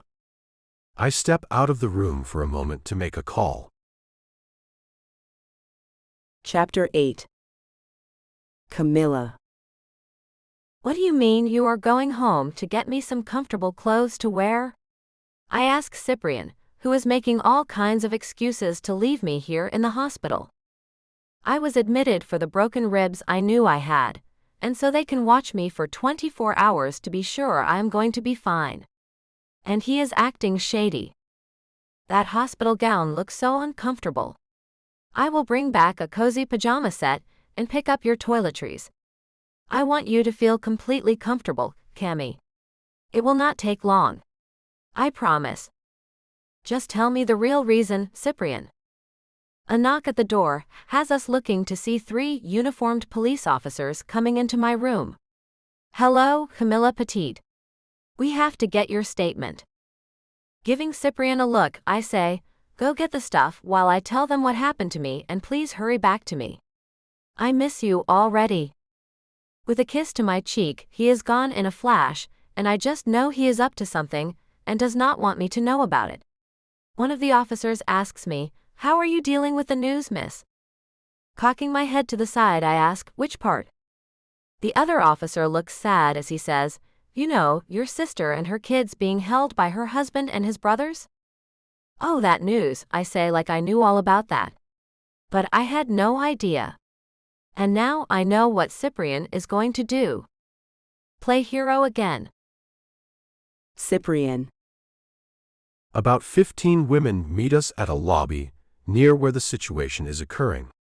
The airport is trying to keep things under control by moving people around the contained area. I have 2 of the women go and take the attention of the 2 officers guarding the area we need to get into. We all act as if we are a group of travelers and a bit of a bumbling bunch. We men have donned old leisure suits, fake mustaches, and hats to disguise ourselves. Thanks to Ashton's collection of vintage clothing, it was easy. Ashton, his cousins, and I lean on various poles, waiting to see if the women can get the officers to leave their posts. The situation is calm. There is no brandishing of weapons. No real communication is going on between the officers and the people inside the restroom. I notice the officers are not paying close attention. Most are looking anywhere but at the bathroom entrance. There's no door, so all we have to do is slip in. I see the officers walking away with the women and gesture for us to move. Being quiet while the women talk loudly among themselves, we trail along the outer edge. Just as we reach the bathroom, one officer looks up. "Hey, you are not supposed to be in this area." "Let us go," I whisper. The women bunch up so we are not seen. We get inside the restroom to find everyone sitting on the floor. The element of surprise is on our side. I yank up one of the men and secure his wrists with a zip tie before he knows what is happening. Ashton takes another, and one of his cousins quickly ties him. Peter is eyeing me as he gets in front of Katerina and the children. His remaining brother joins him. I look into Katerina's eyes and smile. "You ready to be free of this man?" She nods. When Peter turns back to her, I move fast. The others grab the last brother and secure him. Katerina suddenly slaps Peter hard across the face. He falls back and she is on top of him, striking him repeatedly. I pull her off him. "There you go, guys. Tie his hands and let us take them to the police." Katerina's cries have me holding her. "Hush now. Your children are watching." She pulls herself together. "Later I will cry like a banshee." "That is fine," I say, and let her go so I can pick up the little boy and hand him to her. Then I take the little girl and carry her out. As we leave the restroom, the look of shock on the police officers' faces is clear. "How did you get in there?" one of them asks. Ashton answers calmly, "We had to use the restroom and found these men holding this woman and her children." "Why do you ask?" We hand over the men and make a hasty retreat before anyone starts asking for names. Once we are back in my car, I call my father to get the women out of the airport safely. After dropping off Ashton's cousins, I change back into my original clothes in the back seat. Thanks to Ashton and his knowledge of shortcuts, we are soon back at the hospital. With a bag his wife packed with toiletries and pajamas for Cammy, I head inside. I meet the police officers on their way out of her room. "Done already?" I ask. "Yes, it is pretty straightforward.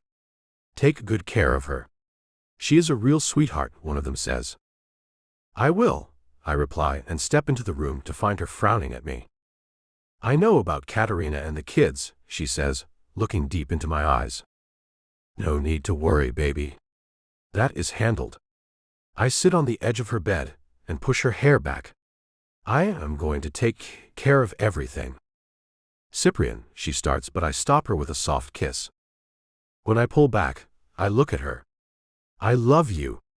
I love you so much I would do anything for you.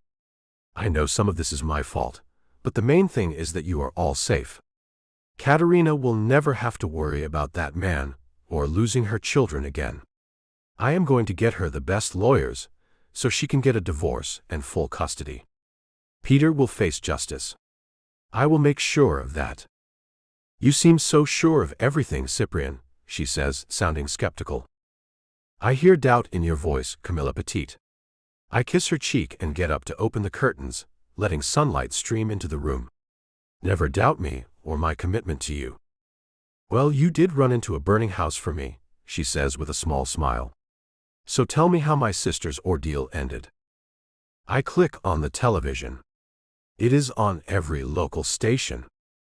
She listens as the reporter explains how a group of people managed to rescue the hostages and the men were taken into custody. The heroes simply disappeared afterward. How? She asked me. How did you manage that? Me? I ask innocently. What makes you think I had anything to do with that? You will tell me every last detail, Cyprien Gerard. But after we get home. She holds out her hand, and I take it. She pulls me close and kisses me sweetly. You are going to make a wonderful husband and father, if you can manage to not create such situations in the first place. I will take that. So, when do you think you will see fit to marry me? I ask, as I sit on the edge of her bed. I am going to be laid up for a while. She frowns. I will see what I can do for you, baby. A home wedding, perhaps. In our bedroom? Guess what, Romeo, she says. Now I am off limits for 6 weeks while my ribs heal. And I will be every bit as good to you as you were to me when I was laid up.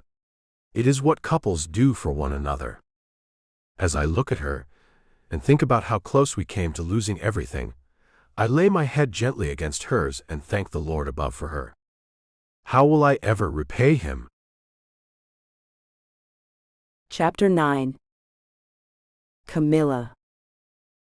I like blue, I tell Katerina as she sits on the side of my bed looking through a wedding planning magazine.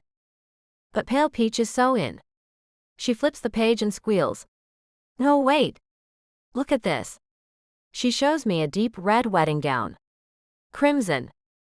No, I am not about to let you get a dress that looks as if I am marrying the devil. Let me see the magazine. You can make your own wedding plans with a handsome detective you met while you were dealing with the hoopla of Peter. Do you think he and I will really get that far?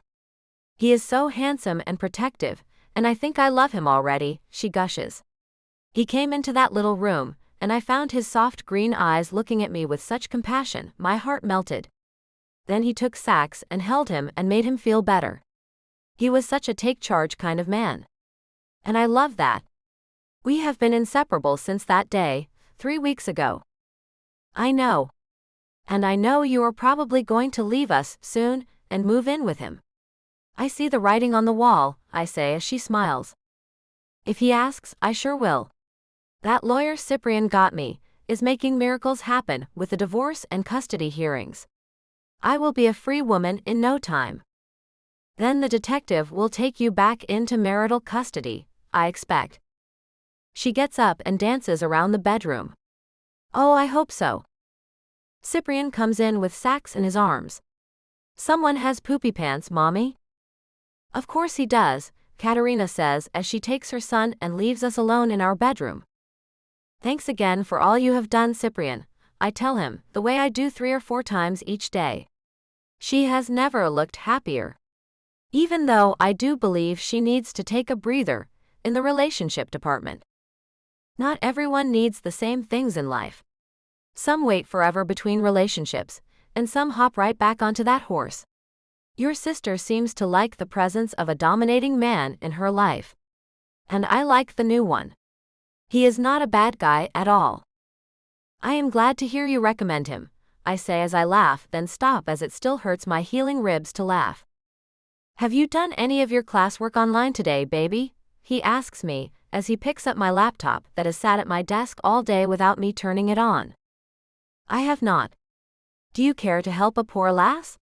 I say as he comes to sit on the bed next to me and props the laptop on a pillow.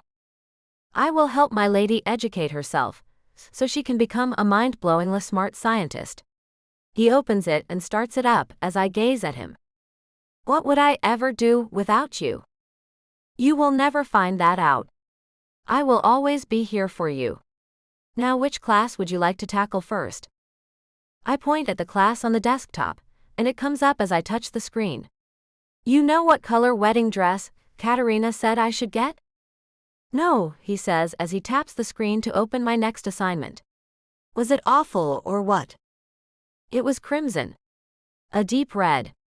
Like one would wear to marry the devil, I say as I point at the magazine on the bed.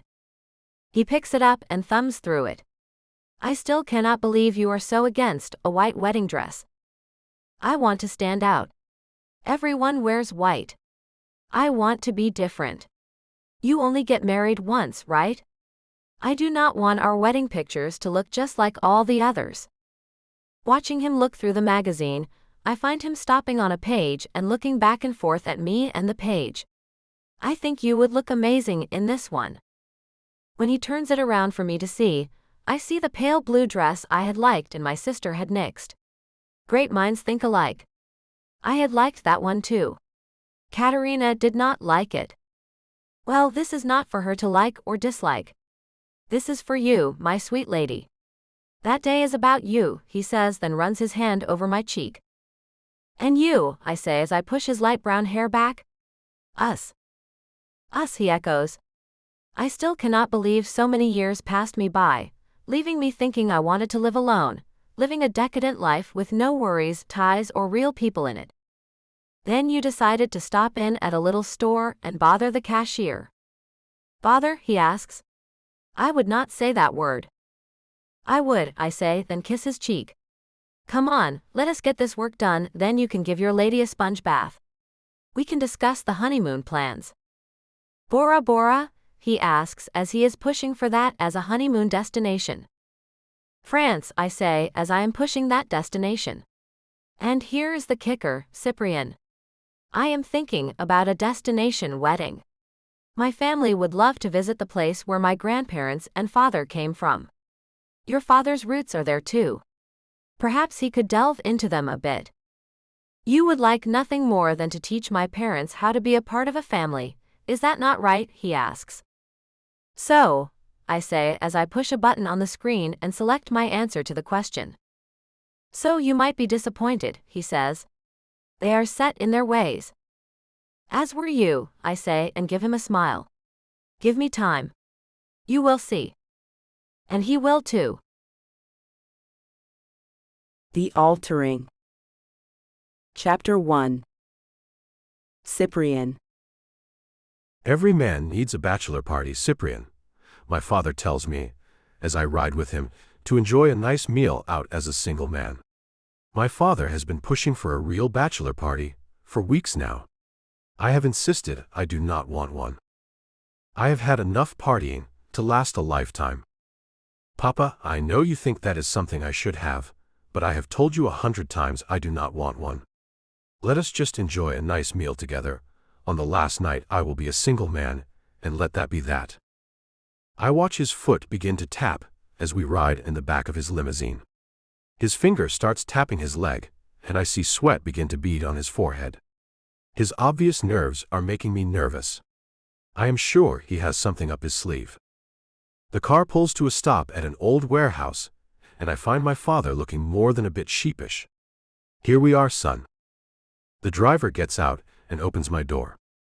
A blindfold is in his hand, and I turn to find my father getting out too. Papa, what is going on? Just go with it, Cyprian, he says as he chuckles. It is going to be fun. I promise. Taking my phone out of my pocket, I attempt to call Cammy, but I find my father has it in his hand, and tosses it back into the car, then shuts the door. Papa. Come now, Cyprian. The guests are waiting. He takes me by the shoulders and turns me around, then the driver places the blindfold over my eyes. Papa, I do not like this. Come now, Cyprian. Be a good sport, will you not? He asks as he leads me away from the car and into what is certain to be a lively gathering. The squeaking sound of a door opening has me feeling like I should rip off the blindfold and bolt away from my father.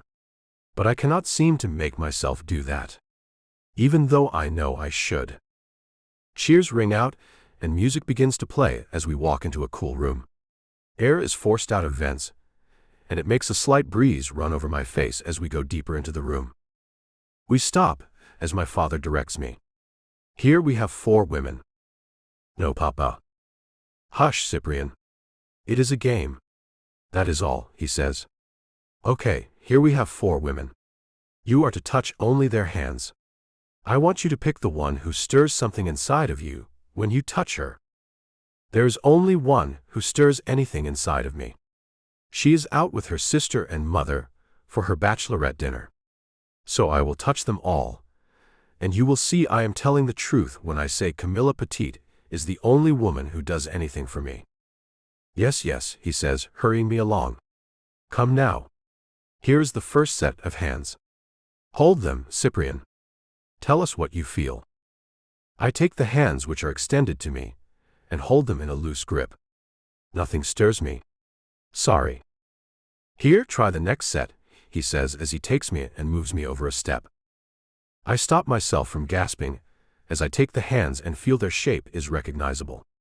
But nothing inside me lights up. Running my thumbs over the palms of the woman whose hands I have in mine, I find them familiar.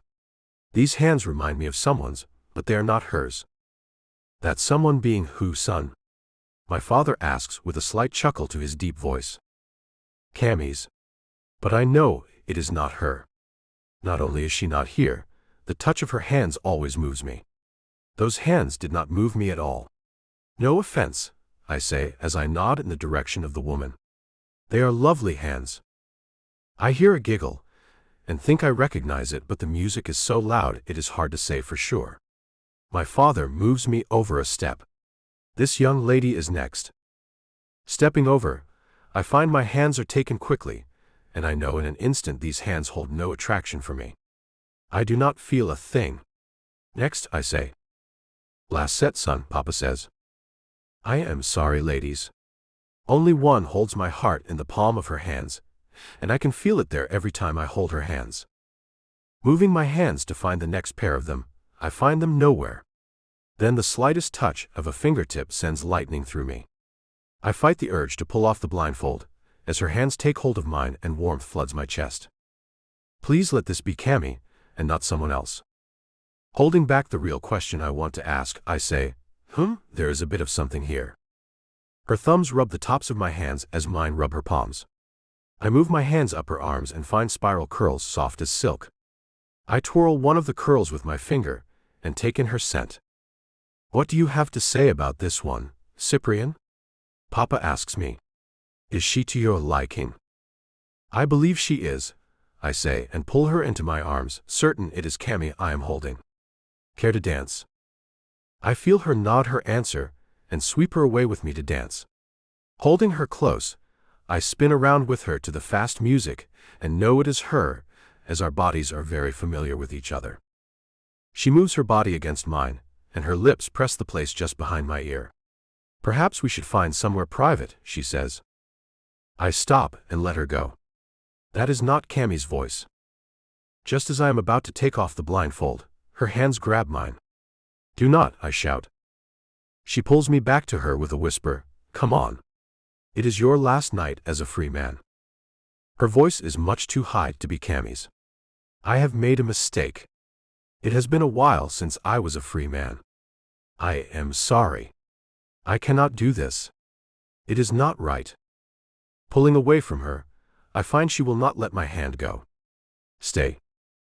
Shaking my head, I say, no. You would never understand. You are an escort, I am sure.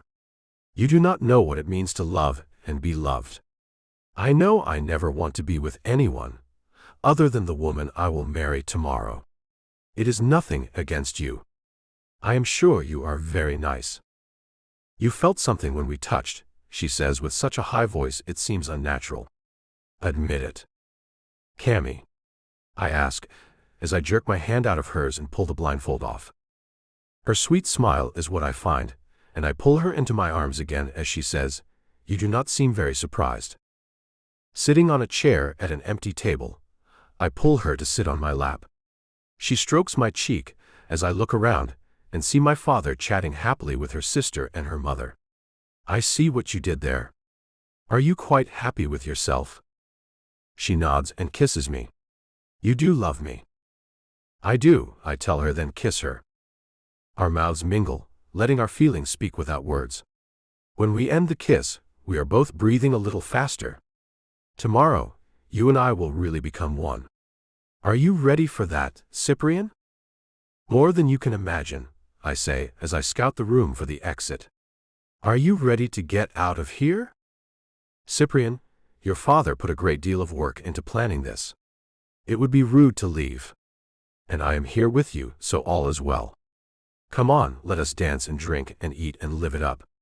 It is our very last date, as an unmarried couple, you know. Climbing off my lap, she gets up and takes me back out onto the dance floor, full of people I do not know, as my father has managed to fill a room with strangers.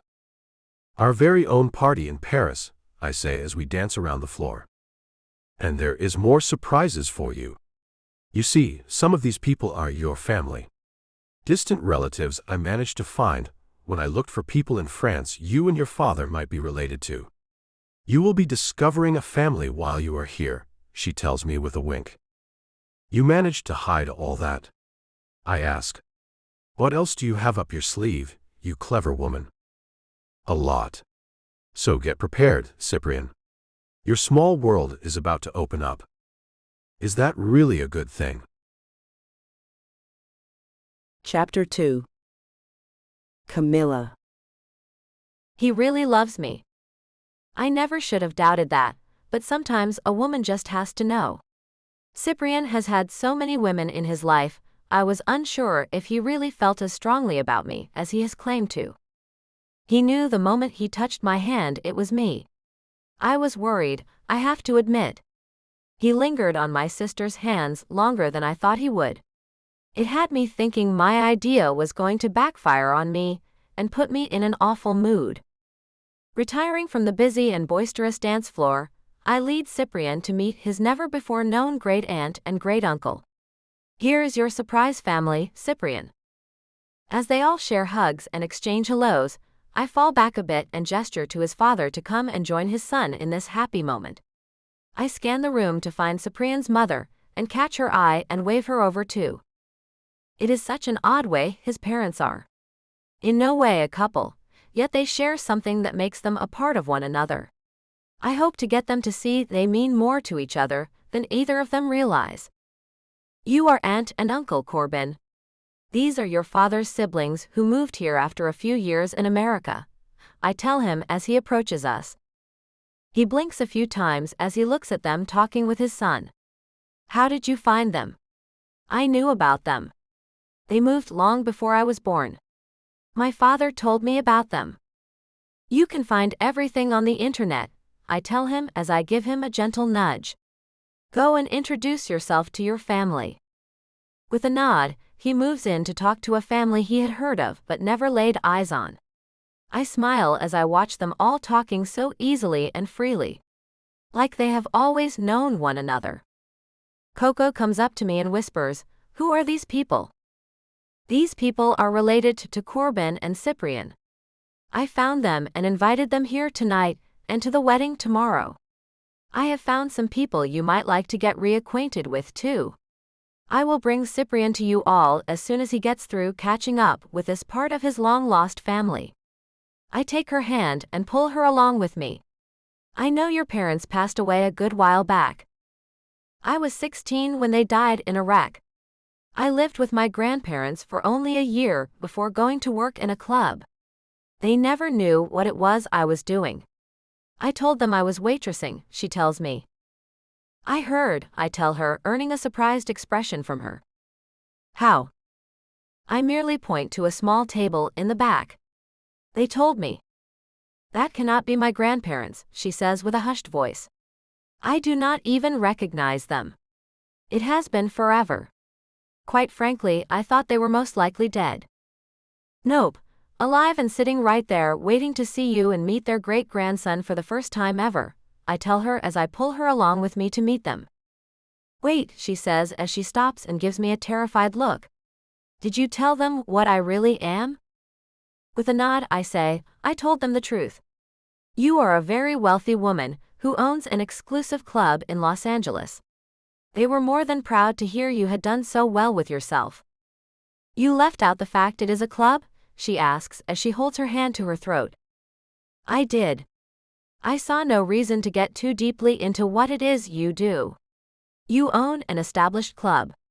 You should be proud of yourself for that accomplishment. It was given to me.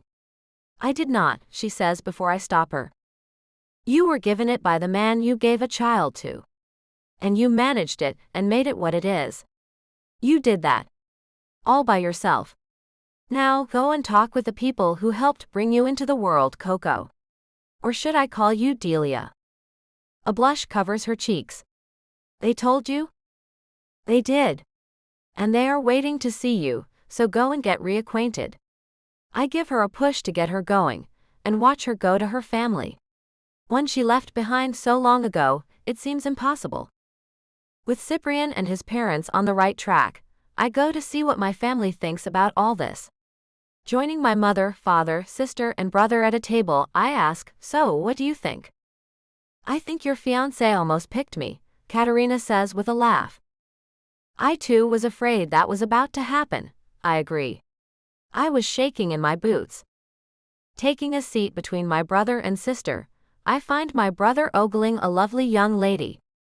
Do you think she would say yes if I asked her to dance? I bet she would. But just so you know, I'm sure most of these women, and maybe some of the men too, are paid escorts. So do not go thinking you have really hit it off with her.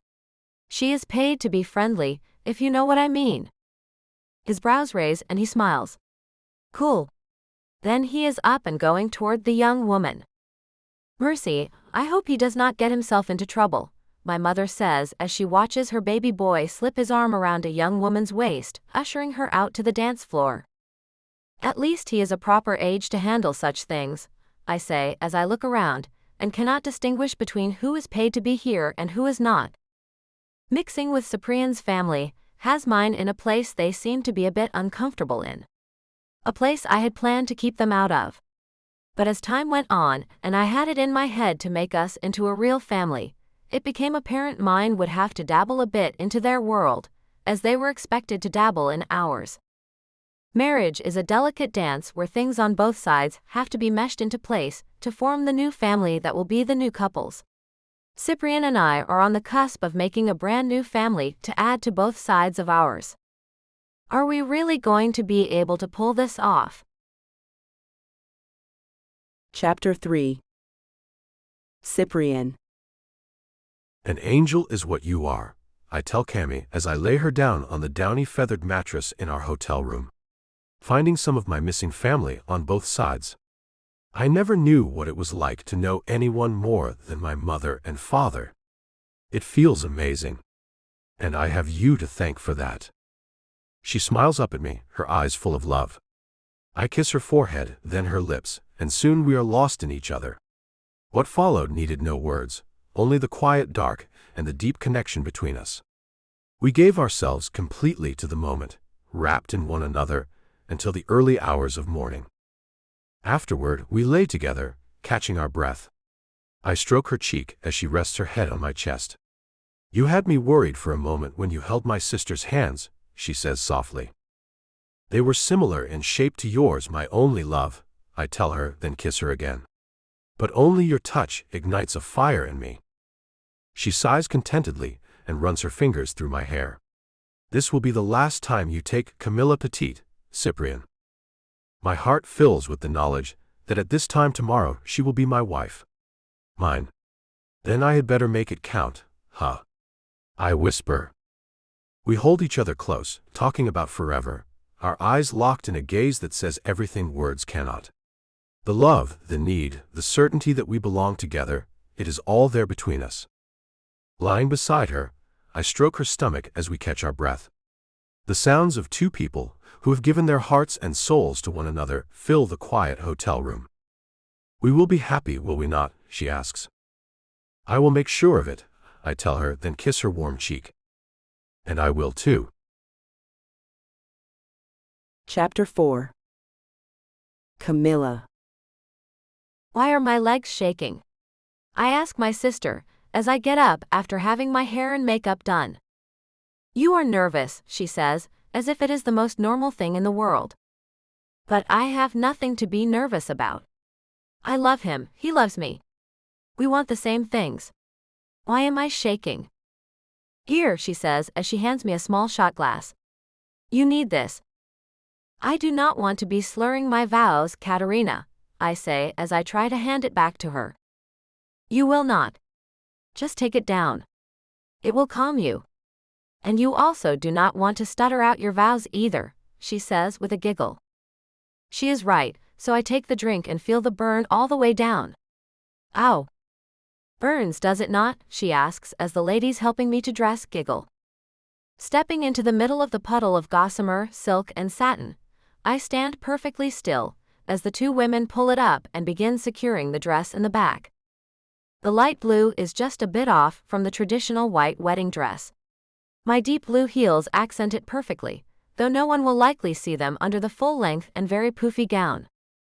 Katerina picks up a necklace off the vanity and I ask, that is not something you wore to your wedding, is it? No offense, but that marriage was a bust. I do not need anything jinxing my marriage to Cyprian. With a scowl on her face, she shakes her head.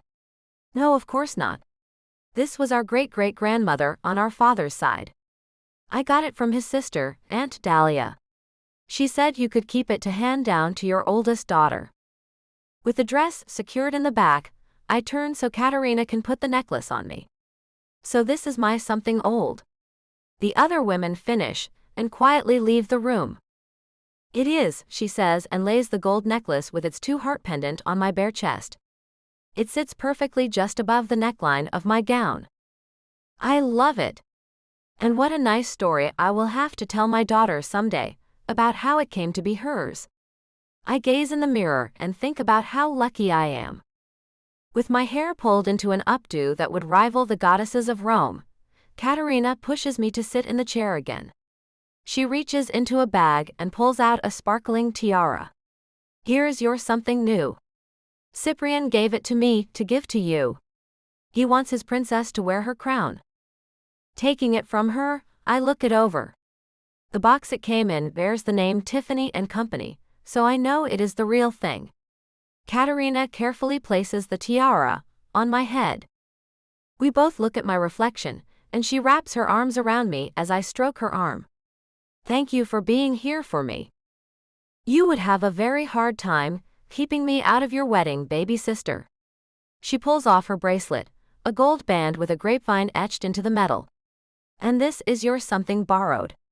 You are already wearing your something blue, so all the bases are covered. Great, I say. So if everything is so perfect, why am I still quaking and shaking with nerves?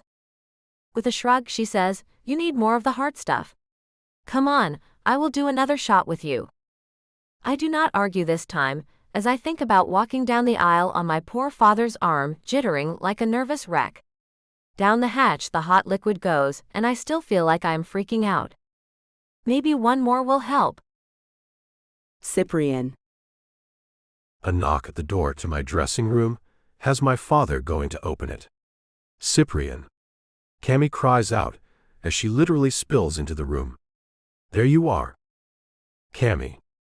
I ask as I get up, and have to take her in my arms as she is stumbling along and bound to fall. How much have you had to drink? Too much. And I cannot do it, Cyprian, she slurs as she holds on to me for dear life. I cannot walk down that aisle. Not like this, you cannot, I say. Bread and coffee, mother, please. My mother heads out, and I find my father frowning. Poor girl. He helps me get her to a chair, then looks into her eyes. Do you not wish to marry? It is okay. You know I am not about marriage. It is okay to change your mind. No, she says. Then her eyes roll up in her head falls back and hangs to one side. Cammy.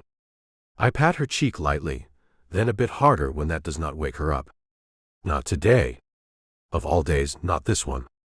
She is not ready, Cyprian. She might never be, Papa tells me. Look what has happened. She was so nervous she got drunk. It is a subconscious sign that says she does not want a marriage.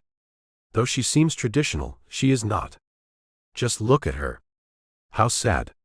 You will not hold her to a marriage, will you, son? How tragic that would be. Papa, are you crazy? I ask him, as I continue to pat her on the cheek. Of course I am holding her to it. I have waited patiently for nearly a year. She just drank to calm her nerves. Goodness, I have them too. I think it is completely natural to have them. We are about to make huge commitments in front of our families, and the pressure is high. My mother comes back in and sighs as she sees the state my fiancé is in. Oh no. It is too much for her. I did not see this coming. I thought she really wanted this wedding. She does, I say as I take the cup of coffee from Mother and set it on the table. She is not a huge drinker. I am sure whatever she was drinking was strong. It is not a big deal. She will wake up and be ready to go. I know she will. I will get a wet cloth to see if that does not bring her around, Mother says as she leaves us again.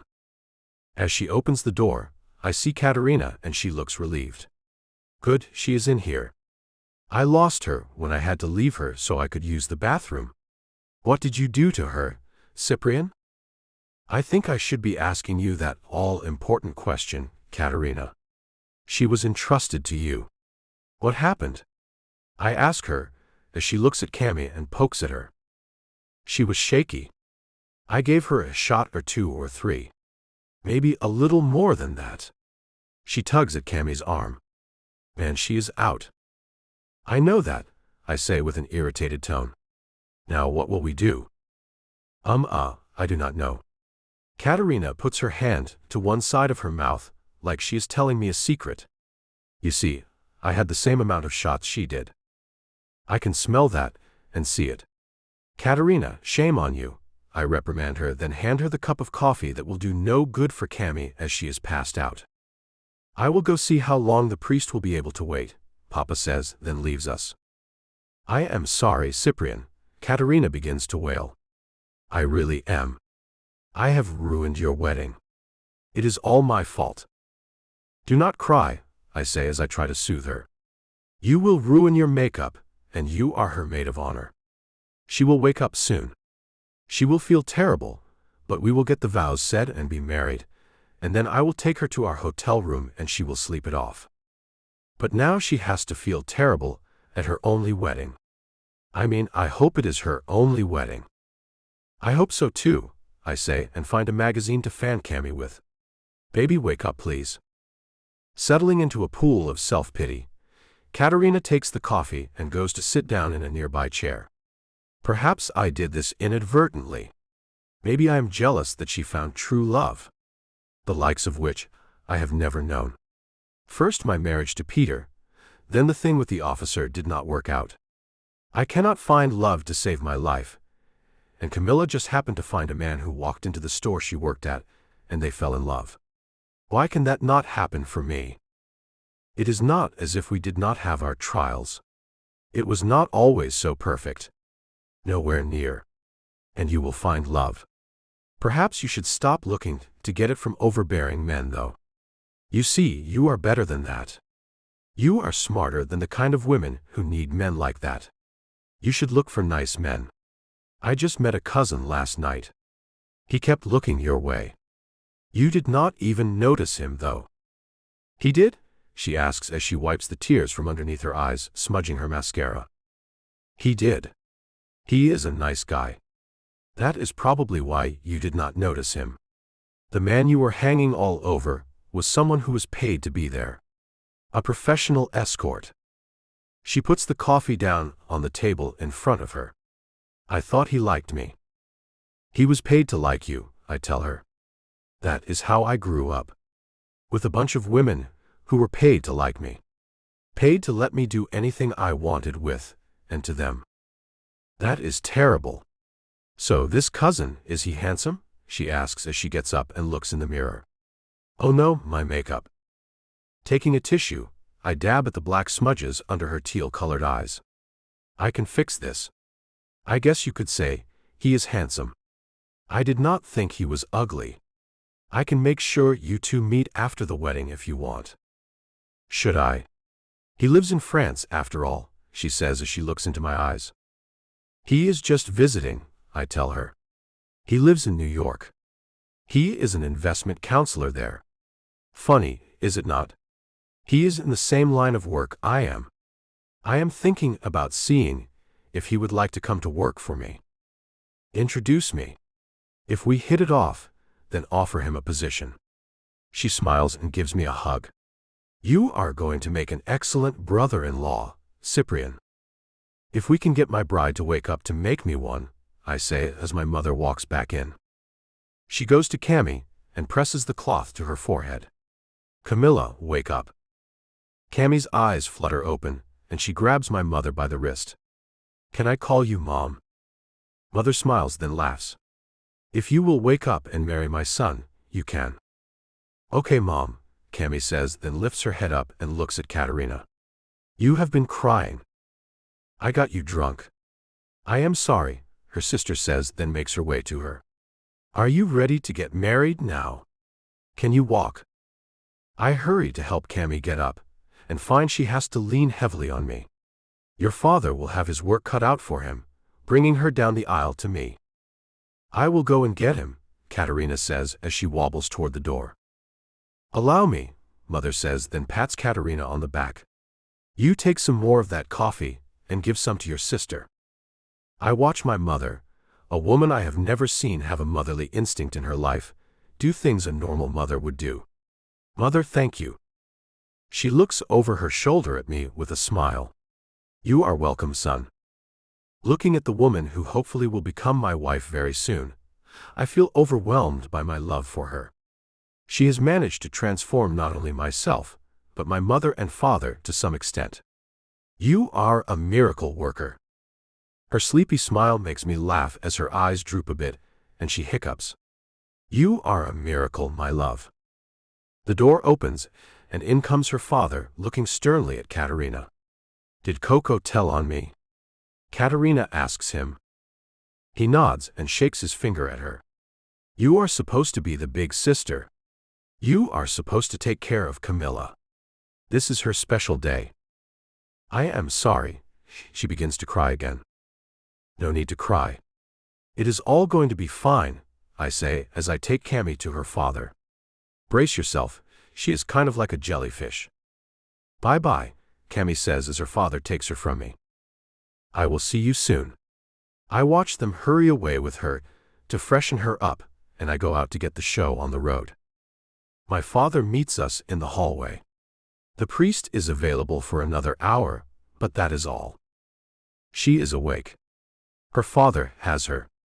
We can go and wait for her to make her walk down the aisle. I take my mother's arm and lead my parents to the church where I will make my vows to Cammy, making her and I a thing I never thought I would be a part of, a married couple. Is it possible to really live happily ever after? Chapter 5. Camilla. Just take a whiff of this, my mother tells me, then puts something under my nose that sends a wave of heat through me as I take in the scent of the strong odor. Yuck! I shout, as I accidentally take another big sniff. What is that? Smelling salts, she tells me. I always carry them with me. I am not even going to ask you why that is, I say. I am just glad you do. My head is nearly clear now. Great, Papa says. Then let us get this thing going. Katerina, get out there and let them know we are ready to go. Yes, Papa, she says as she grabs her bouquet of flowers. And I am sorry, Camilla.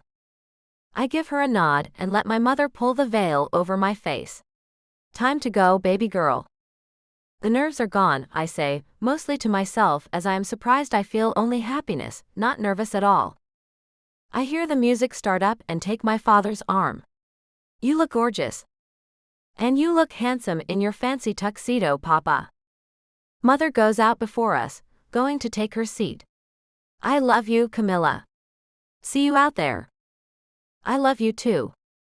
Going along with my father, he pats my hand as he says, You and Cyprian can have a long and happy life together, just like your mother and I have.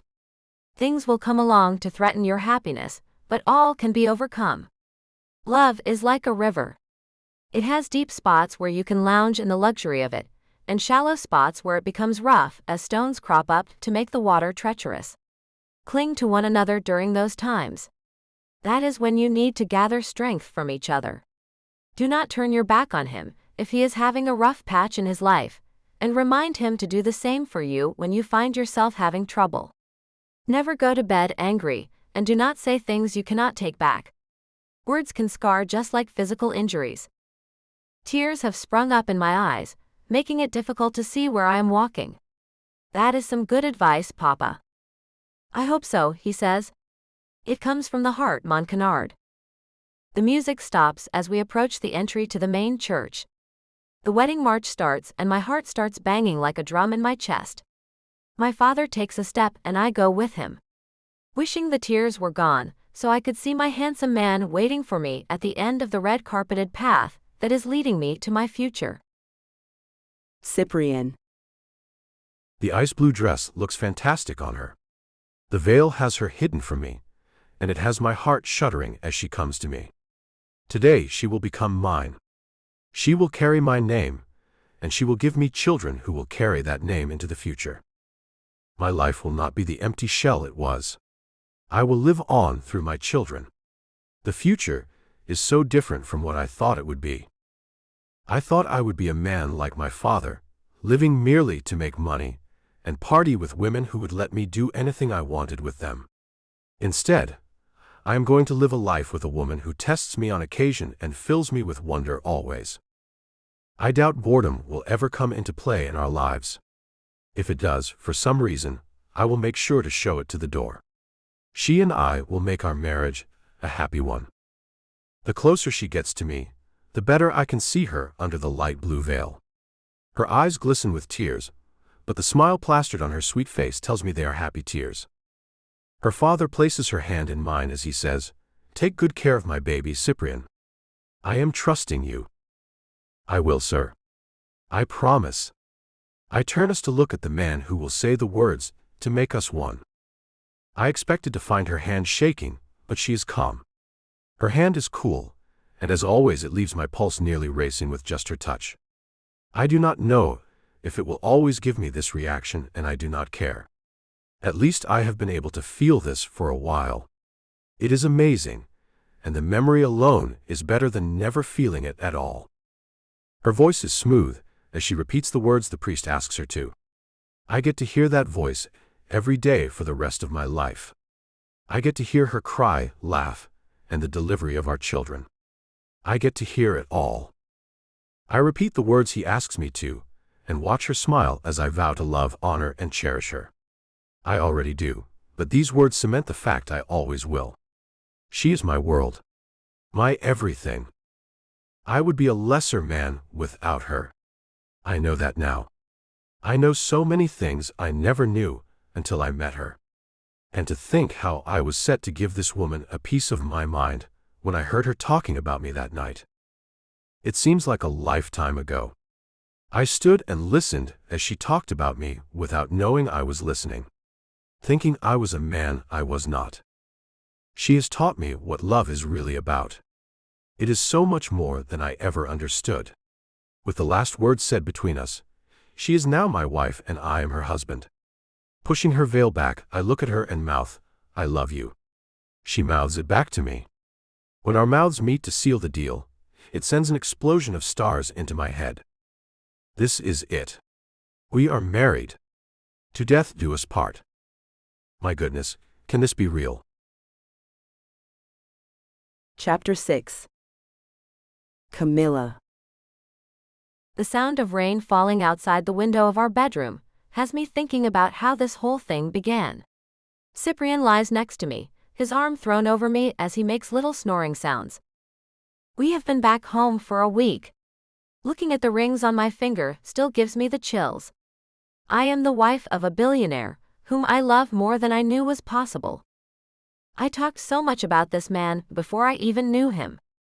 To think of how I once viewed him, and to see how this ended with me married to the man I once thought of as a playboy has me smiling. Life is not a thing you can plan. Things pop up that you never expected. Did I expect the man who had his driver come in for supplies every Friday and Saturday night to end up being the man I would share my life with? No. Am I glad that happened? Yes. His light brown hair has fallen across his face, so I push it back. I love gazing at him while he sleeps. He is beautiful. I pick out things about him I hope our children will have. His nose will be a thing I will want all our sons to have. It is perfect. His lips are just the right amount of full, and I think our daughters would look pretty with them. His eyelashes are thicker than mine, so I hope our girls will get them. He stirs and catches me looking at him. A sleepy smile moves over his lips. What are you doing, Cammy? Nothing, I say as I stroke his hair. Go back to sleep and let me keep looking at you. A deep chuckle makes his body shake and vibrate mine. Okay. His light brown eyes close and he snuggles his face into my neck, tickling it a bit. My giggle has him tightening his arm around me and kissing my neck. His kisses grow deeper, and soon we are lost in each other. What followed was a beautiful celebration of our new marriage, tender, passionate, and full of love. We gave ourselves completely to one another, wrapped in the warmth of our bond until exhaustion finally claimed us. As my body still tingles with the afterglow, he holds me close, our hearts beating in time. I feel safe, cherished, and completely loved. Is it too much to hope this never ends? Chapter 7.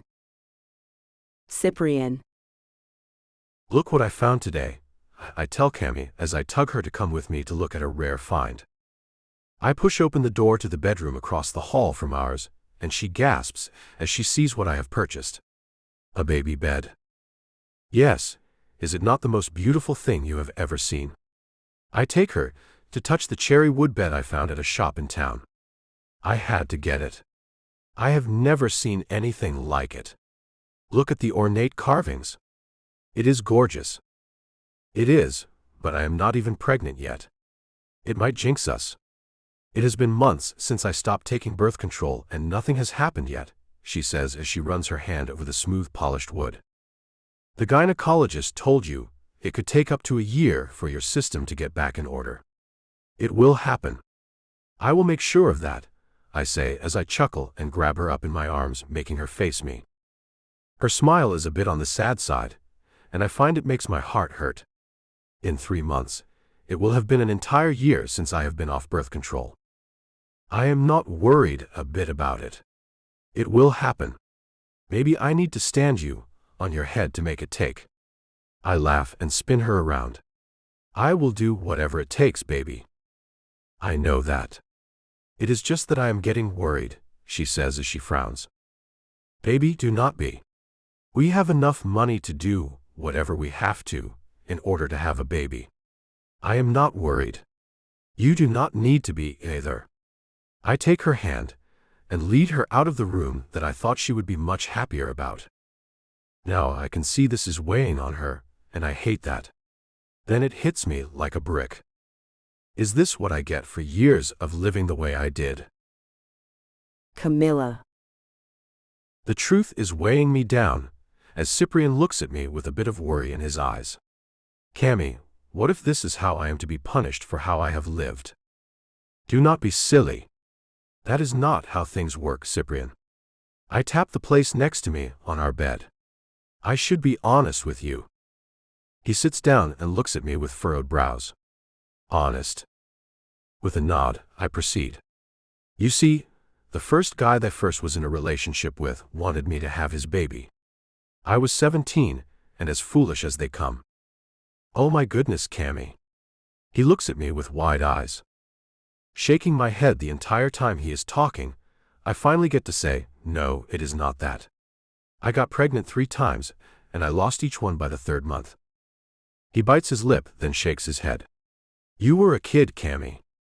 I know that. The guilt in me climbs all the way to the surface. I hate admitting this. You have no idea how much I hate to admit I did such foolish things. It was foolish. But thank goodness you were not stuck with a bad decision, he says as he rubs my shoulders. Here it goes. I am just going to put the past out there. I never intended to talk about the foolish things I did, but I need you to see that we may never have our own children, Cyprian. What else did you do? He looks at me with a puzzled expression. I like the way you look at me now. I like the way you see me, as an educated woman with her head on straight. If you know this about me, I am kind of afraid you will never see me in quite the same way, I tell him. He just shakes his head. You are who you are now to me, Cammy. Nothing from your past can change that. I think you are wrong, but you married me, so you are stuck with me, and that means the foolish girl I was way back in my younger years. So here it goes. After the first guy and the 3 losses, he broke up with me. A little while later, I met another guy, and you will not believe what I did. You wanted to get pregnant, huh? He asks as he gives me an odd look. How old were you then? 19. So the thing is, I lied to that guy and told him I was using birth control. I was trying to get pregnant on purpose, and I had 4 more losses. He did not know anything about the first ones I had, but the 4th one happened while we were together. It was difficult, and I had to ask him to take me to the hospital. All ended before that 3rd month, he asks as he seems to be calculating things in his head. They did. You dated 1 more man. Did you do that with him too? He asks as he tries hard not to look judgmental. No, not with him. I was getting smarter by that time. I was 21 and full into college and looking at other things in life. But I always had a little thing going on inside of me that told me I might not ever have children. Is this something you have told your gynecologist, Cammy? I have. I swore her to secrecy. I have hidden this from you, and now I am beginning to feel like you should have known this before you married me. I look down as I feel the guilt overwhelming me. His finger touches my chin, and I find him smiling at me. Camilla Gerard. I would have married you anyway. I love you. I love all of you. And just to be sure about everything, if we have no pregnancies after a year like the doctor told you, then I will get my own tests done too. This is not all on your shoulders alone, baby. And if we never have children? I ask him, as I know this man wants children very much. We will have children. There's more than one way to have a family, he says. You are a scientist. You know this. Test tube babies are not my idea of what I dreamed of. Maybe the good Lord knows I would not be a good mother, I say, then look away. Again, he pulls my face to look at him. We both know you would be a wonderful mother. But we can put this to rest for a while, and let time take care of things, and then we will face this head on. I cannot believe you are not upset with me for withholding this information from you, Cyprian. I do not know why. I adore you. I would have married you with anything in your past. I love you, he says with a warm smile. I do not know what I did to deserve you, but I am so glad I have you. You have to be the best husband in the world, I tell him and pull him to me and kiss him. It is only because of you that I am who I am today. With you at my side, I can achieve anything. Anything at all, Cammy. Do not worry. We will see our dreams come true. Just you watch. Is it bad that I do not believe him? Cyprian. Am I pushing Cammy to do something she does not want to do? The months have passed with nothing happening. She has been off birth control for 1.5 years, and she has not even had a missed period by even a few days. She wants to give it more time, but I think it has been long enough. I pushed to see a specialist, and now we are both being tested to see who is at fault here. I pray it is me. That sounds strange, I know. But she is so positive it is her, that I would like nothing more than to take that burden off her back. We have been called in to hear the results, and I have her hand in mine, praying it is me and not her with the problem. I have the test results right here, Mr. and Mrs. Gerard, the doctor says as he pulls his reading glasses up and plants them on his face. Cammy's hand starts shaking and she closes her eyes. Who is it, doctor? Who is stopping us from having what we so desperately want? I am not sure how to tell you this. You seem very worried about this, and you have only been married a short time. Things can change with time. Stresses can be relieved and things might come around, he says. Go ahead and tell us the news. We will deal with it. We are good at dealing with what is beyond our control, doctor. We will be fine, no matter what the news is. I tell him and hold Cammie's hand tighter. I brace myself as the doctor pulls the paper with the test results out of the large manila envelope. Cyprian's sperm count is low. That is the reason you are not getting pregnant, Mrs. Gerard. Your results are normal. That is why your cycles have all been normal. You are fertile. Now, if you can carry a fetus past the 3rd month is not a thing I can tell you. You will have to get pregnant to see what happens then. We can always use donated sperm to make your wife pregnant, Mr. Gerard. He ends his words as he looks at me. No, I say before he says another word about putting another man's sperm into my wife's body. Absolutely not. What just happened here? The Evolution. Chapter 1. Camilla. Heavy breathing is all I hear as Cyprian has an apparent attack of anxiety. Ashton, you should pull over. Cyprian needs some fresh air, I think. I call out to the driver as we are on our way home from the fertility specialist's office. His eyes are wide as he looks at me with panic. What is wrong with me? You are freaking out, I tell him. Put your head between your knees and stop breathing so fast. No, I mean, what is wrong with me? Why can I not make babies? Shaking my head, I answer, I do not know. You said yourself there is more than one way to have a family, Cyprian. You do not need to worry. Just remember the things you told me about this. I should not have prayed for it to be me, he gasps out. I find myself surprised he did that. The car pulls to a stop in the parking lot of the convenience store where we first met. I get out of the car and help Cyprian out, with Ashton's help. Can you go inside and get him a cold fountain drink? Anything with sugar. I take my husband's hands and hold them between us as he looks up at the evening sky, and I see the telltale sign of tears. I thought I could take this burden, but I cannot, Cammie. I cannot take it. Hugging him, I try my best to console him. Cyprian, it is going to be fine. It will be. I promise. Ashton comes back with the drink, and I hold the straw to Cyprian's lips. He takes a sip, and then another as he watches me. I do not deserve you, he mumbles. With his breathing back under control, we get back into the car and Ashton takes his place at the wheel. I will get you two home. Thank you, I say as I run my hand over Cyprian's leg. I am going to do my homework on this. We will have our own children. I will do all I can to make sure you get some little ones running around the house before you know it. Resting his head on the back of the seat, he looks at me with so much sorrow in his light brown eyes. Cammie, if you want to divorce me, I will understand completely. What? I gasp as he is insane for even saying such a thing. I married you out of love. I will take all of you. Imperfections and all. Do not ever say that again. You will make a great mother, he says, then looks away. You should have children. And we will. No matter what, Cyprian, we will. I run my hand over his cheek and he looks back at me.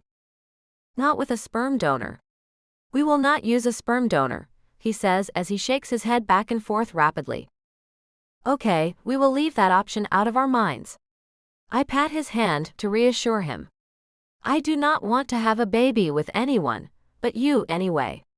I dream of seeing little versions of you and me running around. Not me and someone else. Do not worry.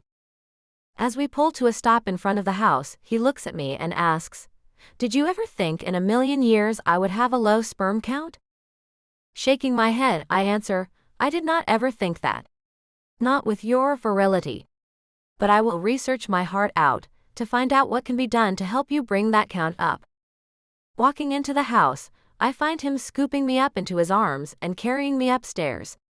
Let us just keep trying until we cannot any more. Laughing, I say, put me down, Romeo. I really do need to do my research on this before we do anything else. We already have an active love life. I know.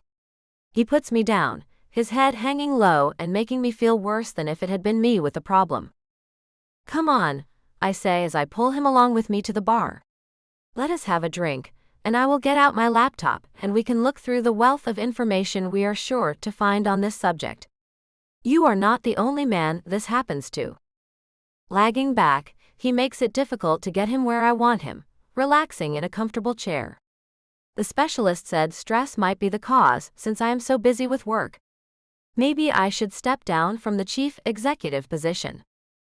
Going to the bar, I settle him in a chair and put his feet up on the ottoman, then go and make him a drink. I think you might think about getting yourself another assistant and letting others help you more, but leaving the position of the company your father worked so hard for is not something you should do. You love your work. I love you more, he says as I hand him the glass. He pulls me down on his lap and leans his forehead against mine. Stress has always been a factor in my weekday life. That is why we partied so hard on the weekends. To get rid of that. Do you think the way I have stopped doing that is what has me like this? Okay, I say as I pull my head back to look at him. You are not impotent. You merely have a low sperm count. There can be many contributing factors to that. And if you think I will ever allow you to go back to that party scene, you are sorely mistaken. Those days are behind you, husband. Got it, wife, he says with a chuckle. The sound is good to hear coming from him after his reaction to the news. So grab your laptop and let us do some brainstorming. He seems to be getting into a better frame of mind, so I climb off his lap and go to my office to get my computer. As I leave the room, I hear his cell phone ring and he moans, then answers it. It must be one of his parents asking how the visit went with the specialist. Boy, will they be surprised by the news he has for them? I know I was flabbergasted by it. Could children be the one thing we will not get? Chapter 2. Cyprian. It is me, not Cammy, Papa. Can you believe that? I ask as I am still not processing the information. I prayed for it to be me, and I feel like an idiot for doing that. Your prayers did not make a miracle happen, son. What did the man say was the reason why? He did not know for sure. There can be many reasons, I tell him, then sip my drink. One thing is for sure, I have some life changes I have to make. Less stress is one of them. Yes, the stress of working the way we do, or I did, is a thing that can get to a man. Maybe you should take some more time off, he offers me. I could step in for a while longer. You have already done that, so Cammy and I could have a month-long honeymoon not that long ago. And with all that relaxation, it still did not change a thing. I do not know what will help. The door to the bar swings open, and in comes Cammy. I think I have found something, Cyprian. We need to have less intimacy. Goodness no. I shout. Papa, I have to go. Cammy has lost her mind. Tossing the phone on the chair next to me, I look at Cammy and find her looking back at me with pure joy in her deep blue eyes. Seriously, Cyprian. I think the problem is that we have been too active in that area. Baby sugar, honey, I say as I pull her back to sit on my lap. Babies are made through intimacy. I am a scientist, she says as she frowns at me. I am well aware of how babies are made. But look at this article one found. She turns the laptop toward me. It says here that when a man is too active too often, it can lower his sperm count. Baby, you have been very active, on average, several times a day. And you are saying that is too much? I ask because I do not think it is. It is, she lets me know. And you never felt the need to let me know this until now. I ask her, as my cheeks heat with embarrassment. Well, I did not actually have a problem with it. It was wonderful how many times you could bring me to complete happiness in a 24-hour period. Up until now, it has not been a problem. It has been a very big benefit. She bites her lower lip and looks into my eyes with a loving gaze. So, you would like to start this with less intimacy? I ask her, as this makes no sense to me. I think we should start there and add in some more things. Get rid of your tight underwear. You can wear loose boxers instead of those tight ones. She points at another thing on her computer screen. Your rock-hard body is made by exercising pretty excessively every day. If you read this, you will see that can be a problem too. Oh, hold on. I shout, as she is trying to take too much away at one time. You think I can cut back on intimacy and stop my daily routine too? I cannot do that. You see, I do not ever show anyone any pictures of myself before I turned 18 and started working out. I was chubby. I do not want that to happen to me again. It takes the working out to keep me fit. With a laugh, she says, you are more than just fit. You are buff. You are built like a gladiator, Cyprian. I am not saying you cannot do some moderate exercise, but all that you are doing now needs to slow way down if you want to have children, that is. You know I do, I say as I sigh.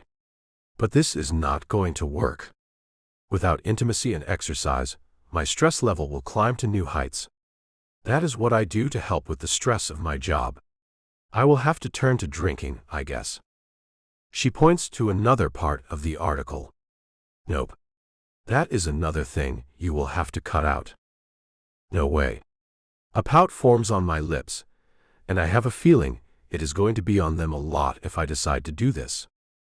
If the shoe was on the other foot, I would be looking at getting fertility treatments that could lead to having multiple babies all at one time. But I would do it. I would have to have hormone shots and extensive treatments that would make me irritable and easy to get upset. But I would do it. Saint, I say as I shake my head. I am not one of those. I do not know about any of this. You are talking about upsetting my entire lifestyle. You see, Cammy, I get up and I go to the gym I have built here and work out. Then I shower and get ready for work. I am aware of that. I do live with you, she says with a smile. Okay, then you know my life is a mess of things that I will need to adjust if we are to have a baby. It is, she says, then climbs off my lap. Look, I need to go see the chef about the Thanksgiving menu. It is in 2 weeks, and I want our first ever Thanksgiving to be a hit since both of our families are going to be here. I will leave my computer for you to read about your situation. If it is not something you want to do, then I will understand. I watch her walk out the door and wonder if she really will understand if I cannot do everything it says I should. I want children, I do, but giving up so many things that make my life enjoyable seems too much to ask a man to do. Looking up, I have to ask, why? When I look back at the computer screen, it flashes and I set it down, worried I might have done something to it. The screen goes black, then I see it come back on. My heart stops as the image of a tiny baby fills the screen. It is all wet, with the natural fluids of birth covering its little wrinkly red body. In the background are the parents. Smiles and tears on their faces tell more than words ever can. Closing the computer, I set it on the table next to me, then get up. To the little wet bar, I go to pour the remainder of my drink down the drain. I want a baby more than anything. More than anything else. I want a baby that looks like me and Cammy more than I have ever wanted anything other than the child's mother. The traces of the amber liquor roll in a circular fashion around the tiny drain, and I have to wonder if this will be enough. Will I see the day when my wife's tummy is swollen with my child? Chapter 3. Camilla. The aromas in this place are amazing. Katerina tells me as she brings the children and comes inside. It has been a while since I have been here. Is Cyprian's cousin, Jasper, coming today too? He is here, I tell her as I take her coat, and she picks up the children's coats as they have shucked them off and ran to find the rest of the family. But you will have to go easy with him, Katerina. He is not like the forceful men you have left in your past. He is not that caveman who will toss you over his shoulder and take you to his cave. You cannot expect that from him. We have been on a handful of dates since your wedding, nearly a year ago. He is just not making any effort, she whispers as we make our way into the formal living room, where everyone has congregated to wait for the Thanksgiving meal to be served. Perhaps you should meet him halfway, I say as she has not once gone to see him in New York. That is not my style. She tosses her hair back and pouts. Your style may need to change if you want a nice man in your life. I push the door open and find everyone talking and laughing. Everyone except Cyprian. He sits on one of the sofas with a glass of coconut milk in his hand. A blank expression lets me know he is nearing his breaking point with the celibacy, the lack of exercise, and the lack of alcohol. Nudging my sister toward the smiling man whose eyes lit up as soon as Jasper saw her, I make my way to see if I cannot bring a smile to my husband's face. Taking the place beside him, he looks at me. Looks like everyone has made it. I will go tell the kitchen staff we are ready to eat.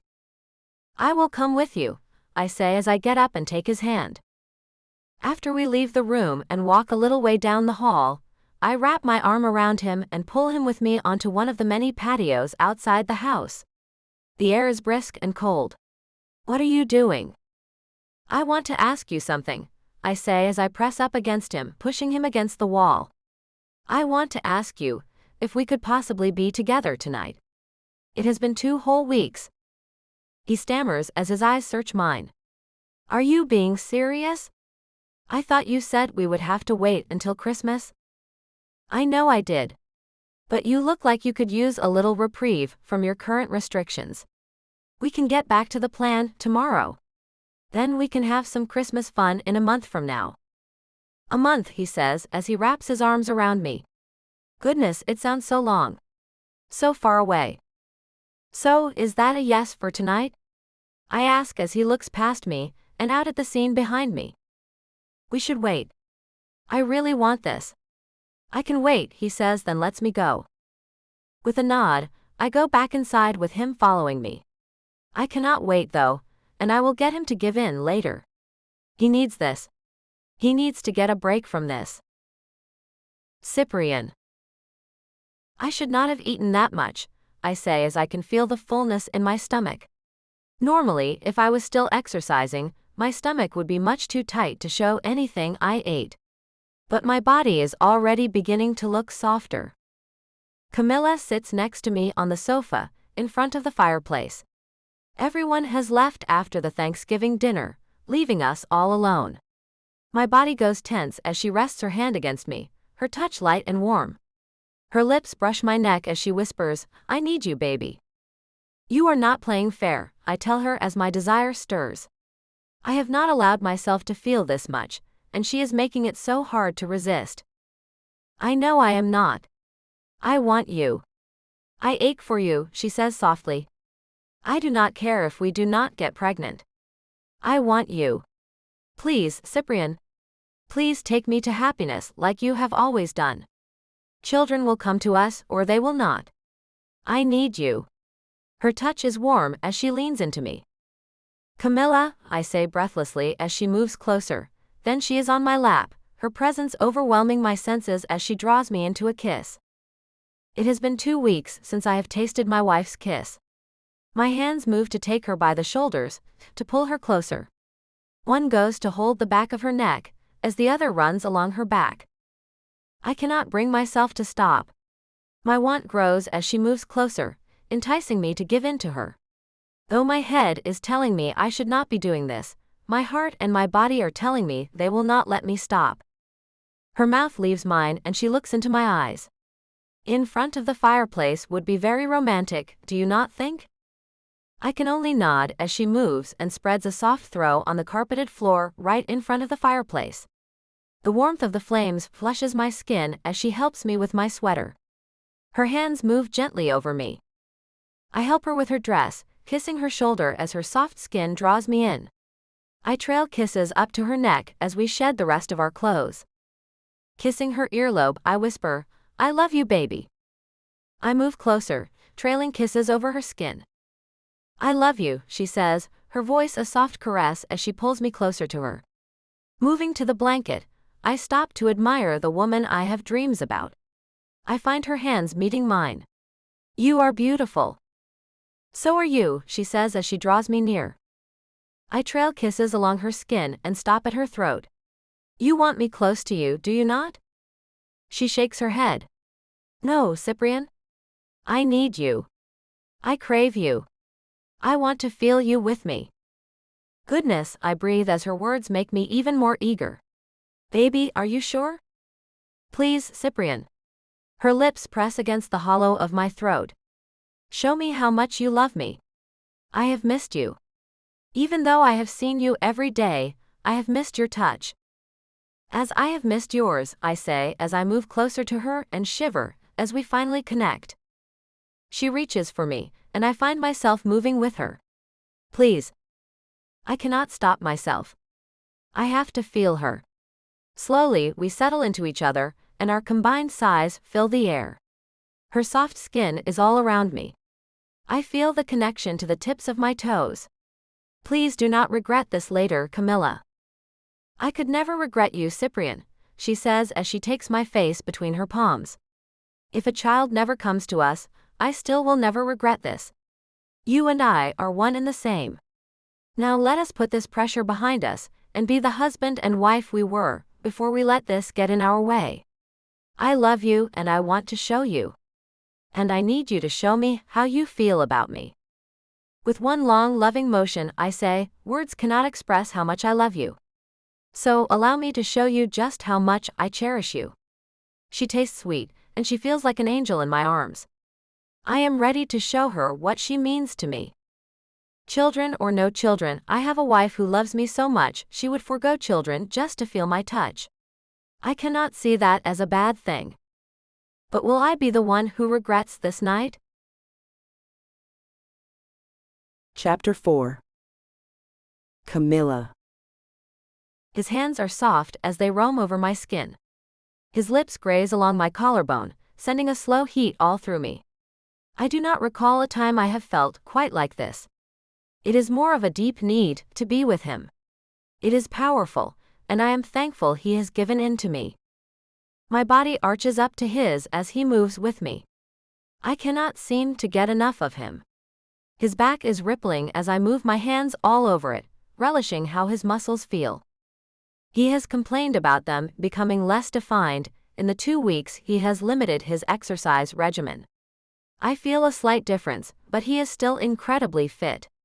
His commitment to our goal has been astonishing. I know it has only been 2 weeks, but he has amazed me. Not only did he limit his exercise, a thing he dearly loves doing, but he has stayed celibate. No alcohol has passed his lips, and he has ingested only food that he found out helps our cause. His determination to have children is inspiring. I did not think he would go this far. It is a great deal for a man to do. Cyprian will be an excellent father, of that I have no doubt. I love you, Camilla. His lips move along my neck, then his hands move through my hair and he inhales. You smell like home. Breathing him in too, I whisper, you smell like I could seek sanctuary in your arms forever. His movements have my body flowing with his. A perfect slow dance that joins us. I do not recall it ever being like this, so easy yet deeper than any other time before. My eyes catch his as he moves from kissing one side of my neck to kiss the other. He stops and we look at one another. I caress his cheek as I feel the tremors signaling the onset of my climax. He feels it too and kisses my cheek. Come for me. Grabbing his shoulders, I wrap my legs around his waist and hold him as close to me as I can as my body releases.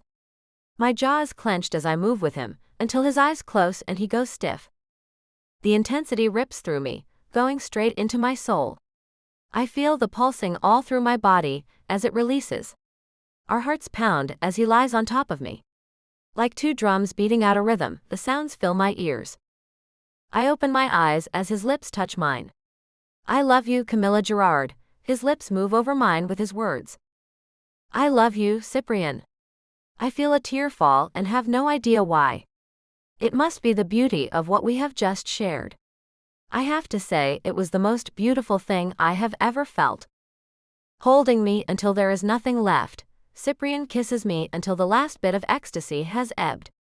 I feel safe in his arms. I feel loved and needed. And I pray we did not mess things up. Chapter 5. Cyprian. A month has passed since I have touched my wife. My insides are on fire for her. It is Christmas, and we are on our way to bed just as soon as we exchange the last 2 gifts we got each other. I am primed and ready for action. With a month of building up inside of me, I foresee no problems with my sperm count. I took a little test I found, and it came up with a great number. It seems I am very fertile right now, and Cammy is about to be the recipient of the good news. I hope her eggs are ready. Her gift is the test I took earlier today. I know it sounds kind of silly, but I put it in a see-through plastic baggie, placed it in a box, and gift-wrapped it for her. Her hands will not get dirty until later. "Here is mine, Cyprian," Cammy says as she comes into the sitting room upstairs where I have been waiting for her. "Where did you go for so long, Cammy?" I ask as she walks up to me, and I pull her to sit on my lap. "I made a quick phone call to Santa and got a last-minute Christmas present for you. It took him a few minutes to get it to me, but he made it," she tells me with a giggle. She is holding a box that looks like it might have a bracelet in it. It is long and slender, wrapped in red paper with a black bow. I am not a man who wears jewelry, so I will have to act like I like the thing. "You open yours first," I tell her as I pick up the box off the table next to me. She places her gift on the table and takes mine. What could this be? Pulling the bow off the box, she pulls the lid off it and sees the mound of blue tissue paper covering the baggie with the test results in it. "Cyprian, what is this?" "Pick it up and see what it is," I say as I watch her face intently. My stomach feels tight as I wait for her to see that I am loaded with good numbers. She picks up the baggie with 2 fingers as she looks at the device inside of it. "What the heck is this thing? Do you see those numbers on the little opening at the end of the stick?" I ask her. She nods. "And what do they mean?" "That I have managed to build up my sperm. You have an excellent chance at getting pregnant tonight," I say, then kiss her cheek. "What do you think about that?" "I think that is going to be quite impossible," she says with a frown. "I cannot get pregnant tonight. Sorry, Cyprian. Christmas will not be the night we conceive our first child." "And just how do you know this, Cammy?" I ask. "I just do," she says with a shrug. "Trust me." "Are you saying you want to wait a while longer before we have intimacy?" I ask. "Because I am about to burst, baby. We can definitely have intimacy." She runs her arms around my neck and kisses me long and hard, with a side of wanting. I get up, cradling her in my arms, and carry her to the door. Her mouth leaves mine and she looks puzzled. "I am taking you to our bed, Cammy." "What does that look for?" "We cannot yet. You still have to open my gift. Put me down so you can do that. Then we can go to our bed, and you and I can celebrate until the early morning light sends us to sleep." "Okay," I say as I put her down, and she walks over to pick it up. "Let me have it." She turns to look at me with the box in her hand. "You do not sound excited about seeing what I am giving you." "Sure I am. I just have loving you on my mind, and I am more than ready to get to that." I see that. Her eyes brighten. "But I want you to open your present first. Then we can get to that business." Wiggling my finger at her, I say, "Bring it to me, baby." Her fingers play with the belt of her red robe, and she pulls it, letting her robe fall open, revealing a very sexy red negligee she has been hiding underneath it. Stepping forward, she holds out the gift to me, then runs her hands up her body and bites her lip. I can barely wait. Taking the box, I pull her into my arms, nuzzling her neck. "I think this little gift can wait until I have tasted you." Before my lips touch hers, she twists her head to stop me. "Open it, please." With a sigh, I let her go so I can get the gift out of the way. Okay, have it your way. Just know I am about to fall apart here. I know you are, she says as she watches my hands untie the bow and pull the top off the box. I freeze as I see what is inside. Cammy. Yes, she says as I pull the clear baggie out of the box. Cammy. I say again, as my mind is going foggy. It is a plus sign. It is a plus sign. It is, she says with a giggle. Looks like we conceived on Thanksgiving night. See, I told you we could not conceive our firstborn on Christmas night. Sorry about that. Putting the pregnancy test down on the table, I pull her into my arms and pick her up. You little minx. How long have you known?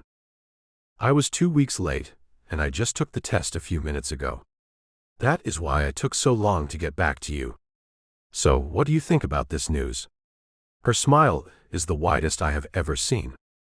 I think I am the happiest I have ever been, except for that day in Paris when you said the words, I do.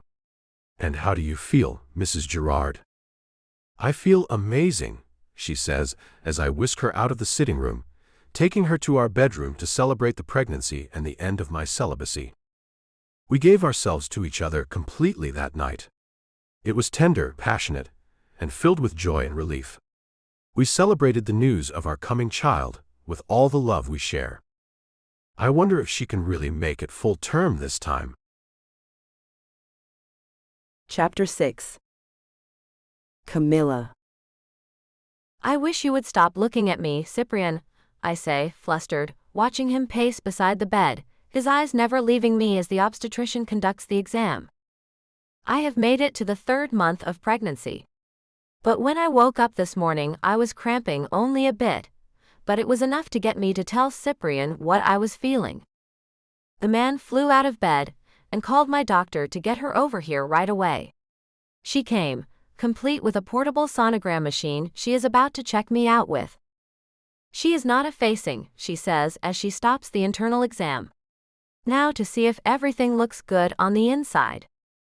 Cyprian stops his incessant pacing and looks at the monitor. It takes forever to find the tiny baby, but she finally does, and we see it move a bit as she presses the wand to my belly. He points to the little spot. There he is. At this point, all fetuses are female, the doctor corrects him. It will be a while before we know if she will stay a girl or become a boy. But the baby is okay, he says. That is the main thing. He kisses the top of my head and sighs. I wish we could keep her hooked up to this thing, so we could watch the baby's every move. She laughs, but I do not, knowing full well he really would just sit and stare at the machine if that was a possibility. What should I do to try to make sure I keep this baby? I ask her as I am nervous about losing it. Putting away the machine, she looks at me with a grim face. Stay off your feet this next month. Let us see what happens. Can you do that? She can and will, Cyprian answers for me. I do work, I say as I took a job a couple of months ago at a lab. Not anymore, Cyprian says quickly. I will make the call. You can go back to work after the baby is born, if that is something you want to do. I do not want to leave my job right now, I let him know, but I am met with 2 shaking heads. My doctor is the first to say something to me about it. You told me you were doing work with infectious diseases. That is not a good thing to be doing when you are pregnant, Camilla. And the time on your feet is another bad idea, if you want to hang on to this baby. Which I do, I say, as I know she is right. Okay, Cyprian, I will stay in bed. He claps like he is so happy he gets to wait on me, hand and foot. Perfect. I will ask my father to cover for me at work, and be right by your side. Day and night. You have a great husband here, Camilla. I cannot say I have seen many like him. Let him take care of you. He seems to be itching to do that, my doctor says as she gathers her things to leave. Cyprian helps her to the bedroom door. Do not worry about her. I have got it all under control. I can see that, she says, then looks at me. I will call to make another house call at the end of the month. If you experience any discomfort or spotting, Call me. We will, Cyprian tells her, then closes the door behind them as he carries the heavy machine out for her. I lie in bed and wonder what happened to my life. Suddenly, I feel trapped. The room looks like it has bars on the windows, keeping me here where it is supposedly safe. Only I know there is no safety anywhere within these walls. I could lose the baby no matter what I do. And I do not know how Cyprian will handle it if that does happen. Can he take life with me if this is a big part of it, losing pregnancies? Chapter 7. Cyprian. As I run the water over her head, I smell the coconut scent of the shampoo as I rinse her hair. Her tummy is swollen with our baby. She has held on for 8 months, but it has not been easy. Restricted to complete bed rest, has Cammy an irritable wreck. Ow. You pulled my hair. Sorry, baby. I did not mean to. My hand was nowhere near her hair, but she snaps about things all the time. I cannot blame her. She is uncomfortable with not being able to move around hardly at all. She complains about feeling like a beached whale, and her body aches all the time. The things I went through to make sure I had plenty of good swimmers cannot compare to what she is having to go through to bring our son into the world. She cries more often than I think she should. She tells me over and over how she never wants to go through this again. I feel awful about what she is going through, and have promised her he can be our only child if that is what she wants. I want more, but I would never ask her to go through this again. It is horrible for her, and the worst part has not even come yet. The birth process is not expected to be easy.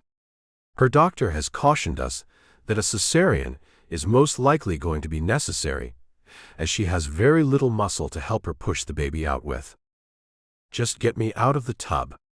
I am getting cold, she says as I finish rinsing her hair. If I do not put in some conditioner, your hair will go wild, baby, I tell her as I make an attempt to finish the job of bathing her. Like I care about that, she shouts at me. Just get me out of this freezing water. Okay, baby, I say, as I grab a towel for her, then help her to get up out of the anything but freezing water. I have kept adding hot water to be sure it did not get cold, but she seems to get cold so easily. I assume it is from poor blood circulation. I watch her legs tremble as she steps over the side of the bathtub. Her nails dig into my shoulder as she braces herself. When she takes in a sharp breath, I know she is having a contraction. We freeze as it happens, and her eyes close as she breathes in and out slowly. Stay in there, Colton. Please, stay in there for a little while longer for Mommy, she whispers. Wrapping the towel around her, I pick her up and carry her to the bed. It is going to be okay, Cammy. I prop her feet up on a pillow to raise them like the doctor told us to do. The poor thing cannot move hardly at all without contractions starting. I massage her stomach, then feel her body begin to shake and cover her up. I will go get a towel to wrap around your wet hair. I will be right back. Cyprian, she says as I walk away. I am sorry, I am being so difficult. Thank you for everything. With a nod, I say, you are welcome, and I would never call you difficult. I leave to go to the bathroom and hear her moan. Looking over my shoulder, I see her rubbing her stomach. She is having another contraction, so I hurry to get the towel. The woman lying in our bed is nearly unrecognizable. It is hard to take that I wanted a baby so badly I would put her through this. When I come back into the room, I find her eyes red-rimmed from crying. Cyprian, they will not stop. I am having one after another. Well, we know those are not the right kinds of contractions. Remember what your doctor said. I pick up my cell and call the doctor to get her to come over here. She will come and give you a shot, and they will stop. Her hand grips my arm as she grits her teeth. Tell her to hurry. Red fills her face as she stops breathing with the pain. Breathe, Cammy, I say, then blow in her face so she has to take in a breath. Hi, it is me again. I need you to come to our place. Cammy is having those Braxton Hicks contractions again. I end the call. Her doctor knows this drill well, since she has done it at least once a month, and sometimes twice. "Ow," she yells, and the red fades as she looks at me. "I want this to be over." "I know, baby," I say as she settles back. "I do too. He is only a month away from being fully developed. Only one more month. I cannot do it that much longer. I cannot." She shakes her head, then stops, and her face goes red again. She has a death grip on me, as the pain has her breaking into a sweat. I take a seat on the edge of the bed, and let her squeeze one hand while I run my other hand over her damp forehead. "I love you, Cammy. If I could take this pain upon myself, I surely would." The pain leaves her, and she looks at me with sorrow-filled eyes. The dark blue they were has faded to a pale shade. "I know you would." She bites her lip and looks away. "I am a useless wife. I would not blame you if you left me." The tears start flowing, and I kiss them away the best I can. "Stop saying things like that. I would never leave you. You are my heart, my soul, my life." The tears continue, and sobs begin as she loses all control. I hate who I have become. Hugging her, I can feel her body tense up with another pain, and I rub her shoulders as I hum into her ear. "Everything is fine. Everything will be all right soon, baby." She groans with the pain, and I find my heart hurting so much I think it might break free from my chest. As God is my witness, I will never put her through this again. Is there a chance she will ever forgive me for doing this to her? Chapter 8. Camilla. The sirens stop as the ambulance pulls into the parking lot. "We have made it, baby," Cyprian says, as the paramedics hop out the back of the ambulance they put me in only half an hour ago. "We have," I say with relief. "I thought I was going to have this baby in here." They take the gurney out, and I find myself being moved into the hospital at top speed. I have no idea what the rush is now. They started an IV, and I have some medicine coursing around in my veins, bringing me more relief than I have had since I can recall. Cyprian is right next to me, holding my hand, and running along with the two men who came to get me. I see my doctor coming into the hallway with blue scrubs on. She gives Cyprian a serious look. "Get inside and let the nurse scrub you up. We are going to have to do the C-section." "What? Why?" he asks as I watch one of the paramedics hand over my chart.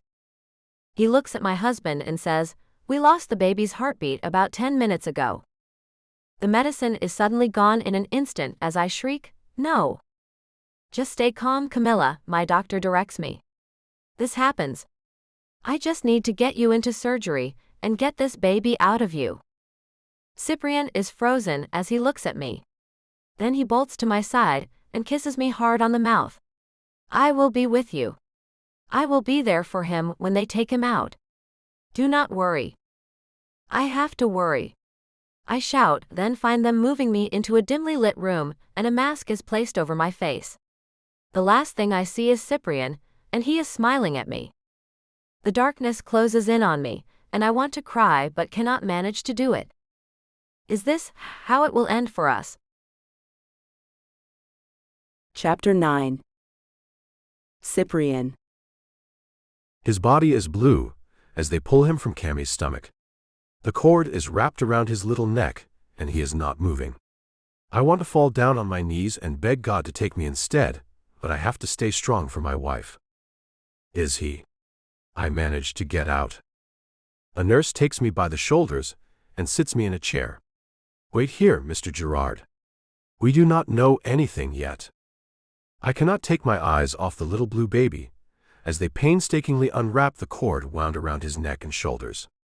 I do not know how he managed to get himself all wrapped up like that. They handle him so carefully, yet his body is limp in their hands.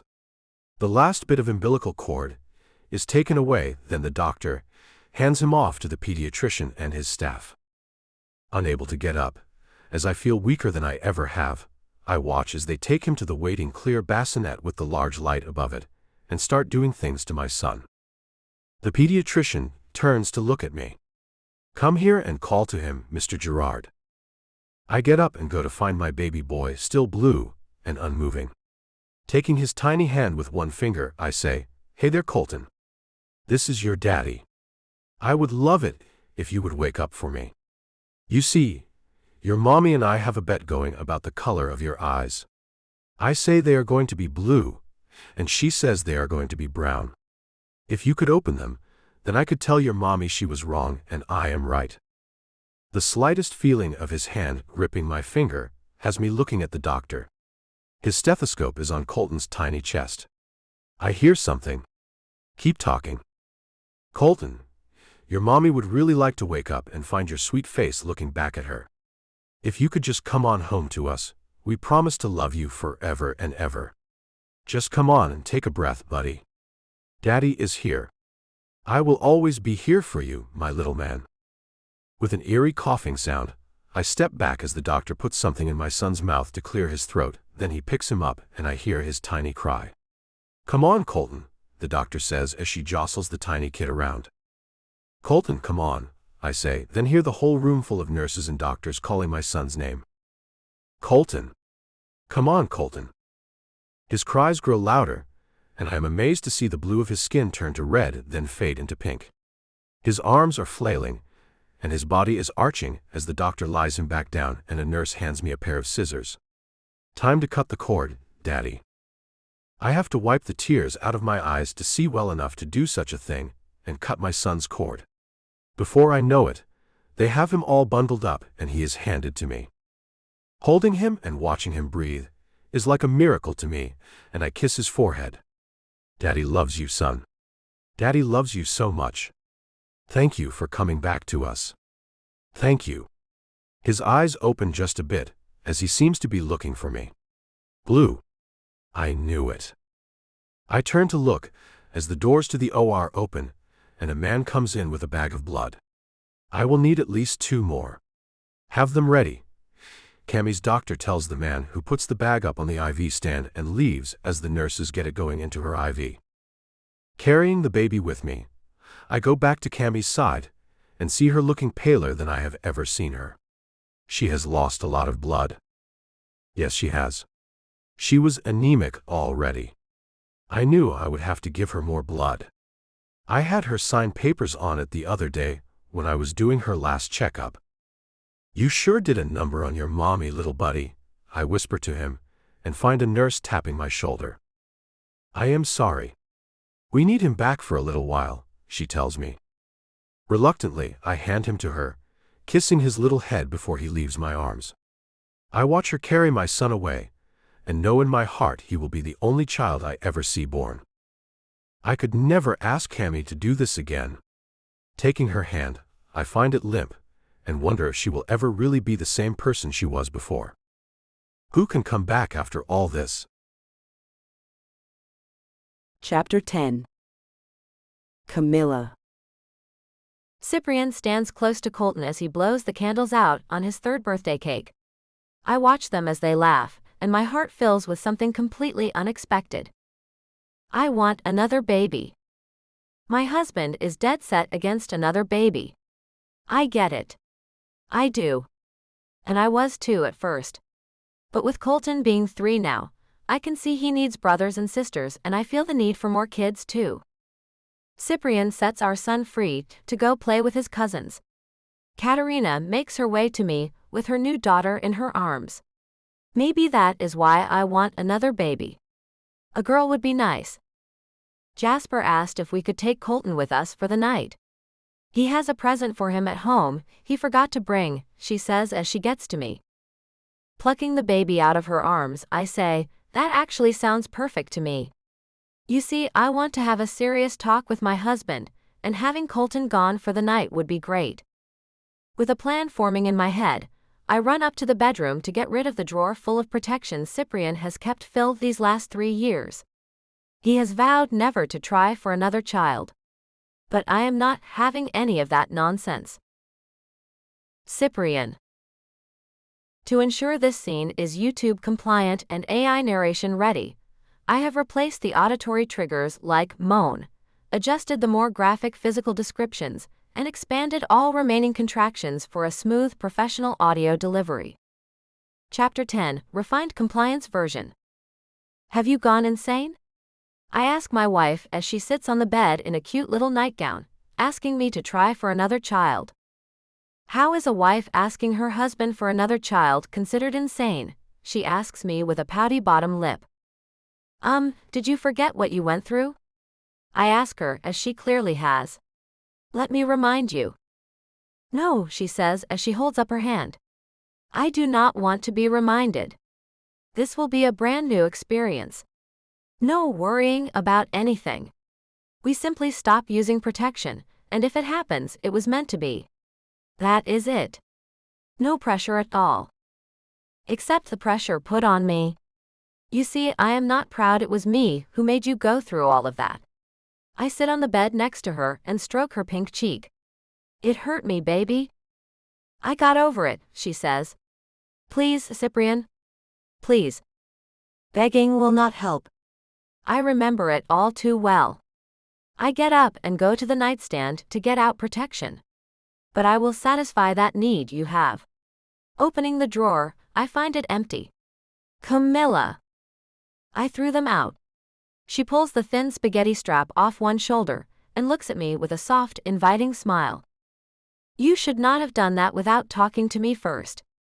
I am telling you, I do not want to see you like that ever again. I felt terrible the whole time. The other strap is pushed down and her nightgown falls to her waist. Please, Cyprian. Let us just forego the protection. I would love to feel you close to me again. Goodness. I shout as desire surges with her words. Do you not want to feel me again? She asks as she bites her bottom lip and looks all cute and sexy. Her hands move with a gentle touch as her eyes hold mine. The deep blue is back in them. It took months for the color to come back. It took a solid year for her body to come back to what it was before the hard pregnancy, and she wants to go back to that? My pajama bottoms pull at my ankles as her hand rests against my skin. Camilla, I say breathlessly as she draws me closer. She stands up and her nightgown falls all the way off. Cyprian, she whispers back at me. Moving slowly, she leans into me, her presence overwhelming my senses. I am putty in her hands before I know it. Just before I lose all focus, I pick her up and toss her onto the bed. A growl fills the air as I find myself feeling passionate and hot for her. You just remember, you asked for this. I will, she says as she holds out her arms. Come to me, baby. So I do as she says, and we come together. We gave ourselves to each other completely that night, full of love and hope for the future. Epilogue. Camilla. Watching Cyprian swing our twin daughters as Colton pushes his new baby brother in his stroller, I think about how different things turned out. The first pregnancy was a nightmare, and the next two were easy as can be. Even with the twins. Cyprian was worried for nothing, and he is already talking about trying for another baby in a couple of years. His fear is long gone, as is mine. Seems things ended up working out. Funny how that happens. As for the rest of our family, we all were shocked when Cyprian's father told us he had gone to Vegas and gotten married.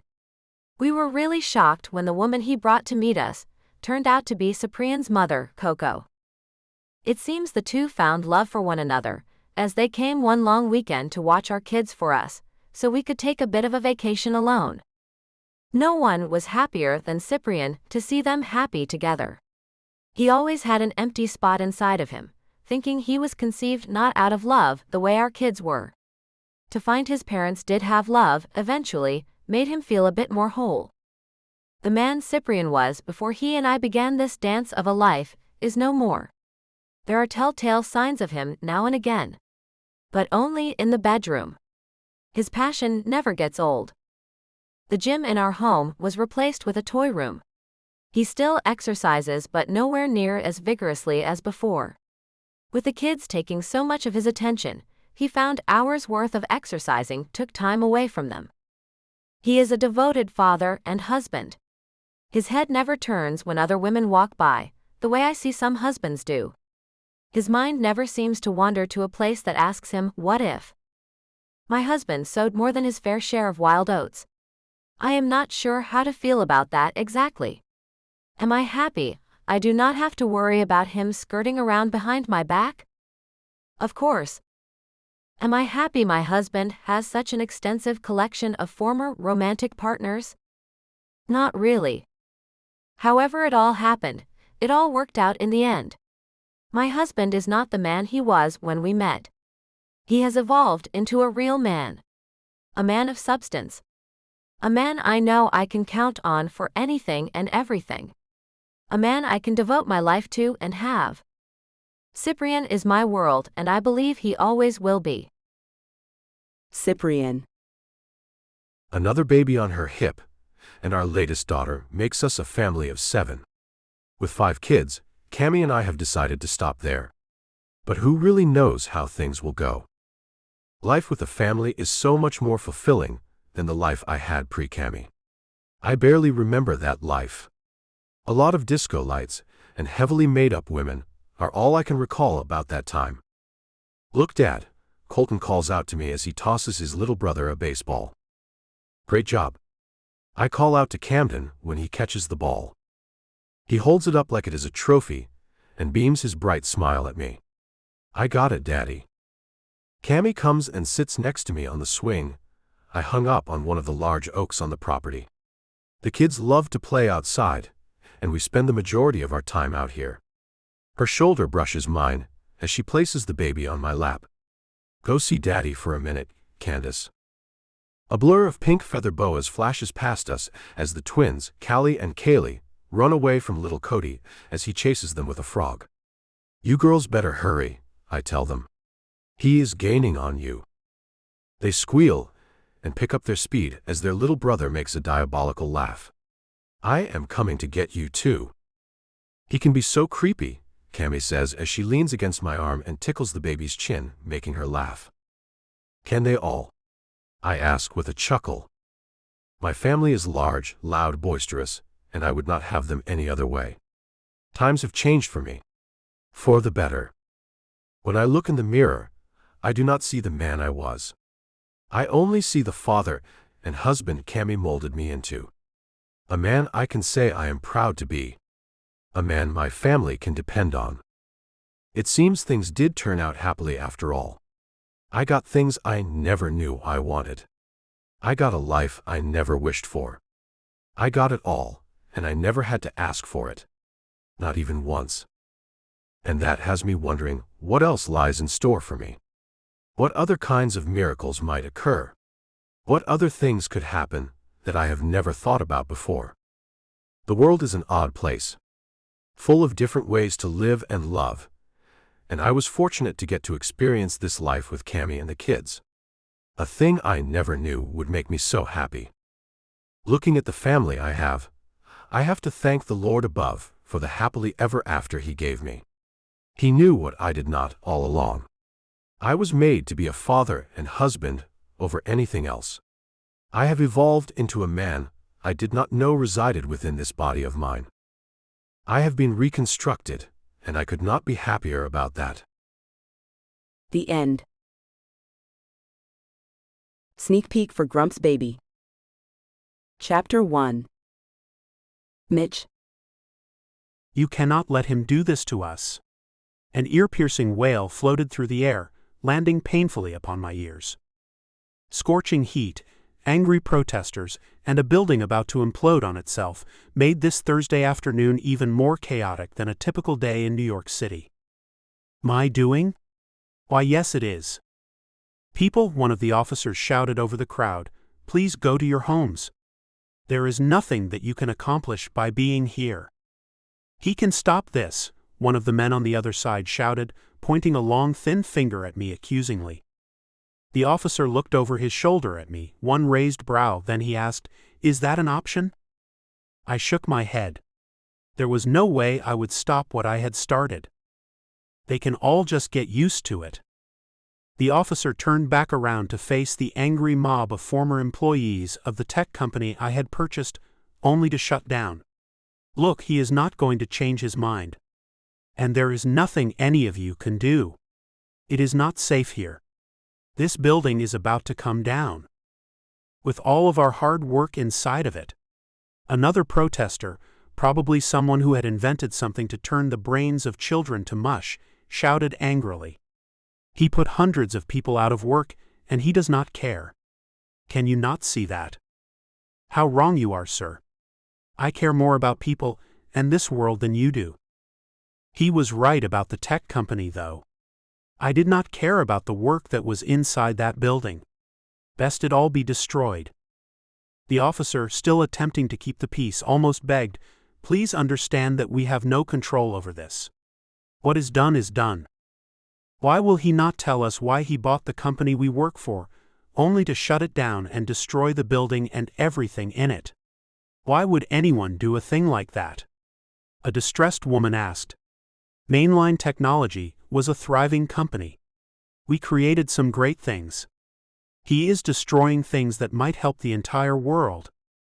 More like you are making things in there that would destroy the world. The things any tech company produced would never help the world. Technology only served to hurt the people who populated this world. Technology commanded the attention of people to the point that they did not have time for real things in their lives. I had no use for any of it. A simple life was the best life, and I was not going to feel bad or guilty about taking out something that would only make the world a worse place to live. And I was not going to try to explain that to these technology-addicted people. Another officer shouted at the woman who had made the latest complaint. "Lady, come on. Do you not have children at home who need you? You should not be down here doing this. It is out of your control. It is out of everyone's control. Go home. It does not bother me that they are here to witness the destruction of the things they made in there. Let them stay. Let them witness what happens when real people strike back at the fakeness they made in that place." I could have shouted back at the crowd of angry former employees, but that was not who I was. I did not explain myself to others, especially when they were dead wrong, and I was right.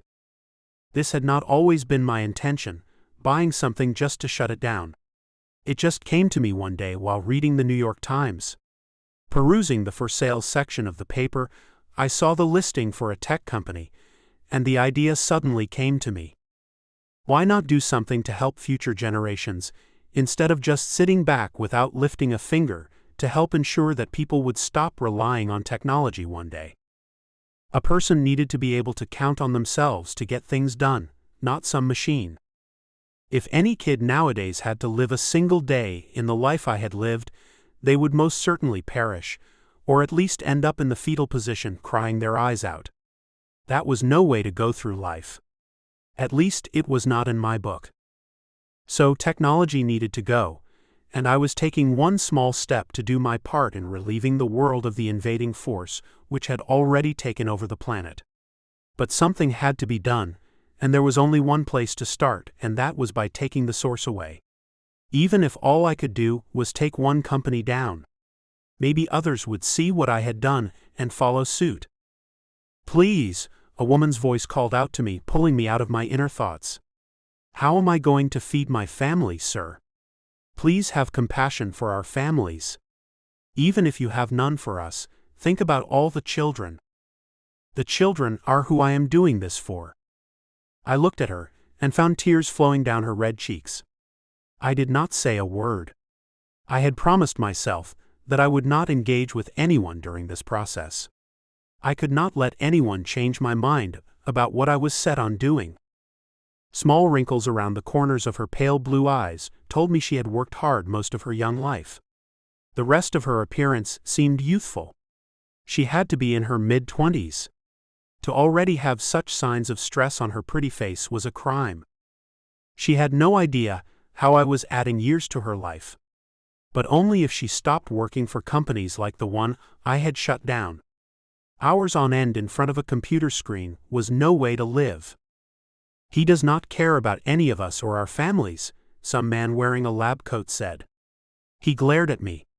He cannot even be bothered to explain why he is doing this. I looked right back into his blue eyes that stared daggers into me. Of all the people out there, This one seemed the most troublesome to me. "How am I going to feed my kids?" one man shouted. "Get a different job. I will not feel guilty about this." It is apparent that he does not care what we feed our children, or how we are going to pay our bills. He is a rich man, born with a silver spoon in his mouth. He has no idea what the working people have to deal with.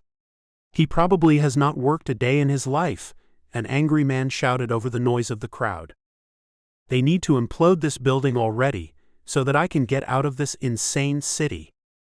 As the sound of glass breaking broke out, they rushed the barricade that separated the mob from me and the police. I scanned the crowd as the police took turns shouting threats. "Do not make us use the tear gas. You do not want the water cannons brought out, I promise you that." I heard the barricade groan against the weight of the people, then a single shot rang out, and everyone froze in place. All eyes turned to the officer who sat atop a horse, gun in the air. "Back off," he spoke loudly. With the shot fired, it began to become clear to the protesters that they were not going to be allowed to stop anything. They backed up a bit, not entirely, but enough to stop the barricade from groaning the way it had been. The man I had hired to destroy the building came up behind me. "Hey, Mr. Hanover, I want to make sure you want us to do this before we set off the explosions inside the structure. I mean, with all these people protesting, I just want to be sure you still want us to do this job. As long as you found nothing inside that would explode or harm anyone, I want this done as quickly as you can. This scene is getting out of hand. I had not thought something like this would happen. It was not my intention to deal with an angry mob." "Well, okay then. 5 minutes and we will begin the countdown. But only if you are sure." "I am sure." It was hot and noisy, and I was ready to get it over with so that I could go home where peace and quiet reigned supreme. It was not like I had to be there to see the thing destroyed, but I wanted to see it happen. I wanted to witness the first step in my mission. And I did not want to be a coward about doing it either. "Please reconsider," a man begged me. "There is important work inside my office. Please let me go inside to get my computer. That is all I ask." Others followed with the same request. "Me too. My computer has files I need." The police officers nearest to me looked at me as if I were about to tell them they could go inside a building inside which explosives had already been set and primed. I could not believe how foolish they were being. "No," I said. "It is not safe." "You heard the man," one of the officers passed along. "It is not safe." "What about you?" some other man asked me. "How would you like it if we came to your home and took it all away from you?" I was not destroying anyone's home, so his point was moot. "If you go through with this, you will be sorry," another man yelled. "You are taking food out of our children's mouths," a woman screamed. "What if we come take all your food away?" "Huh? How would you like that?" Another man shouted, "We should burn his house down." "More like we should cut his throat," another called out. One of the officers shouted, "No threats will be tolerated. Watch what you say, or you will end up in jail." "Why?" someone asked. "He is taking everything away from us. There are over 100 people here who had good-paying jobs at this company, and he stole that from us. Why can we not take something from him? Why can we not take everything from him?" "Look, I know tempers are flaring here," one of the officers said, "but you cannot go making threats to anyone. So stop. I do not want to take any of you to jail, but I will." "You do not want to take us to jail because you know what that man is doing is wrong," someone screamed. "Hey," one of the other officers shouted, "we are not here to play judge, and you are not the jury, so stop. The best thing you could do is go home, call a lawyer and set him on this guy." Shaking my head, I could not believe the policeman was saying such a thing. They are all against me. The crowd refused to listen to a thing the police said, and the threats kept coming. "You are a monster," a man shouted. "You will pay for what you have done." "No threats," an officer said without any real intention of backing his demand up. Do you think that we cannot find where you live, Mitchell Hanover? The same man asked. I refused to even look at him. I was not one to be scared by threats of any kind. Focusing on the building, I made sure not to react to a thing any of them said. If you let them destroy that building, you will never be safe as long as there is breath in any of our lungs, the same man threatened me. No officer said a word. No one came to my defense. The squelch from a bullhorn pierced the air as the man I had hired to destroy the building and everything in it began the countdown to implosion. 5, 4, 3, 2, 1. Prepare for implosion. The sounds of small bombs going off inside the vacant building were heard, and then the outer walls began to crumble in on themselves. More bombs, more crumbling, until there was nothing but a pile of rubble where a 4-story building once stood. A hush fell over the crowd as the deed was now done, and there was nothing they could do about it. No one had made me change my mind. There was never a chance that would have happened anyway. We will begin cleanup right away, the foreman told me. I had seen what I had come to see, and now I turned to leave. The sound of people rushing the barricade made me stop and turn back around to find them in a frenzy. Get him out of here, one of the officers shouted. We cannot keep these people back for long. 2 of the officers broke off from the line. Each took one of my arms and hurried me away from the angry mob. One of them said, "If we do not get you out of here, they will tear you limb from limb. Best you lay low for a while, Mr. Hanover." As we hurried away, I heard the sound of the voice of the man who had given the majority of the threats, as he said, "There is nowhere you will be safe, Hanover. Nowhere. I hope this does not come back to bite me." Chapter 2. Taylor. Van Hornsville, my boss said, one dark brow cocked, observing me to see how I would react to the assignment he had just stuck me with. Ever heard of the place? Given the assignment to interview a reclusive billionaire about the reason behind him buying a thriving tech company, only to shut it down after firing all the employees and then destroying the building and everything in it, I was not thrilled with the job. And hearing of some nowhere town I had never heard of before only made the bad assignment that much worse. I have not heard of that town. What direction is it in? Upstate. His dark eyes actually danced, as he must have found it deeply amusing to be shoving this thing down my throat. Of course, if you would rather not take it, that is up to you. Mr. Miller was not a fan of mine. He had been bypassed when I got my dream job due to him being out with COVID at the time I was hired by his temporary replacement several months ago. As soon as he came back, he let me know that I was only a staff reporter for the New York Times on a trial basis. Since I was still in my probationary period, I had to accept whatever assignments he gave me. Of course, I will take the assignment, Mr. Miller. Do you own a car, Miss Moore? Why would I need a car? Living in New York, I had never needed a car with so much public transportation available. I had my driver's license, though. I had gotten it while in high school. Being from the neighborhood of Park Slope in Brooklyn, I walked, took buses, cabs, or even the subway to get to where I was going. Ever since I left home and moved in with a friend in the neighborhood of Astoria in Queens, I often used the subway when I did not walk to where I needed to be. How else will you get to Van Hornsville? How far away is it from here? I had not a clue about how I would get there. But I had thought that as a reporter for the New York Times, they would provide transportation to anywhere they wanted me to be. About 3.5 hours to 4 hours, he let me know with a mocking grin. It was obvious that he believed I would refuse the assignment and lose my job. Which I would not do. Okay, so I need to find a car then, right? Can you do that? I am sure that I can. My roommate Cora had access to a car. Sure, it was ancient and as big as a boat, but it was not like I had any choices. Perhaps you should make sure you have a car before you take the assignment. I do not want my time wasted, you know. You should know that Mitchell Hanover is not the type to readily give the media information.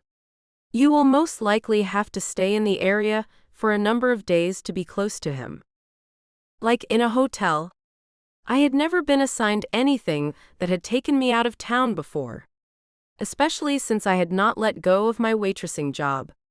I preferred to make as much money as I possibly could. I worked most nights at Nostimo, the Greek restaurant my roommate and I lived above. Her family owned the place and agreed to rent the small one-bedroom apartment to us for a fraction of the cost of other apartments in the area.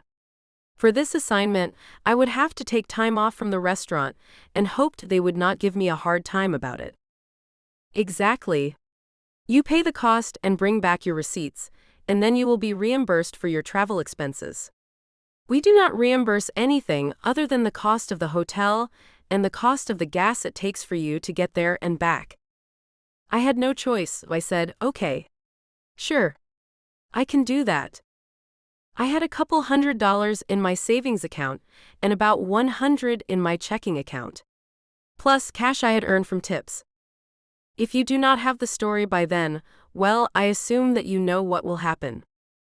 I will not need to come back to work here at the Times. Nodding, I knew what he meant. It was no secret that he wanted me out. The woman who had hired me was an avid customer at the restaurant. Mrs. Angelos had asked me if I had ever finished college. She knew I was in online courses through Northwestern University to get a bachelor's degree in journalism. The older woman was a single mother who had had it rough in her younger years.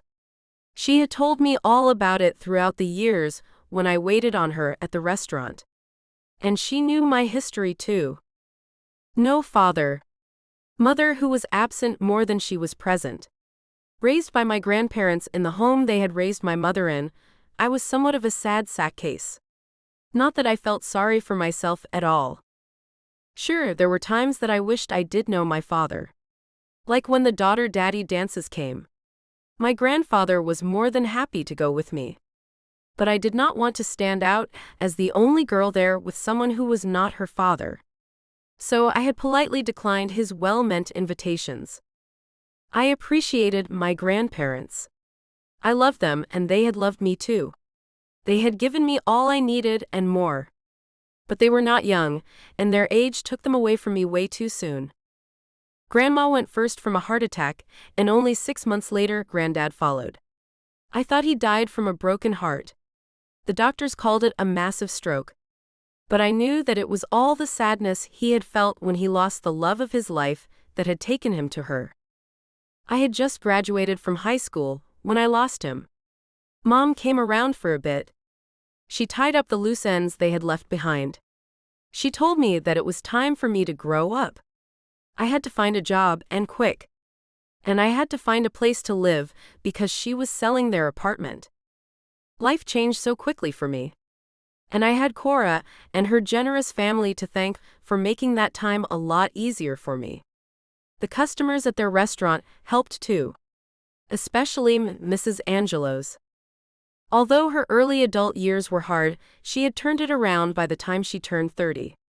She met a man who supported her and her kids while she went to college. She graduated, and not long after, she got a job at the New York Times.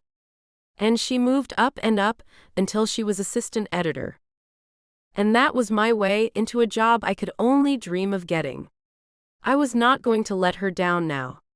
I was not going to ruin my one chance. So I would do whatever it took to get the assignment done. And hopefully quickly too. I am glad you can understand that, Miss Moore.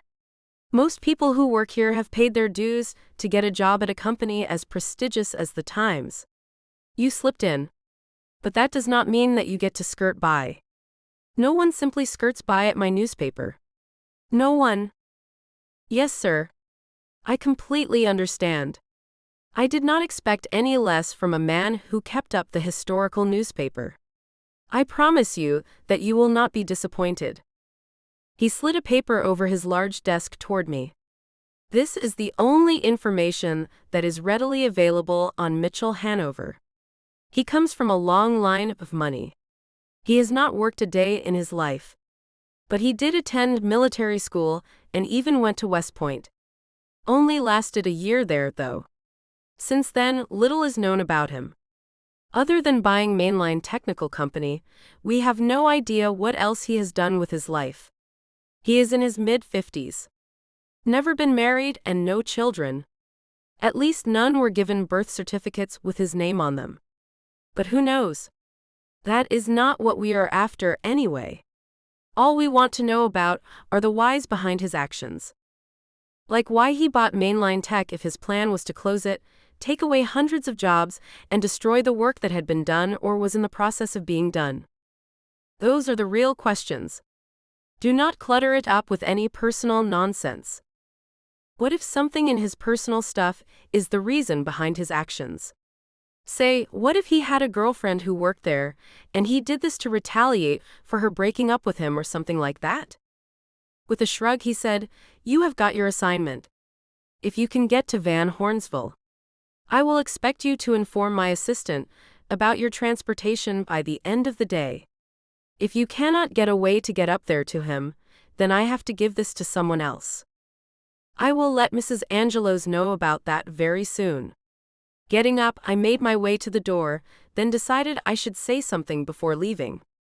Turning back, I said, "Mr. Miller, thank you for this opportunity. I do appreciate it." Without looking at me, he huffed. "Just do not let me down, Miss Moore." "Yes, sir. You can count on me." Leaving his office, I moved fast to get out of the building and on my way to Astoria. Normally, I walked the nearly 2-hour walk to where I lived and worked part-time. That was only when I had the time to do that, though. Now, I had plenty to do and limited time to do it. So, I made the decision to hail a cab. It only took a moment for one to stop in front of me, and I jumped into the back seat. "I need to get to Nostimo on 30th Avenue. The man looked back, and I instantly recognized him as one of our regulars. "Taylor, it is me, Mr. Manikas. Have you forgotten me?" "Oh, hey, Mr. Manikas. I just had not looked up yet. I really need to get there fast, if you can help me out. My boss gave me an assignment." "Oh yes, I remember that you said you are a reporter for the New York Times. Wow. Impressive, Taylor. If I am remembering right, you only just started working there about a month or so ago." "Yes, I have done a couple of small stories. This one is critical, though. If I mess this up, I am done with the Times, according to my boss. He is not super impressed with me. I get it. I got the job merely because he got COVID and was out for a month. If it were not for Mrs. Angelos, I would not have gotten in." "I remember you telling me about that. So this story, what is it about? Do you remember last week when that building on 9th was demolished?" "Yeah, that tech company, right?" He negotiated traffic like a pro, slipping through one tight spot after another. "Yes, Mainline Technical. A man who comes from a long line of wealth bought it and immediately let all the employees go. Shortly thereafter, he had the building destroyed. From what I understand, nothing was allowed to be taken out of the building. All their hard work was gone in a flash. He never told anyone why he did it, huh? As far as we know, he has not. And now it is up to me to go to him and see if I can get him to confess why he did that. But first, I have got to procure myself a car to get to upstate New York, where he lives. Maybe I can help. How far upstate are we talking here?" My boss said it is about 4 hours.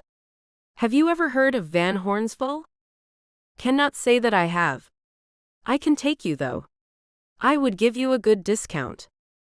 "That would be amazing. But I do not know how long I will have to be there to get him to talk to me.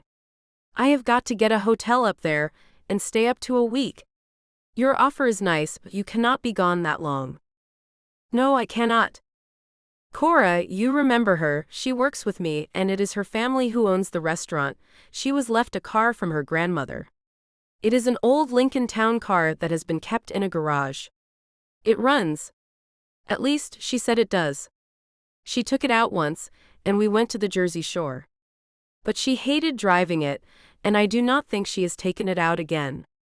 But her dad starts it up once a week and drives it around the block to make sure it is still working. Hopefully, she will let me borrow it to make the trip upstate. He looked at me through the rearview mirror. You got a license? I do.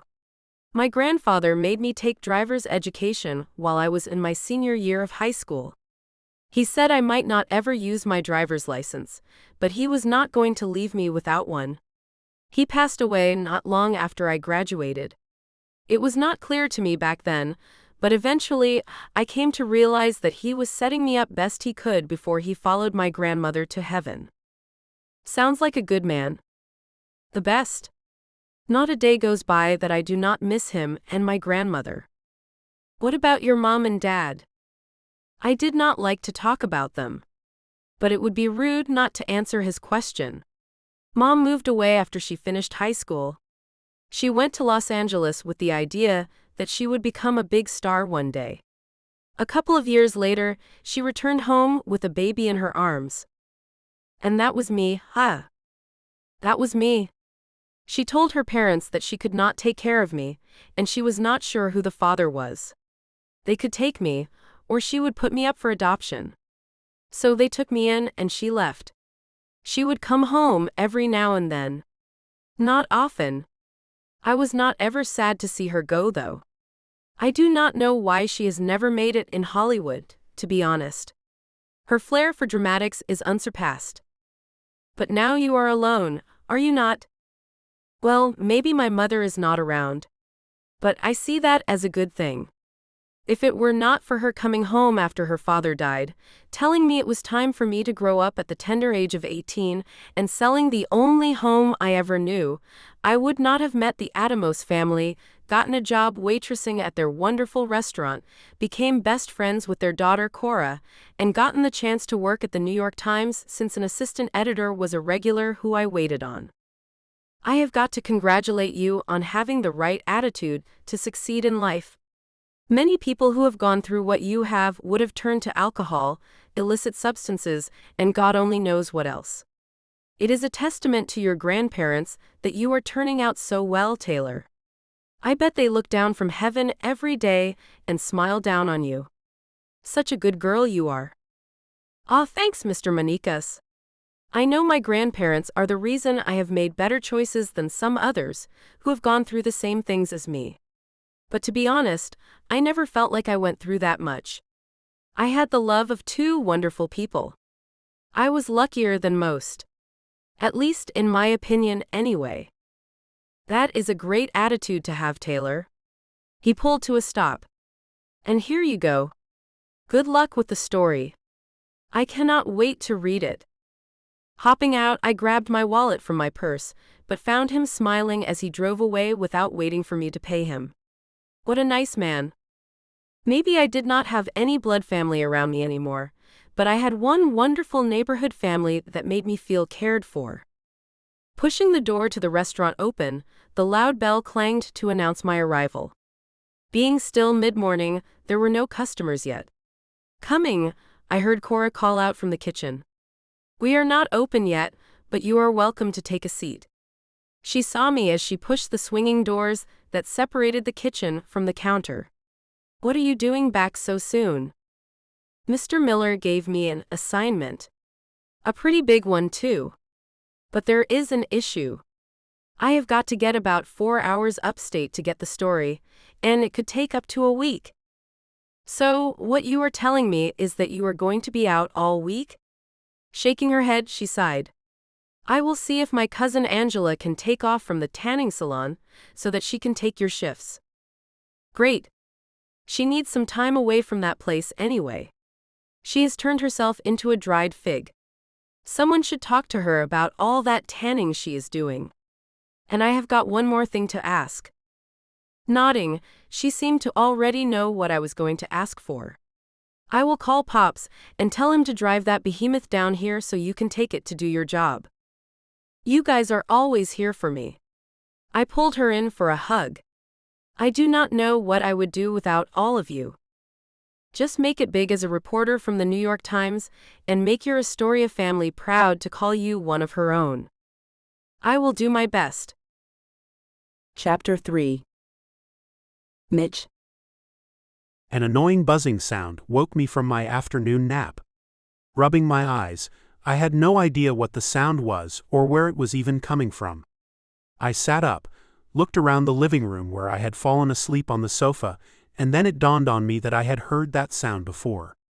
A long time ago. Someone is at the gate. Over a year had passed since someone had come to my gate. Nearly half a mile away from my house, the gate kept most people away. But some people were stubborn and would not stop ringing the doorbell I had installed when I first moved in. By the constant buzz that echoed around my home, I knew the person at the gate was not the kind that gave up. Better not be some religious person wanting to tell me about the good news they think they have got. I was not a huge fan of people. Being alone and communing with nature was more my style. And if the person at the gate stopped ringing that bell for half a second, I would just stay right where I was and hope that person would lose interest and go away. But the buzzing persisted, and it was driving me crazy, so I walked out to the barn and got on my old tractor to head down that way, still hoping to find no one there when I arrived. Not trying to hurry, I left it in low gear, moving about 5 miles an hour. I saw no reason to rush. I had not invited people over, and I hated people who showed up unannounced and uninvited. So the person who was pressing that doorbell, making awful sounds fill my normally peaceful home, was not going to like the man who would show up to tell them to leave.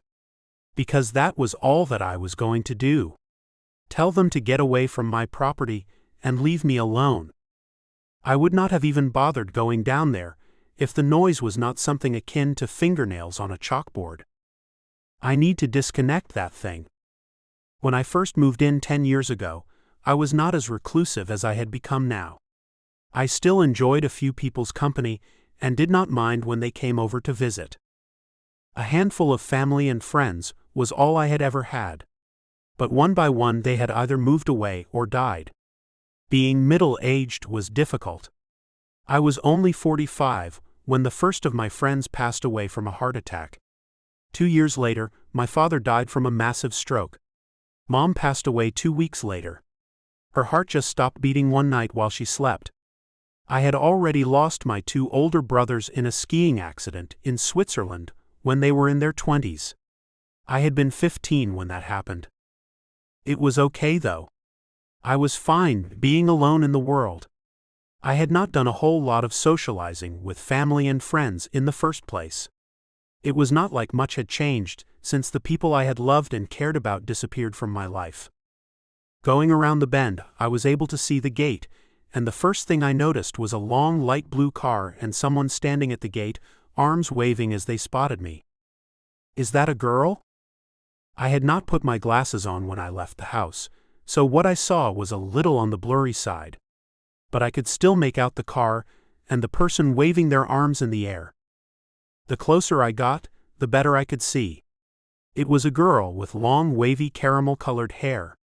A big bright smile shone out at me, which was useless. I was not one to be charmed. Hi, I saw her lips move but could not hear her over the sound of the tractor's engine. She wore a forest green shirt tucked into black slacks, and on her feet were some useless high heels. I had never understood why women would wear something that looked like it pinched their feet, made them walk as if they were on their tiptoes, and had no real function as footwear except to look pretty. It made no sense. She is a pretty little thing, though. Pretty or not, she was not going to get much of my time. I would give her 5 seconds to explain why she was at my gate, and then I would tell her to be on her way. I probably would not use harsh language, though. She looked nice enough. No reason to hurt her feelings just because she had the misfortune to turn up at my gate. She never let her smile fade as I got closer and closer. I had to admit that she just kept on getting prettier the closer I got. Not that it mattered at all. I was not one to be charmed by a pretty face. I was sure there was some misunderstanding about why she was here. Someone had given her the wrong address, was probably the real reason she stood at my gate.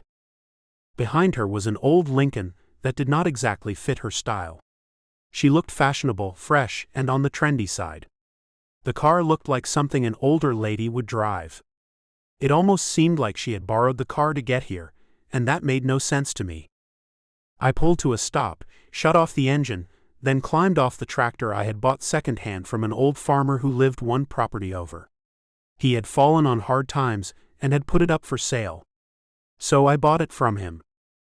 I might have been reclusive, but I liked to help neighbors out when they needed it. Suddenly, it dawned on me that the young lady who stood at the gate, smiling brightly at me, was probably looking for my neighbor's place since he still had lots of stuff for sale. "You are lost," I let her know. "So you are not Mitchell Hanover?" she asked as she looked at the phone in her hand. "Because you look like him." "Mitch," I said. "If you knew me or anyone that knew me, you would know that is what I go by." "I do not know anyone who knows you, Mitch. Or should I call you Mr. Hanover?" Her lips pulled up on one side as she slightly smirked for some unknown reason. "You can call me Mitch. And what can I call you? Besides uninvited?" "I am Taylor Moore, a reporter for the New York Times." She gestured to the gate that separated us. "If you would be so kind as to let me in, I will tell you all about why I am here." No. I did not care to answer anything she had to ask. "No?" she asked with a quizzical expression. "But you have not even let me ask you anything yet." "Yeah, that is not going to happen. I do not talk to reporters. I see no need for it. My business is exactly that, my business." Pretty or not, she was not getting me to say much of anything else to her. "So you can be on your way now, Miss Moore." "Wait," she said quickly. "You can call me Taylor. There is no reason for us to get off on a bad foot, Mitch. I am not here to make a monster out of you. I am looking to do the exact opposite of that, as a matter of fact. I am here to let you tell your side of the story. No one has heard that yet. All we have heard are the complaints of the people who lost their jobs when you bought the company they worked for. I can see that you are not a monster or evil or anything." She had no idea what lurked within me. "How are you to make that assumption, Taylor? You do not know me at all. And I do not know you. I barely talk to people I have known for years.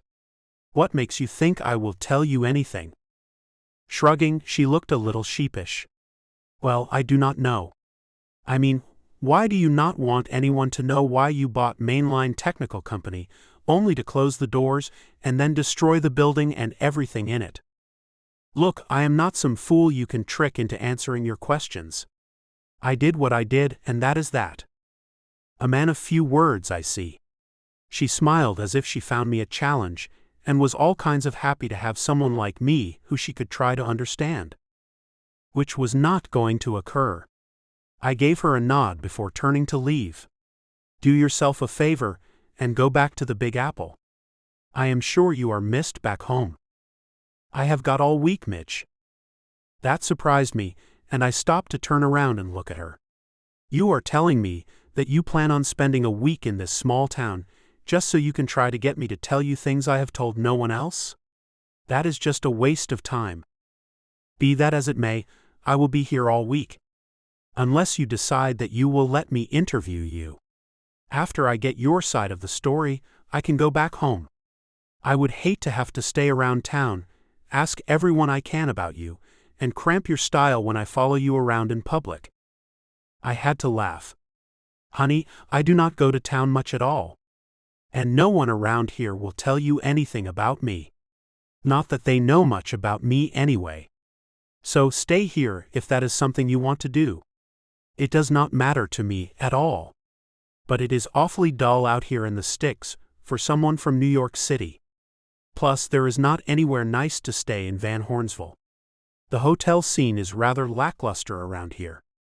"Yeah, I noticed that when I drove through town." She sighed and looked a little on the sad side. "That is why it would be fantastic if you just let me interview you today, like right now, so I could just drive back home tonight. That would be a dream come true for you, would it not?" She perked up. "That would be a dream come true.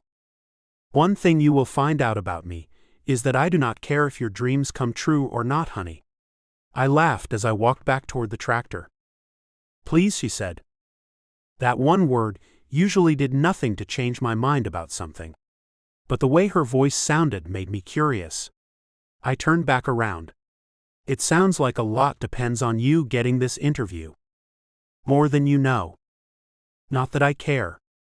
Her entire body seemed to deflate with my words. How can I expect you to care? You do not know me at all. And you do not know me at all. I am not here to find out every last detail about you, Mitch.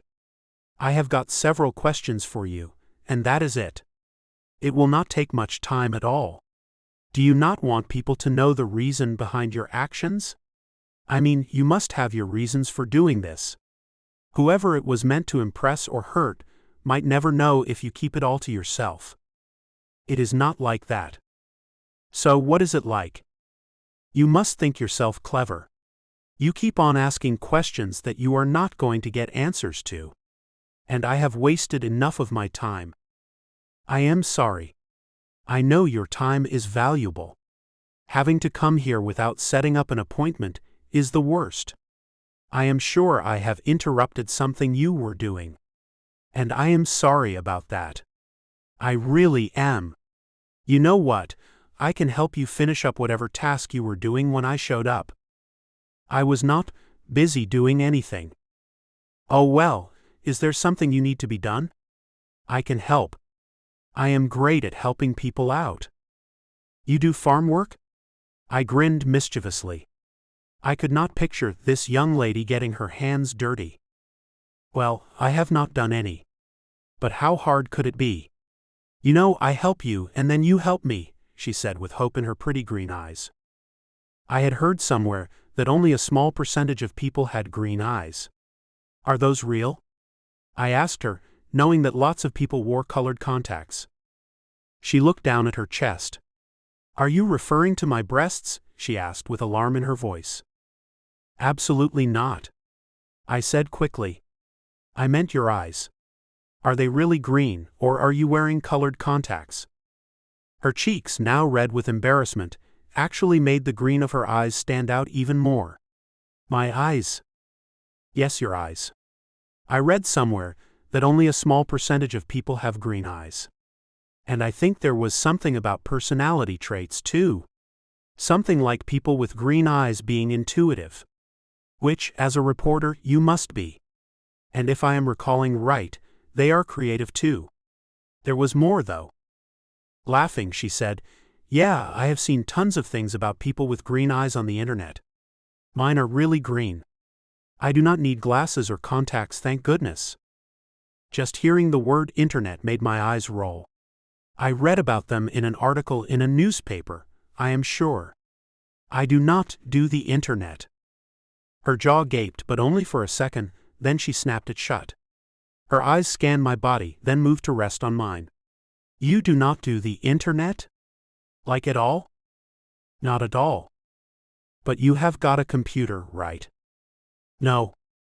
Have you ever owned a computer? Back when I was in military school, when computers first came out, I took a class. The computers did not impress me. They have come a long way since then. I know they have. But I want no part of that. There is a lot to learn from the internet.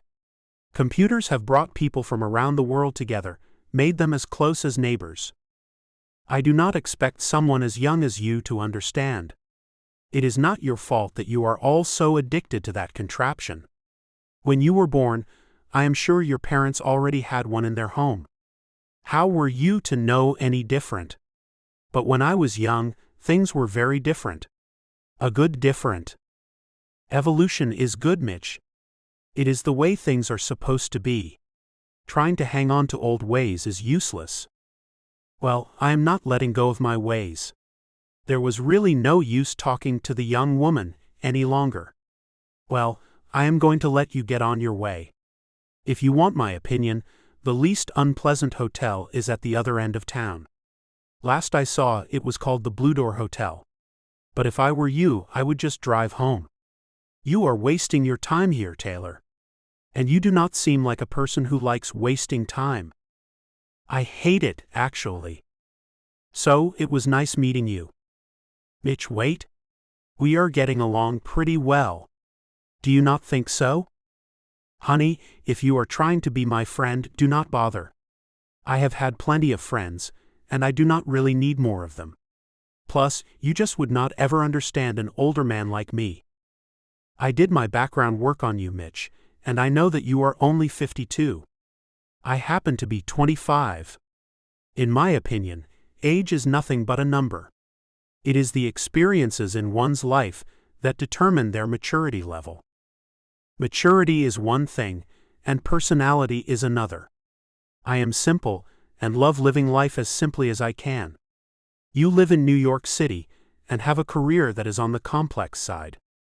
You cannot possibly understand me and where I am coming from. And I can say the same about you. I have no idea why you have chosen to live the way you do. And quite honestly, I do not care. Looking at the ground, she moved her high heel across it, disturbing the resting dust and making a small cloud rise. Mitch, I cannot leave. And I do hate to waste time. The thought of sitting in some tacky hotel, waiting and waiting for you to come around actually makes me sick. I am sorry about that. I did not like the idea of her sitting around feeling sick. I did not know why I cared at all, but I did not like the idea. If you want to entertain yourself while you are here, maybe take a walk in the park. It is a nice little hamlet that we have here. It is nice. And if you make me wait, I might just take that walk you are talking about. Or maybe you could come with me on the walk. That might be nice, right? Me and you go on a walk together, and tongues will start wagging around here. That means people will be asking me more questions than I care to answer. So no, I will not be going on a walk with you. I have got a sofa in my living room, waiting for me to get back to my afternoon nap. And I have got a buzzer to replace. It has been a while since anyone rang that bell on the gate. I had forgotten how annoying the sound of that buzzer is. I think I will see if I can get something that makes a light, tinkling sound instead. She looked at the old doorbell attached to one of the posts that held the gate up. I highly doubt you will be able to find anything that will work with this ancient thing. I do not think they make this thing anymore. You will just have to upgrade. Another word I hated, upgrade. I am not upgrading. If I cannot find something simple to replace that aggravating buzzing sound, I will just have to live with it. It is not like I get many visitors, anyway. At least not ones who will not stop ringing the thing. You are tenacious, you know. Nodding, she said, tenacity kind of goes along with being a good reporter. If you want to be a good reporter, why not find something worth reporting on? A story on an older man will not sell many papers. You should not call yourself an old man, Mitch. You are far from the end of your life. And a story on you would most definitely sell some papers. It was not me who came up with the idea to interview you. It was the editor's idea. And the editor of the New York Times must know what the people want to find out. You are an interesting person. I can tell you that right now. Honey, you have got no idea how dull I am. You are anything but dull. I would actually love to know more about how you think, Mitch. Bet you would. It was her job to find out how I thought. But I was not going to tell her so that she could go tell the world. Too bad you will not be finding out about me and how I think. Pursing her lips, she seemed to be searching for something else to say to stop me from walking away from her and leaving her right there at the gate. So, since I will be hanging out here, where is the best place to eat? Depends on what you like to eat. I like to cook for myself. I do not much care for eating out. What about takeout? I do not see a need for that in my life. I am fine cooking what I eat. I might have been brought up with chefs and staff that made it so that none of us had to lift a finger, but that is not how I want to live my life. Maybe it was growing up in military school that made me cherish being self-sufficient. So you did not live with your parents during the school year? I barely lived with my family at all. My older brothers and I went to military school at the age of 5. When summer came around, we were sent to camps. Even though we were brothers, we were separated by the school and the camps because of the difference in our ages. Holidays were when we all came back home to be with our parents. Only then were we a family. Only then were we waited on hand and foot. And I had never cared for it at all. That is very interesting. No real home life. I interrupted her. That is not accurate. I had a home. It just happened to be at school. We were a family. A strong family. That is not how I have ever thought of military school. I thought it would be a rough way to grow up. And it was. But it became the way we lived our lives. Like anything else, a person can turn the worst situation into one of normality. The strictness was something I got used to very quickly. And when I went back home, the lack of structure bothered me immensely. Is that the way you live now? I am not nearly as strict on myself as I used to be. For instance, if I feel a nap coming on, I just take it. I do not schedule much anymore. Except mealtimes. That did not ever go away. At 6 in the morning, I wake up ready to eat. At noon I find myself making lunch. And 6 at night is dinner time. And lights out at 9 sharp. Wow. You are most definitely still living a structured life. I cannot tell you what time I went to bed last night, because it is different every time. And naps are not a thing I can even do with my busy schedule. How busy can you be as a reporter? I had to ask. I am not just a reporter. I am also a waitress at a Greek restaurant in Astoria, Queens. So being a reporter is not your full-time job. Not yet. I hope it will become that though. Leaning on the gate, I looked the girl over. Only 25, that is what you said, right? Yes. I am 25. You have 2 jobs and your reporter job brought you far away from home and your second job. So that means you are missing out on your income from the waitressing job, does it not? Yes. Every penny counts too. Losing out on the tips I would be making this week is just a sacrifice I have to make so that one day I can be put on full-time at the Times. Without sacrifices, greatness can never be achieved. Nicely said, Taylor. Nicely said. I felt for the girl. I really did. She was just trying to make something out of herself. And being a reporter was not exactly a bad profession to excel in. I read newspapers. I even had a subscription to the New York Times, Sunday edition. It came to my mailbox at the post office in town. Seeing my name in the paper was not a dream of mine, though. I preferred to stay out of the news entirely. It had not crossed my mind that what I had done with that company would have the press knocking at my door, though. I had not thought what I had done would be news at all. Seemed that I was wrong. Seemed like if I did not tell my side of the story to Taylor, other reporters would be sent to try and get it out of me anyway. So I had to really shut her down to make it clear that I would never be giving my story to anyone. Time to turn into the difficult man. End of sneak peek. If you enjoyed listening to this preview of Grump's Baby, you can grab a copy by searching for Grump's Baby, a Billionaire Second Chance Romance by Michelle Love. Thank you for listening to this audiobook. We hope you enjoyed it. Please leave a review to support the author.